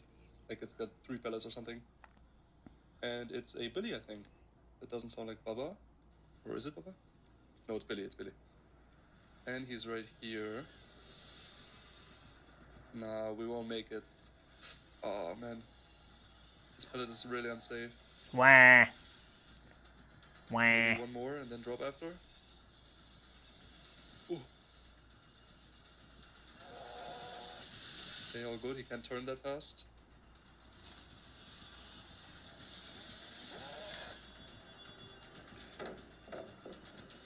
Okay, nice. Get to Shack. No, we won't make it to Shack, but we will make it to this tile. Actually, we probably would have made it to Shack, but it's better to not waste the Shack pellet. Wait, did he lose us? Okay, he lost us already. I'm sorry. She sacrificed herself for us. Alright, so the second perk combo is Sprint Burst and Vigil. Sprint Burst gives us a 50% speed boost for 3 seconds once we start sprinting, but leaves us with 40 seconds of exhaustion instead. Many people argue that this perk might even be the best in the entire game. And Vigil makes us lose a list of status effects 66% faster. The most important one for us is obviously the exhausted status effect. Honestly, this combo doesn't even sound that crazy, but trust me, Vigil takes nearly half of the seconds off the exhausted timer, and that lets us use Sprint Burst incredibly often. Sometimes even multiple times mid-chase. So before I keep yapping, let's dive right in. Alright. Auto-Haven Wreckers, okay. That's honestly pretty fine in my opinion. I just don't like the main buildings, they're always a bit boring. Oh, and we got the worst main building of them all. And it's Skull Merchant. So that means that match should be pretty easy. Since she's mostly just an M1 killer. Okay, no pellet here. Let's vault, maybe? Oh, there's no vault here. Okay, good to know that. Okay, nice Baker here. Yep, nice. Oh my god, I got stuck. We got lucky though.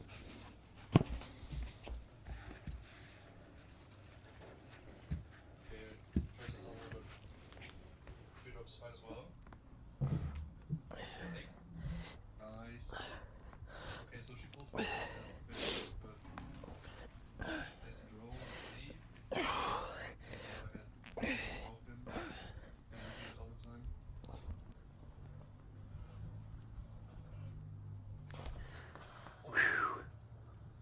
Oh, do I make that? Yep, I do. Pretty easily though. Oh, that was hard to get back to the boss.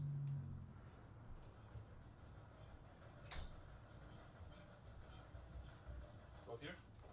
Nice, even stun her. Oh, sorry. Sorry, do I? 2 gems popped already. We can heal up.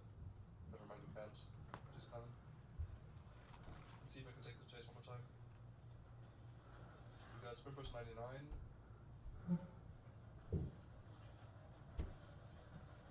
Let's use it here. Nice, there's a bolt here.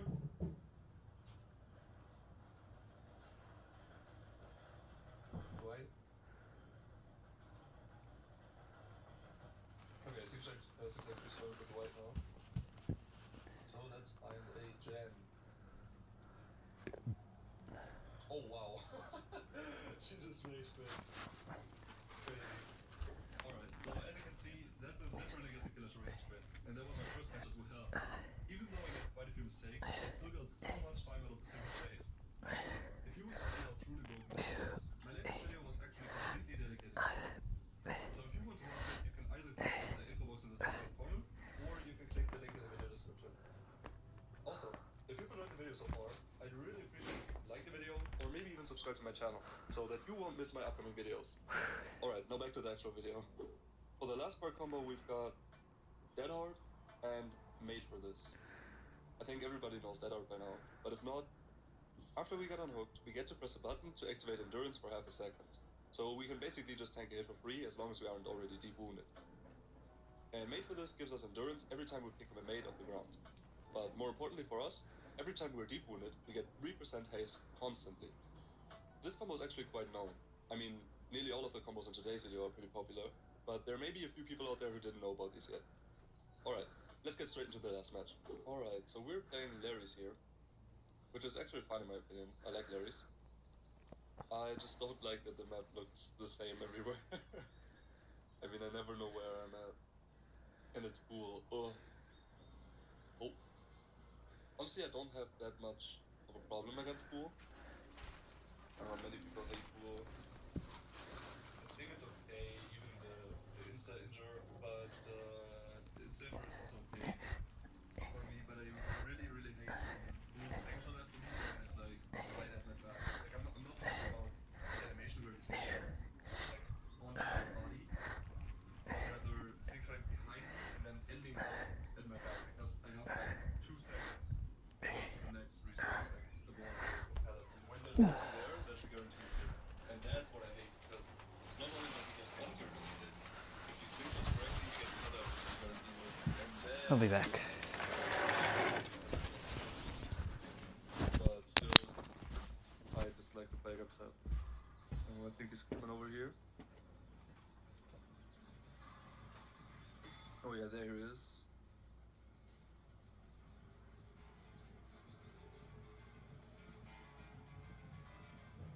He doesn't know. He doesn't know. Oh no, he's taking the gem. Please don't have nowhere to hide. No, he doesn't. Okay, all good. They're right above me. Oh no, that's gonna be a guaranteed hit. Oh no. But it's not that bad, honestly.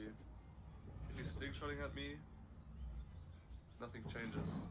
Other than I get into the deep wound state, which is actually a bit better for me, because I get haste then.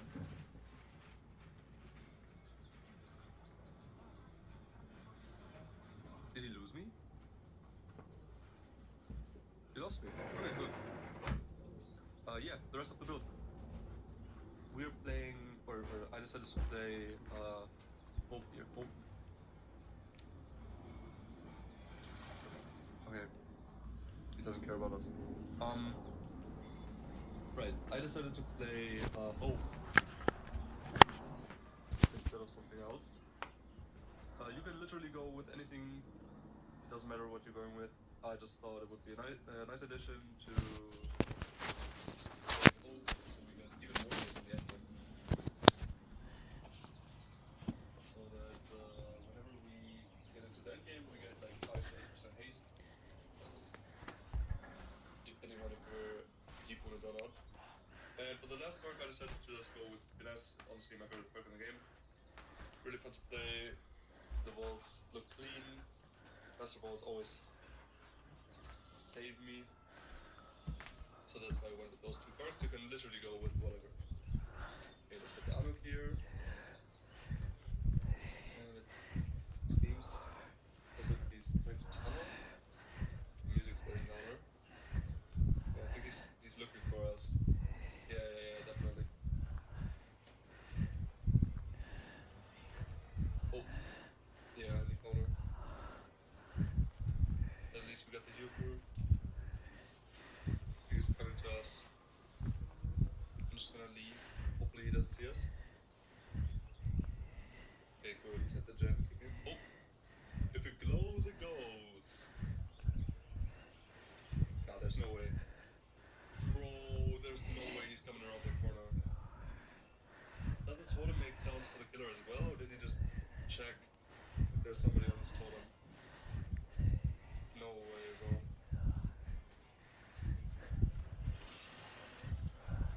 See, that's what I mean. He's no, he's slingshotting after me, and I have like 2 seconds to find something where I have to go.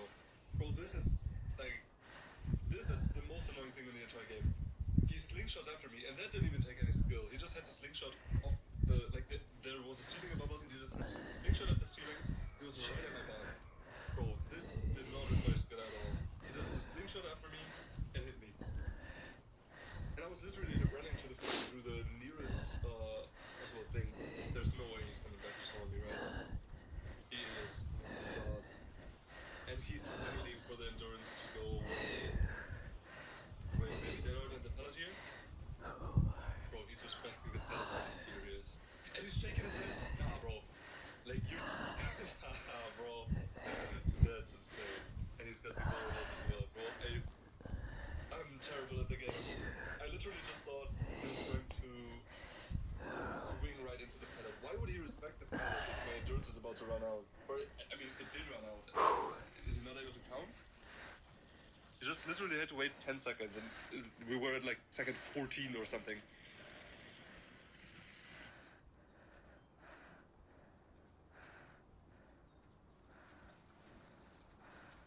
At last, you've come out of hiding. The time we spent trying to kill around, Trunks! For I had yet to show you.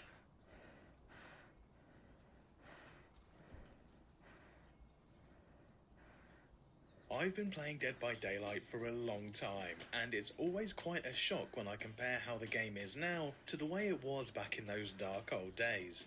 One of those big differences is bad, weak, useless perks being given a second lease on life. Back in my day, when a new DLC released, if a perk released in a completely busted, game-breakingly overpowered state, it might get nerfed after a few months or years.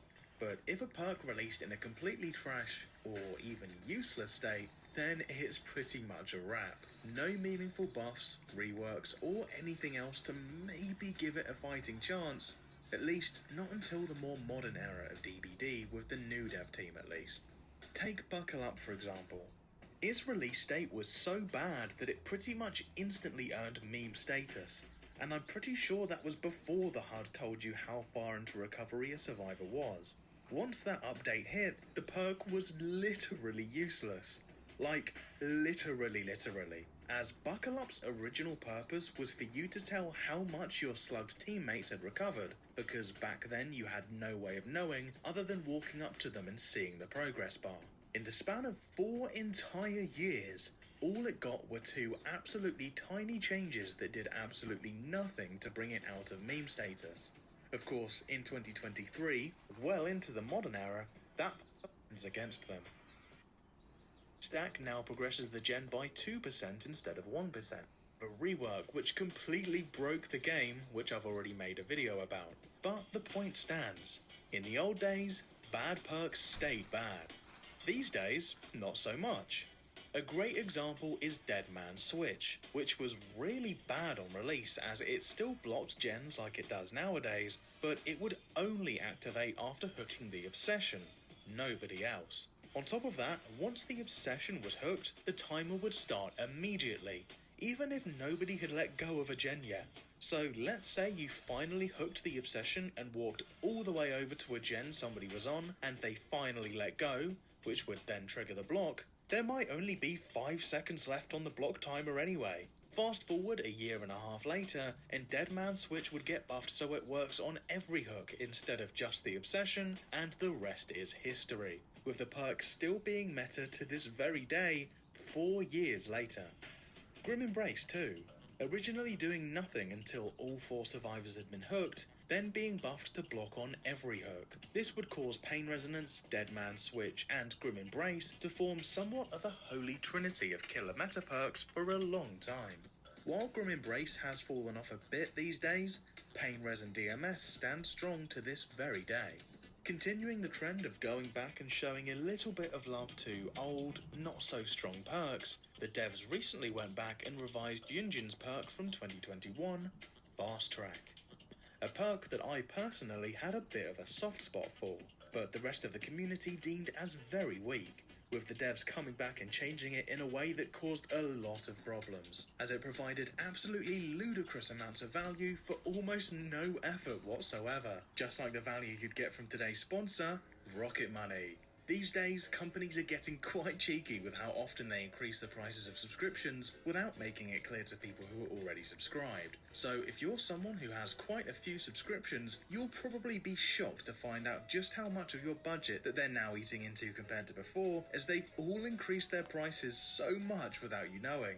Well, worry no more, as Rocket Money keeps an eye out for any price changes in your ongoing subscriptions and notifies you immediately. And if you do decide to cancel any of them, you can do so directly through the Rocket Money app in just a few taps. Believe me, the time save of not having to go through to each website and click through a million settings pages and subcategories to finally find the cancel button alone is a huge time save.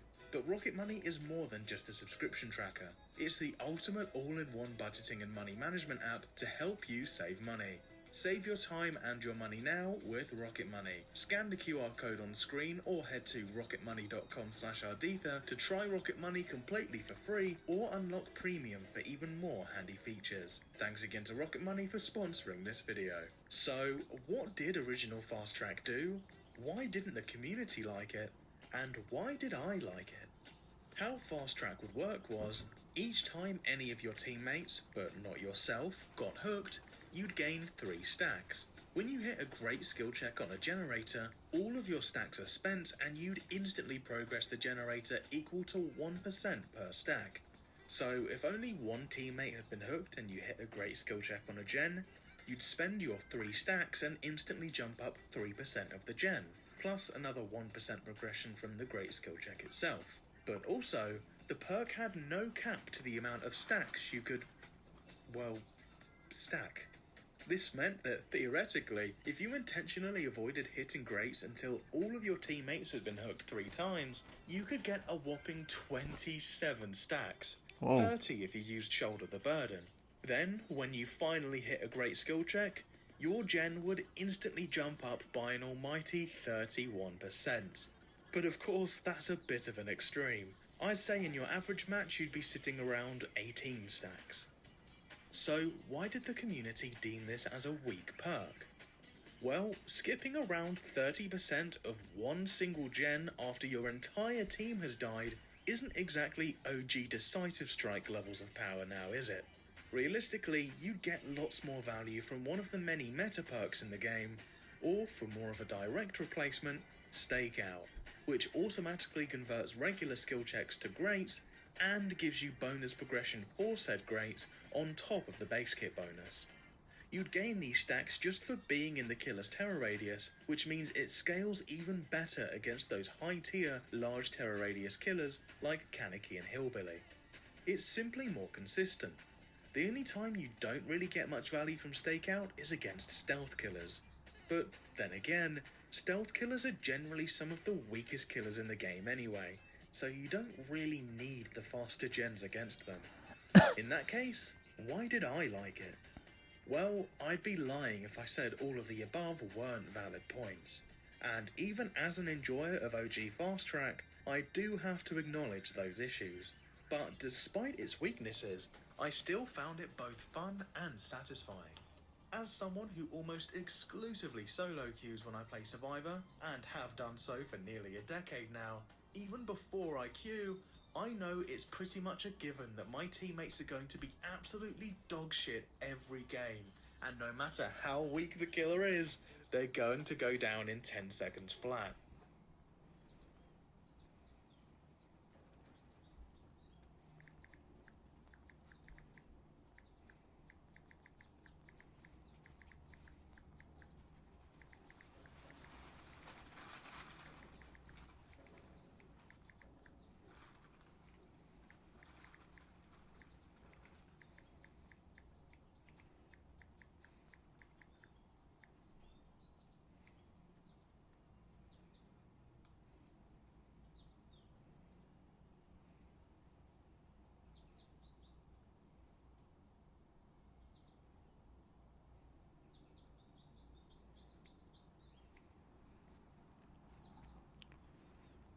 And of course, this isn't news to anybody. Solo queue teammates being absolutely horrendous is one of the only things that the entire DBD community can collectively agree on.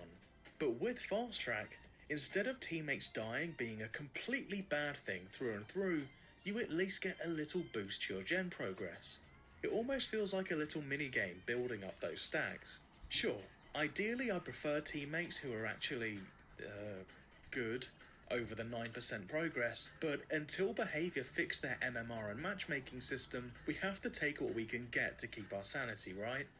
The other key thing I enjoyed about Fast Track was saving all the stacks for late game. The last gen is usually the hardest one to secure, as there's only 3 for the killer to patrol and protect, so being able to speed that one up substantially has genuinely been a complete game changer for me on many occasions, especially in a tight 3-gen lockdown. While perks like Deja Vu are typically the first to come to mind in terms of preventing lockdowns, that only really stops you from putting the team in that situation. But you can't choose which gens your teammates repair. And if you do end up in that situation, your only solution is to plow through the gen ASAP, which is the perfect time to shine. Oi. But most of the time when other people used Fast Track, they'd pair it with Stakeout for a full Gen Rush build, which pretty much robbed you of this big burst value. We're talking about a perk called Fast Track. Stacks immediately, even when you only had like 3. So if you're just getting little trickle value like that, I could understand why most people didn't think much of it. Realistically, the thing I liked about Fast Track is that it helped ease a variety of frustrations that stem from playing solo queue.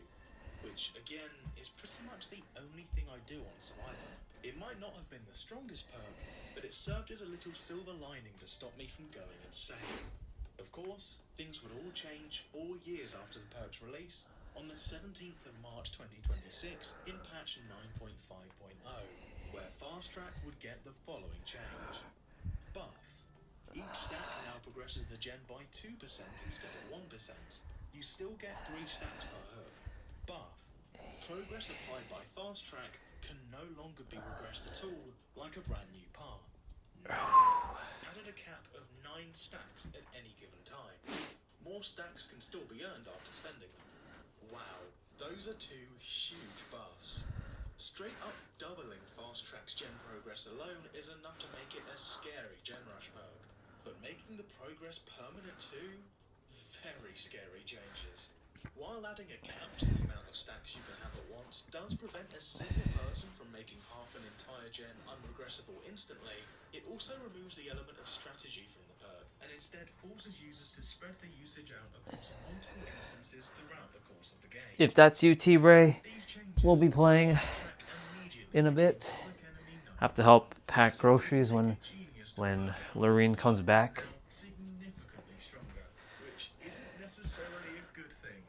Oh my god, I'm losing my balance.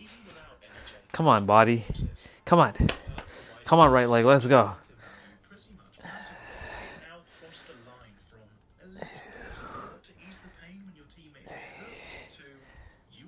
Rewarded for teammates getting hurt, handsomely so.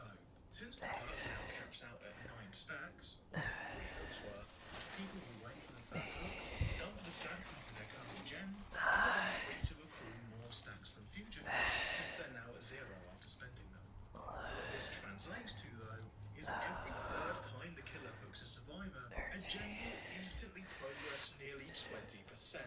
That is an absolutely huge jump in progress for survivors, and a huge punishment for the killer simply for doing their job. But things still get worse from there. All of the above is under the assumption that there's only one survivor in the match using Fast Track. But after these buffs, everybody was aware of how incredibly strong this perk had now become, and as a result, everyone was now using it. It was not uncommon at all to find match after match where 3 to 4 of the survivors were all using Fast Track. And if you thought a single instance of it was impactful, just wait until there's 4 instances to play. This now meant that for every 3 hooks the killer got, now 3 gens would be skipping nearly 20% each, or 1 gen would skip nearly 60% if they used all of it on the same gen. Not 4 gens because the person getting hooked wouldn't gain any stacks, and there would be a little bit of staggering usage depending on which survivors were hooked in which order, but still, roughly speaking, every 3 hooks the killer earned would lose them nearly 60% of the gen. And that's on top of regular progress from people repairing the gens. Let's go. And since the perk now functioned just like brand new parts, everyone that used the perk simply bought brand new parts along with it for synergy's sake, which is another instant 10% progress on top of that each. Since the brand new part skill check counts as a grade, triggering the brand new part would trigger Fast Track at the exact same time for even more insane progress. Matches and generators started flying by at insane speeds, which, surprising nobody, caused a huge outcry about gen rushing. And considering that's one of DBD's biggest ongoing complaints, even at the best of times, people were furious. The impact that this perk had was so big that even some of the best killer players in the world completely switched up their builds and playstyles specifically to deal with this one single perk, opting to play matches with 0 hooks and switch to full anti-heal turbo slugging builds purely to ensure that Fast Track wouldn't proc. Things needed to change. And thankfully, it would only be a month and a half later, on the 28th of April 2026, in patch 9.6.0, That was what, Fast Track would 2 days ago? much needed change. So Fast Track is broke is Now progresses the gen by 1% instead of 2%. You still get 3 stacks per hook. And just like that, the perk strength had been halved. majorly reducing the intensity of gem rushing in matches with this perk. But would that be enough? Because there's still two major differences compared to its pre-buff state. The progress is permanent, and now people are aware of the value this perk provides, especially when multiple people run it. Or so we thought. As despite the PTB for patch 9.6.0 simply halving fast tracks numbers as previously mentioned, upon loading into the game on the day of the update's full release, players weren't greeted with the simple numbers change that they were expecting, and instead were met with a partial rework of the perk.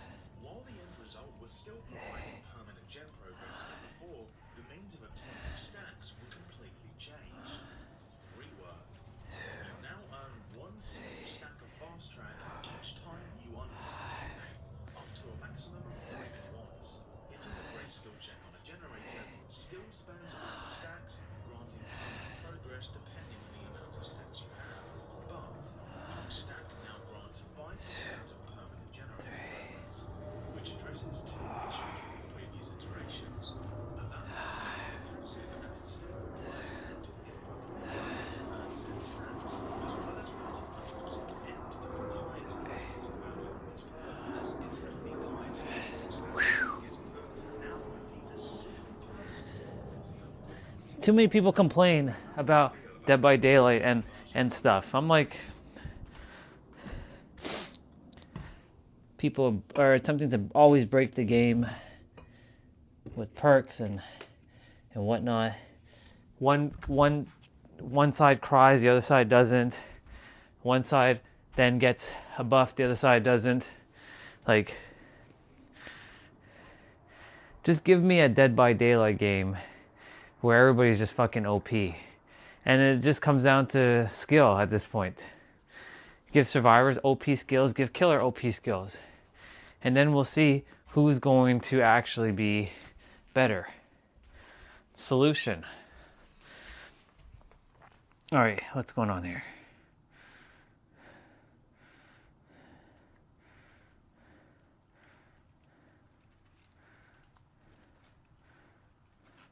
The real definition of frequency is that no one is telling you.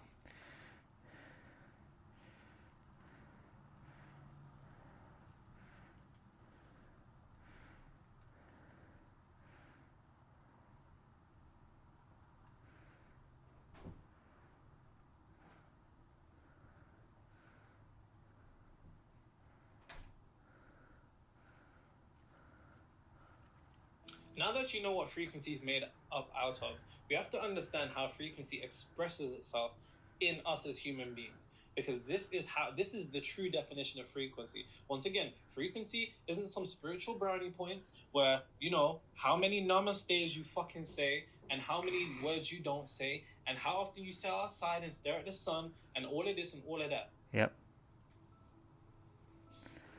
Finally. But bro, change the music. It's like you're doing one video that never ends.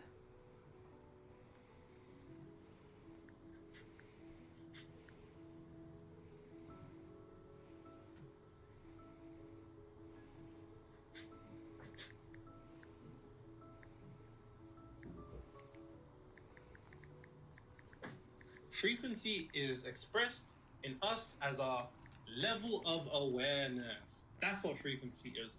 Write down, frequency is my level of awareness. That's a bar, write that down. Frequency is my level of awareness. Frequency is my level of awareness. Now, this changes the whole concept and what people think. Because like I said, people tend to think that, you know, high frequency is the spiritual archetype of doing all of those things that I was just mentioning. And a low frequency has got to be somebody who eats meat all the time and somebody who drinks and somebody who doesn't fucking meditate and namaste and all of this. But that's not what it is. Because your frequency is just your level of awareness. And I can simplify that further into saying your frequency is the lens through which you see reality. It's nothing more than a lens.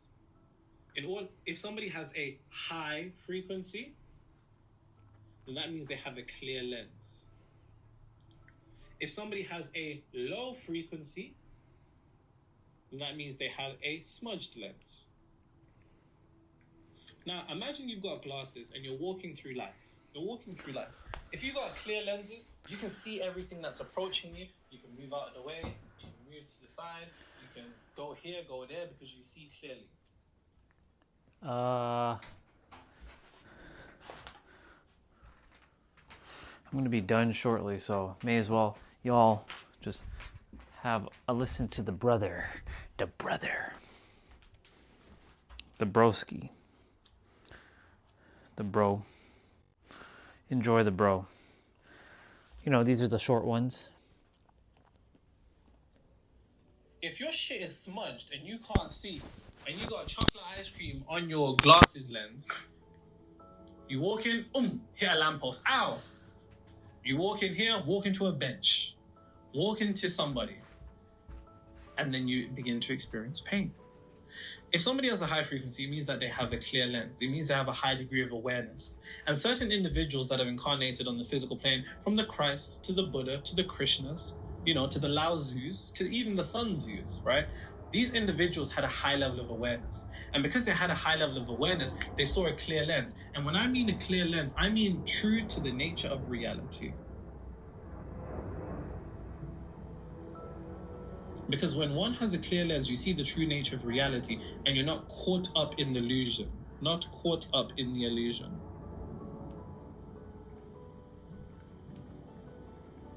But see, when you get caught up in the illusion, that's when you begin to run into pain.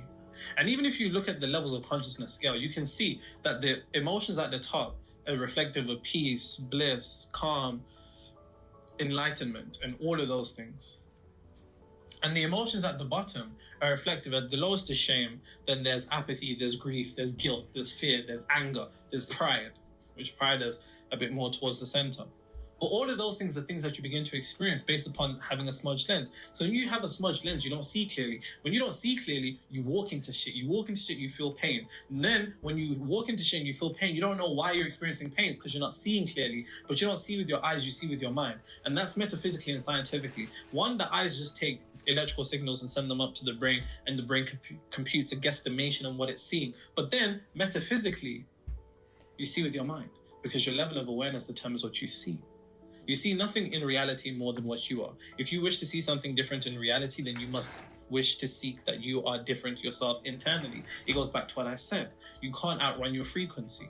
Before there can be outer change, there must first be inner change, right? Before things can be different physically, they must be different vibrationally. And the only way they're different is based upon your level of awareness. And that's what frequency is. Frequency is your level of awareness. But here's the thing. When you have a misunderstanding into what frequency is, then you make the mistake that so many people make. And this mistake will destroy your manifestation. So listen to what I'm saying.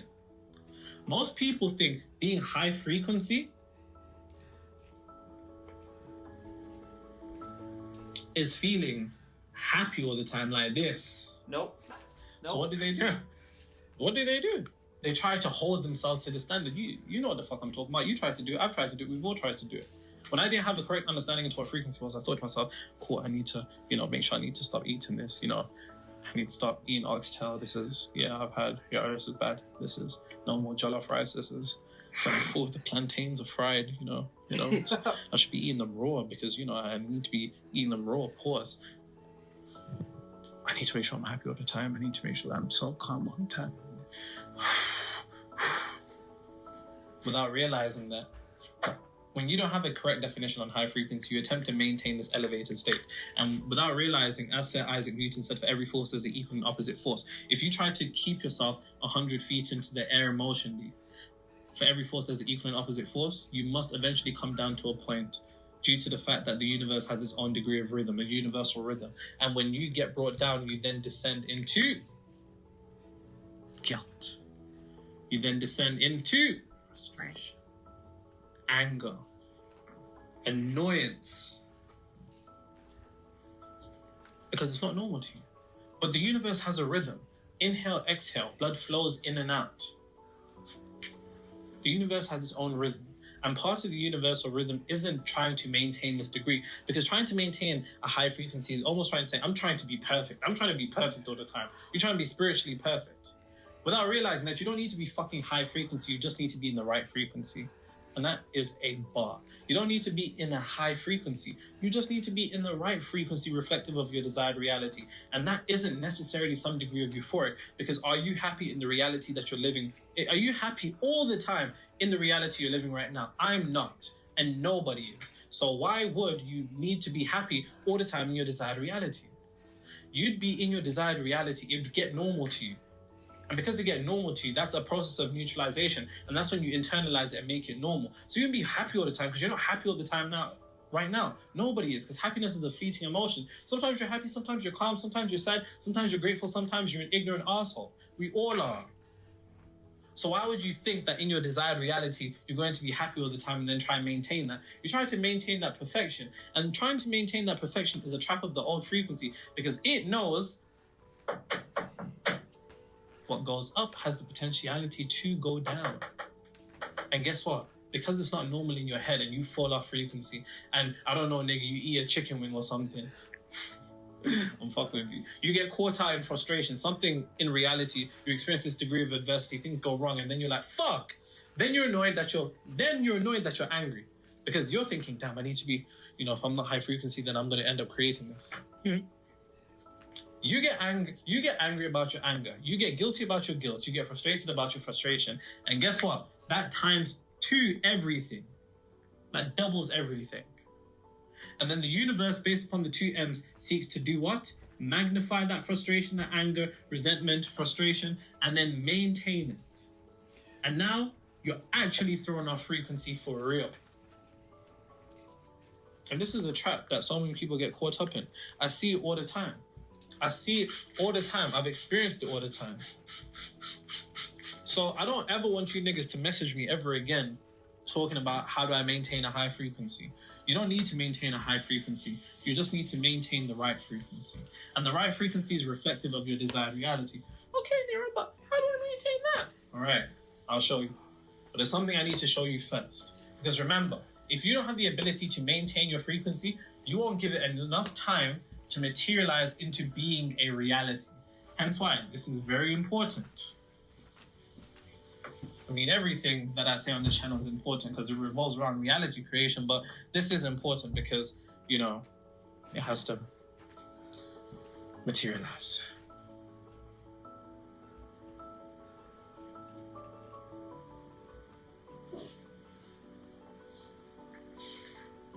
She don't want designer. She don't want Ferrari. She still want my love. You belong to me, and I belong to her.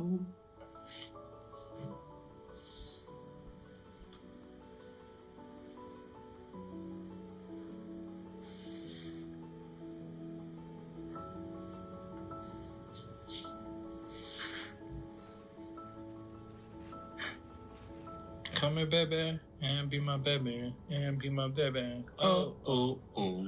Come here, baby, put your hands on my body. Hands on my... Oh, oh, oh. Right there. Keep it right there. I love the way you put it like that. Yeah, yeah. Oh, oh, oh. Yeah. Oh, oh, yes. You like the way, like... What else?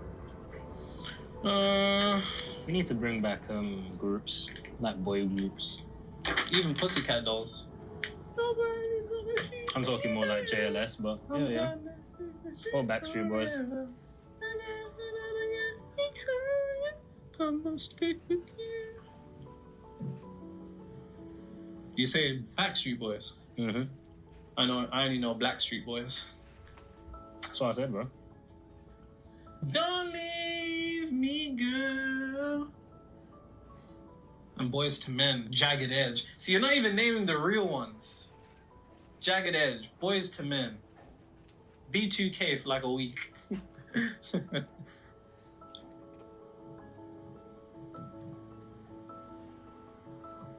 Understand one thing. Being thrown off isn't an issue. Being thrown off frequency is not an issue. What are you smiling at? What are you laughing at? I just see this guy laughing. Scrolling through the comments, someone goes, bro, what is the secret to your skin being so shiny? ? That's a genuine question. Like, they really want to know. The way that you read it is probably how they thought of it in their head. As you were saying? Thank you. Being thrown off frequency isn't an issue. It's not. It's really not. And I need you to know that that's okay. Because so long as it's an issue, you're attempting to go against the universal rhythm. And when you attempt to go against the universal rhythm, you go against yourself. And when you go against yourself, you then end up experiencing conflict outside of you. Because any time that you're against yourself internally, the world will feel like it's against you externally. Any particular degree of internal conflict will always be reflected in the world outside of you. Being thrown off isn't an issue because that's how the universe works. It's just what happens. Being thrown off frequency isn't an issue.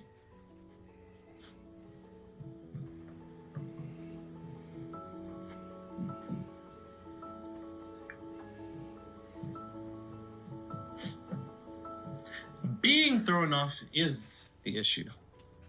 Wait, no, yikes, I said that. Yikes, I said that wrong. Rewind. Being thrown off frequency isn't an issue. Staying thrown off is the issue. When you stay thrown off, that is when it becomes to be an issue, because when you stay thrown off frequency, you allow that frequency to build momentum. You see, there's nothing wrong with being thrown off. Some days you might slip, that's okay. But just know, the longer that you stay slipped out, pause. Oof. Slip back in. The longer that you stay off the frequency that you've been seeking to maintain, which is the one of your desired reality, the more opportunity you give the universe to then begin to magnify and maintain that frequency and that state of consciousness. That state of consciousness begins to solidify. Think about states of consciousness is like putting on a coat or a jacket. When you put on a certain frequency of your desired reality, the longer that you wear it, the more it begins to stick to you. And the longer that you wear it, the more it begins to stick to you, which means if you stay thrown off for a numerous amount of days, then you give yourself the potentiality to end up having this coat stick to you for such a long time that it becomes part of you. Even though it's not, but it presents the illusion that it is. And when you try to take it off, it tries to hurt because it sticks to your skin. So the best thing to do is your ability to recalibrate quickly. And the only way that you can recalibrate is awareness. You have to come to the recognition that I've been thrown off. Let me throw myself back on. Pause again. And truthfully, the only way that you can do that is by going back to the end.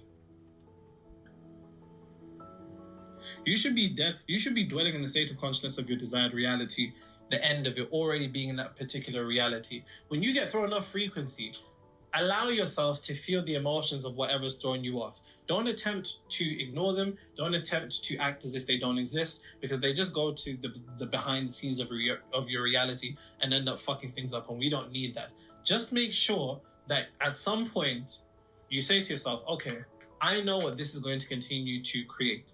And all negative emotion is always built upon focus on an undesired reality. When you're thrown off, it's because somewhere in your concentration, your attention, your focus, you're focusing on what you don't want. All you need to do is to shift to what you do want, and then shift to being in a state of having it by declaring that you already have it. It's really that simple. It's really that simple. It's really that simple. It's really that simple unless you say otherwise. Because here's the thing. Recalibration is easy. That's the first thing that you also need to understand. Make sure you write that down. That recalibration is easy because it's going to feel difficult for you to recalibrate if you believe that you've been thrown off and this is so terrible and, you know, woe is you and this and that. It's normal. We all get thrown off. But it's about our ability to then shift from focusing on what we don't want to what we do want, and then internalizing that want to a have. So, for example, if you're focusing on how you went on a date with this fucking asshole guy and he's just like all the other guys that you come across, what do you want? You don't want to date asshole guys. You want to date a great guy. So then shift into a state of consciousness where you're already thinking from the end of possessing a great guy, and extrapolate this whenever you want. So if you apply for a job and for whatever reason you're met with rejection, no problem. What do you want? You want that job. So shift to a state of consciousness already having a job that reflects the particular reality you want. You didn't close that client? No problem. What did you want? You wanted to close that client. Why am I upset? Because an aspect of me is still misdirecting my concentration on a reality that then sets into motion a vibration and a frequency and a reality of me continuously experiencing clients that don't want to work with me. What do you want? I want to close a client. Then shift to a state of consciousness I have closed the client. And this is all it is. It's quite literally rewriting reality in real time. This is true alchemy. Rewriting reality in real time to be reflective of your desired reality and then recalibrating. It's that simple. Because here's the thing. Here's the thing. And there's one last thing that I need you guys to know. And that's your old frequency will play one trick on you. Your old frequency, when you get thrown off, it wants you to think that all hope is lost. It wants you to think things have been going like this. You've been progressing. You've been progressing. You get thrown off frequency. This is what it wants you to think. Like you've now fallen like this. This is what your old frequency wants you to think. And it tricks you into thinking that, oh, now you're thrown off.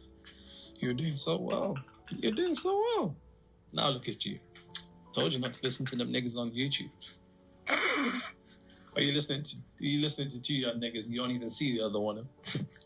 and the other one's wearing shades indoors. Who the fuck wears shades indoors? Why do you listen to these guys? You know they're young as well. Why do you think you were working so hard to do those meditations, those visualizations, and now look, it's all gone. You know, you're thrown off frequency. There's no point. All progress has been lost. And the irony is this. There are no truths in reality other than what the subconscious mind accepts as true. And if your old frequency can convince your subconscious mind that all progress is lost, then you actually fall back down to level 0 without realizing that you can never fall back to level 0 unless you begin to believe so. What it more looks like is this.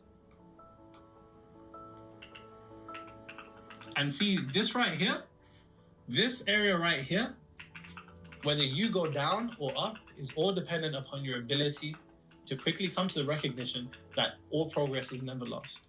And all progress can still be maintained.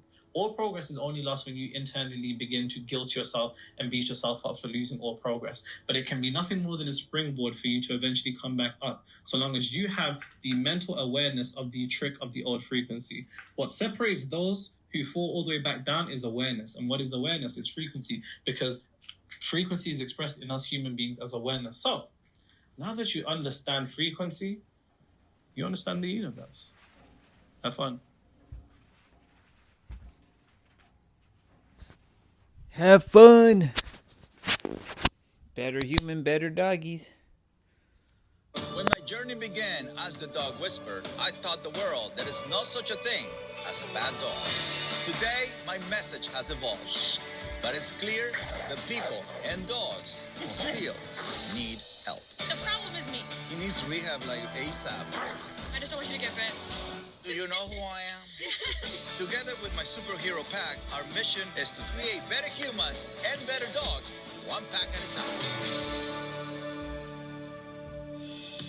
When a dog is killed in a violent fight, it's a nightmare for any pet parent. But when their pack may begin exhibiting the same aggression, it's very troubling. Today, I'm heading to Hollywood to meet a woman who said her beagle has become hostile after witnessing his brother's death. My name is Sierra. I live in Hollywood, California, and my dog Braxton is a 6-year-old beagle mix. My mom was walking down the street and she saw this little beagle puppy on the corner. At that time, I wasn't looking for a dog, but I just fell in love with him immediately. I love you. We locked eyes and literally both ran to each other. And he jumped in my arms and I was like, okay, he's mine. I am a Army veteran. I served 6 years in the military, and I feel like Braxton definitely helped me transition into civilian life. Braxton's very outgoing, very friendly, very just full of life. And he just knows like when I'm down or if I need attention, like he just snuggles up with me, and he's like the friend that I can like cry on when I'm having a hard day. When I got Braxton, I was like, I want to get another dog so they can kind of like grow up together. I wanted them to be brothers, you know? And that's why I got Austin. Austin and Braxton, they were like two peas in the pod, man. It was magical, like seeing them together. But I literally only had Austin for 2 months before he was attacked. One day, I let my mom watch Austin and Braxton, and my mom has a big dog named Shiloh, And when I dropped Braxton and Austin off, all three of the dogs, they seemed to be fine. And she was like, oh, okay, well then I'm gonna go to the store and come back. And when she came back, she found Austin. Shiloh had killed Austin. My heart just sunk. It felt like I lost a child. Ever since that day, that's when things really started to change for Braxton. No, Braxton, no. When Braxton sees another dog, no, it's scary. No. Especially huskies. He cannot stand them. His hackles go up. He starts whining hysterically. Then it turns into growling and then attacking. Braxton, stop it. It can get really bad. No. The last 6 years, it's been draining, especially when you wake up in the morning, you want to have a good day, and you take him outside, and then boom. He's definitely loved. Everyone loves him. He needs a better life. He deserves it. But I'm scared. My worst fear is losing another dog. That's why I really feel like I need Caesar right now.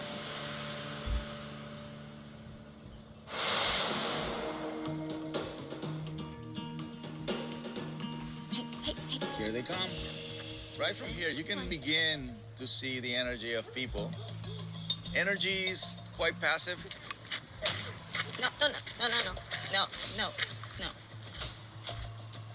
Braxton is excited, but Sierra is worse. It's stiff. Her inclination this way. She's not adjusting to control the situation. She just stays in the back. Even before meeting Sierra, I can tell she doesn't know how to handle her dog. Sierra isn't walking Braxton. The dog is walking her. Hi.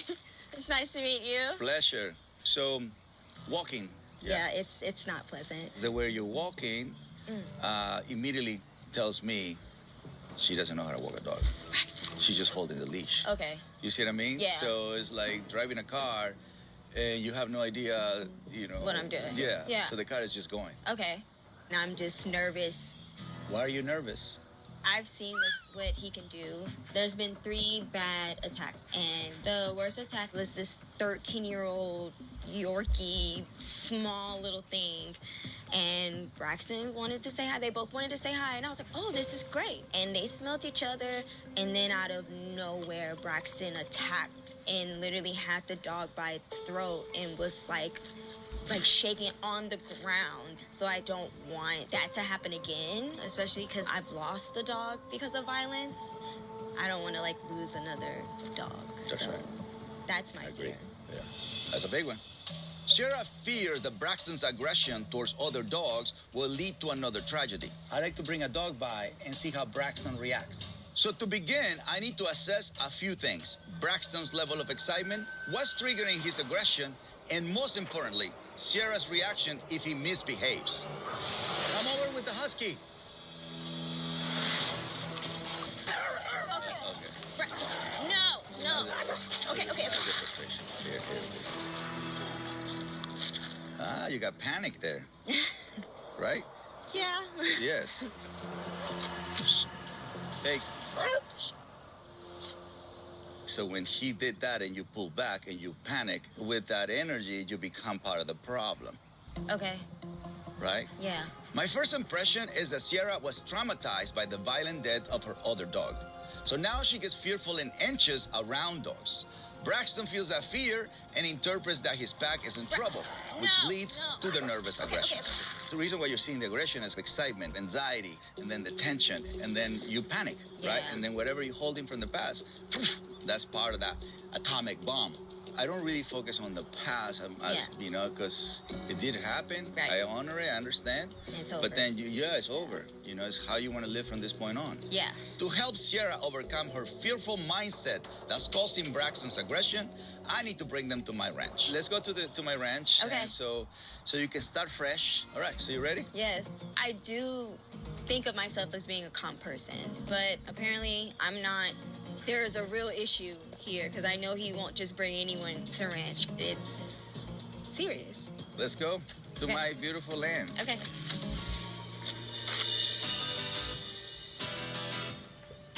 There it is. Okay, so he's calm and curious. All right, let's move into the dog park with the idea of no aggression, no fights, right? No bad moment. Sierra is nurturing a fearful mindset when she worries that he's going to start a fight. I need to show her that when she remains calm, Braxton will behave around other dogs. So it's excitement, okay? So eventually this pulling should never happen. Right. Because excitement can lead to aggression. Ouch. Braxton. Hey, no. And lesson number 1 is very simple.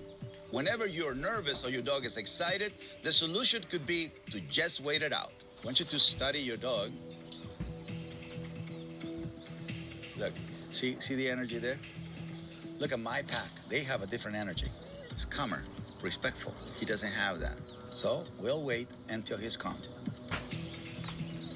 Deep breath, calm and confident. Yes. So I have to be patient and Don't we all? All right, he's calmer now. Let's let him in.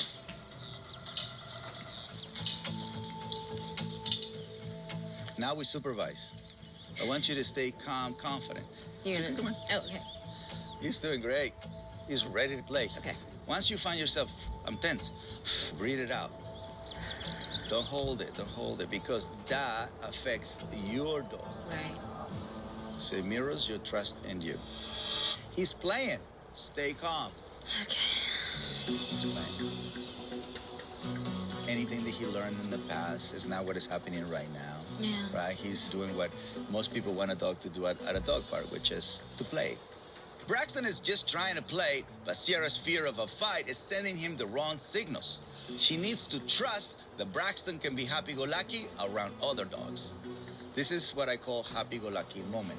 But even in the happy-go-lucky moment, you still have to control the intensity because it can get out of control. Right. Breathe it out. Don't get nervous. Sorry. Because he can sense your fear. Hey. Shh. Shh.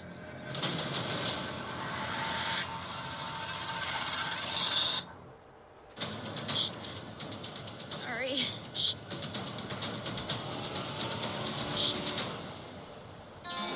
So now we're saying that expression, we don't agree with it. Braxton was doing fine. He was even playing with my pack. Somebody, there you go. But Sierra couldn't control her nerves, so her dog acted out.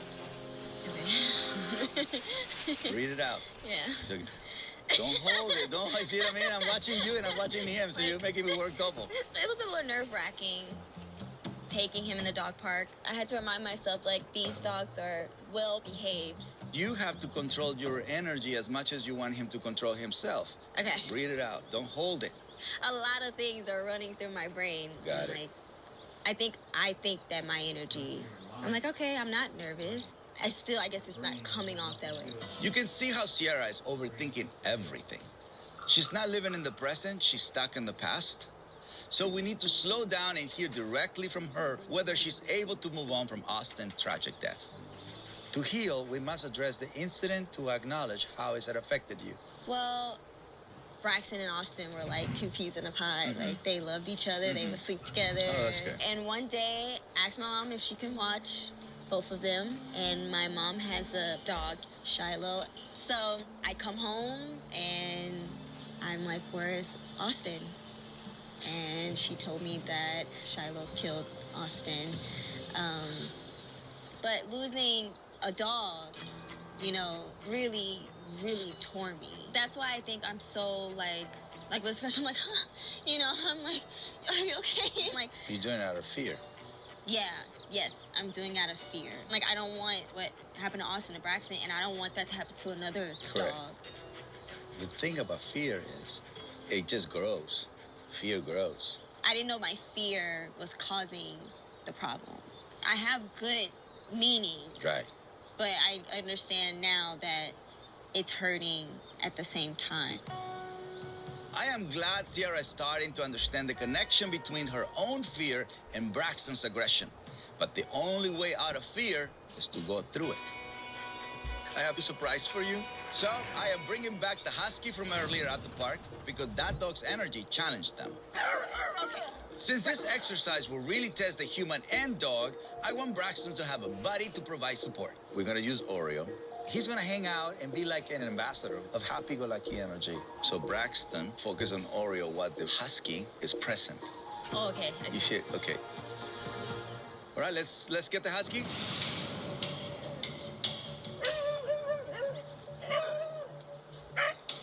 He's not sure about that dog. The husky creates nervous aggression. Because Braxton has been allowed to react with nervous aggression for so long, correcting that will take time. We'll start with simply teaching him when he's allowed to approach and when he's not. He can't move towards the husky with that energy. So I'm blocking him. Okay, I'm gonna bring him to him.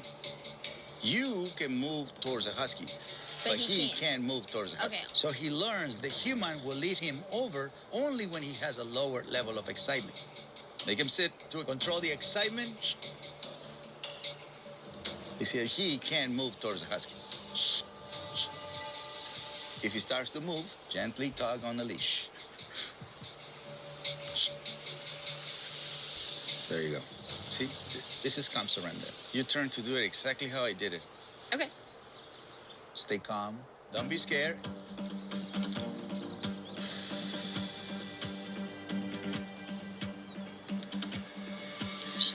Make him sit. Sit, sit, sit. Then relax the leash. Sit, sit. Not so please. much tension. Braxton. Bring it back, Ariel. Okay. It definitely made me scared being that close to a husky, but I knew we had to do it because we have to fix the problem. Sit, Braxton. What?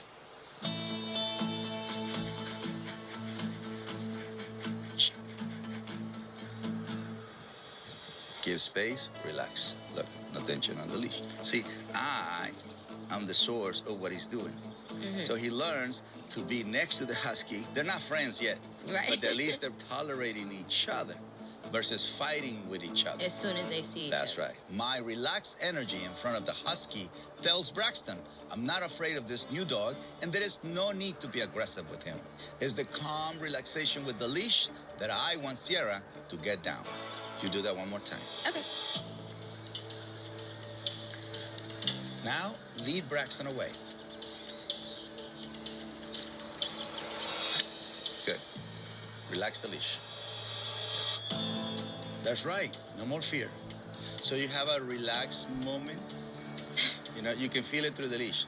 This is the first time I've been next to a husky, and I wasn't scared. I'm learning how Braxton feeds off my emotions, so today was a really huge milestone for not only just me, but for Braxton too. Remember what happened at the park? Okay. No! Yeah. We are erasing it. Yeah. So that way you have a new memory. Sierra has a lot of work to do to fully overcome her fear when Braxton is around other dogs. But now that she knows how to keep Braxton calm on the leash, she can practice with him until those fearful memories are quieted in her mind. Come back in a few days. Until next time. The next day, Caesar heads to Eastvale to help a family with their fearful Belgian Shepherd mix they rescued from the streets of Tijuana. I am Flor Castillo. I live in Eastville with my husband, my 2 kids, and my 2 dogs, Logan and Mateo. Mateo is literally my little Prince Charming. I spoiled him from the get-go, and he knows it. Who loves you? I love you. Logan is 2 years old and is a Belgian Shepherd, and he is just a total goofball. Yeah. Oh, yeah. Oh, yeah. He is sweet. He is loving. To be able to hug that big old dog is... I love that comfort, and I know that he's needing that comfort. Look at you. Because when my husband Luis found Logan, he was tied to a pole in Tijuana. He was probably about 3 months, and unfortunately, Logan did not look healthy at all. So when we first brought him home, it was a good 2 months of not walking him, just trying to get him to look healthy, get him used to being around Mateo and thinking, okay, I'm in a happy family now. Like, you know, the past is in the past. And now he is one strong dog. But unfortunately, when I put on the leash, he freezes. Come on, Logan, come on. He drops to the ground. And he just doesn't move at all. So unfortunately, Logan never gets walked. Come on, let's go for a walk. We've never been able to get Logan out in the street, and it's been 2 years. You got it, come on. Vente. You got it. Ay. I would hate for any aggression to build up in Logan because of the lack of exercise. I've done everything I possibly could. Come on, this way. But it's almost as if, no, he was still tied to that pole in Tijuana.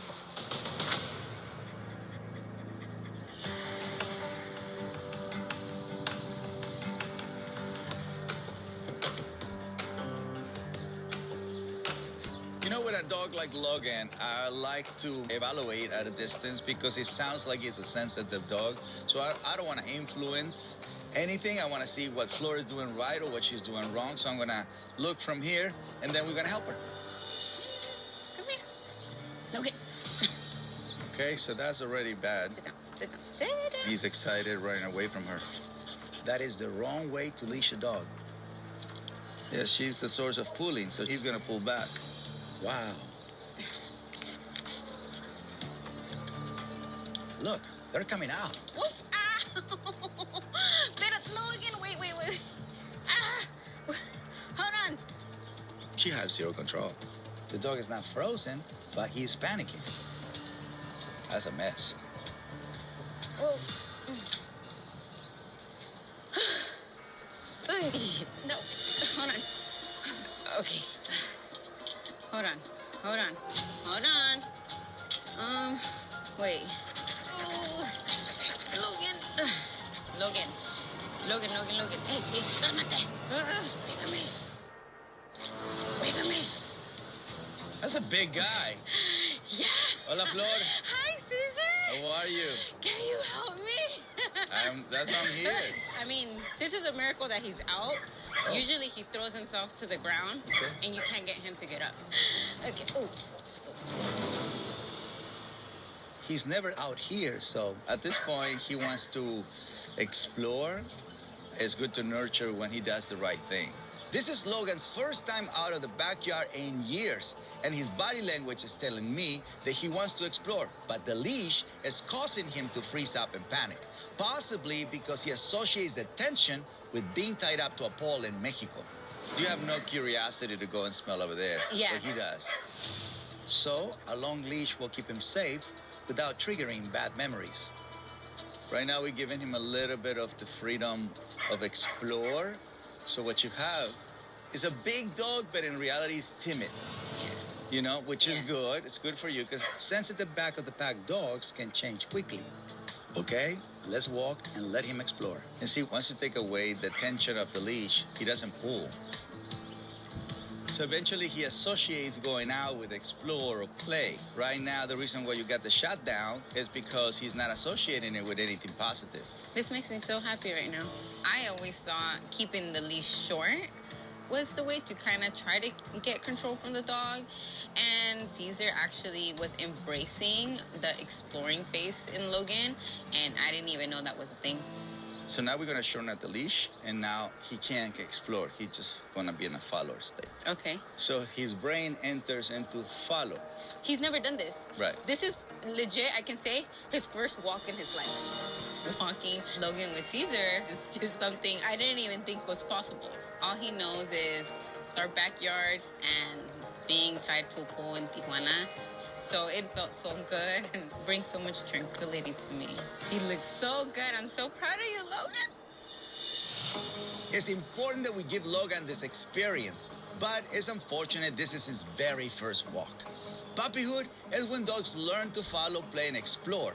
But in Tijuana, Logan was only experiencing the life of a mistreated guard dog. Fortunately, Flor and her family rescued him and tried to give him a life of freedom here in the States. But they took pity upon him and allowed him to stay stuck in the backyard. That only nurtured his negative association with the leash. Thankfully, they reached out to me so I can teach Flor how to be the calm, confident leader Logan needs to create a new memory with the leash. I just felt sorry for him the moment I saw him and just carried that on throughout his life. Everybody feels sorry for his past, but the past is past, it's gone. Yeah. You know what I mean? You're feeding this story, you're not feeding reality. The beautiful part about animals, they live in the moment. If you pity him, he'll never follow you. So how do I take lead again? How do I go in the front of the pack? It starts with putting on the leash. Before, you were chasing him, which creates the panic, and he freezes up. Let me show you the right way. So when a dog is afraid of leash, the worst thing you can do is to make the leash come to the dog. Just outsmart the dog by luring the dog in. You offer food. Look. Oh my goodness. You don't put it on. So this is just so he learns to come to you, and when he sees the leash, it's like a gold medal. Yeah. Since 60% of a dog's brain is controlled by the nose, I use the smell of food to invite Logan into the loop, slowly replacing those negative memories of the leash with something delicious. So you just unlocking the brain. Let's do the leash first, with the food. All right, Logan. Stand back here. Let him come to you. Come here, Logan. Don't pity him. Remember, calm confidence. Yeah. Remember, the food moves away and the loop stays there. Because right now you're trying to avoid this, right? So you want him to do this. The only thing that moves away is the food. Try it again. Bend. Don't bend down. That's the pity thing again. Tall and confident. There you go. There you go. Qué rico. That's perfect. Now remove the loop. Yep. Beautiful. Move a little farther away. There you go. Put the leash on. And then once you have it there, put just enough tension on the leash, and then he moves. Look, it's only 2 fingers holding the leash. This is so beautiful to watch. Flor confidently attracted Logan to the leash instead of chaotically chasing him. This is an important step to repair Logan's relationship to the leash and something she'll need to continue working on when getting Logan out of the house. Yeah, I had never been able to achieve that. No way. Yeah, it's not possible when you're feeling sorry about his past. You literally just hit the restart button with me and has made me face and accept the things that I'm doing wrong. Good. There is a big, beautiful world for Logan to explore, and he's only just gotten his first taste. Now that Flor knows not to pity Logan's past, she needs to practice leashing him and taking short walks. I'd like her to come to the DPC in a few days so I can see their progress. I want to invite you to the ranch. That's exciting. Good. All right, Florecita.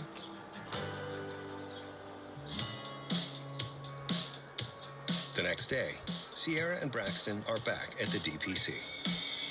We are here, Braxton. Years ago, a fatal attack on our other dog, Austin, left Sierra afraid of also losing Braxton to violence. On their first visit to Caesar's ranch, Sierra learned that her fearful energy from holding on to that past trauma is the cause of Braxton's aggression. Today, Caesar must determine whether Sierra is able to finally overcome her fear of losing another dog to violence and become the confident leader Braxton needs. Look at you. Hi. The energy is big. Better? You're just walking in like you want to own my ranch, all right? Oh, okay. That's good. So, how's it going? He still tries to, walk ahead of me, but it's going good. The energy is better, so with the exercise we're going to do now, you're going to go to another level. Yay, okay, yay. Let's go. Okay. Sierra's energy is much less fearful today. Leading Braxton, she seems super confident. Welcome to my agility arena. Next, we must embrace that confidence with an activity that puts Sierra in control of how Braxton is allowed to interact with other dogs.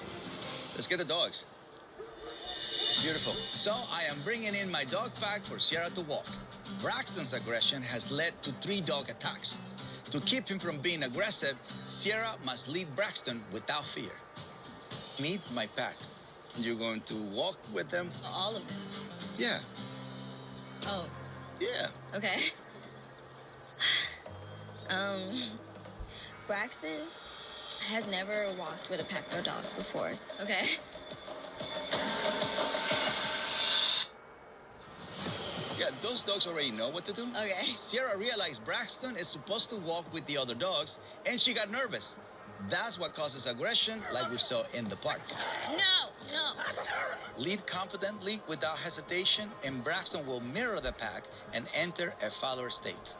Now, Sierra must calm her nerves and lead the pack to create what I call follower energy that Braxton should join. And he'll see his mom as calm, confident leader and won't feel the need to become aggressive. Okay. I have faith. Give her Sophia, Spot, Bison. You want Scrappy too? Not yet. He's a little grumpy this morning. Grab those 3. How do I even Grab do them this? one side. Wait. Just shorten out the leash. So now what you're saying is, you're going to listen to me even though you're close to the other dogs. I don't need protection. Don't allow the meeting, just the walk. Okay. Don't let him go in front. Just claim your spot. Just claim your spot. Okay. Just claim it. That's it. There we go. All right, we're going to add another one. Okay, here's a curveball. Mr. Grumpy Old Man. Keep going, keep going. Grumpy Old Man on the side. Go, go, go, go, go. Oh. Oh. Don't let Scrappy make you anxious. Braxton will sense that. Keep going, keep going. Don't let the leash get tense. It's putting Braxton on edge. Oh. Whoa, whoa, hold on. Take back control. When we introduced Scrappy, Sierra got a little nervous. Oh, so I need to remind her how to claim her leader position so the dogs regain their follower energy. I'll show you, Look, listen to me. Yeah. Boom. Just claim the middle. Look, if they're pulling back, move him in. Oh, wow. He's doing it, right? Yeah. Dogs live in packs and they do better in packs, so to have him experience that, I'm really shocked and very surprised, but like happy too. Everybody, come on. Come on. Now he's sharing the box. When they're in a follower state, you can put 100 dogs if you want to. He's actually in a really good state of mind. Look, happy-go-lucky, relax. I'm like in awe right now. Oh, that's good. By being calm and confident, I was able to not only walk the dogs, but to put them all on the box to demonstrate to Sierra how powerful it is when dogs are in a follower state. Let's do it again. Okay. He's leading again. Don't let him do that. Just claim your position. That's it. Get comfortable with being a pack leader. Okay.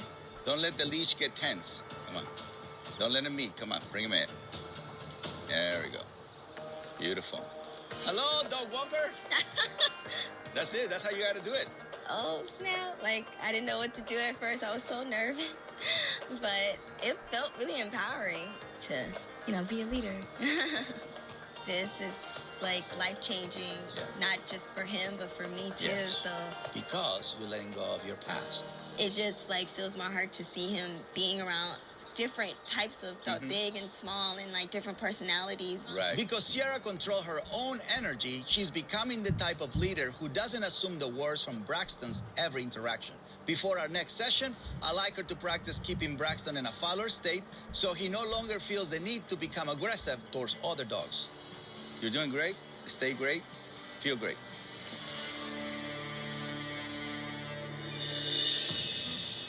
The next day, Flora and her dogs Logan and Mateo arrive at the DPC, where Caesar hopes to further introduce Flora's leash-shy Belgian Shepherd to the outside world. Caesar's gonna be very, very proud of us. Last week, Caesar took Logan on his first ever walk. He looks so good. I'm so proud of you, Logan. So now, on his first trip away from home since Flora rescued him, this is the key time to bring everything together and fully rehabilitate Logan. Logan is doing so well on the leash. Very. He knows he's in a happy place. He's learning every day. After you left, the next day, I had my leashes in the kitchen, and he went and grabbed it. No. I swear. I swear. So what I did, I grabbed it, I put it on him, and we went for a walk. I feel like I've been doing my homework. I've been walking with Logan and Mateo, and everything's been good, but I don't know if they'll act up in front of Caesar or not. What if today's that day? Yeah, I've been practicing that, and I like that. Yeah. Well, you've obviously been doing your homework, so I'd like to give you one last challenge. So it's welcome into the world kind of thing. Yay! Logan is much better on the leash, but since he spent 2 years trapped in the backyard, there is so much he hasn't been exposed to. I need to put them to an ultimate challenge. That's why I'm gonna introduce him and Flor to my pack. All right, guys, bring out the pack. So you gotta control the excitement. In the world outside the backyard, they'll face all kinds of unexpected distractions. So for Flor to be a true pack leader, she must command Logan's respect, keeping him focused on her even when he's around new people or animals. But to make it even more of a challenge, she'll need to do it all off-leash. I'm gonna have you drop the leash. And even though it's different species, he should stay within it. I haven't been close to animals like that in my life. I don't know who's more scared. Logan is not used to being around animals, period. When he said a challenge, now we drop the leash. He meant it. Remember, social distance or distance, super important. If he's approaching the animals, he's not respecting your leadership. Flor has pitied Logan since he was found tied to a pole in Tijuana at 3 months old. And she's never been able to take him for a walk since rescuing him 2 years ago. Now that Flor is learning to lead confidently in the outside world, I want to put them to an ultimate test, leading her pack through a series of distractions off-leash. And every single cone, you're going to have a different species. Okay. And you're supposed to just walk by. It will be a challenge. And that's good for you because the more I challenge you, the more you will grow your confidence. Yeah, okay. Because a pack is different than just one. Okay. If Flor can maintain a calm, confident energy, her dogs will follow her even off-leash. This is the true test of respect for a pack leader. Ready? Go in front. Come on. Come on, Logan. He doesn't know he has no leash. Claim your animal, okay? More confidence. I need the confidence side of you. Logan. Come on, Logan. There we go. He's respecting your leadership. He's off-leash, but he's listening more to the calm surrender than him wanting to be curious.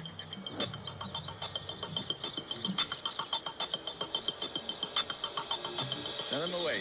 My crew shouldn't have to send Logan away when he's distracted. You need to claim him. Logan. There we go. Move him out of the way. Logan. That's the way it should be. Avoidance, follow. Logan got distracted by the smells of new animals. However, with Flor's correction, he snapped right back into a follower state. Let's do it again. A little faster. Yes. Keep them with you so they don't get excited. Logan, Mateo, come on.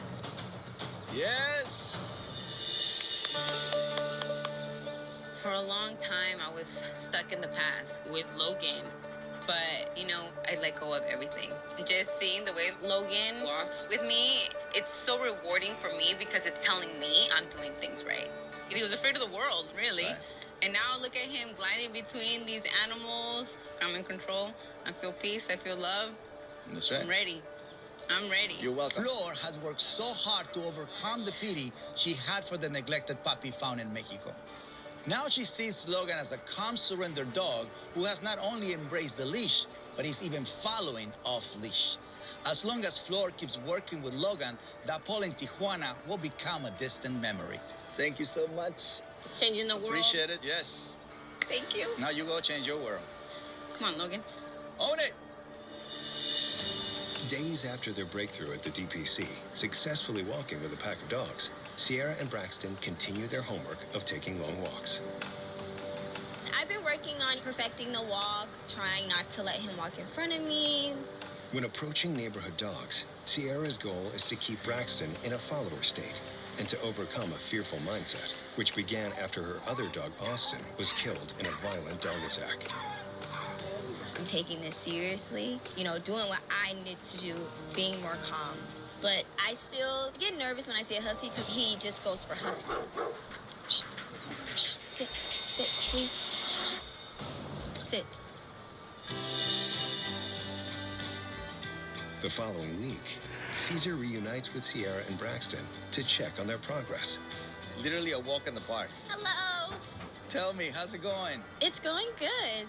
I mean, don't get me wrong. We have our days where I get anxiety or I'm like, you know, not today, you know. Right. But if I need to sit down and relax, do that and come back to it.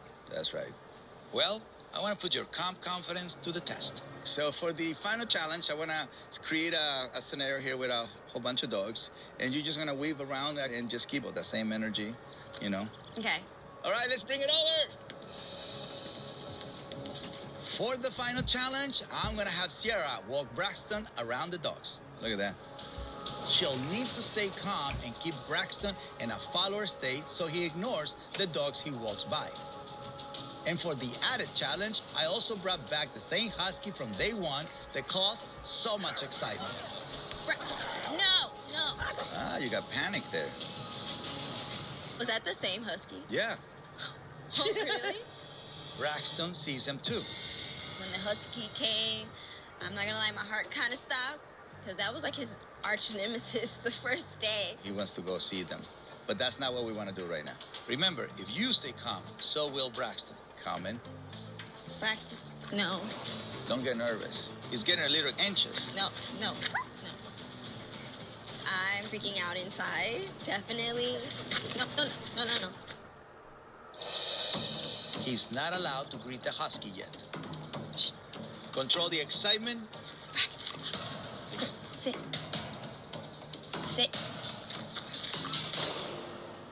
Still a little excited. See if he lay down in calm surrender. Shh. There you go. When she spotted the high energy husky from day one, Sierra became nervous, which put Braxton on edge. Calm in. Sierra recovered quickly and Braxton followed her guidance. It's a good start, but this next test will really determine whether Sierra can maintain that composure when confronted with a variety of stimulating energies.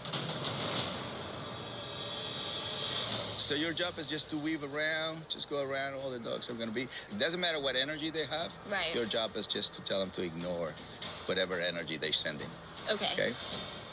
Go for it. Very good. She prepares them.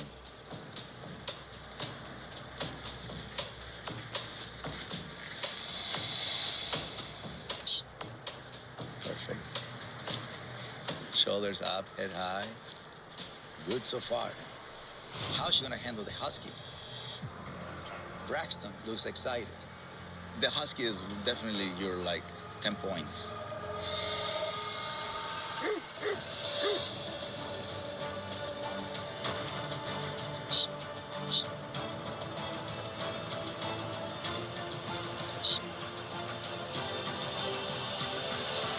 She returned him into a follower state. Good correction. He's still calm. Perfect state of mind. Very good. Good? Perfect. Now good. Look at that husky. Sierra a month ago would have had a heart attack. But I felt really good walking past the dogs. I wasn't scared, I wasn't nervous.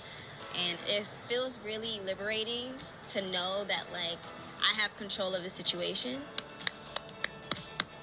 I wish. Thank you. Good job. Thank you. Good job. Knowing that was the same husky as the first day and, seeing him react to the dog, it's very heartwarming. That's right. It really is. That's right. Because I'm like, wow, because it wasn't that the first day. It was definitely attack, Yes. attack, bark, bark. Whoever taught you did a good job. Okay. You did. There is one last thing I want to do with Sierra before I leave, and that's give her another chance at a pack walk. I'm gonna up the challenge. This is way too simple. You ready for a pack walk? Yeah. Let's do it. Okay. For this pack walk to be successful, Sierra must keep Braxton and my pack in a follower state.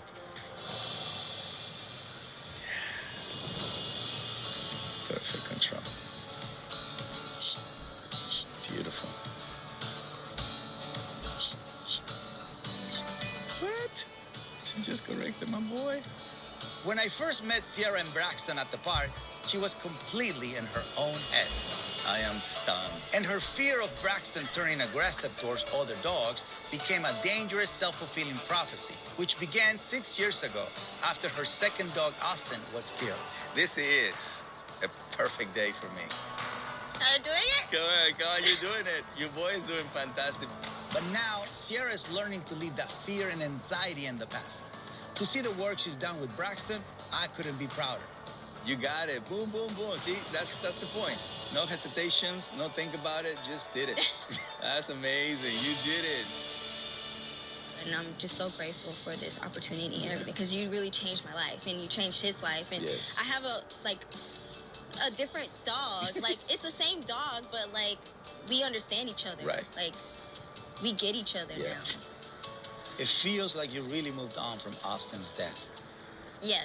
Of course, it's hard to move on, and I still think of Austin. Like, I love Austin, but I'm not gonna let that dictate every time I see a dog or every time I take him somewhere. I don't want to be like stuck in the past. That's right. Come on, let's go. You did it. Thank you so much.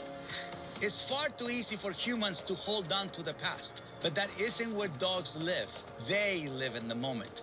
There is beauty in letting go of the past. Not only does it heal you, it heals the dog too. And that's why I say, better human, better dog.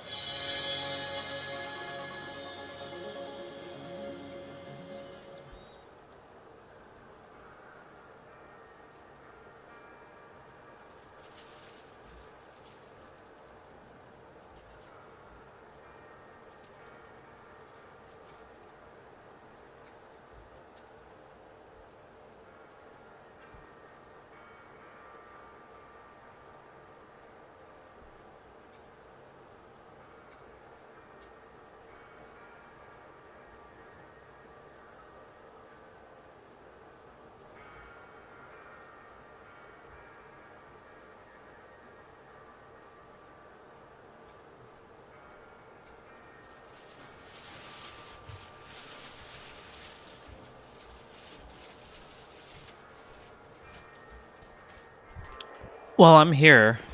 It's just I'm waiting for them to come back.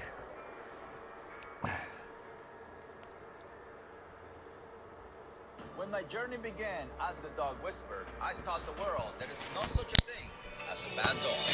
Today, my message has evolved. But it's clear the people and dogs still need help. The problem is me. He needs rehab like ASAP. I just don't want you to get bit. Do you know who I am? Together with my superhero pack, our mission is to create better humans and better dogs, one pack at a time. I'm Christy, and this is my husband, Edward, and we are here in Santa Clarita, California. We have 2 dogs. Come here. Joey is a lab golden retriever mix, and he is 2.5 years old.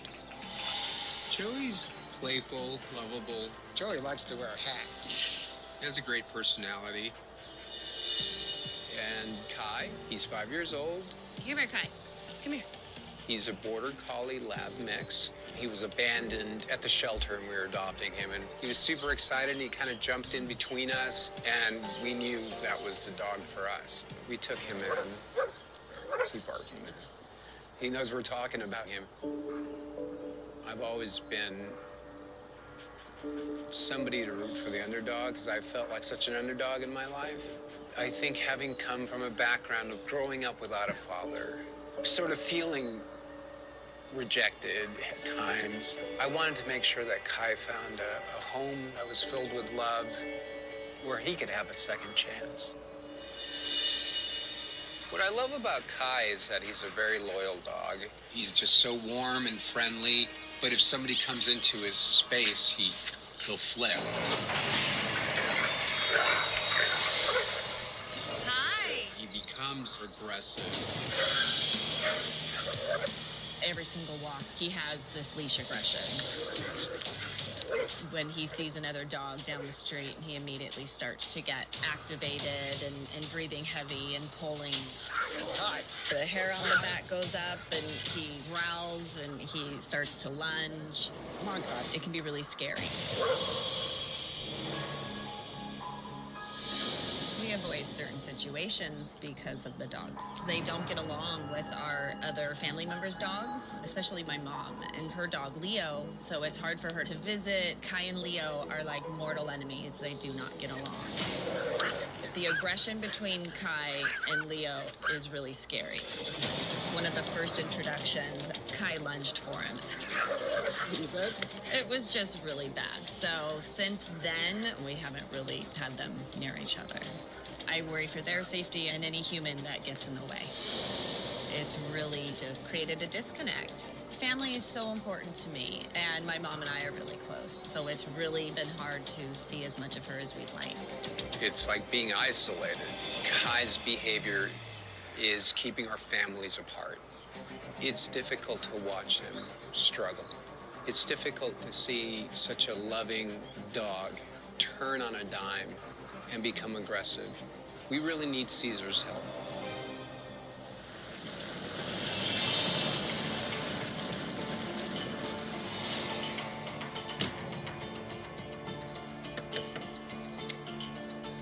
Hi. Caesar, I'm here. Come on outside. Hello. Come on outside. Good to meet you. Thank you. Thank you. So how can I help? We need help for Kai. Okay. Kai is very reactive. He has a lot of leash aggression. Yes. Kai and my mom's dog Leo are like mortal enemies. They do not get along. So we just feel kind of disconnected. Does he get aggressive with other dogs or just your mom's? Kai got into it with the neighbor's dog. He bit the other dog on the leg. It got pretty crazy. He's such a kind dog. But when we get him outside and he gets around other dogs, Caesar, something switches in him. Yeah. It's like it's not himself. Like it's a Jekyll and Hyde. That is a problem. I want to see the walk next. Go get him, however you do it. I'm going to wait over there just to see you in action. Okay. And then I help you. All right. Awesome. All Thank right, you. Caesar. I want to see how this pack reacts to my dogs, as well as Christy's mom, Loretta, and her dog, Leo, who triggers aggression from Kai. Loretta, how are you? Here we go. Okay. You ready? Okay, so Edward's walking Kai. Come on, Kai. Easy. Leave Come it. Leave it, Kai. All right, Loretta, please pass them with Leo. Leave it. Come on, Joey. Come on. Come on. Leave it. Come on. Come on. Kai thinks he's in control. Leave it. Leave it. Come here, Kai. The first thing I see is Edward lets Kai run out in front of him. Come on, Kai. But then in the street, Edward's tense energy and tie leash makes Kai tense and aggressive. Leave it. Kai's aggression makes Joey excited as well, but he's just responding to Kai. And Christy's energy is much better than Edward's. So it's clear Edward is the source of this problem. Sit. Sit, Kai. Oh, I like this. I got it. Listen to me. Come here. I like when they back away. So what he's sensing is my energy is completely different. See how you back away? Mm-hmm. If he can switch that fast with a brand new human, that just shows you that he is not a front of the pack. A natural front of the pack dog would not accept my leadership so quickly. He went from aggression to surrender in an instant. And that tells me he's really a back of the pack dog who thinks he needs to aggressively take charge because he doesn't trust Edward to lead the pack. Where's the dogs? Come over here. So here, now you have a completely different reaction. Unbelievable. What's my energy? In charge. Calm, confident. Yeah, calm and confident. Yeah. Kai knows I'm in charge, and since I'm not reacting to the dogs, he follows my lead. The minute Caesar kind of stepped in, they were just so calm and they sat down and it was just really amazing. Mom, come over here.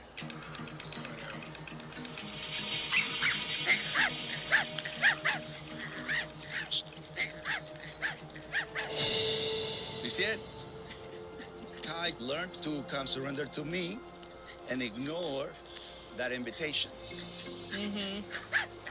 This is good for them, bad for him. Yeah. Right? Because Leo is the one who's practicing chaos, they're practicing calmness. Yeah. That's unbelievable. So if you would have done this from day one, they'd learn to ignore that. Yeah. I feel hopeful. You should. Number one, I'm here. I know, right? Number two, you're seeing it. But the hard part is number three. You gotta do it.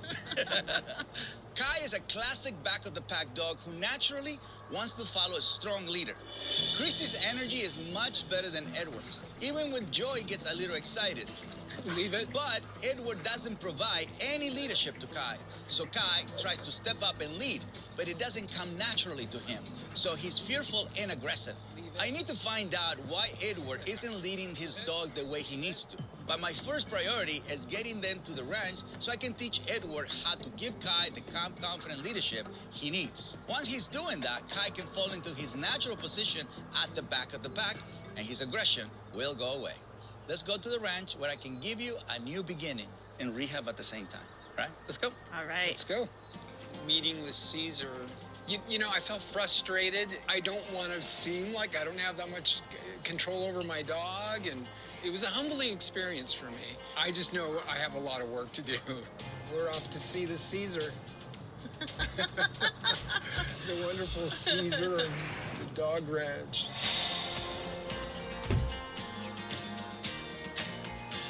Oh my goodness, look at this. Let's give him a warm welcome. They're like, what is happening? The first thing I want to do is begin to build up Edward's leadership in Kai's eyes. Hey guys. Hi. Edward, you're gonna be first. So I'm going to put them in the Serengeti with some new dogs and unfamiliar animals. This is a stressful situation for Kai that will require Edward to lead with calm confidence in order to prevent Kai from taking charge and getting aggressive. Come in. Caesar's saying, come on into the enclosure. I'm thinking that Kai's going to lose his mind. There's a menagerie of animals there. And I thought, oh, hell no. There's no way that this is going to go well. Okay, that's tension. You're pulling back. Before we go in, Edward is already transmitting tension through the leash, which causes Kai to become alert and will potentially lead to aggression. Calm, confident, shoulders up, head high. No tension on the leash. No negotiations. You're about to enter into it. Shh. Don't let him pull. He can't go in front of you. Show him how to behave when a calm, confident human is in charge. Breathe. There we go. Now he's waiting. Take the leash off. Unclip it? Unclip. Okay. Caesar asked me to take the leash off of Kai, and I'm hesitant. I thought, here comes trouble. Just stay calm. Walk in, calm, confident. See, you have to stay calm. That's Lucho. He wants to play with him. Okay. Shh. Hey. Kai snapped at my dog Lucho because he lives in a home without any calm, confident leadership from his pet parent, Edward. So when Edward is fearful and hesitant in a new situation... Take the leash off. Unclip it? Okay. Kai takes the lead. But he's naturally a back-of-the-pack dog and gets fearful and aggressive when forced to take charge. I need to correct him so he knows that's not allowed. We need to get him to be in calm surrender.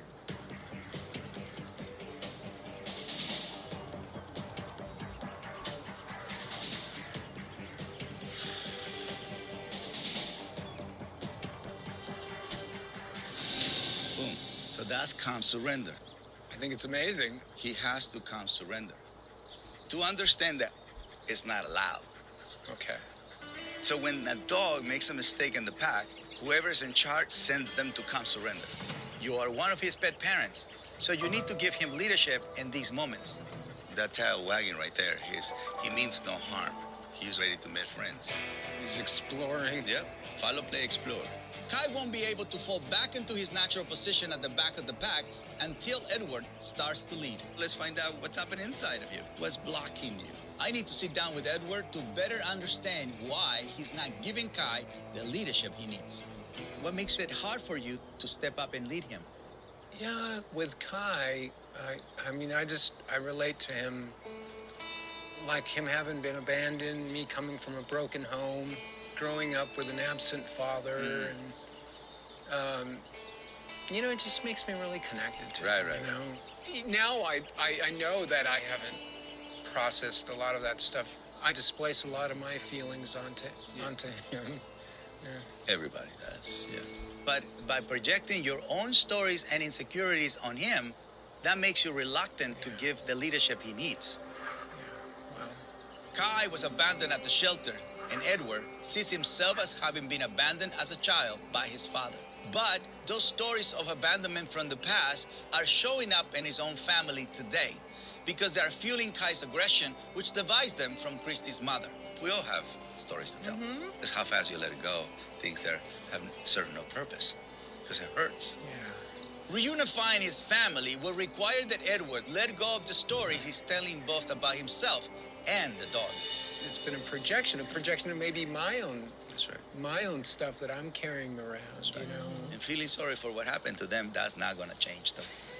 Yeah. Your projection directly leads you to let Kai get aggressive, and that is isolating the family. Yeah. But now you have to follow through. Yes. That's it, Yes. right? And for your homework, I want you to focus on calmness around Kai, inside, outside, on walks, everywhere. Yeah. I'm sold. Thank you. I'm going to sign up. In talking to Caesar, I came to realize that I've been carrying a story that I was putting on Kai about the abandonment, having grown up without a father. I really got the point. It's time to drop the narrative. Come on. Thank you so much, Caesar. Yes. I just know I have a lot of work to do. The next morning, Caesar heads to Santa Monica to help a pet parent whose feisty Chihuahua mix has taken a bite out of her confidence and her hand. I'm Brandy, and I love animals, but horses and dogs, they really have my heart. I started riding horses when I was 3, and dogs, can you beat that face? Look at that face. Yes, a good girl. This is my dog, Mighty. She's almost 1. She is a Chihuahua Min Pin Terrier mix. She's a Pisces. She's very energetic. Where's your toy?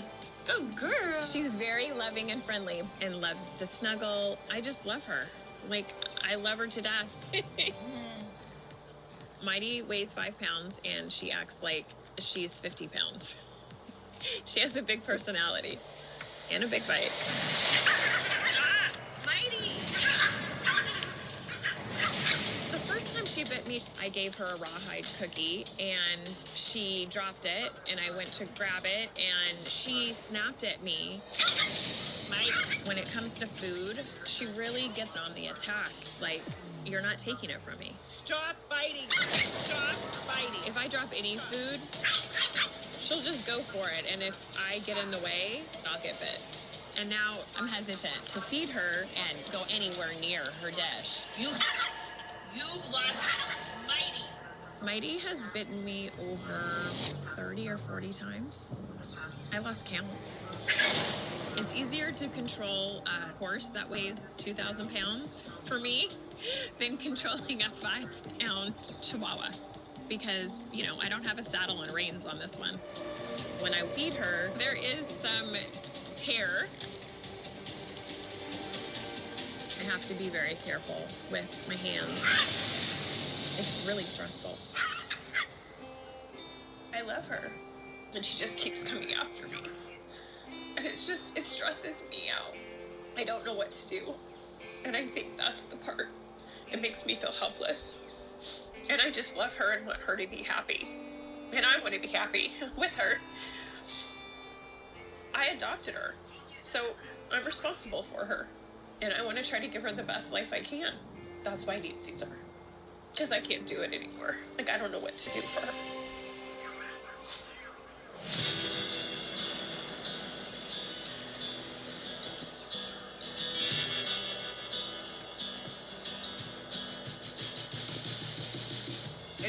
for me to help Brandy, I need to see how she interacts with Mighty without my energy affecting them. My team recorded some footage of Brandy feeding Mighty earlier today, so I'll watch that before I go in to meet this pack. Mighty. Want this? Brandy needs to wait until Mighty's sitting and calm surrender before she offers food. Can I have it? Whoa. No. No. That's naughty. Mighty. Stop. Hey. Now Brandy's hesitating. She acts weak, which encouraged Mighty to act strong. Mighty is guarding her food because Brandy hesitates every time she reaches out for the cookie. She asks for the cookie instead of just confidently claiming it. I've seen enough. I'm going in. Now, I want to talk to Brandy about what's been going on. Stay. Hello, Brandy. How are you? Good. Welcome. Thank you. I've seen a little bit already, but tell me from your perspective, what's going on with Mighty?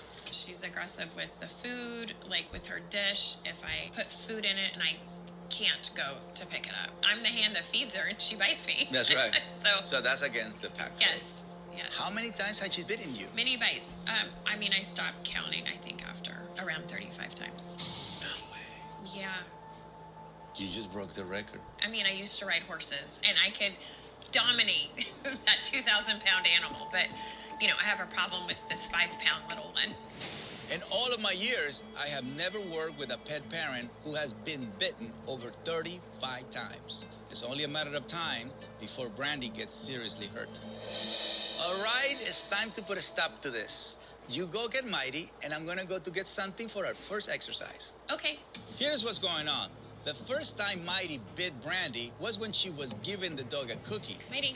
Ever since then, Brandy's energy and movements are hesitant and weak during feeding times because she's afraid of being bitten.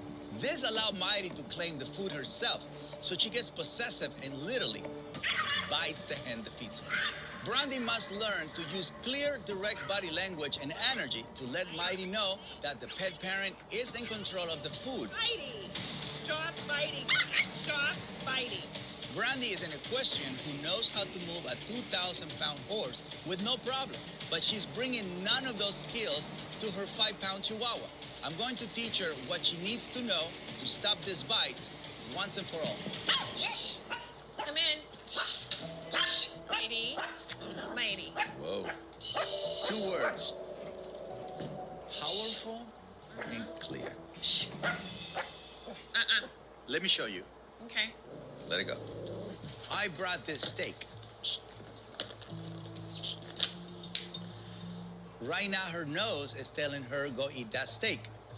But my energy says, no, you can't. Powerful and clear. Powerful, clear energy creates powerful, clear movement when you're feeding her.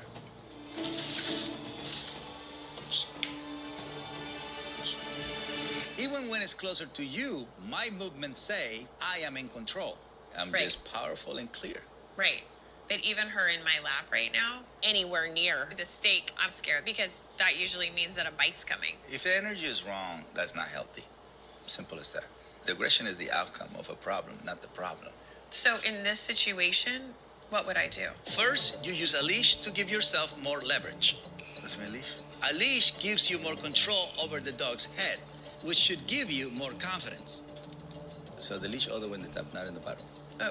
Right there. Okay. Now hand it to me, no hesitation. Then you're gonna grab here. Yeah. Her butt? Yeah.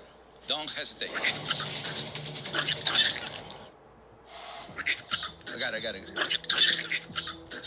That's what normally happens. Right. What happened was you hesitated handing her to me, and that makes her aggressive. Right. When I asked her to hand Mighty to me, Brandy was hesitant. By showing weakness and uncertainty, she encouraged Mighty to show strength in the form of aggression. It's the same dynamic as when Brandy is hesitant at feeding times, which causes Mighty to bite her. So the part that she's biting is your uncertainty. Got it. When you're dealing with a dog like Mighty, you cannot hesitate because your movements tell Mighty how to respond to you. So the movements are very powerful and clear. I want you to come to the ranch as soon as possible so we can work on your hesitation. Okay. I want you to focus on powerful and clear energy-wise. And then tomorrow at the ranch, I will show you how to move in a powerful, clear way when you feed her. What do you think? Okay, I'm just gonna do it. Yes. Are you excited? I'm excited. The next day, Brandy and Mighty arrive at the DPC. Welcome to the ranch. Hi, thank you.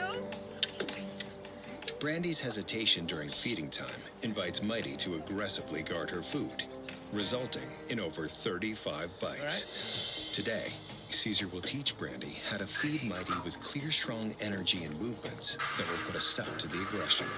So, because the energy is wrong, the outcomes are going to be wrong. So everything's wrong. That's why I have a job. Okay, so here we're going to practice power instead of weakness. Okay. We're going to bring the cookie. I want to see how you use powerful and clear movements to give and take away the cookie without any hesitation. Okay. A pet parent should be able to give and take away food without any issue. And that can only happen if they claim the food themselves, so the dog knows it's not theirs. Right now, her nose is telling her, go eat that steak. But my energy says, no, you can't. Powerful and clear. But remember, she's been bitten over 35 times, so it's not safe to work with Mighty until Brandy builds up her skills. I want to start her work with another Chihuahua who's already learned much better table manners. Spot. Yeah, bring him in. So Spot right now is a role model. Got it. Okay. He has way more knowledge than she does because He's got the master. he has the right pet parent.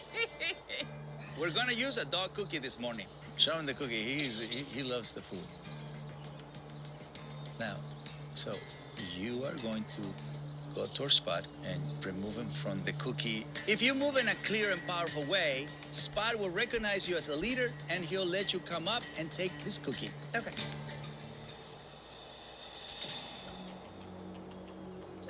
I say same. Don't stop. Keep going. Powerful energy. You're hesitating. Just walk up and take it. You see what you did? I'm doing everything wrong. So you do this. So you trigger the run away from you. I have been bit around like 35 times. So when Caesar asked me to take the cookie away from Spot, I mean, my initial reaction is hesitation because, I don't want to get bit. So I was too slow on my reaction. I wasn't confident, so Spot took off. Look, I'll show you.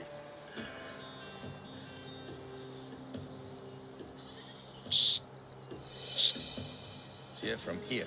That's all it took for me to tell him he needs to drop it. You see it? Yeah. Look, and then I can walk towards it. Yeah. Now you tell Spot to drop the cookie, just like that. Okay, let me try it again. Here's Spot. Okay. Use strong movements and a quick to tell him to drop it. Yeah. Move in. He's like, I'm trying. That's okay. This is good. It's a good challenge for you. Come this way. Yes. Just block him over here. Go. Do it again. Move a little forward. Just a little bit. Again. Yes. Now you got it. Yes. Yay! Well, yeah, you see the difference? Yeah, I did. Brandy was able to use powerful and clear body movement to get Spot to drop the cookie so she could take it. Good boy, Spot. Come on. Good boy. Eventually, Spot recognized that she was in charge and understood what she wanted. Now we need to see if Brandy can do the same thing with Mighty. All right, time to claim and take the cookie from Mighty. Okay. Okay. Right. This has been a trigger for bites in the past, so this will be a real test of Brandy's powerful body language and movement. First, give her the cookie.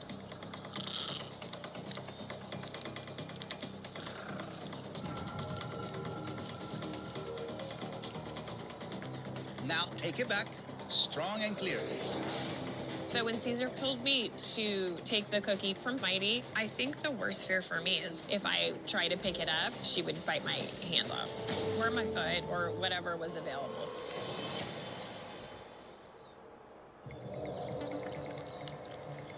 Just like you did with Spot, use powerful and clear movements and a strong energy to get the cookie back.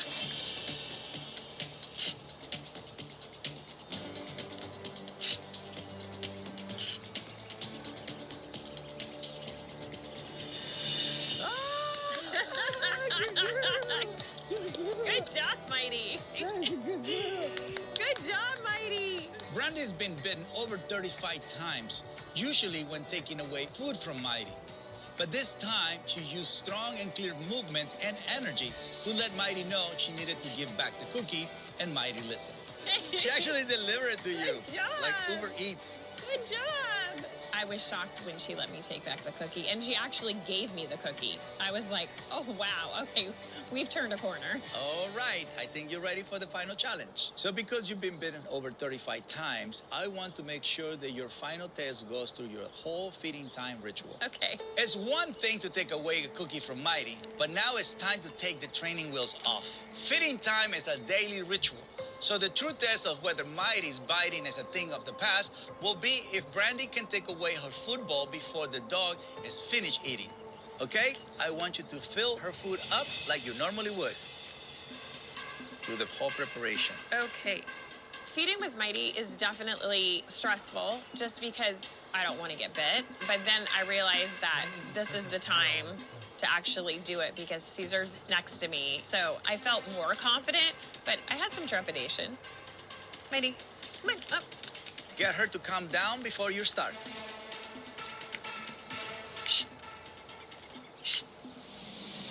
Great job. Now set the ball down. I'm here, whoever's here, but I'm just waiting for Mom them to get back. They haven't arrived yet. I can't really do anything until they get back. Okay. The first time I take away the food, I'm hesitant, and he saw it. I flinched because I didn't want to get bit. I'm not used to having her not bite me. Can I show you? So if you move up, and then it's easier for her. Versus if you do this, and then you keep the brain engaged. Got it. Let's do it again. Okay.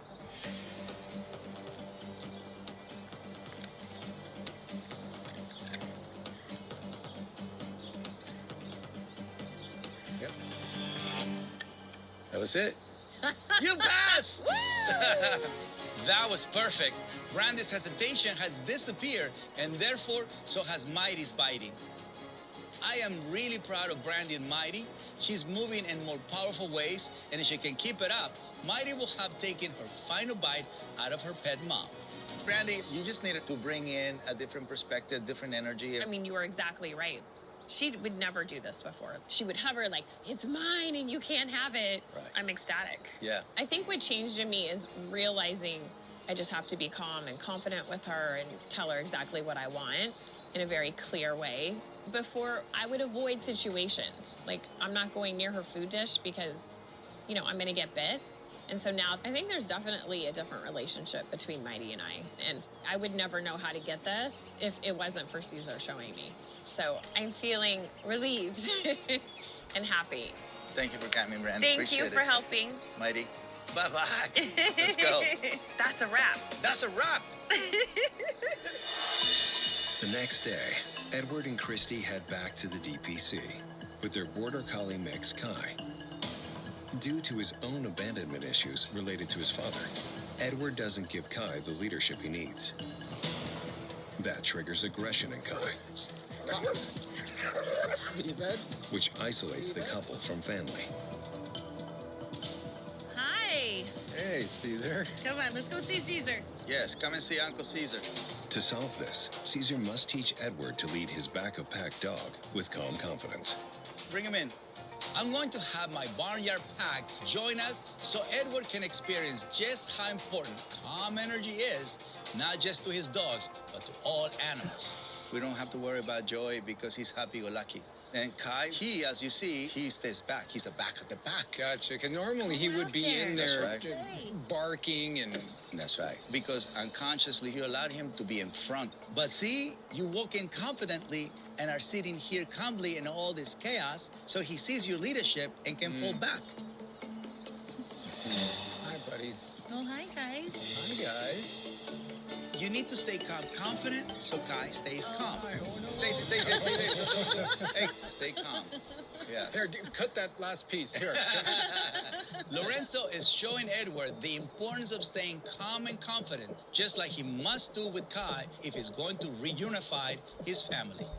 Come here, Lorenzo. So your energy tugs, right? And then he stops. That's it. Okay. But then you went into a flight mode. I know, I did. I thought he was going to bite my head like an apple. They don't bite, they spit. Oh. My experience with the llama, my projection was that it was obvious it was going to be chaos, right? And so maybe it's the projection that I have with Kai. You know, I got to be really careful of that and really watch that energy. You're still struggling with calm confidence, so I need to push you. Jaimito, begin to move the animals so they can go into migration mode. And then I want you to be in the front. Okay. You know, lead the migration. Let's do it. Okay.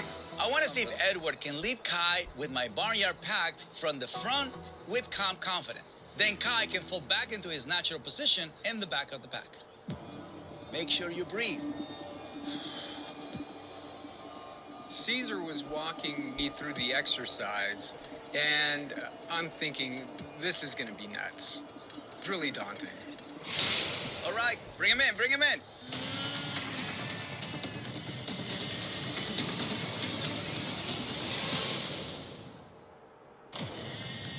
There you go, relax, yeah. Okay. Kai's watching for your leadership around my animals, so you need to stay calm to keep him from getting aggressive. Out of here. In the past, Edward hasn't given Kai the leadership he needs due to his own abandonment issues. So the back of the pack dog tries to lead himself, which ends with aggression, which has isolated the couple from their family. Now Edward must lead Kai as well as my barnyard pack with calm confidence. Turn around.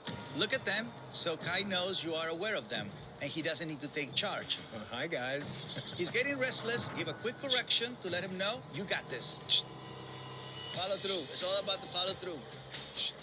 Yes, that's what I wanted. That's the image. This is a huge turning point. Edward noticed Kai was getting nervous, but with a quick correction, Kai snapped right out of it. Follow through. It's all about the follow through. By leading Kai from the front of the pack in a stressful situation and correcting him calmly when Kai starts to get restless, the dog is finally getting the calm, confident leadership that he needs. And he's responding beautifully. How does that feel? I am calm and confident. And I can feel a difference when he's tense and then he gets back. I felt that there was a big shift for me as far as my confidence, my calm. It was one of the first times I really felt like a pack leader. That was a good feeling. Watching Edward take Kai with the animals was really cool to see. I am expecting Kai to go crazy, but Edward did such a good job. It filled my heart. It really did. You know, Caesar, if we would have done an exercise like this prior to some of the things that you have taught us, it would have been chaos. And that's why we do the work we do. To see a new possibility, a new reality. So for the next week, your homework is working on your calm confidence. So continue with the walks, continue with all of that. But the ultimate goal is to reunite the family so you can be with Christy's mom and her dog Leo. So the final step is bring Leo back, your mom, you know, get them together so we can finish it. Yeah. Edward made some great progress with his leadership today, but truly becoming a calm, confident leader requires completely letting go of the stories he has told himself about Kai's abandonment and his own abandonment, and that takes time. Edward still has a lot of work to do before I can be confident that his family can be together without any issues. Look at Lorenzo. Hey, sir, I didn't finish with this, sir. You can smell my head, Lorenzo. No, you had your chance to make friends with Lorenzo. I know. I blew it with Lorenzo, man.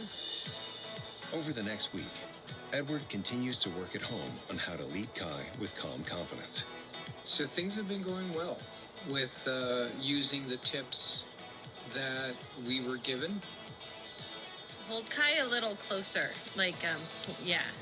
I feel much more confident and calm when we're walking, and the dogs seem to sense that. Hey, we see some dogs. One thing is Kai continues to get fixated when there's other dogs around. I look forward to continued learning and challenging myself. Well, that was pretty good, right?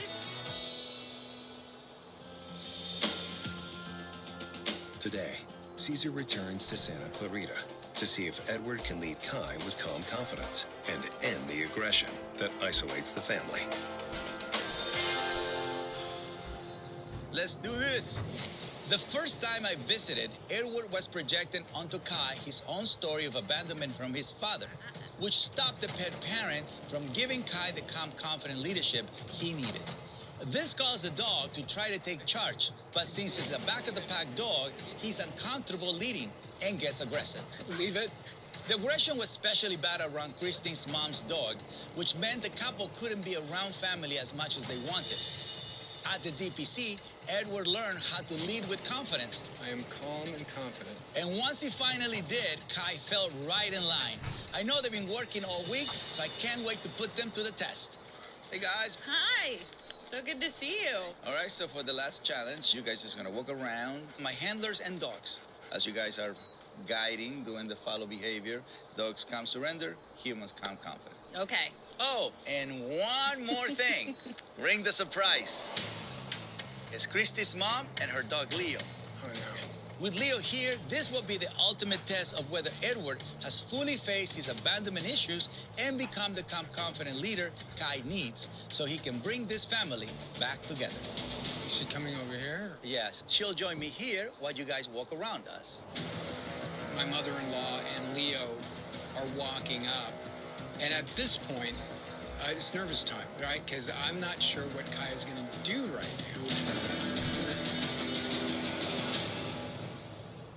now. All right, start the walk. Okay. Edward, you need to stay calm so Kai stays calm. My mom and Leo walk up, and I'm really nervous. It was tense. How are you? I'm thinking, let the training kick in. This isn't a time to second guess yourself. Be the leader of the dogs.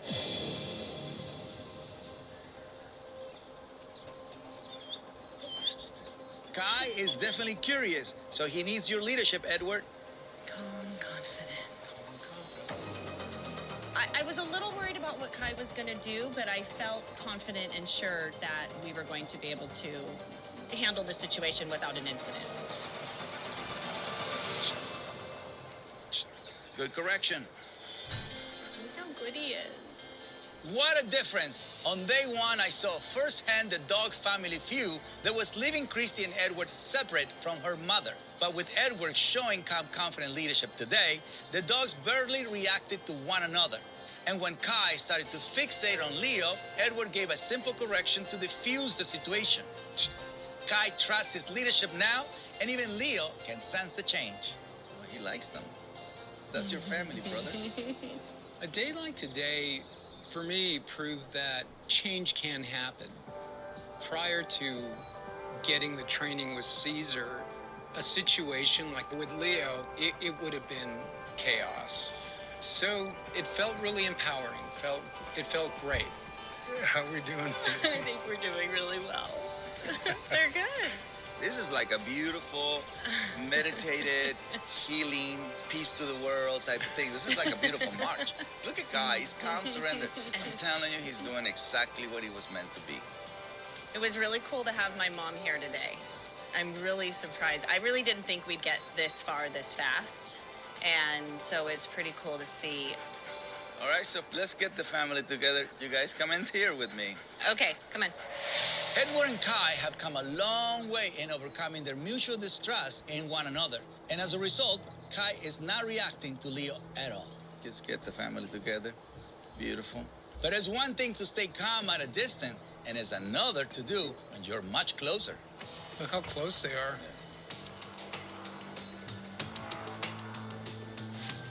Oh, I'm so happy. Yes. This is what it's all about, the family. Family's really important to us. So having experienced the success of today, it gives me greater hope that we can start developing a different relationship with family. You know, we have a home we'd like to share with them. And it's nice to know that we're going to be able to create family again.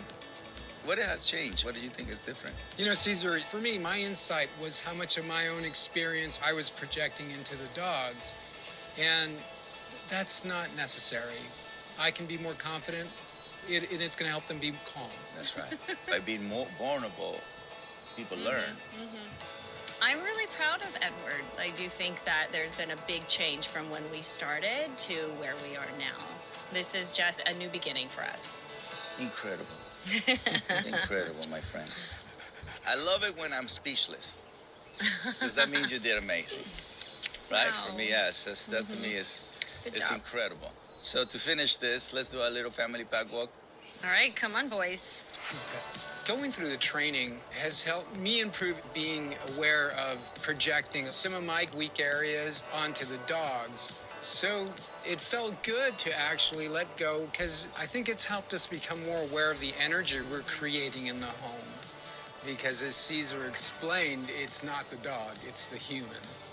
Amazing. Amazing. Yes, yes it is. So this is the beauty, being able to have this peace. So I can't thank you enough for that, Caesar. Yeah, truly, thank you. Thank you, brother. Thank you. Pass the test. Yes. Thank you, man. It was amazing, Caesar. Thank you, man. Thanks for listening what to me. a great I appreciate experience. it. Thank you. Thank Let's you. walk into the sunset. All right. Yes. Edward, lead the way. I come from Mexico, and that's where most of my family still is. Many times I miss my family. And when I see families that are not being able to get together, even though they live in the same place, it is saddening to me. The power of the pack bringing family together, I think is something very honorable. We are on this earth for a short period of time. So the best thing we can do is to experience beautiful moments with our families.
Oh shit, it's actually done. Okay, well, I'm waiting for my pizza. Alright.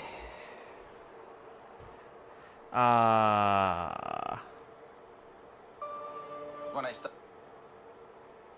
Well, we're not gonna watch that out, so what is there on YouTube?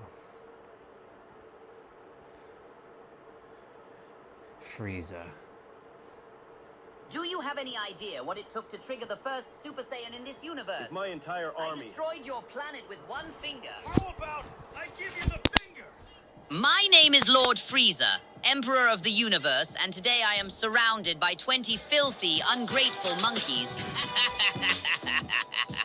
This is gonna be funny. The ounce of power your kind has achieved is a direct result of the trauma I inflicted upon you. I didn't just destroy your race. I accidentally made the strongest fighters in the universe. You're welcome. Excuse me, Lord Frieza. Ugh. What is this? Why are you so small? I am Kaba, from Universe 6. Why are you speaking to me politely? It's unnatural. I'm a Saiyan, but our race evolved differently. We are well known as peacekeepers, and we protect the universe from evil.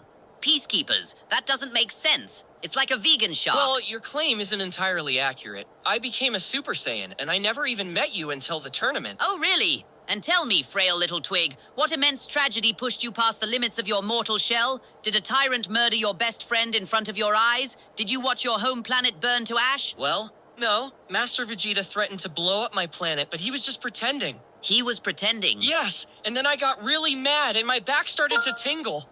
What? Just kidding. Kale and I achieved our Super Saiyan forms through anger, but Colorful only reached it through a tingling feeling. Tingle? Yes, right between the shoulder blades, you just focus the energy there and pop. Super Saiyan. I am going to have a stroke. Do you have any idea what it took to trigger the first Super Saiyan in this universe? I had to impale a Namekian child. I had to blow up a bald monk from the inside out. I had to push Kakarot to the absolute breaking point of his psychological sanity. And you're telling me all he had to do was flex his trapezoids? It's just a different biological mechanism, Lord Frieza. I trained for 4 months straight. 4 months. Do you hear me, kid? Just to achieve my golden form. I endured actual, literal hell surrounded by singing fairies for a decade. And you teenagers unlocked the pinnacle of your race's power by stretching. I am going to find Universe 6, buy it, and evict all of you into the vacuum of space. That's not very peaceful. You shut up!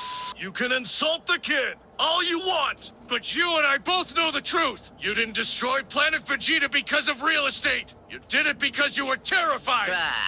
The rebellious father.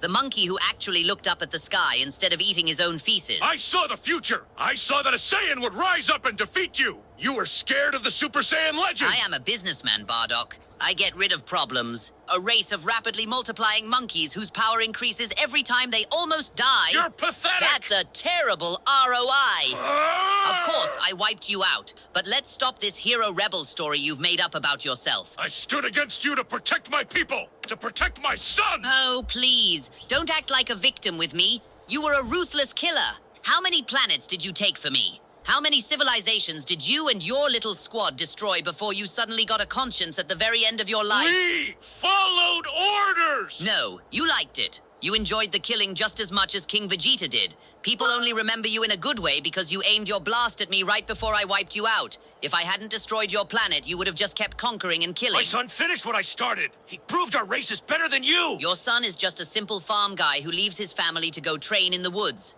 As a baby, he hit his head and forgot who he was supposed to be. He didn't beat me because of Saiyan pride. He beat me because he's different. If that hadn't happened, he would have grown up just like you, a violent, ordinary fighter who would have ended up working for me and died like the rest. He still broke your pride on Namek! And I just unlocked a new form that can one-shot him and Vegeta simultaneously. We'll see who gets the last laugh, hero. Oh, the Prince of all Saiyans. Sucks to be here, but fuck it. I was wondering when you'd speak up. You talk too much. You talk about your empire, your planetary sails. Where is your empire now? We've surpassed you. We've achieved forms of the gods, Super Saiyan Blue, Ultra Ego. You are nothing but a lingering cockroach we occasionally step on. Am I? Because as I recall on Planet Cereal, I dropped out of the sky, hit you in the stomach so hard you forgot your own name, and left you in the dirt. A temporary setback. Black Frieza, remember? A parlor trick. No, Vegeta. It's a reality check. But let's address your claim. You think you've evolved. You think you're better than me now. Let's look at this evolution. When I first met you, you were ruthless. You were ambitious. You were a true prince of your barbaric race. I've grown. I have a family. I fight to protect my universe now. You haven't grown. You've just been tamed. You went from a proud planet-conquering warrior to a house cat. You wear pink shirts that say bad man. You go on family trips to amusement parks. You dance on stage to keep the god of destruction from blowing up your wife's birthday party. That is called protecting what's mine. Something a soulless monster like you could never understand. Sure, that's fair. And I understand that the great Prince Vegeta has spent the last 2 decades as Kakarot's backup dancer. Watch your mouth. Have you ever actually defeated a main villain, Vegeta? Think about it. Have you? Well... You fight first, get completely beaten to show how strong the enemy is, then lie there waiting for Kakarot to save the day. You did it with me. You did it with Cell. You did it with Boo. You did it with Jiren. You're basically the universe's toughest punching bag. I defeated Top. I attained a power of my own. And I don't follow Kakarot's path anymore. Yes, Ultra Ego, a form that literally requires you to get beaten half to death to get stronger. How incredibly fitting for your character arc. You don't understand my pride. You never have. Your pride is a coping mechanism. Do you know why you actually hate me, Vegeta? Damn it. Just get on with it. It's not because I blew up your planet. You never cared about those people. It's not because I killed your father. You didn't care about him either. What do you know about how I feel? I know that you hate me because I am the only person left in the universe who still treats you exactly how you deserve to be treated. Kakarot forgave you. The Earthlings accepted you. Even your blue-haired wife thinks you're just a grumpy sweetheart. They all look at you and see a hero. But when you look at me, you see the truth. And what is that? You see a boss who owns you. I know exactly what you are, Vegeta. You're a murderer living a normal life. You killed innocent Namekians. You destroyed whole civilizations. And no matter how much you try to live a family life on Earth, deep down, you and I both know you belong in hell. Now I'm eating. Damn you! You see, Goku taught me that perception is power. He made me a better villain by showing me how to play the game. But you, Vegeta? You've just lied to yourself for so long you actually believe the hero narrative. I don't need to destroy Earth to break you. I just have to remind you who you really are. I am not that person anymore. Keep telling yourself that, Prince. Tell it to the mirror. But remember, the next time Kakarot needs someone to take a beating so he can figure out a new transformation, you'll put on your little armor and do exactly what you've always done. Serve! You foolish fuck. Let's not rewrite history. The Saiyans were violent, bloodthirsty troublemakers. You all brought your destruction upon yourselves. You treacherous bastard. We served you loyally. We conquered hundreds of planets in your name, and you repaid our loyalty by blowing our homeworld to dust. Oh, King Vegeta. Still clinging to that pathetic royal title, I see. King of what, exactly? A cloud of space debris? Do not mock me. We were the universe's greatest warrior race. You were a band of primitive thugs living in caves until my father and I introduced you to basic hygiene. You think you were my partners? You were my attack dogs. And quite frankly, you were terrible at your jobs. Terrible. We made your empire 10 times bigger. You ruined the property market. The plan was to clear out the local people so I could sell the planets. Your so-called warrior race turns into giant, mindless, stupid apes, loses all thinking ability, and crushes the cities I was trying to sell for profit. And do you have any idea what that did to property values? We did what we had to do to survive. No, you did what you did because you lacked basic management skills. You were planning a rebellion. Don't pretend you're innocent. Am I? Let's be completely fair here. I gave you standard armor. I gave you scouters. I even gave you advanced healing pods. And what did you give me in return? Disobedience and a very bad quarterly earnings report. We had our pride. A Saiyan never bowed. You literally knelt before me every time I entered the room. You even offered your own son as a hostage just to keep your throne. You had no real pride, Vegeta. Just a big ego and a very outdated mustache. If my entire army had fought you at once, we could have... I destroyed your planet with one finger. While seated in a hoverpram. I didn't even stand up for your extinction event. You think you're smart, Frieza, but you missed one thing. You left survivors. Because of that, your empire fell apart. I'm sorry. Who are you exactly? Why does everyone forget me? I'm Raditz, the mighty Saiyan warrior. Raditz. Is that a vegetable? Were you one of Zarbon's yoga instructors? I am Kakarot's older brother. I am the one who went to Earth. Oh, the idiot tree bore 2 fruits. How fascinating. I had no idea the monkey had a brother. Well, clearly the genetics favored him. Do not underestimate me. My power level is 1500.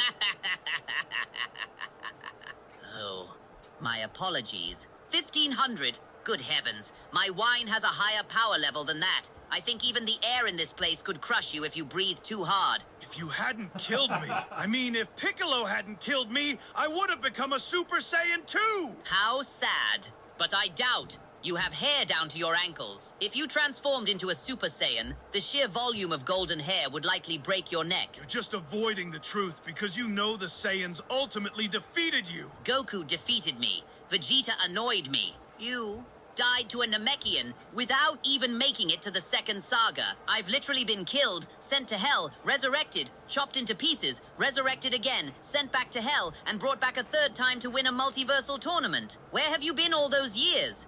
I'm, in the other world, working on my form. I see. Did you manage to hit a power level of 17? How about I give you the finger? You can mock my power all you want, but who do you think pushed Kakarot down the path to becoming a Super Saiyan? I was the catalyst. I broke his naive Earthling mindset. Without me, he would have never been strong enough to stand against you on Namek! Oh, how delightfully pathetic. The mosquito claims credit for the storm. You didn't break his mindset, Raditz. You kidnapped a toddler, got killed by a Napkian, and became a footnote in your own brother's biography.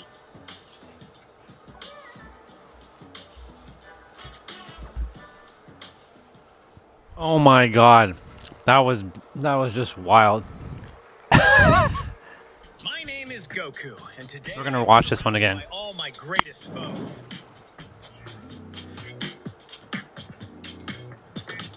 Everyone here could have had a much better life if they just accepted my mercy and changed their ways. Well, I never got that proposition, Kakarot! Oh, hey there, brother. Did you seriously just forget my name? What? No! How could I possibly forget my own brother's name? How have you been, Nappa? Oh my god. I came all the way here looking for answers, and you don't even remember who I am! Wait, what answers? Why is it that you'll bend over backwards trying to redeem every monster you meet, but you never once tried with me? Well, you were kind of a jerk. You kidnapped my son. So was Vegeta, Piccolo, the androids, Boo! Yet somehow they all got your endless patience and second chances! Hey, I gave you a chance too! And you betrayed me the second I let my guard down! Yeah, okay, you're right, I did do that! But I was hoping you'd try a little harder. I'm your brother. Oh, so you were playing hard to get this whole time?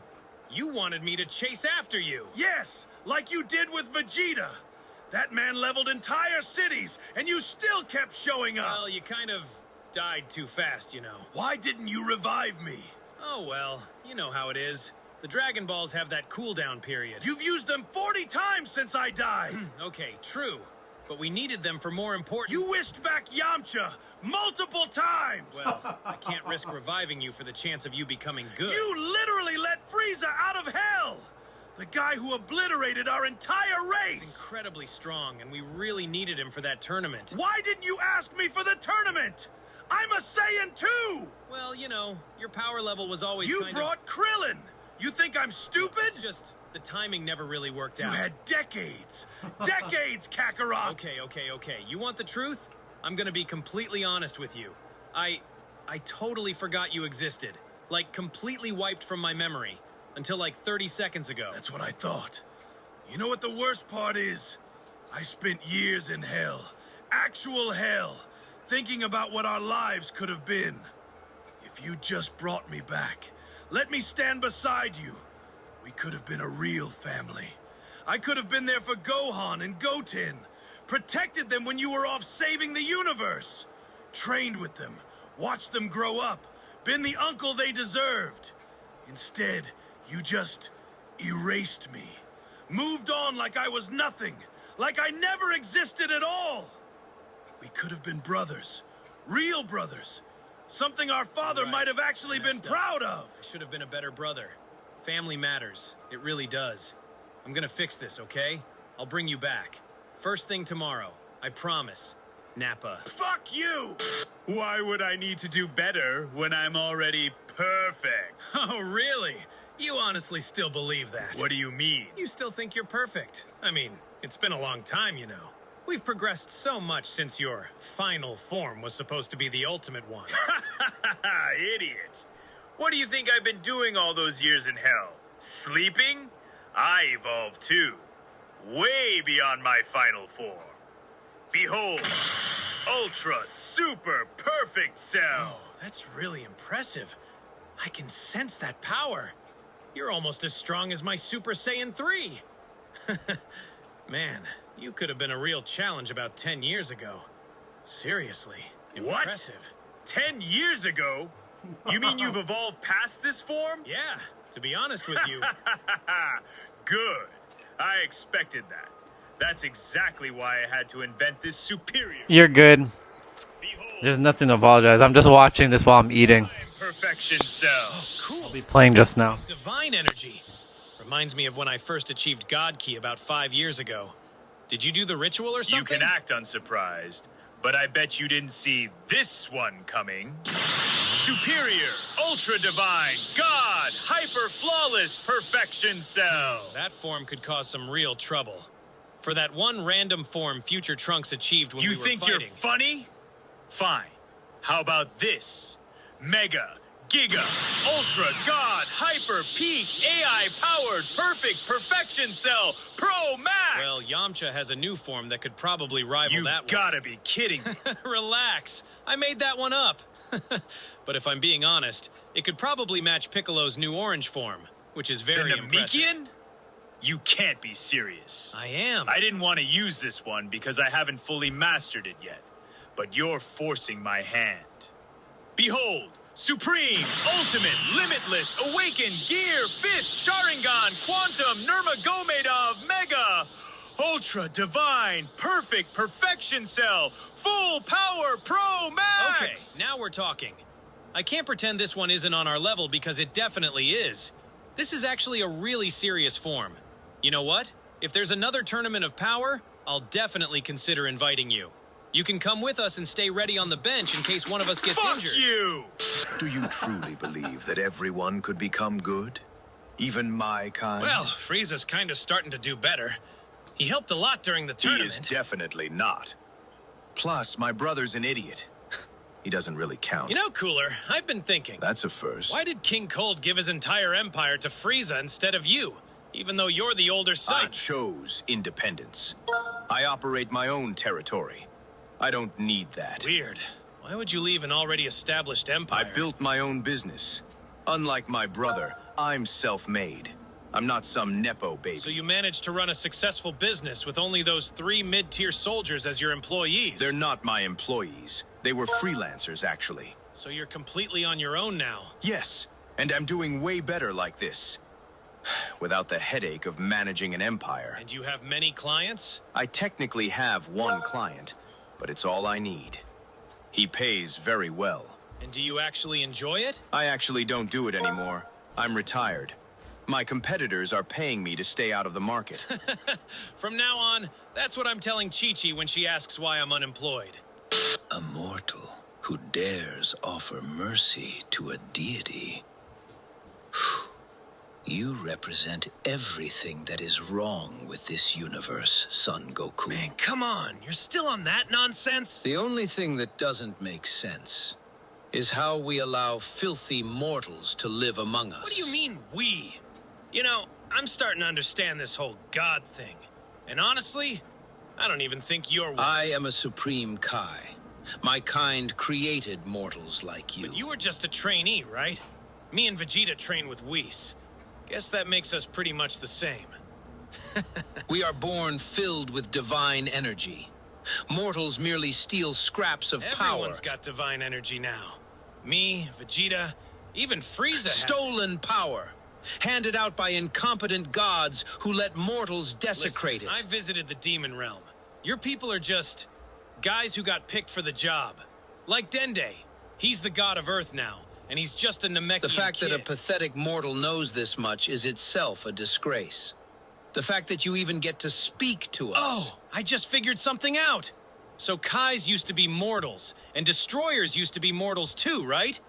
So really, mortals are kind of running everything? Like, we pick mortals to become gods, and then those gods watch over mortals, and then those mortals become gods. We're basically all just doing it ourselves. A mortal is explaining the divine hierarchy to a god. This is exactly why the Zero Mortals plan was necessary. I still don't get that plan. What was it even supposed to accomplish? Eradicate every mortal in existence. Cleanse all the universes of your filth. Okay, but what about Zeno-sama? How are you going to deal with him? I wasn't certain he truly existed. What? I hadn't yet reached that lesson with Master Gawasu, okay? Hold on. You decided to kill everyone in the entire multiverse before finishing God School. The lesson plan was poorly structured. So you dropped out and tried to commit multiversal genocide without even knowing the Omni King exists. I had sufficient knowledge. Dude, I'm friends with Zeno-sama, the guy you didn't even know was real. I think that makes me more of a god than you ever were. Well. How's my favorite monkey been keeping himself busy? Training. Trying to get strong enough to beat you again. Again?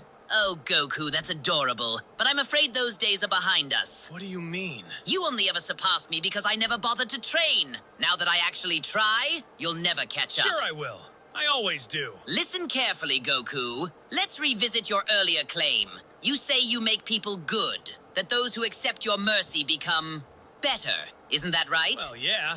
I'd like to offer a correction. You didn't make me good, Goku. You taught me something far more valuable. What? That being good is irrelevant. What matters is appearing good. That's not... My entire life, I was honest about what I was. A tyrant, a monster. I sold planets, enslaved races, obliterated civilizations, and I never once pretended otherwise. I wore my villainy like a crown. But you? You commit comparable atrocities while maintaining this pristine image. I don't commit atrocities. Really? How many times have you prioritized a good fight over the safety of others? Never. I always protect my friends. I said others, not your friends.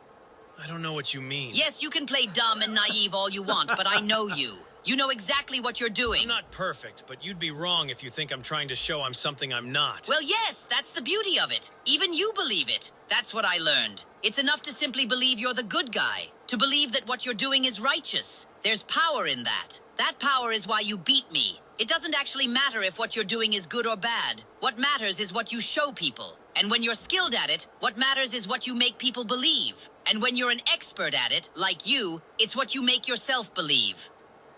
I really thought you were on the right track after the tournament. You didn't make me good, Goku. You made me better. A better villain. You showed me that power isn't just physical. It's perception, reputation, influence. Why conquer planets through brute force when you can do it through other means? What are you planning? Planning? I'm not planning anything. I'm simply existing, Goku. Training, observing, learning from the best teacher I ever had. You. I'm not your teacher. Oh, but you are. You taught me that consequences don't matter if people like you. You taught me that recklessness is acceptable if you frame it correctly. You taught me that the line between hero and villain is simply a matter of presentation. And here's the most delicious irony. I don't even care about defeating you anymore. You're not the goal, Goku. You're simply the benchmark. The proof that I've learned my lesson. When I achieve what I'm working toward, you'll see exactly what your mercy created. What does that mean? It means thank you, Goku, for teaching me that the universe doesn't punish monsters. It punishes honest ones. Oh. You enjoyed this little display, Monkey Boy. How delightful. That was funny. Frieza just like cooked them. Loyalty. What's that? You don't know what it is? How foolish of me to assume you mindless creatures would. It's a new YouTube feature. One that gives power back to humans instead of the algorithm. Well, it's not new anymore, but you know. Videos should be pushed. Personally, I wouldn't trust such power to beings like you. But since YouTube insists, you can now choose. Press the hype button below and give this video its points. That's how you help smaller channels, like this pathetic little one. So go, use it. Give me all your hype points and prove your loyalty to your lord.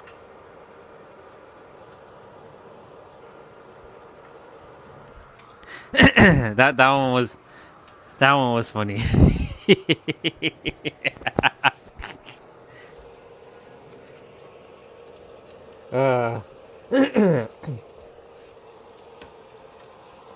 That's too funny. That was way too fun. I mean, we've seen it, but like, just how Frieza. I mean, you know, I'm always gonna be on the side of Goku, but just how Frieza just absolutely smashed Goku there. That's fucking hilarious. Alright. We're gonna get a game in. I'm sure the T-Bray is gonna be on. The T-Bray! Are you there, sir? I know you're there, Mr. Oh, you are. See, I knew it. Were you watching that thing just now? Hold on, I'm gonna exit.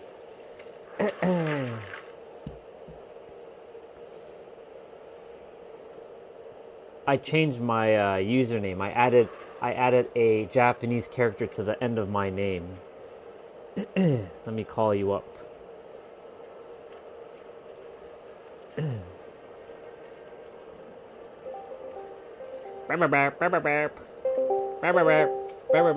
What up, dude? What's up, man? Did you just jump on? Yeah, I just jumped on. Gotcha. You must have saw a little bit of that video I was watching with Goku. Nah. No? By the way, did you know that Zelina Vega got released as well? No, I don't even remember. Oh yeah, And her his girlfriend or wife. and her husband also got released. Yeah, I saw that. Yeah, she posted. Aleister Black. Yeah, she posted a video saying she's never gonna come back ever again to WWE. I don't blame her. Even though she doesn't blame WWE, she blames TKO, but she's like, I'm not ever coming back to WWE unless, TKO leaves, but that's probably not happening.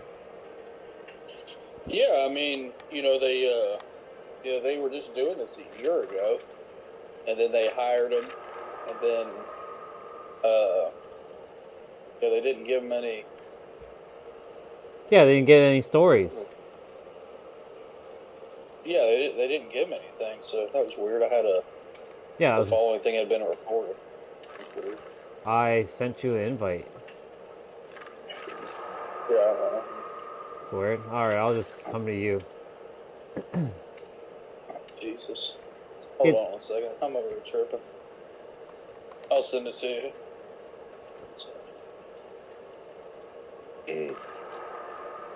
It came up on the screen. Thank you for your feedback. It said something about harassment or something. That's about what? Okay. Something on my side. It Maybe says I accidentally reported somebody. you might have reported me. Oh, yeah, right. I wasn't in there yet. Oh, well, might have. You reported. My game disconnected. I'm back in. You have to send me an invite again. I'll send it to you. I really hope you didn't report. I hope that wasn't a report to me, because if that's the case, then I don't know. Was that a PlayStation thing, or was that a? I don't know. It just as soon as I popped on it did it. That was weird. Okay. Well, I'll be mindful and wait to see what consequences will be taken. Yeah.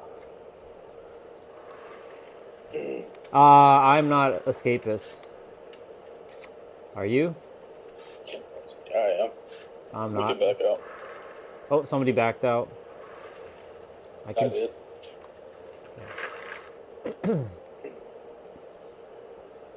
Yeah, I backed out.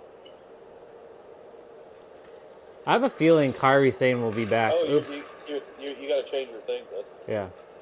I have a feeling Kairi will be back at Backlash. I have a feeling. She'll come in. She'll It's similar to like when R-Truth got fired, and then they brought him back, and he came out of nowhere. I feel like that's the angle that they're gonna pull. I don't know. Was R-Truth fired or was he let go? He was fired at one point, and people were like, Really, what he did? it was part of the storyline. Apparently, I don't know.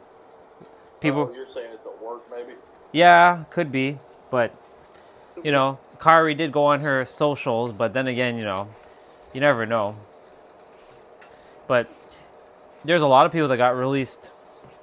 All of the White Six got released as well. Oh, all of them did? All of them, every single one of them. They were terminated. Yep. Pretty. Weren't doing anything for them either. Nope. They had they had the tag titles at one point. I think they even still had the tag titles. I mean, to be honest with you, Aleister Black was kind of all right. He was all right in his first run. He was always all right. It's just weird that. I don't know. Yeah, I don't know. What their deal is. Like I said, man, TKO, they're garbage. They're gonna ruin everything.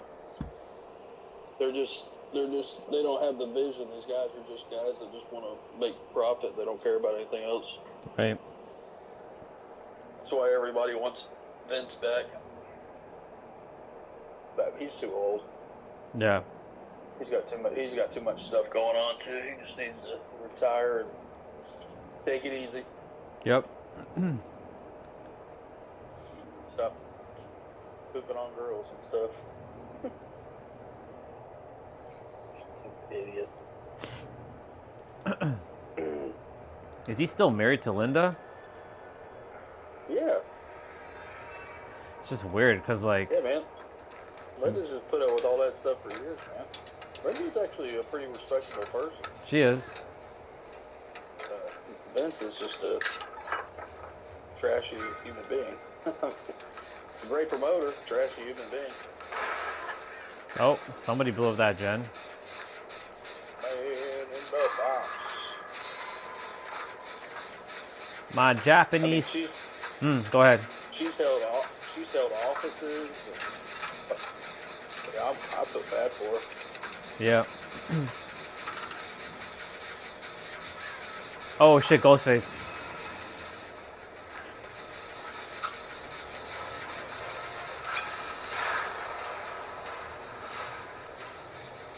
Shit,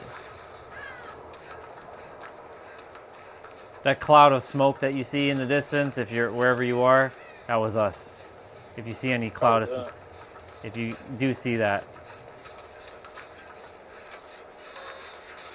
Did Nancy get hit? No, she's not.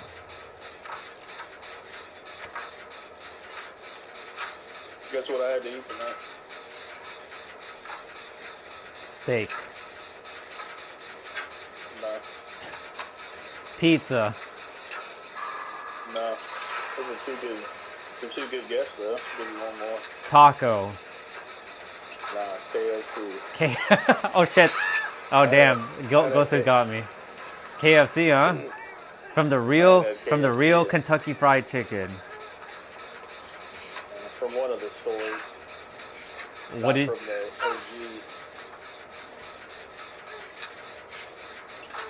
Well, that was new.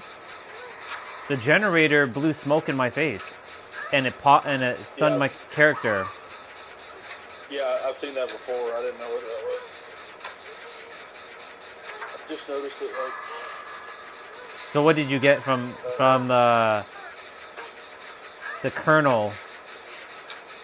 I had the Colonel whip me up an 8-piece, 2 breasts, 2 thighs, 2 wings, 2, 4, 6, 8 breast, thighs, wings, drummies, and a drumstick.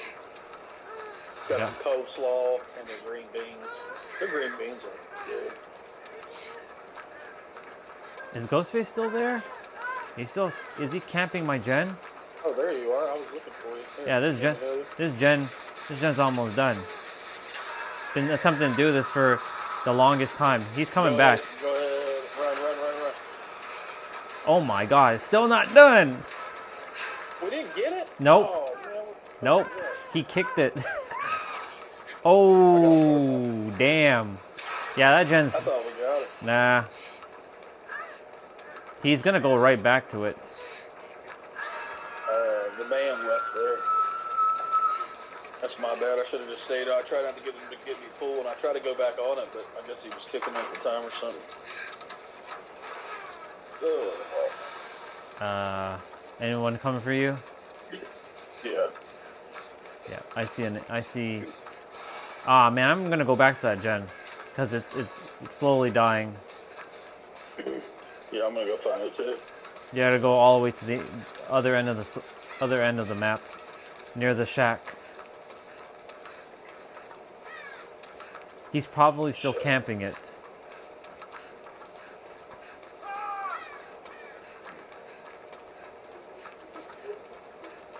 Oh man.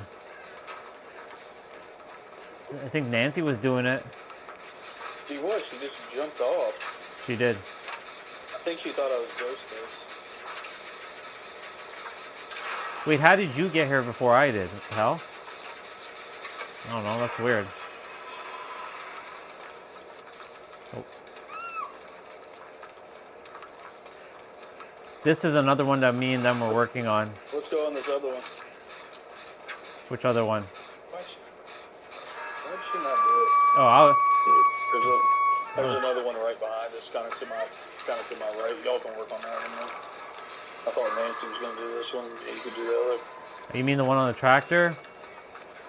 Yeah, right there. And yeah. This is a dangerous looking generator out in the open like this. Yeah, I'm to help you.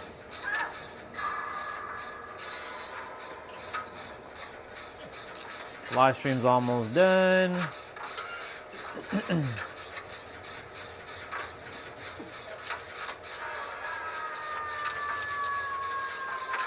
But yeah, coleslaw and green beans. Nice. And they were mighty tasty. And the wing and the chicken.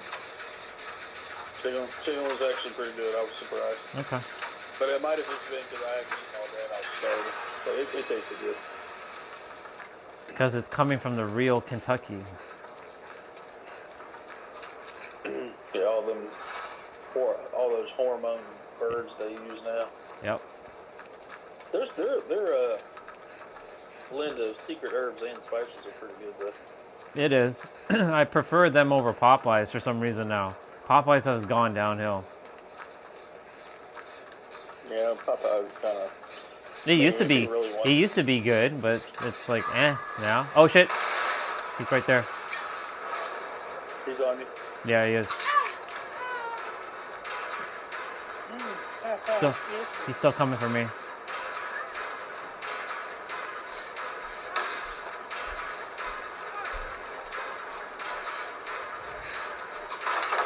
Oh, he got stunned. Whoa, that was quite the stun.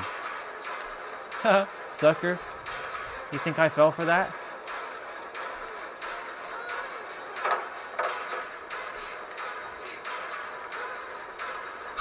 Oh, he got me. Is Nancy doing a gen? Yeah, she's doing. She's one of them is both. They're both doing a gen together. Yep. I'm gonna go ahead and get that generator we were. I'm right by. No, I'm not by a door. There's no one near me. Actually, you're right by me. Yeah. Oh, that's you. There's a door right behind us.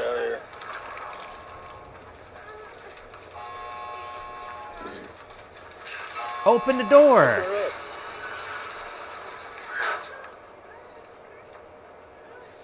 I only saw Ghostface.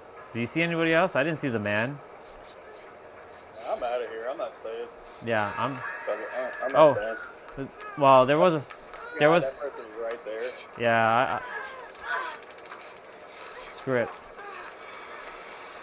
I'm out. Because Ghostface can one hit me and I won't get up. Yep. You're good. Yeah, I got out. Anybody.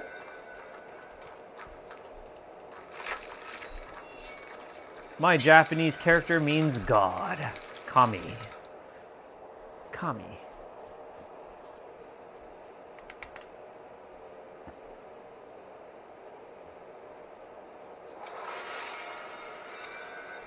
All right, 7:10. I started the stream at what? 7:20. Yeah. So 7:15. I'll do my wrap up. You know, KFC is a big thing over in Asia. I've noticed that. My wife told me that. It is. What? Yeah, I heard about that. But what was your wife saying about it? Oh, no, she was just telling me about it. But then, you know, I watch on TV. It's just a big thing over there. Yep. They call them chicken burgers. We call it a chicken sandwich. Yeah.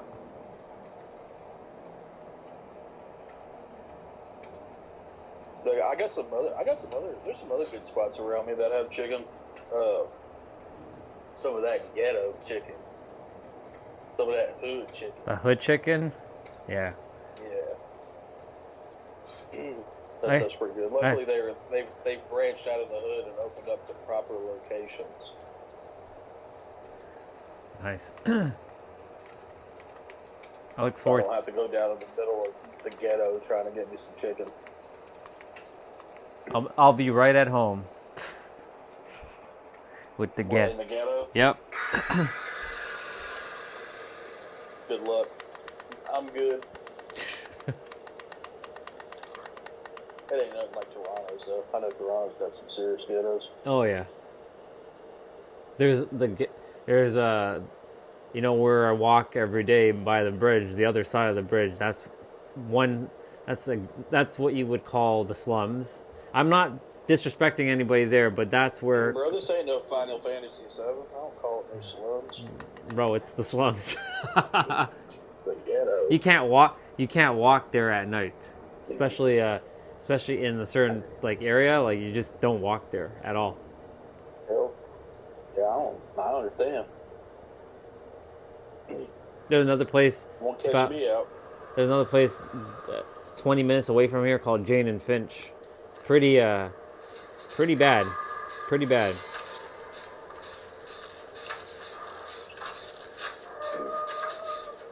When I went to Chicago last time, when I started noticing more chicken places popping up, I got the fuck out of there. Like I'm not even dealing with Chirac.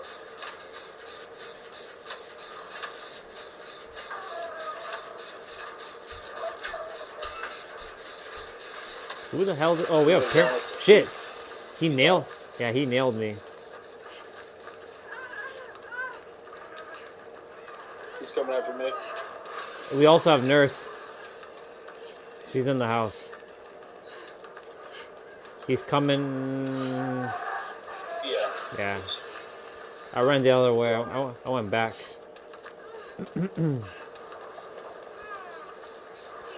He left the fucking blood trail here.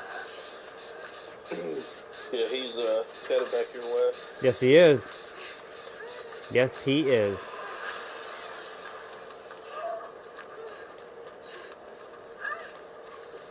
Found a cage state too.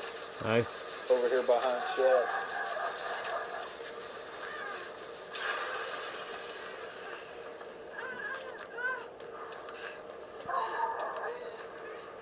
Is he still chasing me? Yeah, he's still coming.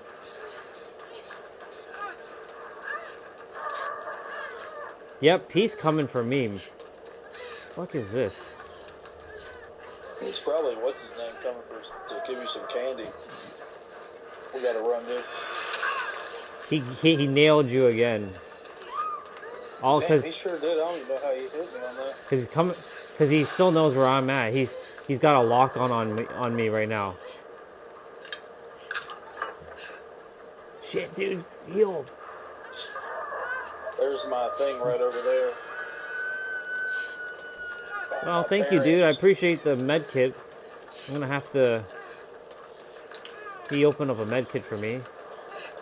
How does he open up the med kit so fast? What the fuck is going on here? Does he have a perk or something? Shit.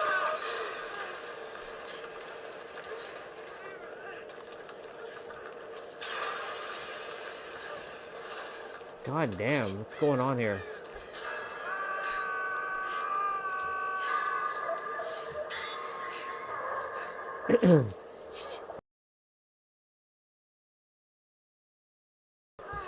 Thank you all for coming today. I appreciate it.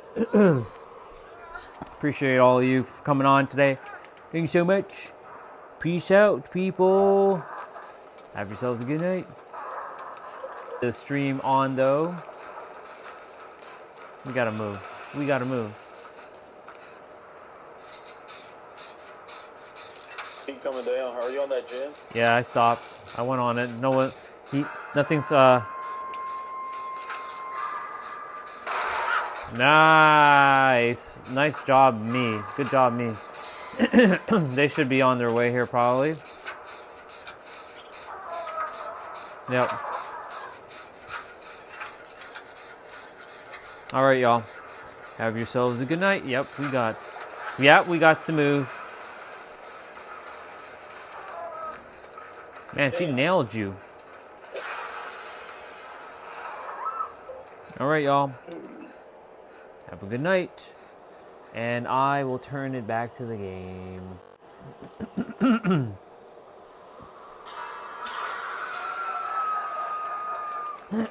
Get up my time, Cruz.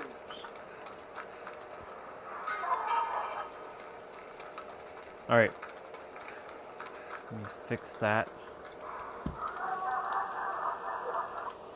Who's making that noise? It's one of the killers. That's not the normal noise, though, for the killer. Damn, I just got hit again. She unhooked me and got hit me again. I felt like I did nothing this round. I'm dead again.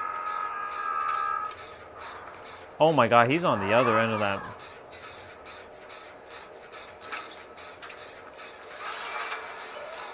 She unhooked me and nailed me. Oh shit, you're right here.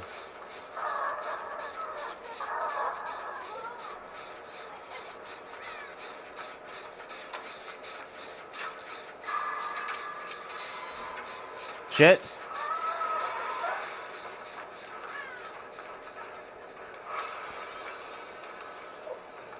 Damn, I just ran into that shit. I'm dead again.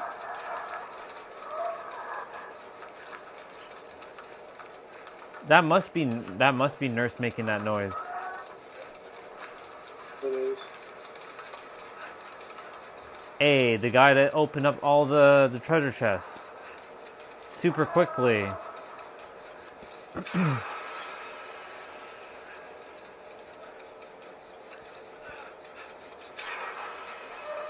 Nice.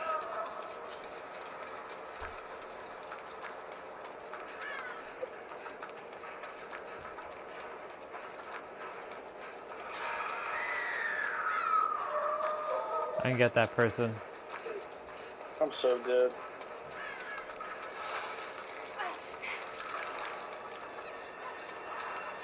Oh god. Whoa.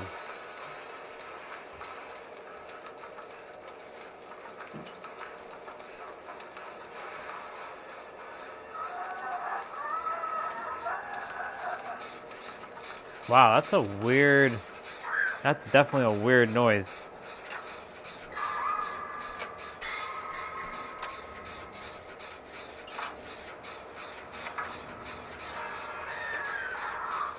It's okay, we're doing alright.